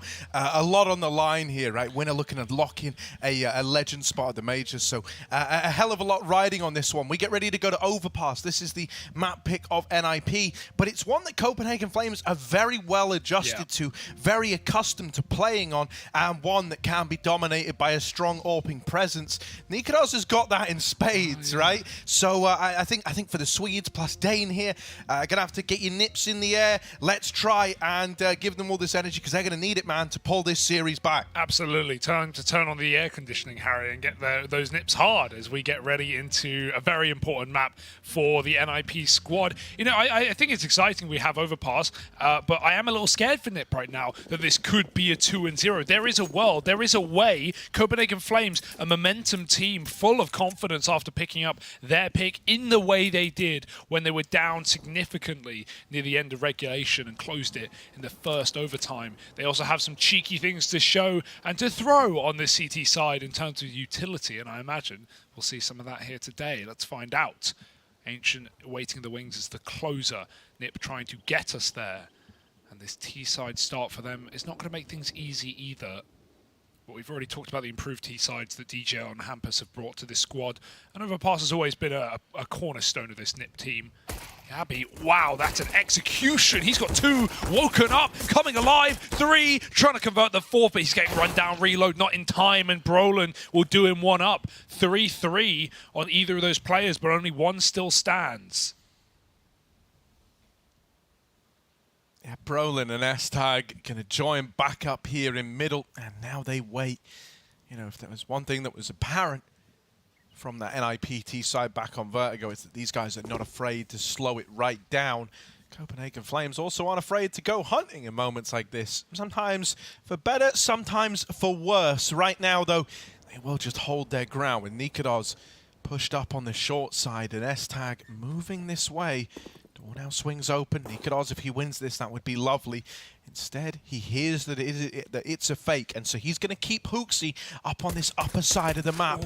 Oh, that was the chance. That was the opportunity. Now the Rat Browns coming in for Nikodos. He's hot on their heels, out through connector, trying to deny the plant. Oh, no, They've seen him! They've seen him now, and they will have a chance to get this bomb down. A 2v2. Nikodos, even more damage, but Nip keep on surviving. They're going to try and fight forward, going to try and fight for the bank. Hooksy has slid right by them. Oh, the moves on this guy, out positioning NIP. They've got him trapped. They've got him stuck in heaven. Nikodos is up in the site. This is like the wrong way round. Hooksy is the one with the kit. He's the guy you would love in the site right now. Instead, he's going to have to battle for it. Moving in. Oh. He's dead to Brolin with 4 in this round. Nikodos running out of time, running out of chances. Brolin 1v1, an ace on his plate. Kit for Nikodos helps. On with the swing, and it's Brolin with all 5. That's it, baby. This is the firepower edition we've been waiting for, and he shows up in the biggest of ways. That was a mess. That was a total mess. Nikodos, we say we like to see players holding the shot, confirming the kill, but he held it too long, so long, in fact, that they even saw him on the flank, picked up the bomb, pushed it deeper, and Hooksy, like you said, trapped with the kit. What a mess. What a mess. And Brolin capitalizes on every single one. Mop and bucket. And he'll clean it up. That's unbelievable, man. To think Nikodos, if he just drops that bomb with 10 seconds on the clock there, round's over. What never was. Roy will trade 1 in con, but he's very, very low. Luckily, that escape route given to him by his teammate on B short. He's got to give this M4 over. 10 hell, take a deagle. Let Zyphon give it a go. Zyphon had a great last map as well. Mid, Nikodos. Ooh, they're hunting him. Out he goes, and in fact, the full rotate is coming in with the exception of Yabi staying on water side. As Nikodos was able to deny this rotate down con, Yabi can do the same later, forcing Nip into this A stack. But they've got the guns for the job.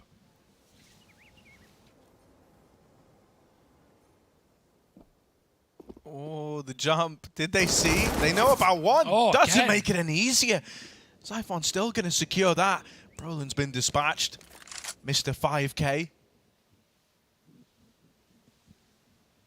Not going to become Mr. 6. as he's dealt with the long offender now. Zyphon very, very low, right? 10 points of health. Oh, that Oh my god. Ballsy. Takes a bit of courage to do this one, but he has managed to play around this smoke. Now still gonna need something huge out of him, and he's dead right away. That A1S lost to the A-bomb site, never to be reclaimed. Nikodos waiting for the smoke to fade, but man, Brolin's looking switched on. And I mean, it is pretty exciting to see him here, right? Even in like this iteration of Fnatic, the one that he just recently departed, this was like one of the go-to maps. It's one that he's very well versed on. I think slipping him into this NIP system here is going to be a thing of beauty, and it's certainly looking that way from the offset, right? 7-0. Love what we're getting out. A fresh-faced NIP Brolin. Yeah, I mean, it was NIP who denied Copenhagen Flames the champion spot in the Legends stage. Now it's NIP trying to stop them from even getting to Legends cleanly with that 3-0 win. Both these teams having a fairly easy time in those BO1s, but this is the true test of a team and their map pool. And it's fun as well having this veto because we haven't seen these maps between these rosters. We usually have Mirage, Nuke, obviously Ancient coming through in that Stockholm match that we've been referencing. Inferno even. Never Vertigo, never Overpass. So something for all the family. Full B stack. NIP look interested, but they're also working middle. However, those players are already beginning to back up. As Copenhagen Flames do the same, NIP will regroup in T-spawn going into this stack. Copenhagen Flames on a round like this, you may as well commit with a gamble. That's all you've got. 4 USPs down on this B-bomb site. Should still be fine for NIP, though.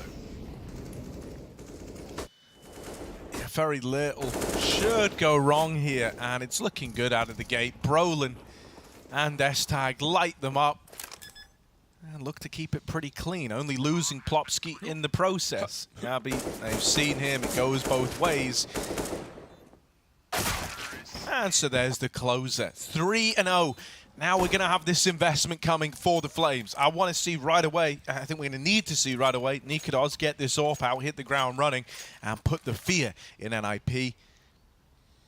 Oh, S-Tag knows it's coming as well. He even buys up his AWP into Rifle 1 for T-side. So you're not always going to be pulling in Insta on this T-side, but he's interested. And I can't wait to compare the T-side AWPing with that of Vertigo, because it really just wasn't there. Even though he had a beautiful start to the game, was 14-7, was locking down B bomb site on Vertigo. Winning that 1v1 can be big. S-Tag looks for it through playground. Nikodos runs away with his AWP. There's another player boosted close party, and oh, no one's looking. If S-Tag went forward, he'd have kills.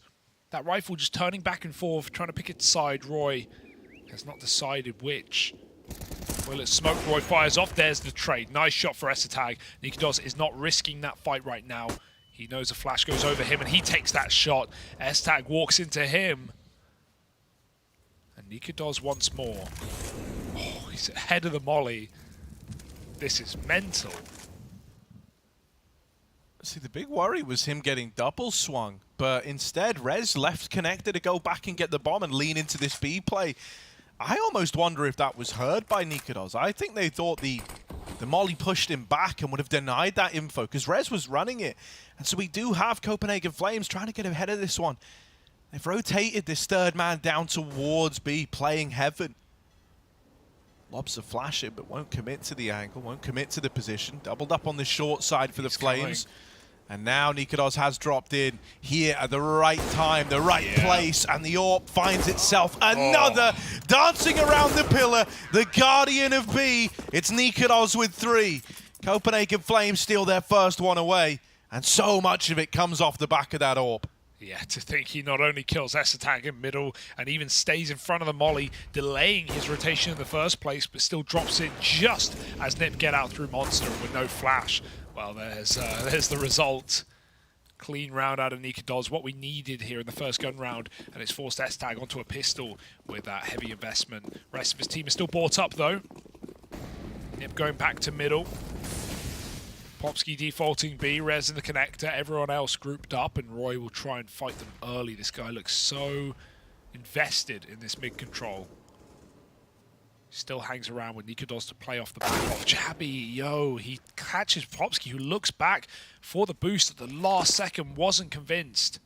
Roland peeked by Roy, and can he get out? S-Tag's fighting with a Deagle, but there's another man there. Hampus tries to hunt. Gonna have to flash this peek, knowing the orb could be close. It's in con, not for long. Rez has won that fight, and Roy is trapped. They know it. Hooksy trying to assist with some spam. It's good. It does connect, and Roy smoked to the top, mollied at the bottom, nowhere to go. He sits on the stairs. He's found his one little, safe area. The fire blanket's out. Roy, dead in con. Had an opportunity to escape and made the decision to stick around and fight that. His teammate Inyabi had just moved through the short side to take all that space, so he could have left. But that's a judgment call in the 4-on-3, one that's given over, an even odds bout now for Nip. Zyphon's got a lot of info from Monster Aggro. Right? He's pushed all the way up on a short now. However, it's just going to lead to a double A-side lean for the Flames. And if Zyphon gets caught so aggressive, don't get me wrong, you'll have an extra few seconds to go and pad this B site. But if he doesn't go 1-for-1, you might just end up saving. Luckily enough, they don't check for him. They don't account for it. Rez dead. Zyphon, there is another man peeking out. He shouldn't have won that, but he flicks back. And so it's all on Hampus. 10 seconds. He's going to have to run every step of the way. And so the Flames, just by being in the B site, have got this round locked in. There is nothing that Hampus can do. Copenhagen Flames find themselves in second. These rounds are really close, aren't they? Getting scary. Some late recommits for Nip down on B aren't doing it right now. And Copenhagen Flames scary on this top site with the aggression from Roy, with Nikodos fighting with him. Yeah, they're just so confident, man. We're seeing this a lot where they have, even on Vertigo, where they have chances to escape and they still choose to fight in some of these angles that they don't need to. And yeah, it gets Roy killed in that one. Could have run away against Rez, but it just shows the Copenhagen Flames, they're ready to fight today. They're ready to try and steal this series 2-0 against the odds, against the expectations, and against Nip's plan. But this one's just pistols, so it doesn't really matter what you want to do. Might not be down to you. Re-aggression at long from a rifle with the AWP supporting again, and a triple A lean because of this setup. They have so much info down on B that it seems pretty clear, and they're not wrong. Nipper walking in. One flash on Plopsky to throw high over the truck. But Nikodos posted and ready. Oh, he's going to throw the monster smoke. Careful. They're coming. Hooks, he's so lucky, man. So close. So lucky that no one was peeking there. That would have been a free kill. That would have been a free opener. Instead, it looks like they're waiting for Rez to move up the long side. So still a decent bit of time left before this play comes in. He's gotten fairly deep. Now we've got Plopsky lining up this one flash to go in. And there's the flashbang over the top. Does get the AWP off the angle for a moment. Nikodos needs to run away, needs to get back into the safety of long, and Roy's here to help him. Luckily enough, they've dealt with the long component. So it's just this trickle up through the bathrooms. Bomb plant is good. Hampus with the Deeg. He's done his job here, finding the plant, getting one. NIP, they make a bit of cash. They take some away from the Flames. But it's still now an even game at 3-all. Nip happy with that round, but Roy saves it, man. He really saves it because Nikodos gets flashed off. He legs the first shot. There's nothing worse when you're getting pistol rushed to leg the first guy. You're hoping that you're cutting down the first dude. You're slowing down that initial contact for Nip as they run you down. They're always going to chase an orb. And so as he legs the first guy, Roy, who's tucked in at long, swings to kill Rez on that long lurk because Nikodos was so open to Rez.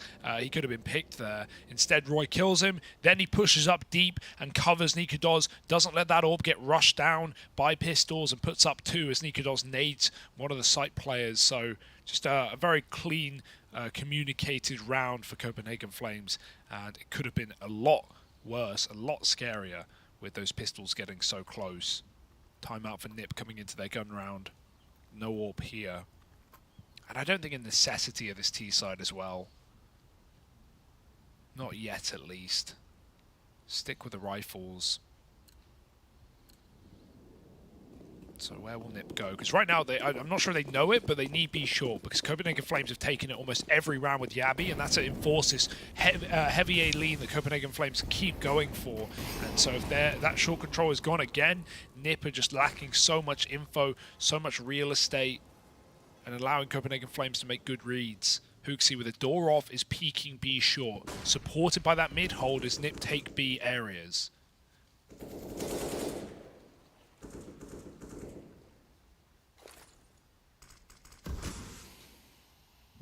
Smoking Kong gives them a little more freedom. Oh, Nikadars. Oh, yeah, that's awkward, right? As he goes to extend, as he goes to push a little bit further in, that's when he gets swung double so from the party. There is still Roy waiting. This timing, gonna get cleaned up, gonna get dealt with. This tag team of Brolin and S-Tag still delivering. And they've taken a lot of space over here in middle. Even a chance to get the AWP for S-Tag at cost over towards long. Yeah, it's a nice decisive reset. Nip have left a lot of these late Bs too late, and the time hasn't done them well. So 35, and they're grouped up, ready to go. Copenhagen Flames are ready. They've got 2 players on the bomb site watching Monster short. Hooksy's about to give it up in middle, and now the hit comes in. Oh, wait. They might have to go back. They might have to. There's so little time left, though. They're moving in. Yabi's still here. They don't know about him. They haven't seen him yet. Flash goes in. 1 versus 3, but it's a little disjointed. They're waiting for this short player to move in to join up with them. S-Tag finally in with the rest of the pack. No way. He's going to start to creep up. Oh, my God. Oh, that's the bomb. It just goes down. They look like they want to play around it, but it all lines up for Yabi. Oh, my goodness. The stars align. Copenhagen Flames somehow win that round. That is insane. Between 2 mines, S-Tag's peeking, Plopsky's trying to hide, and they couldn't make it up. They couldn't decide whether to swing that guy or not. And I think part of you is thinking, oh, God, has he just killed our planter? It all happened so quick. Did the bomb make it down? An indecision for Nip as they line up. The low player in the back, the accidental kill will do it. And that is devastating for Nip, but Yabi capitalizes perfectly. Copenhagen Flames. All right, boys. A little stolen away round, and that's going to get everyone hyped up yet again. The money is fine for Nip to buy. They did get the plant, but that is a sitter of a round to lose. You could just see that one materializing in front of your very eyes with that creep from Yabi. Dude, it's like that moment of hesitation on short as well, as you pointed out. Like, but they really are. One saying, nah, go back, we'll play around the bomb. Like, the realization's already dawned on them. Second guy saying, oh, but I was going to go swing. And it's like just that split second of, you know, crossed wires leads to their downfall. Because it was very close to him killing. There was 10 seconds. Very close to him killing the planter before the bomb went down. And if that happens, you have to swing. You have to chase the kill. Because otherwise he falls back and he wins. Dude, that is just remarkable. And like, for Yabi, how good does that feel? Like, he didn't even really realize he got the the third guy, I guess. Oh. A little lineup, huh? That's going to hurt for Nip. Yeah. They need to course correct quickly, or else rounds like that can kind of get under your skin. And it's only going to boost up Copenhagen Flames more and more so, especially with them being a map up already in this series, eyeing up that spot at the major. Nikadars opens with the AWP, now looking to get out of there. Roy, unaccounted for, doesn't get checked, and even though the flash wrecks him, still it takes a moment. Nikadars continuing to put up numbers up close. They're on the long side as well, and overwhelmed by Rez. However, the bomb is in the prying eyes of the Flames. Both Yabi and Zyphon here. And so for Hampus, it's a rough spot, 1v2, having a battle for control of this bomb, and there just isn't time anyway. Zyphon had already backed up to play around the timer. Oh dear. Dude, this game's exciting. This game's close right now, and the clock is not giving Nip any favors. They're taking so much time to get real estate in middle in this early round because of how much aggression we've seen out of Copenhagen Flames. Roy, the amount of rounds he's been pushed up on that party corner. Nika does deep, long AWPing, or in con, or in toilets. Nip just have to clear all these angles methodically using util. And so Copenhagen Flames, this time is doing so many favors. Hitting some sweet shots as well. Nikadors He knew he was getting wrapped from Hampus long. He double scoped to fake it and then tried to fight close, but there's only so many shots you can get out on the AWP. He still finds 2 in that round. And we remember last map, he was full of multi-kill moments. There were 9 alone heading into overtime.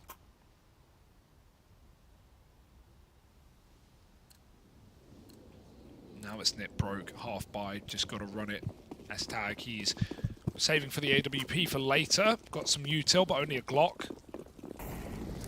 They're going to explode through the mid-molly, flashing it. Nade could be good, but it's already up and past as they make it to the playground. Nika does, knows his timings can't hang forever. Knows they can be party, and without Roy this time to support, he's down in connector. Pistols are still not going to have an easy time at things, but the one gap this map has been long. Only a couple of rounds where Copenhagen Flames have played it, so Nip are going to abuse that right now and run all the way up. Roy's out of connector. Can he get back to short in time, though? They're setting up to perhaps boost on Rez's head. They see him there. But it's only a Glock going up. Roy's found his first, and they're going to start to drip into his crosshair.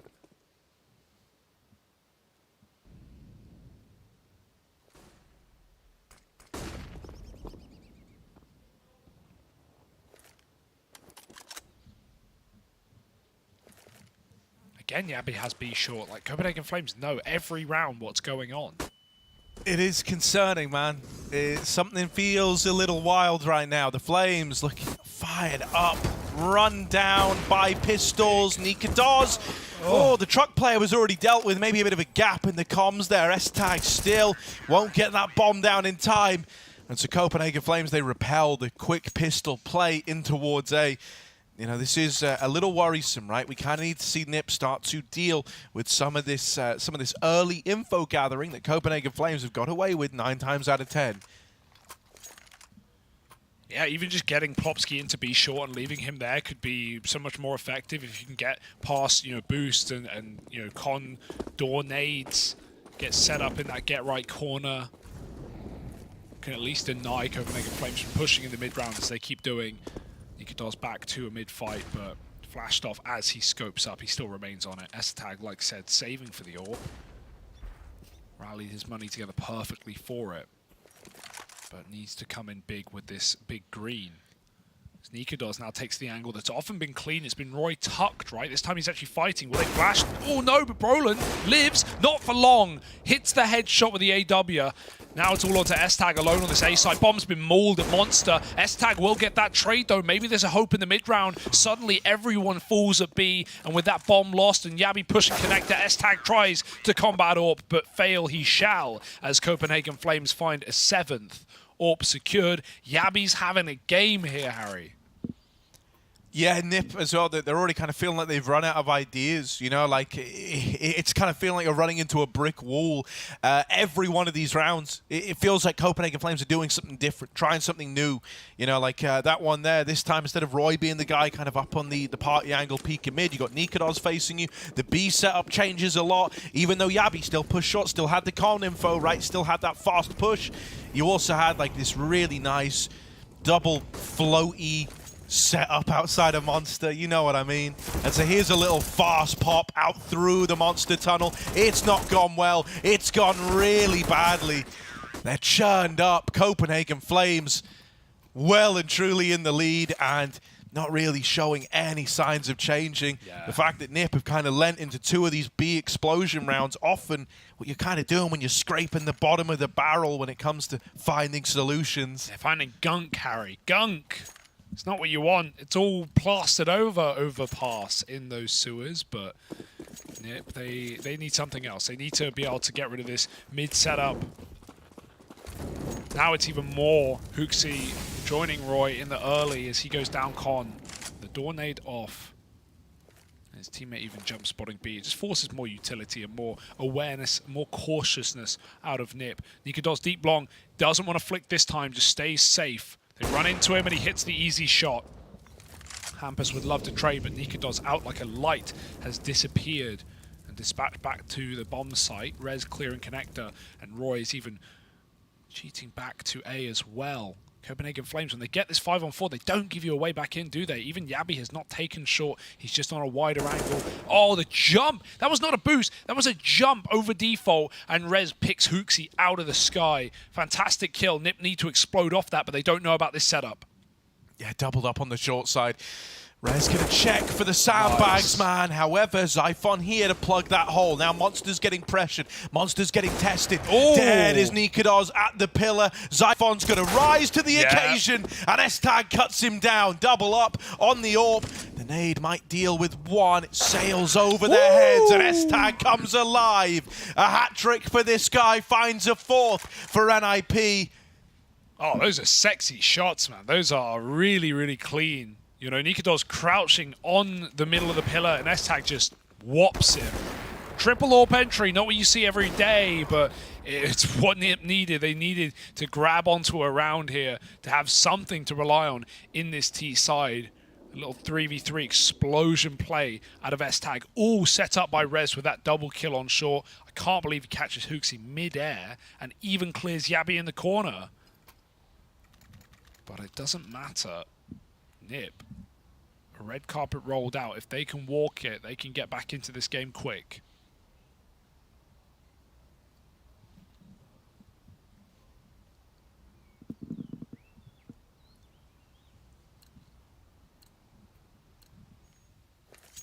Yeah, an 8-7-half still more than possible. If you win this one, money's in a really weird spot for the Flames. Nikodos has got cash, but no one else does, so more round of heroics would do it for a guy like S-Tag. The attempt to fast play Monster in this one has left them really worse for wear. I'm kind of surprised that's what the call was here, right? Plopsky and Hampus both churned up on the back of the spray in the early util down in Monster. That means S-Tag has given the AWP to Hampus. You've lost your AWPer who bailed you out in the round prior. He's having to do it with an AK now. Nikodos up and leaves. I like this decision, right? You can feel that maybe it's changed a little bit. He's not nailing everything quite as flashily or as quickly as he was back on Vertigo or even at the start of Overpass here. So just going to give them the respect. Give them a bit of room at long. But you've still got Roy nearby to take it away in a heartbeat. Yeah, Hampus is running up alone with the AWP and low, so he needs to hit a banger, and I don't think he's ready for the flash peek. Set up from the site, Roy kills him, and now it was all a fake to set up on B, but I think Copenhagen Flames should read this. They know if they kill Hampus alone on that A site, it is just the fake being sold by the in-game leader. Nipper grouping back up Monster. Already the drops come in. Molly on Barrow won't do a thing. Yabi waits. They're already past his Molotov, though. He has to hit these shots up close on the pillar, dancing round, and he gets two. Stuck out in the smoke is S-Tag, nowhere to go. Walks into the AWP, missed flick again, but it's fine. No death, no worry. Yabi pushes and peaks for a final kill, and 18-4 on this guy alone is locking down this B bomb site. Even when, you know, Nikodos is missing shots on A, it's not like he's ever getting picked or ever feeding early kills. He is just playing that safe backup, like you say, combined with Roy, who has stopped playing party. He's kind of varied it up with con pushes and long takes. And then, like, you go down lower and you just meet Yabi, who will not drop the ball. It is his. If you take it, he will deflate it. 9-4, broken by for Nip. They've gone all in.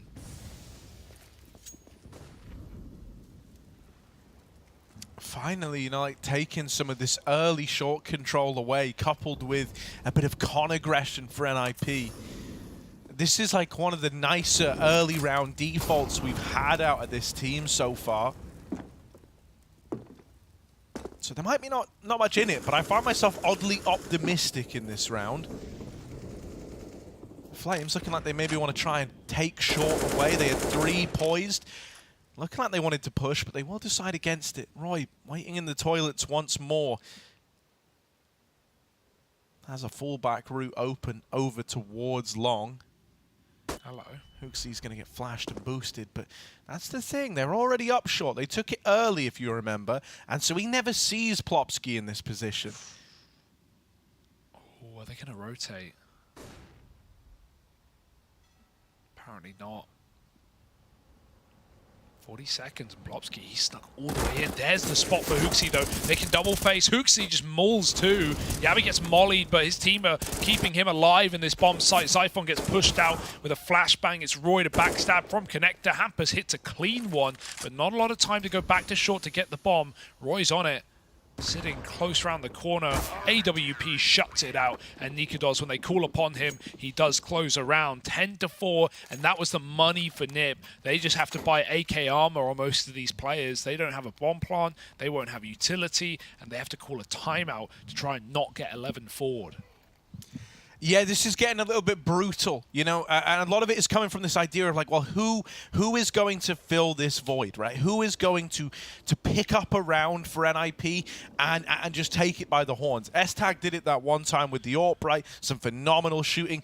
Brolin was very much the guy off the top. He was 8-0 to open up this map, right? Now he's sat 12-11. It's a big slowdown. Yeah, and you wanted to think about Brolin. He's 1-5 on opening fights as well. He's been trying to crack open rounds, but, you know, these haven't been recent rounds. This was at the start of the streak for Copenhagen Flames, so they put 8 in a row. Like, Brolin was often dead first, so he didn't even get to activate or play these clutches and show off his mechanics because it was the AWP picking him or Roy getting flashed in. So, yeah, it's been pretty rough for Brolin in this T side past that pistol round. He's not played into a lot of these important gun rounds.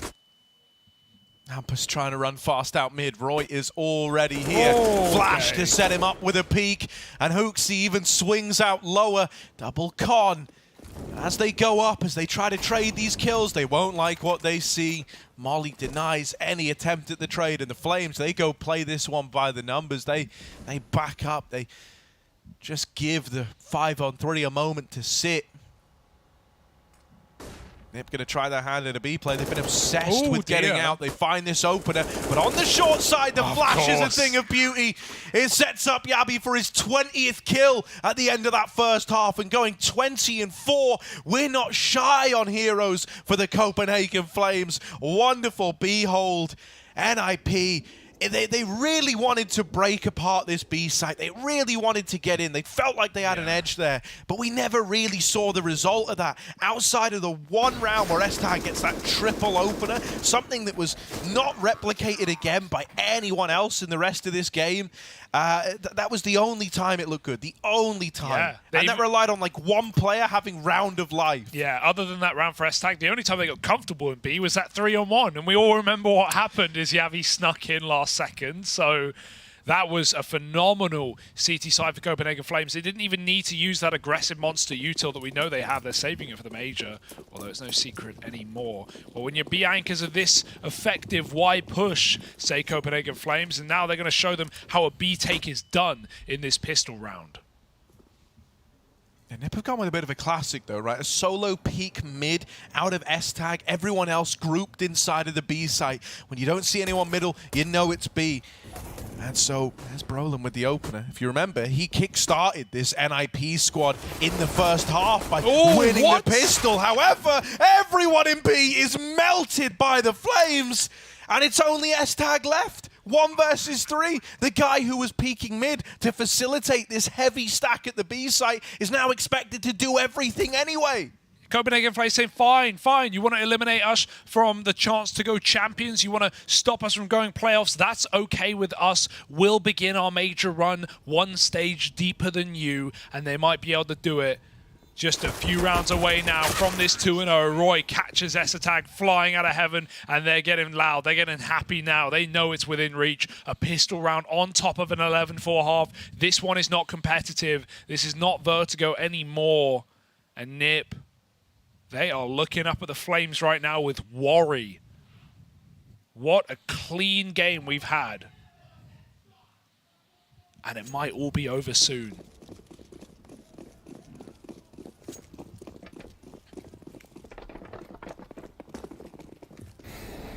Yeah. Oh, I mean, it's just a full vanilla pistol round here for Nip. This one should never get too exciting. Yabi, you got a 1v3 here. This time it would have been essentially a 1v5 for him. He gets all the info that they were pushed up short, so it should be easy for the rest of the Flames to... Oh my god, he's whittling Brolin down, and he does finish it off. Okay, Zyphon, sure thing, bud. Now the rest of the Flames just going to take long. You know, they literally saw everybody exploding short for Nip. This is a pretty, like, dire decision to have to make, but it's the only one that was really available to you, taking a full eco in this round, getting your rifles out as fast as you can. That does mean, you know, you're probably going to have some limitations. Yeah, this is desperate. When your 1 health player is looking down on barrels. And Hampus tries to bait for him, but they already know it's A. Loud and clear, boys.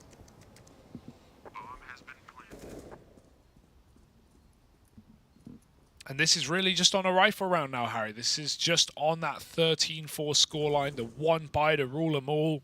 Otherwise, Copenhagen Flames, they are going to the major, they are going to Antwerp, and they are going there as legends. That's not just a cliche.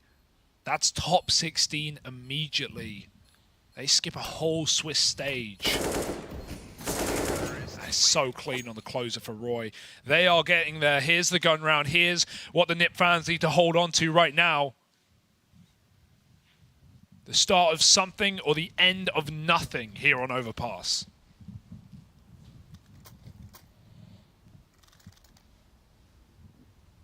It's all going to come down to this. Here's the limitations that we talk about, right? For NIP, you'll note they are going to be lacking these kits. They won't have an AWP in play, so it's full rifles. It's a bit of utility around it.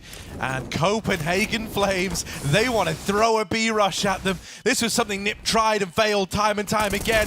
Will the Flames fare better? Rez with a double. Finds himself now low over at barrels. It's Plopsky just tucked in. This Molotov could flush him out. It's a weird one here as Nip pulled everybody down into B. It's a 3v5 deathmatch session inside of the B bomb site. Roy might try and leave. There's a temporary break in the action. This is your one opportunity to go back and change your mind. And no, they double down. They double down on this one. Plopsky gonna win that fight, sending the bomb tumbling forward. This B play has not worked. It wasn't the disrespect move that Copenhagen Flames thought it was. And it's given Nip a 5th. Nikadoz trying to crawl in, but there's just so many bad guys. Oh my god. Hang on a moment. Plopsky was low. Nikadoz with another. This was a 2 versus 5. They recommit into the B play, and they're winning everything. That's how they find 14. Oh my god. NIP, stick a fork in the man. They're done. They're over. There's no coming back from that. Oh my goodness. Humiliation. Destruction. That 2-on-5. Harry, you just said it was a 5th. I could feel it coming. That slowdown for Copenhagen Flames. They knew they had Plopsky low on barrels, and they put him down instantly. What shooting from the in-game leader and the AWPer of this team. Clean as can be in a 2-on-5. And you said it best. Nip are done. This one, can it? Forget about it. Absolutely no way you recover from that round. At this scoreline, broken, and they push up. That's all they've got. Pistols rushing up on the short side. Yabi gets spotted. They give it up. But my, oh my. Dude, I mean, there's been 2 now massively important rounds that Nip would almost struggle to find a way to lose, and yet they found a way both times. The 1v3 versus Yabi, and then the 5v2 with the bomb dropped at the B site. Like, yeah, it's going to hurt. It's going to hurt your mental. It's going to hurt the morale. It's pumping up your opponents. Copenhagen Flames, they feel that legend spot at the major within reach. Yeah, Broden's just trying to get things going, trying to actually play in. Pushed up, takes a kill, drops the bomb, but it hasn't even forced a full rotation. There's so much time on the clock. Copenhagen Flames are giving it back. Smoke by Brolin allows them to get weird if they want. They still seem invited by this A site. Still going for it. Second round, drops the bomb again. Yeah, he's looking for a gun. Wants an upgrade. This MAC-10 ain't it. So he fires off and Brolin finds a 3rd. This guy, he only deals in aces. He only deals in absolutes. And Hampus coming through the smoke. S-tag double tags with a scout. It's Nikadoz in a 1-on-5, but I count nothing out. That being said, 10 seconds. It's all about kills. Damage would be nice. Would set himself up for a save, but S-tag scout sculpts him with 2. Nip, they find a round, Harry. Yeah, you know, I mean, Copenhagen Flames get pretty loose with it there, right? The bomb gets cut loose over in toilets. Alarm bells start going off. It all began with Brolin here, and he continued to put up numbers as they tried to retrieve this bomb, right? There was no getting it back once Brolin had his eyes on it. I mean, him and S-Tag were very much the guys who created rounds for NIP in that first half. It's nice to see them be able to do it again on this CT side. It's just the worry is it's far too little, far too late, really. Over here in Con, Brolin wins yet another opener. Finally, these are going his way again. A double kill. This guy's beasting. Nothing to lose, right? Everything to gain. May as well just throw yourself in and see what sticks. Right now, it's every kill for Brolin.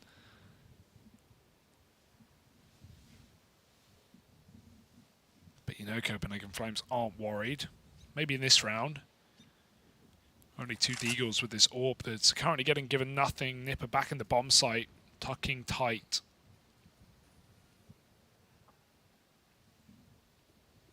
Jump. We know Nikodos is fast. He saw something there. Saw a limb. S-Tag. Does he go back for a dice jump? If he does, it could be the end of him.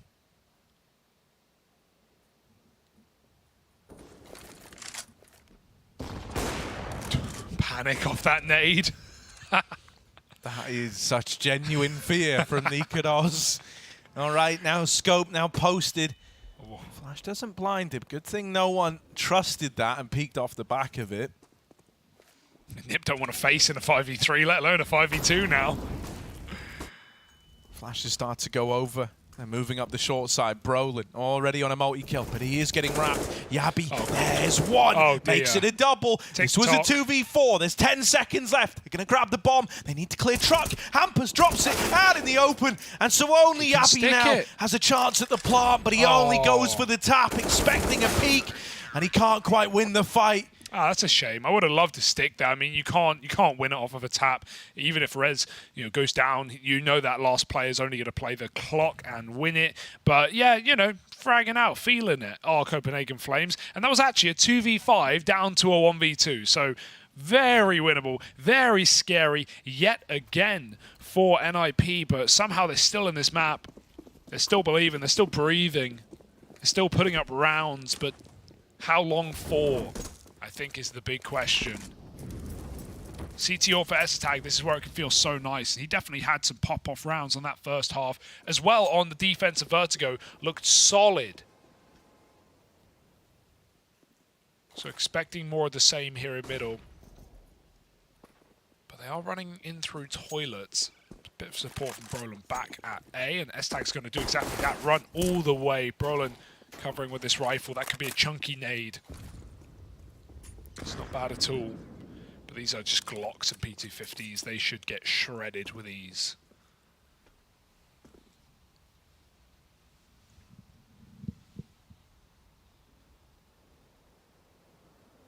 They're still trying to milk these rounds for all they're worth, right? Nerds. Assembling little short boosts, trying all these little gimmicks to steal a man away. Run boost out. Kind of. Here they come. Missed shot from S-Tag on the AWP. The pistols are getting close. Uh-oh. Hampus does hold on with a bunch of kills off of his A1S. Hooksy's throwing the AWP away. Goodbye. Sick. Love that. Even though he's dead, there's no grabbing that AWP. There's no getting that one back out. Now, you can still get one here, but it's actually pretty dire to have to invest in one, right? If Brolin buys it and then you drop him nades, yeah, that's the fair way. Yeah. That's a nade drop addition, because maybe Brolin wants nades. Well, you gotta set him up for that. So Nip are able to do so, but still expensive. Something that if Copenhagen Flames win this rifle round now, Nip have nothing except for Plopsky and Rez with a bit of chump change. Got a Zeus on Yabi, but he fired in spawn. Maybe a misbuy. I was gonna say that's cocky, but hey, I trust him. Mollied out of con. Nip tried to face early, maybe boosted, but denied. And S-Tag goes back to toilets, leaving Brolin in the dark. They did a lot to get S-Tag this AWP. We want results from it right away. He's getting walked on. Oh my goodness. They are right here. Oh, flicks down. They're getting closer. Gonna try and re-swing again, but spam the entire time. Brolin could still steal the round. Up through Cog. How? No one looking. And that's the bomb dropped. Mr. Multi-Kill is at it again. Brolin is doing everything he can to keep Nip in this one. Fnatic days might be behind him, but some things never change. 22 and 16, giving it all he's got. Bomb dropped, swinging back out, challenged by Hooksy, and now he's dead. Hooksy retrieves the bomb, gets the info that Short's been taken away. And the Flames right now, if they go up into this A site, they've got themselves a 2v1. Yeah, just Hampus here, but he's solid in these spots. He's got smoke as well. If he wants to drop a bit of a wall, create some space on the bomb site.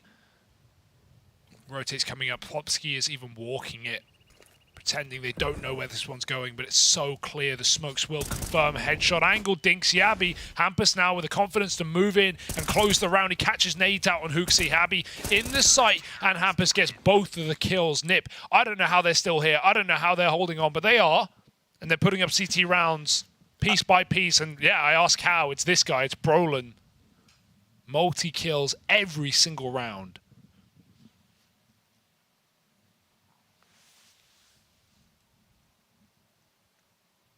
I mean, hell, man, if that's going to be the win condition, and if he's able to do it, it's going to be a spectacle. They are closing this gap. They are making this a far closer game than it looked like it had any right to be.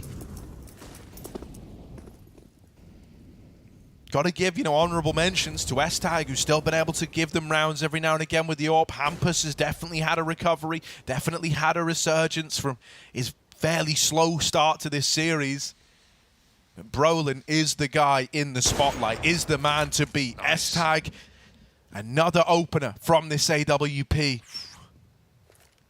And this tag team duo up on A, him and Brolin, it is just the most terrifying place to find yourself. Oh, careful! Plopsky! No, giving them an invitation! This is Yabi's B bomb site after all! He's deked him out. Now onto a gun. That might start to force rotations. Oh, S-Tag with that swing. Deals with Zyphon. Okay. Yabi still making space down in B. Oh! One bullet! And Rez was on the other end of it. Come back! Nikados. Are you going to keep pushing into A? Are you going to try and thread the needle? No, he's been spotted with the bomb, trying to get out of there, trying to join up with Yabi. Look at this. They're about to clash. Knifes out. I think he saw the barrel. Yes. Tugs himself in. Yabi armorless, afraid, swinging, and in with a fourth. Now just Brolin. This guy has been the one keeping Nip in it, and now he's going to come up huge in a 1v2. Can he stop Yabi? Bomb's not for Yabi in heaven, right? They don't know. Nikados is just sitting on top of it. Brolin made noise dropping. Was that heard? It seems like Yabi's already moving in. Nade, timing is good. Brolin, he's not got a kit, but he found one on the ground. Smoke on the site. Yabi ready to swing off the contact of his teammate. He goes out wide looking for this ace in a one-man hero round, and it's the hero on the other side to stop it. Brolin chasing this kill, finds Yabi. Nikados on the top, and Brolin, he can't kill him. Tap forces the fight, and Brolin's won it on his own. Forget Yabi's heroics. They mean nothing when Brolin's on the other side. And this guy not just opening rounds with multi-kills in middle, he closes with clutches on B. This is insane, man. This is crazy. We're watching like two dudes in mechs just going blow for blow on one another right now. While everyone else is just kind of milling around. The real battle, it's Yabi versus Brolin. And Brolin was able to be the one to deliver the round this time. How on earth does this game keep going? How on earth did Nip go ahead despite what Yabi's given him? We need someone to shut this down. Kill Brolin early. That's all they're saying. Get rid of him. It's our round. But Nip is still fighting. Getting 2v5'd in their first CT gun round. Picking up a force buy win. And they have not dropped the ball since. 5 in a row. Baby steps, but it starts somewhere.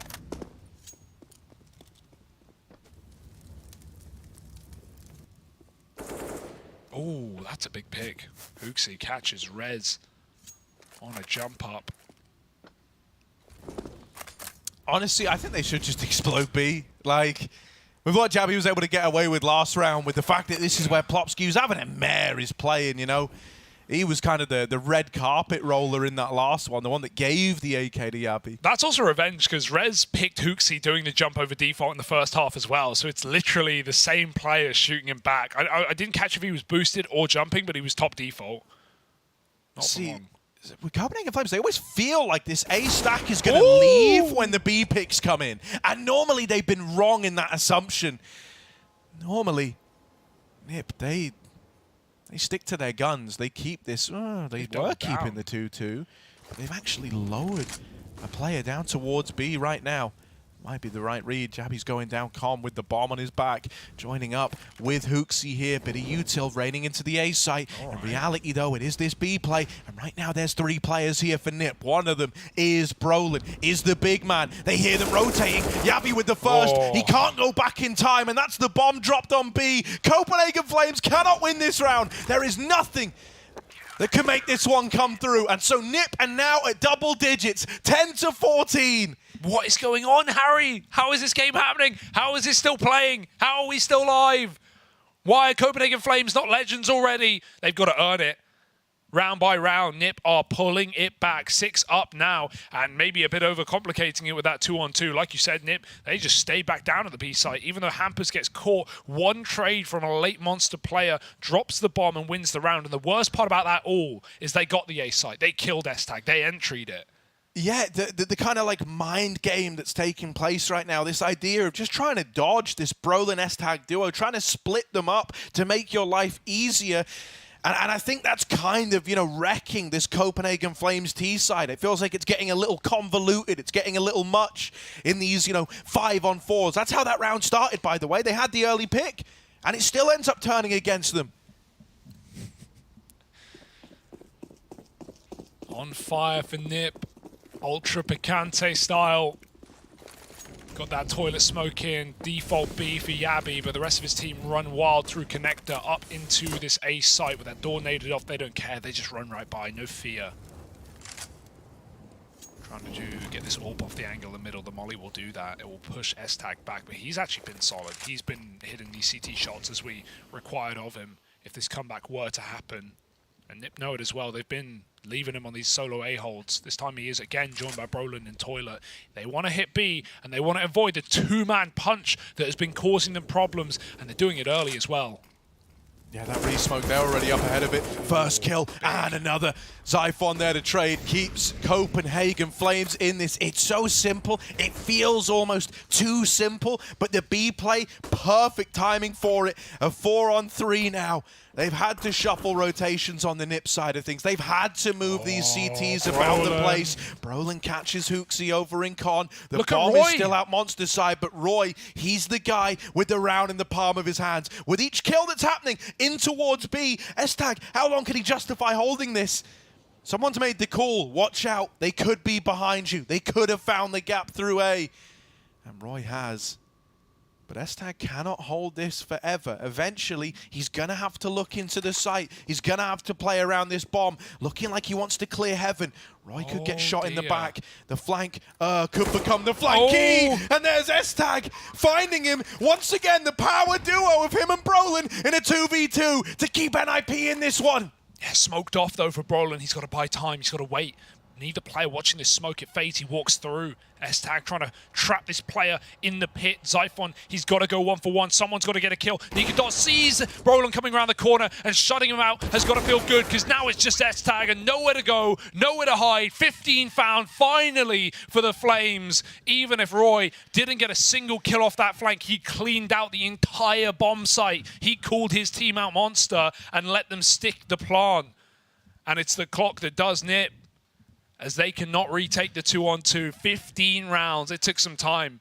It really did. Felt like Nip were building back, but with these close rounds, with these clutches coming out from Brolin, they've not got money to fall back on. You can see that buy in the bottom right. It is tatters. this and that, nothing else. Oh, bro, it's heartbreaking. And, like, those are the guys who have been keeping you in this. S-Tag and Brolin, they can't win that 2v2. It's literally the first time that they've fallen down in the last, like, 7 rounds, or 6 rounds, rather. And it is immediately punished, right? You finally reach the limitations of what just 2 players are capable of, and there was no one else there to pick up the slack. Copenhagen Flames, 1 away. And I mean, if there ever was a time to do it, it's up against this buy. S-Tag only has a USP. Save him for next map. He's got all the util. That's what he's got instead, but oh, that's a little awkward. Yeah, this is pretty bungled for Nip now. This has to feel horrible as well for a team that has really been like, got to give it to Nip. They've really held on in this game despite everything going on, and it might be money that decides it all after close rounds. This con setup, Roy's holding on to it. Mollied at the top, Hampus is still here. Roy has to clear him, but first Rez in the way. Rez hits his deke. Now there's a gun, now there's an upgrade available, and Copenhagen Flames have to watch their back. Yabi's dispatched to do exactly that as the AWP attempts to pick B. They drop off the boost. Nip don't need to hurry this one. Hampus has that weapon now.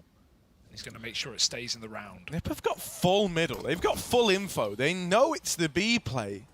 Oh my God, Hooksy. He's walked the smoke. Only good for 1. Plopsky's had a very quiet game. Needs numbers. And he's traded after the first. A 3v2. There's a big flank for Brolin coming all the way through middle, all the way from Fountain. But it's being accounted for, it's being held. Nikadaz has just missed this timing as he goes back. Brolin's 5-7 is gone, and so it's Hampus, the IGL hero AK, to try and offer something up in the 1v3. They're swinging him. They've given him that first fight. Now they tuck, now they try to play time. Oh, with a double, but Nikadaz is there to close. Oh, Copenhagen Flames are going to the major. NIP bested 2-0. They're shut out. Yeah, exactly. Legends as well. Top 16. Copenhagen Flames holding it together despite that mini comeback mounted by Nip. It felt like maybe there were legs on this matchup, but no. They take their map pick in overtime. They shut it out dominantly initially on overpass, and they close it before things get too scary. Top 16 has got to feel fantastic for this team after getting eliminated in their 2-2 matchup to go to the champion stage of Stockholm. Revenge is sweet for Copenhagen Flames. Yeah, dude, like, just what a day in the office for this team, you know, like, you had kind of the perfect game out of guys like Yabi there, right, on overpass, who maybe did, like, fade into the background a bit on Vertigo, because right there we were all looking at Nikadaz, but then, you know, like, you get just everyone having their moment, everyone having their time to shine. For Nip, you know, with how close this game ended up becoming, it begs the question, well, what if you had won that 3v1? What if you had won the 5v2? Losing those kind of rounds, unforgivable. And it really ended up, you know, shaping the direction of this game. James, what did you make of it over on the desk? Just another brilliant game and a stellar performance there, Harry, from the Copenhagen Flames as they make it 3-0 and grab a legend spot at the major in Antwerp. Blair, Pimp, NIP, they faltered, and it was so bad, right? You got to look at it. When it comes to that first half, Copenhagen Flames were winning some crazy rounds, individuals certainly stepping up, but they just looked a step above them. They lost to a better team. I think it can be said as simple as that, right? I don't think NIP necessarily played a poor game of Counter-Strike. There was definitely areas where they could have improved. Harry said it himself right here, the 1v3. Certain other rounds, you know, in the middle of the round where you feel like, okay, NIP have an advantage right here, they would still lose it. But overall, it felt like they just lost to a much, much better team. Coming in, well-prepared Copenhagen Flames, having the star players showing up. Yabi, we mentioned him coming into it. He was firing on all cylinders. This was just, you know, Copenhagen Flames playing some of the best Counter-Strike they've done ever since the last major. And honestly, they fully deserved the victory. Yeah, it looked like they came in prep, they came in ready, right? And heading into overpass, I mean, I'm just going to say, I said it at the beginning itself, Nip going for overpass, it seems like maybe they might have gone for an ancient, perhaps. It's a map they're more comfortable on in overpass. Copenhagen Flames punished them for this particular pick. The first half, as I pointed out, sure, there was a 1v3 from Javi, which completely, you know, clocked them. And then the one more round they won. So we had Brolan with the pistol ace. following anti-ecos. And the fourth round they won was SSTAG just entering into the B bomb site with AWP, getting 3 kills, which is not sustainable at all. And that was a problem. Despite Roland able to kind of drag them back and try to make the score a little bit respectable, it wasn't just the stars. I mean, you look at Yabby and 32 kills, but everyone had a fantastic match. But can we touch on Yabby a little bit, right? Because you guys mentioned he's not supposed to be the star of this team. He's at least the star of this team for this tournament so far. And just the way he's playing, like, he's a smart geezer. Which is why we brought him up, right, at the beginning of the pre-match, where we're like, okay, we're going to be comparing Yabby to Broland, because Broland, the young star coming in the honeymoon period, and Yabby, we don't talk of him as a star, and he's been a star in this tournament. Can he sustain that? And he shut us up. I think he's a star. I think he's a good star in his own rights, especially considering the positions he's playing. You saw in Vertigo, right? You have your B anchor playing that position some of the rounds as well. And I mean, Dupree, when he was at his best, right, he's one of those few players who could pull it off and could still look like a star. And I think that's what defines a star for me. A player that is not necessarily put into the position, but can make something out of every single round. We saw it here as well. Yabby just absolutely insane. He's just lining up all the kills, sure, but to have the confidence to just walk in here and so aware, you know, he's just ready and ready and ready, and he's not missing a single bullet. Yabby played like a star. Is he going to be a star for the future? Perhaps, but I think he has the potential. I think he's young enough that we can, and what we've seen so far, I think we've seen enough to know that he definitely has a long, long way to go, and he's definitely going to be elevating his play. But yeah, there was even this round in the second half where they had, I do believe, just the pistols, and he had a Deagle and an AK-47, which he picked up. Almost wins it. Comes under 1v2. A little bit of a misplay there coming in from Nikodos and from Yabby. But still, this kid is cracked. And we haven't even spoken about Nikodos and Roy, right? Roy is a star player. He had an average game by his standards. Nikodos, as usual, with the AWP. You said this, Pimp. Like on the CD side, he's going to be a problem. He was such a nuisance for the side of NIP with that AWP of his. And I just want to give credit to both Nikodos and Yabby for the T-side performance. I'm just looking at the ratings right here. 1.43 over both maps for Yabby on the T-side, 1.41 for Nikodos. The two only players actually for Flames, you know, going positive KD on the T-sides. It's tough to play T-side on Vertigo. It's tough to play T-side on the Overpass, but they made it look easy from time to time. A massive performance from both. And I also want to touch on one thing, right? We looked at Yabby, we looked at his highlights, but there was this incredible 245, which was like, you blink and you miss it. All of a sudden, that round just exploded in Nip's face. Yeah, I think that was the final knockout punch, if you ask me, even though it delayed the inevitable. It's a 2 versus 5. They're both in a bomb site. Just look at the way they're just popping heads. And I'm not talking about...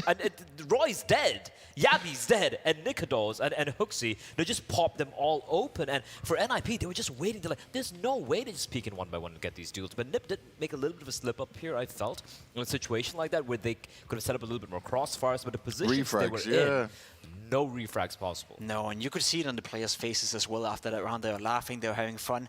These guys, they enjoy playing Counter-Strike. They enjoy playing at the big stage. They enjoy, you know, surprising me, surprising you, surprising all the fans out there saying that, nah, they got lucky last time around. It was a fluke. They can't do that again. I think they've shown time and time again, when they come into a tournament and they're fully focused, as I said, they're a bunch of happy nerds. Every time I watch them play, they come up with a new trick. You know, they play with fire, they play with passion, and I absolutely love to see Counter-Strike played at this level. Well, let's talk to a man who's definitely got a lot of passion. We've got Hooksy standing by, the IGL for the team. Now, I remember going back to the last major, how upset this man was after that result. Now we're in a very different state here, mate. How are you feeling about this? This feels actually really amazing. It's nice to get some major revenge as well against the NIP, so yeah. Really solid stuff from you, but honestly, even on Overpass, right, just where we were seeing it, you guys were so far ahead. You're seeing Yabby pop off like he is and do all these kind of crazy impact you guys were having, but you seem to play off each other really well. Is this synergy you guys have as a team and like how you are working together just something that's continued to improve upon?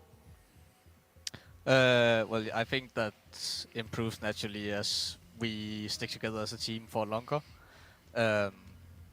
We can play in a lot of different ways, and we have seen almost everything now as a team, so we kind of know how to react without even communicating, so that obviously helps. All right. Hooksy, firstly, congratulations, right? As you said, revenge must be sweet. Take it on Nip here. Heading into, like, going back to the previous major, no one expected you guys to have the run you guys had, right? And now you're coming into the major as legends as well. What's changed now? What are your expectations for your team? I don't think our expectations are too high. I definitely didn't have it as an expectation to go 3-0 in this, but more to just qualify. And I think for the actual major, I think my expectation now is more that we at least have to do some damage. We can't just go there and have fun and, you know, be there in the moment. Now there's actually some expectations that there are some teams that we need to play at least evenly with, and then some teams we have to beat as well. So I think the expectation is just that we have to do a little bit more damage than before. I think it's very interesting you're saying this, Huxi, because as you said, we saw it during the last major. You guys came so close qualifying for the playoff, and there were expectations for you guys afterwards. And I think it's fair to say that you got into a bit of a rough period. Have you learned anything from those times, right? Have you gained some experience, and do you feel you're better at handling that extraordinary pressure that inevitably will be there for you? Yeah, we are better at it, but at the same time, there's still a lot of issues. I could even feel it in this game that we are missing some percentages here and there. You could see it as well. We took some time to close the game out, won some rounds that we maybe shouldn't, and if we don't win those rounds, then how does it look? We don't know. So obviously we've learned a lot from that experience and just in general, but yeah, we still have a lot to learn, I would say. Give us a few words about Yabi. We saw him last major do well. We see him today absolutely own it on the server. And if I'm not mistaken, when you went out of the major last time around, he went straight up to the room and played deathmatch. What is it like playing with Yabi? I think that's more Sifon that's doing the deathmatching. But besides that, he's just amazing for such a young guy. He's you can see him as well. I don't know if the camera was on him, but in one of the last timeouts we had on the third or the second map here, where it's just do or die in some way. He's talking a lot, making plans, reading the game, and he's such a young guy, and he's popping heads at the same time, so what more can you ask for? What more can you ask for, indeed? Now, Huxi, obviously you beat Sprout, you beat Sinners, now you've beaten NIP. You go into this, you've got the legend spot. How well do you think you are prepared now going into the major, and what things are you looking to work on and improve on to make sure you can do that damage you want to do when you get there? I think there's still a lot of time in CS time for the major, so I think we have a lot of things we can improve on still, and maybe some new tricks we can find to blow up Twitter again. So yeah, I think there's a lot of things we can still improve on. Obviously, I won't go into details, but definitely our map pool in general needs a little quick fix. Yeah, I guess 7 maps is not enough. Yeah, we'll add one more map. Well, we can play them, but you know, we have to beat them. Now we're legends, you know, so we have to beat the best teams in the world on them as well. So yeah, fair enough. It's all about the level up. Well, Huxi, we're looking forward to seeing it. We're enjoying these happy nerds, as Pimper's been calling you, from the Copenhagen Flames, and we look forward to seeing you in Antwerp, mate. Congratulations once again. Thank you. Now, do you know what's crazy, right? So, like, when I opened the question to him, when they got eliminated in that game, and obviously it was so intense, it was outside, and he was just catching some air, we're talking, and Huxi would put so much pressure on himself and blame on himself as like why they didn't make it through. But obviously no one expected them to get, you know, to that stage. Everyone saw them as the underdogs at that point, and they were starting to improve and impress. But it's crazy to see a situation where they then kind of fell off because obviously they're not invited to the big tournaments. You know, you have to go through them crazy qualifiers, and you come here to the major again, and they step it back up, and they actually look better. Like, they look so much better. To me, it's a different team as well. The way he conducted himself in this interview, saying that, yeah, we are aware that we qualified as legends, but he doesn't want to go into the tournament and just enjoy the moment and be happy. He wants to win, right? He wants to live up to some of the expectations that you described right here, that he's putting on himself. Because I'm still pretty sure that most fans out there, maybe it's just a second fluke, you know, or maybe they got lucky again. That's not the case. They're playing quality Counter-Strike right now, and he's well aware of that as well. So if they can continue to play in this form, I mean, there's teams like Na'Vi, FaZe, maybe even Heroic. I feel those are teams that's going to be tough for them to beat. But everyone else, you know, is kind of an open mix right now. And from what we've seen so far, I think Furia and now Copenhagen Flames as well, they're playing Counter-Strike at a very high level. So why not make a surprise? Why not go into the playoff this time around? And you got to remember how young this team actually is as to how relevant they became in the Counter-Strike scene. They just coming up in the major, PGL major in October last year. It's barely been 6 months right now, and they're already taking on some pretty big names, looking very, very solid. Go back to the side of players when they were the youngsters back then, right? A long-lasting line of over 2 years. It took them time to get to where they are. Look at Heroic, for example. So definitely, given time, I feel like this is a team that's going to surprise a lot of us. Like you said, they seem to have the right fundamentals. and a good leader in the form of Hooksy, who seems to have a pretty stable head on his shoulders, considering the meteoric rise they've had thus far. No, I can certainly attest to that. Let's take a look at our results that we've had throughout today and give you a reminder at home of how things have gone down. So G2 Esports, they did manage to survive another step forward. They're up at 2-1 right now. Some of the other games in there, ENCE obviously getting the one over Heat. The Players versus Astralis one did end up being quite entertaining with that. Players not getting the easiest draw on that. Astralis still able to look pretty good overall. And we've just seen the 2-0 here from Copenhagen Flames. Go down to the B stream, Entropic, bit of a shock there, but Anonymo continue to look good, boys. They look good, and they play good Counter-Strike. I was watching some of that game with half an eye, or with the one cross eye, I guess, and they're looking good. It's a team that plays with a lot of confidence. They're coming into this tournament, obviously, with the win against G2, and I like what Innocent said, you know, on day one. Doesn't matter that we beat G2. We want to qualify. That's the only objective right here. Now they have 2 chances, 2 best-of-3s to do it. I'd be afraid if I were matched up against an Anonymo. Absolutely, and even the teams have beaten, have taken down, right? G2, obviously, memes aside, they're still a very, very strong team. It did come down to Mirage, where they're able to close it out in OT. And Entropic are a very solid team. In fact, I picked Entropic to be one of the teams to make it to the major, for them to go down in this fashion. Absolutely. I think Anonymo are looking pretty dangerous right now, Banks. They really are. We've also said goodbye to 2 teams today, Sangal Esports and Sprout went Endpoint, the British boys, well, partially British, getting the job done, getting a win and saving themselves just a little bit further. It's rough, man. You got to feel for Sangal and Sprout, but the first couple of games they played, Sangal, they still didn't have the 5th player visa issues. They had a coach playing, so heart goes out to them. For Sprout, though, they got their main player coming in. Stair was playing the final game, and they choked that lead they had an Ancient. It's just heartbreak for those 2 teams. 13-4, and then you end up losing 16-14. It's Ancient. It's just Ancient T-sides. What do you do? Yeah, I feel sorry for them, and you even saw on the player pictures afterwards as well. The players were sad. They didn't know what to do. You know, they're just sitting, staring into the screen, thinking, how the hell did that happen, right? We all tried it before in our matchmaking games, in our FACEIT games. Sometimes shit just go down in a way you don't like it to. It is a little bit different. It's at a major, right? I will say, though, that if I remove myself from the situation and if I be a little bit realistic, overall, it doesn't really matter. Whether or not Sprout or Endpoint will win that game, I don't think they're going to win another game in this tournament. What I've seen so far, the quality of Counter-Strike hasn't really been that good. So if they, Endpoint, want to stand a chance of still qualifying or getting another win, they still have to step it up a notch. But I guess a win is a win, and maybe that bounce some confidence. Hopefully, it can give them some confidence. Hopefully, they can fight forward. I want to look down while we wait for these new matchups we're going to get. Tasty. Look down some of the standings here with you guys and understand what you're thinking on some of the performances from these teams. I want to start with the Entropic one that you mentioned there, a team that I think most people would have put forward and said, yeah, these guys are going to be able to qualify for the major. They're down in the 1-2. It is looking shaky, but are you super surprised by it all yet? I wouldn't say super surprised, because if you look at the teams in the Group B, right, some of them are standouts. Obviously, you have players, you have G2, you have Astralis, and a handful of them, about 5 or 6 of them. But as we spoke about earlier, at the beginning of the Group B, we also said that a 7-8 spot, it's up for grabs. Almost anyone can take it.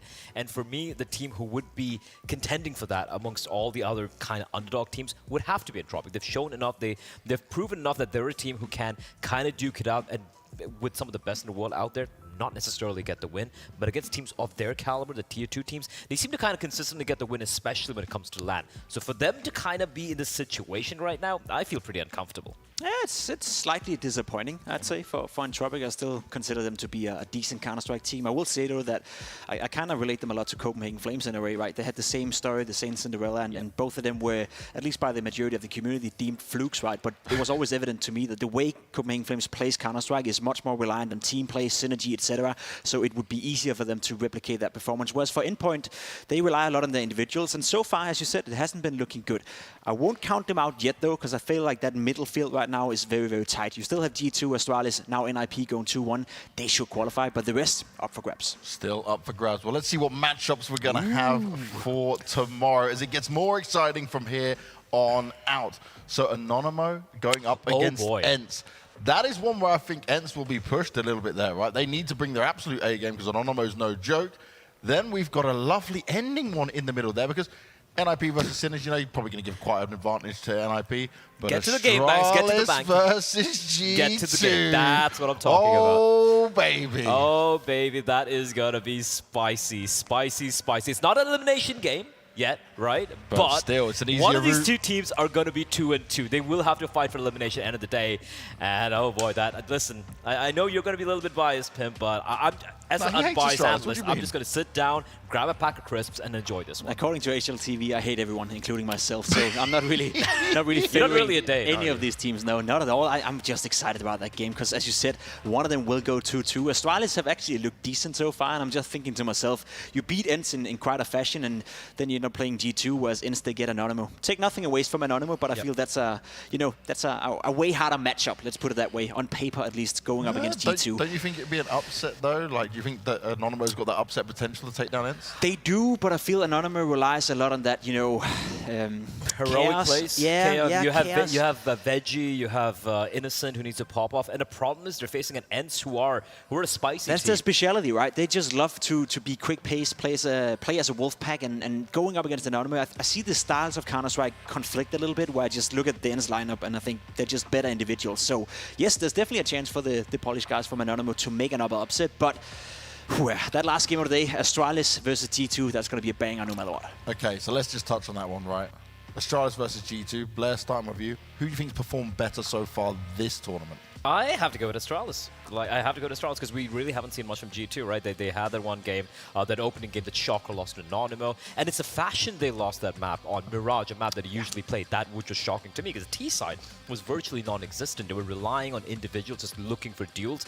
And it is not painting a pretty picture for this team. Astralis, on the other hand, sure, they were in a situation where they've lost one game, but when they were winning and they were making things look competitive, and that is a great sign. Even with the new addition of Frolic and whatnot, there's no weak points. I can be like, oh yeah, this player is really bad in this team. The system is wrong. No, it looks good. Blamef and Config, they seem to be activated. All the right elements are in place for Astralis. For G2, it's still a question mark. I agree. I'll put it this way. I think G2 started out like a bunch of potatoes, to be completely honest, but they've gotten better and better. We saw Nico today, play some fantastic Counter-Strike. You look at the lineup, you look at the players. I still consider G2 to be a team that if they get it together, they can win the major. There's so much quality, and I guess if you make the calculations as well in terms of buyout, salary, they must be the most expensive team in Counter-Strike right now. Them and Vitality, there's so much money being pumped into this team, so of course they're supposed to qualify for a major. I trust in G2, and that's also why I fear for Astralis, because they started out like French fries, crisp, nice, salty, but we saw today the limitations. They are not ready yet to beat a team like Players, and I consider G2 and Players to be on the same level, so I doubt that Astralis will get that one. I'm actually going to say the Players look like the best team thus far in Group B. I think they will... Astralis? No. Players. Yes, Okay. yeah. So I don't feel I'm going to be too... if I'm Astralis, I'm not going to be feeling too shattered with the loss, right? Yeah, but for G2, let's look at this, right? Anonymous, they lost, right? And then the Songal game, listen, there was one point, it was 8-8.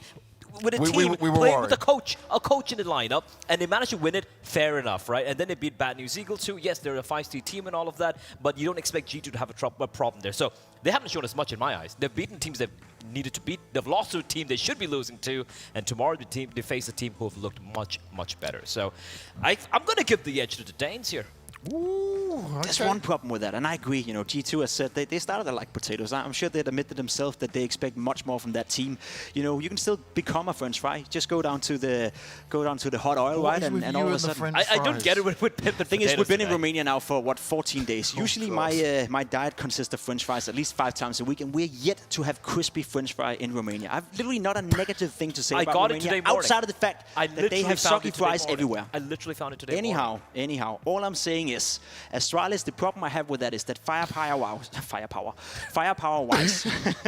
we need to see more from Config. He's had a rough tournament. That's the one player who hasn't showed up yet. If he plays tomorrow, if he's showing up like a crispy French fry, yes, we're going to have a good game. Outside of that, I think Nico and the boys from G2 will be too much to handle. Thank you very much, French fry Get me out of here, man. here.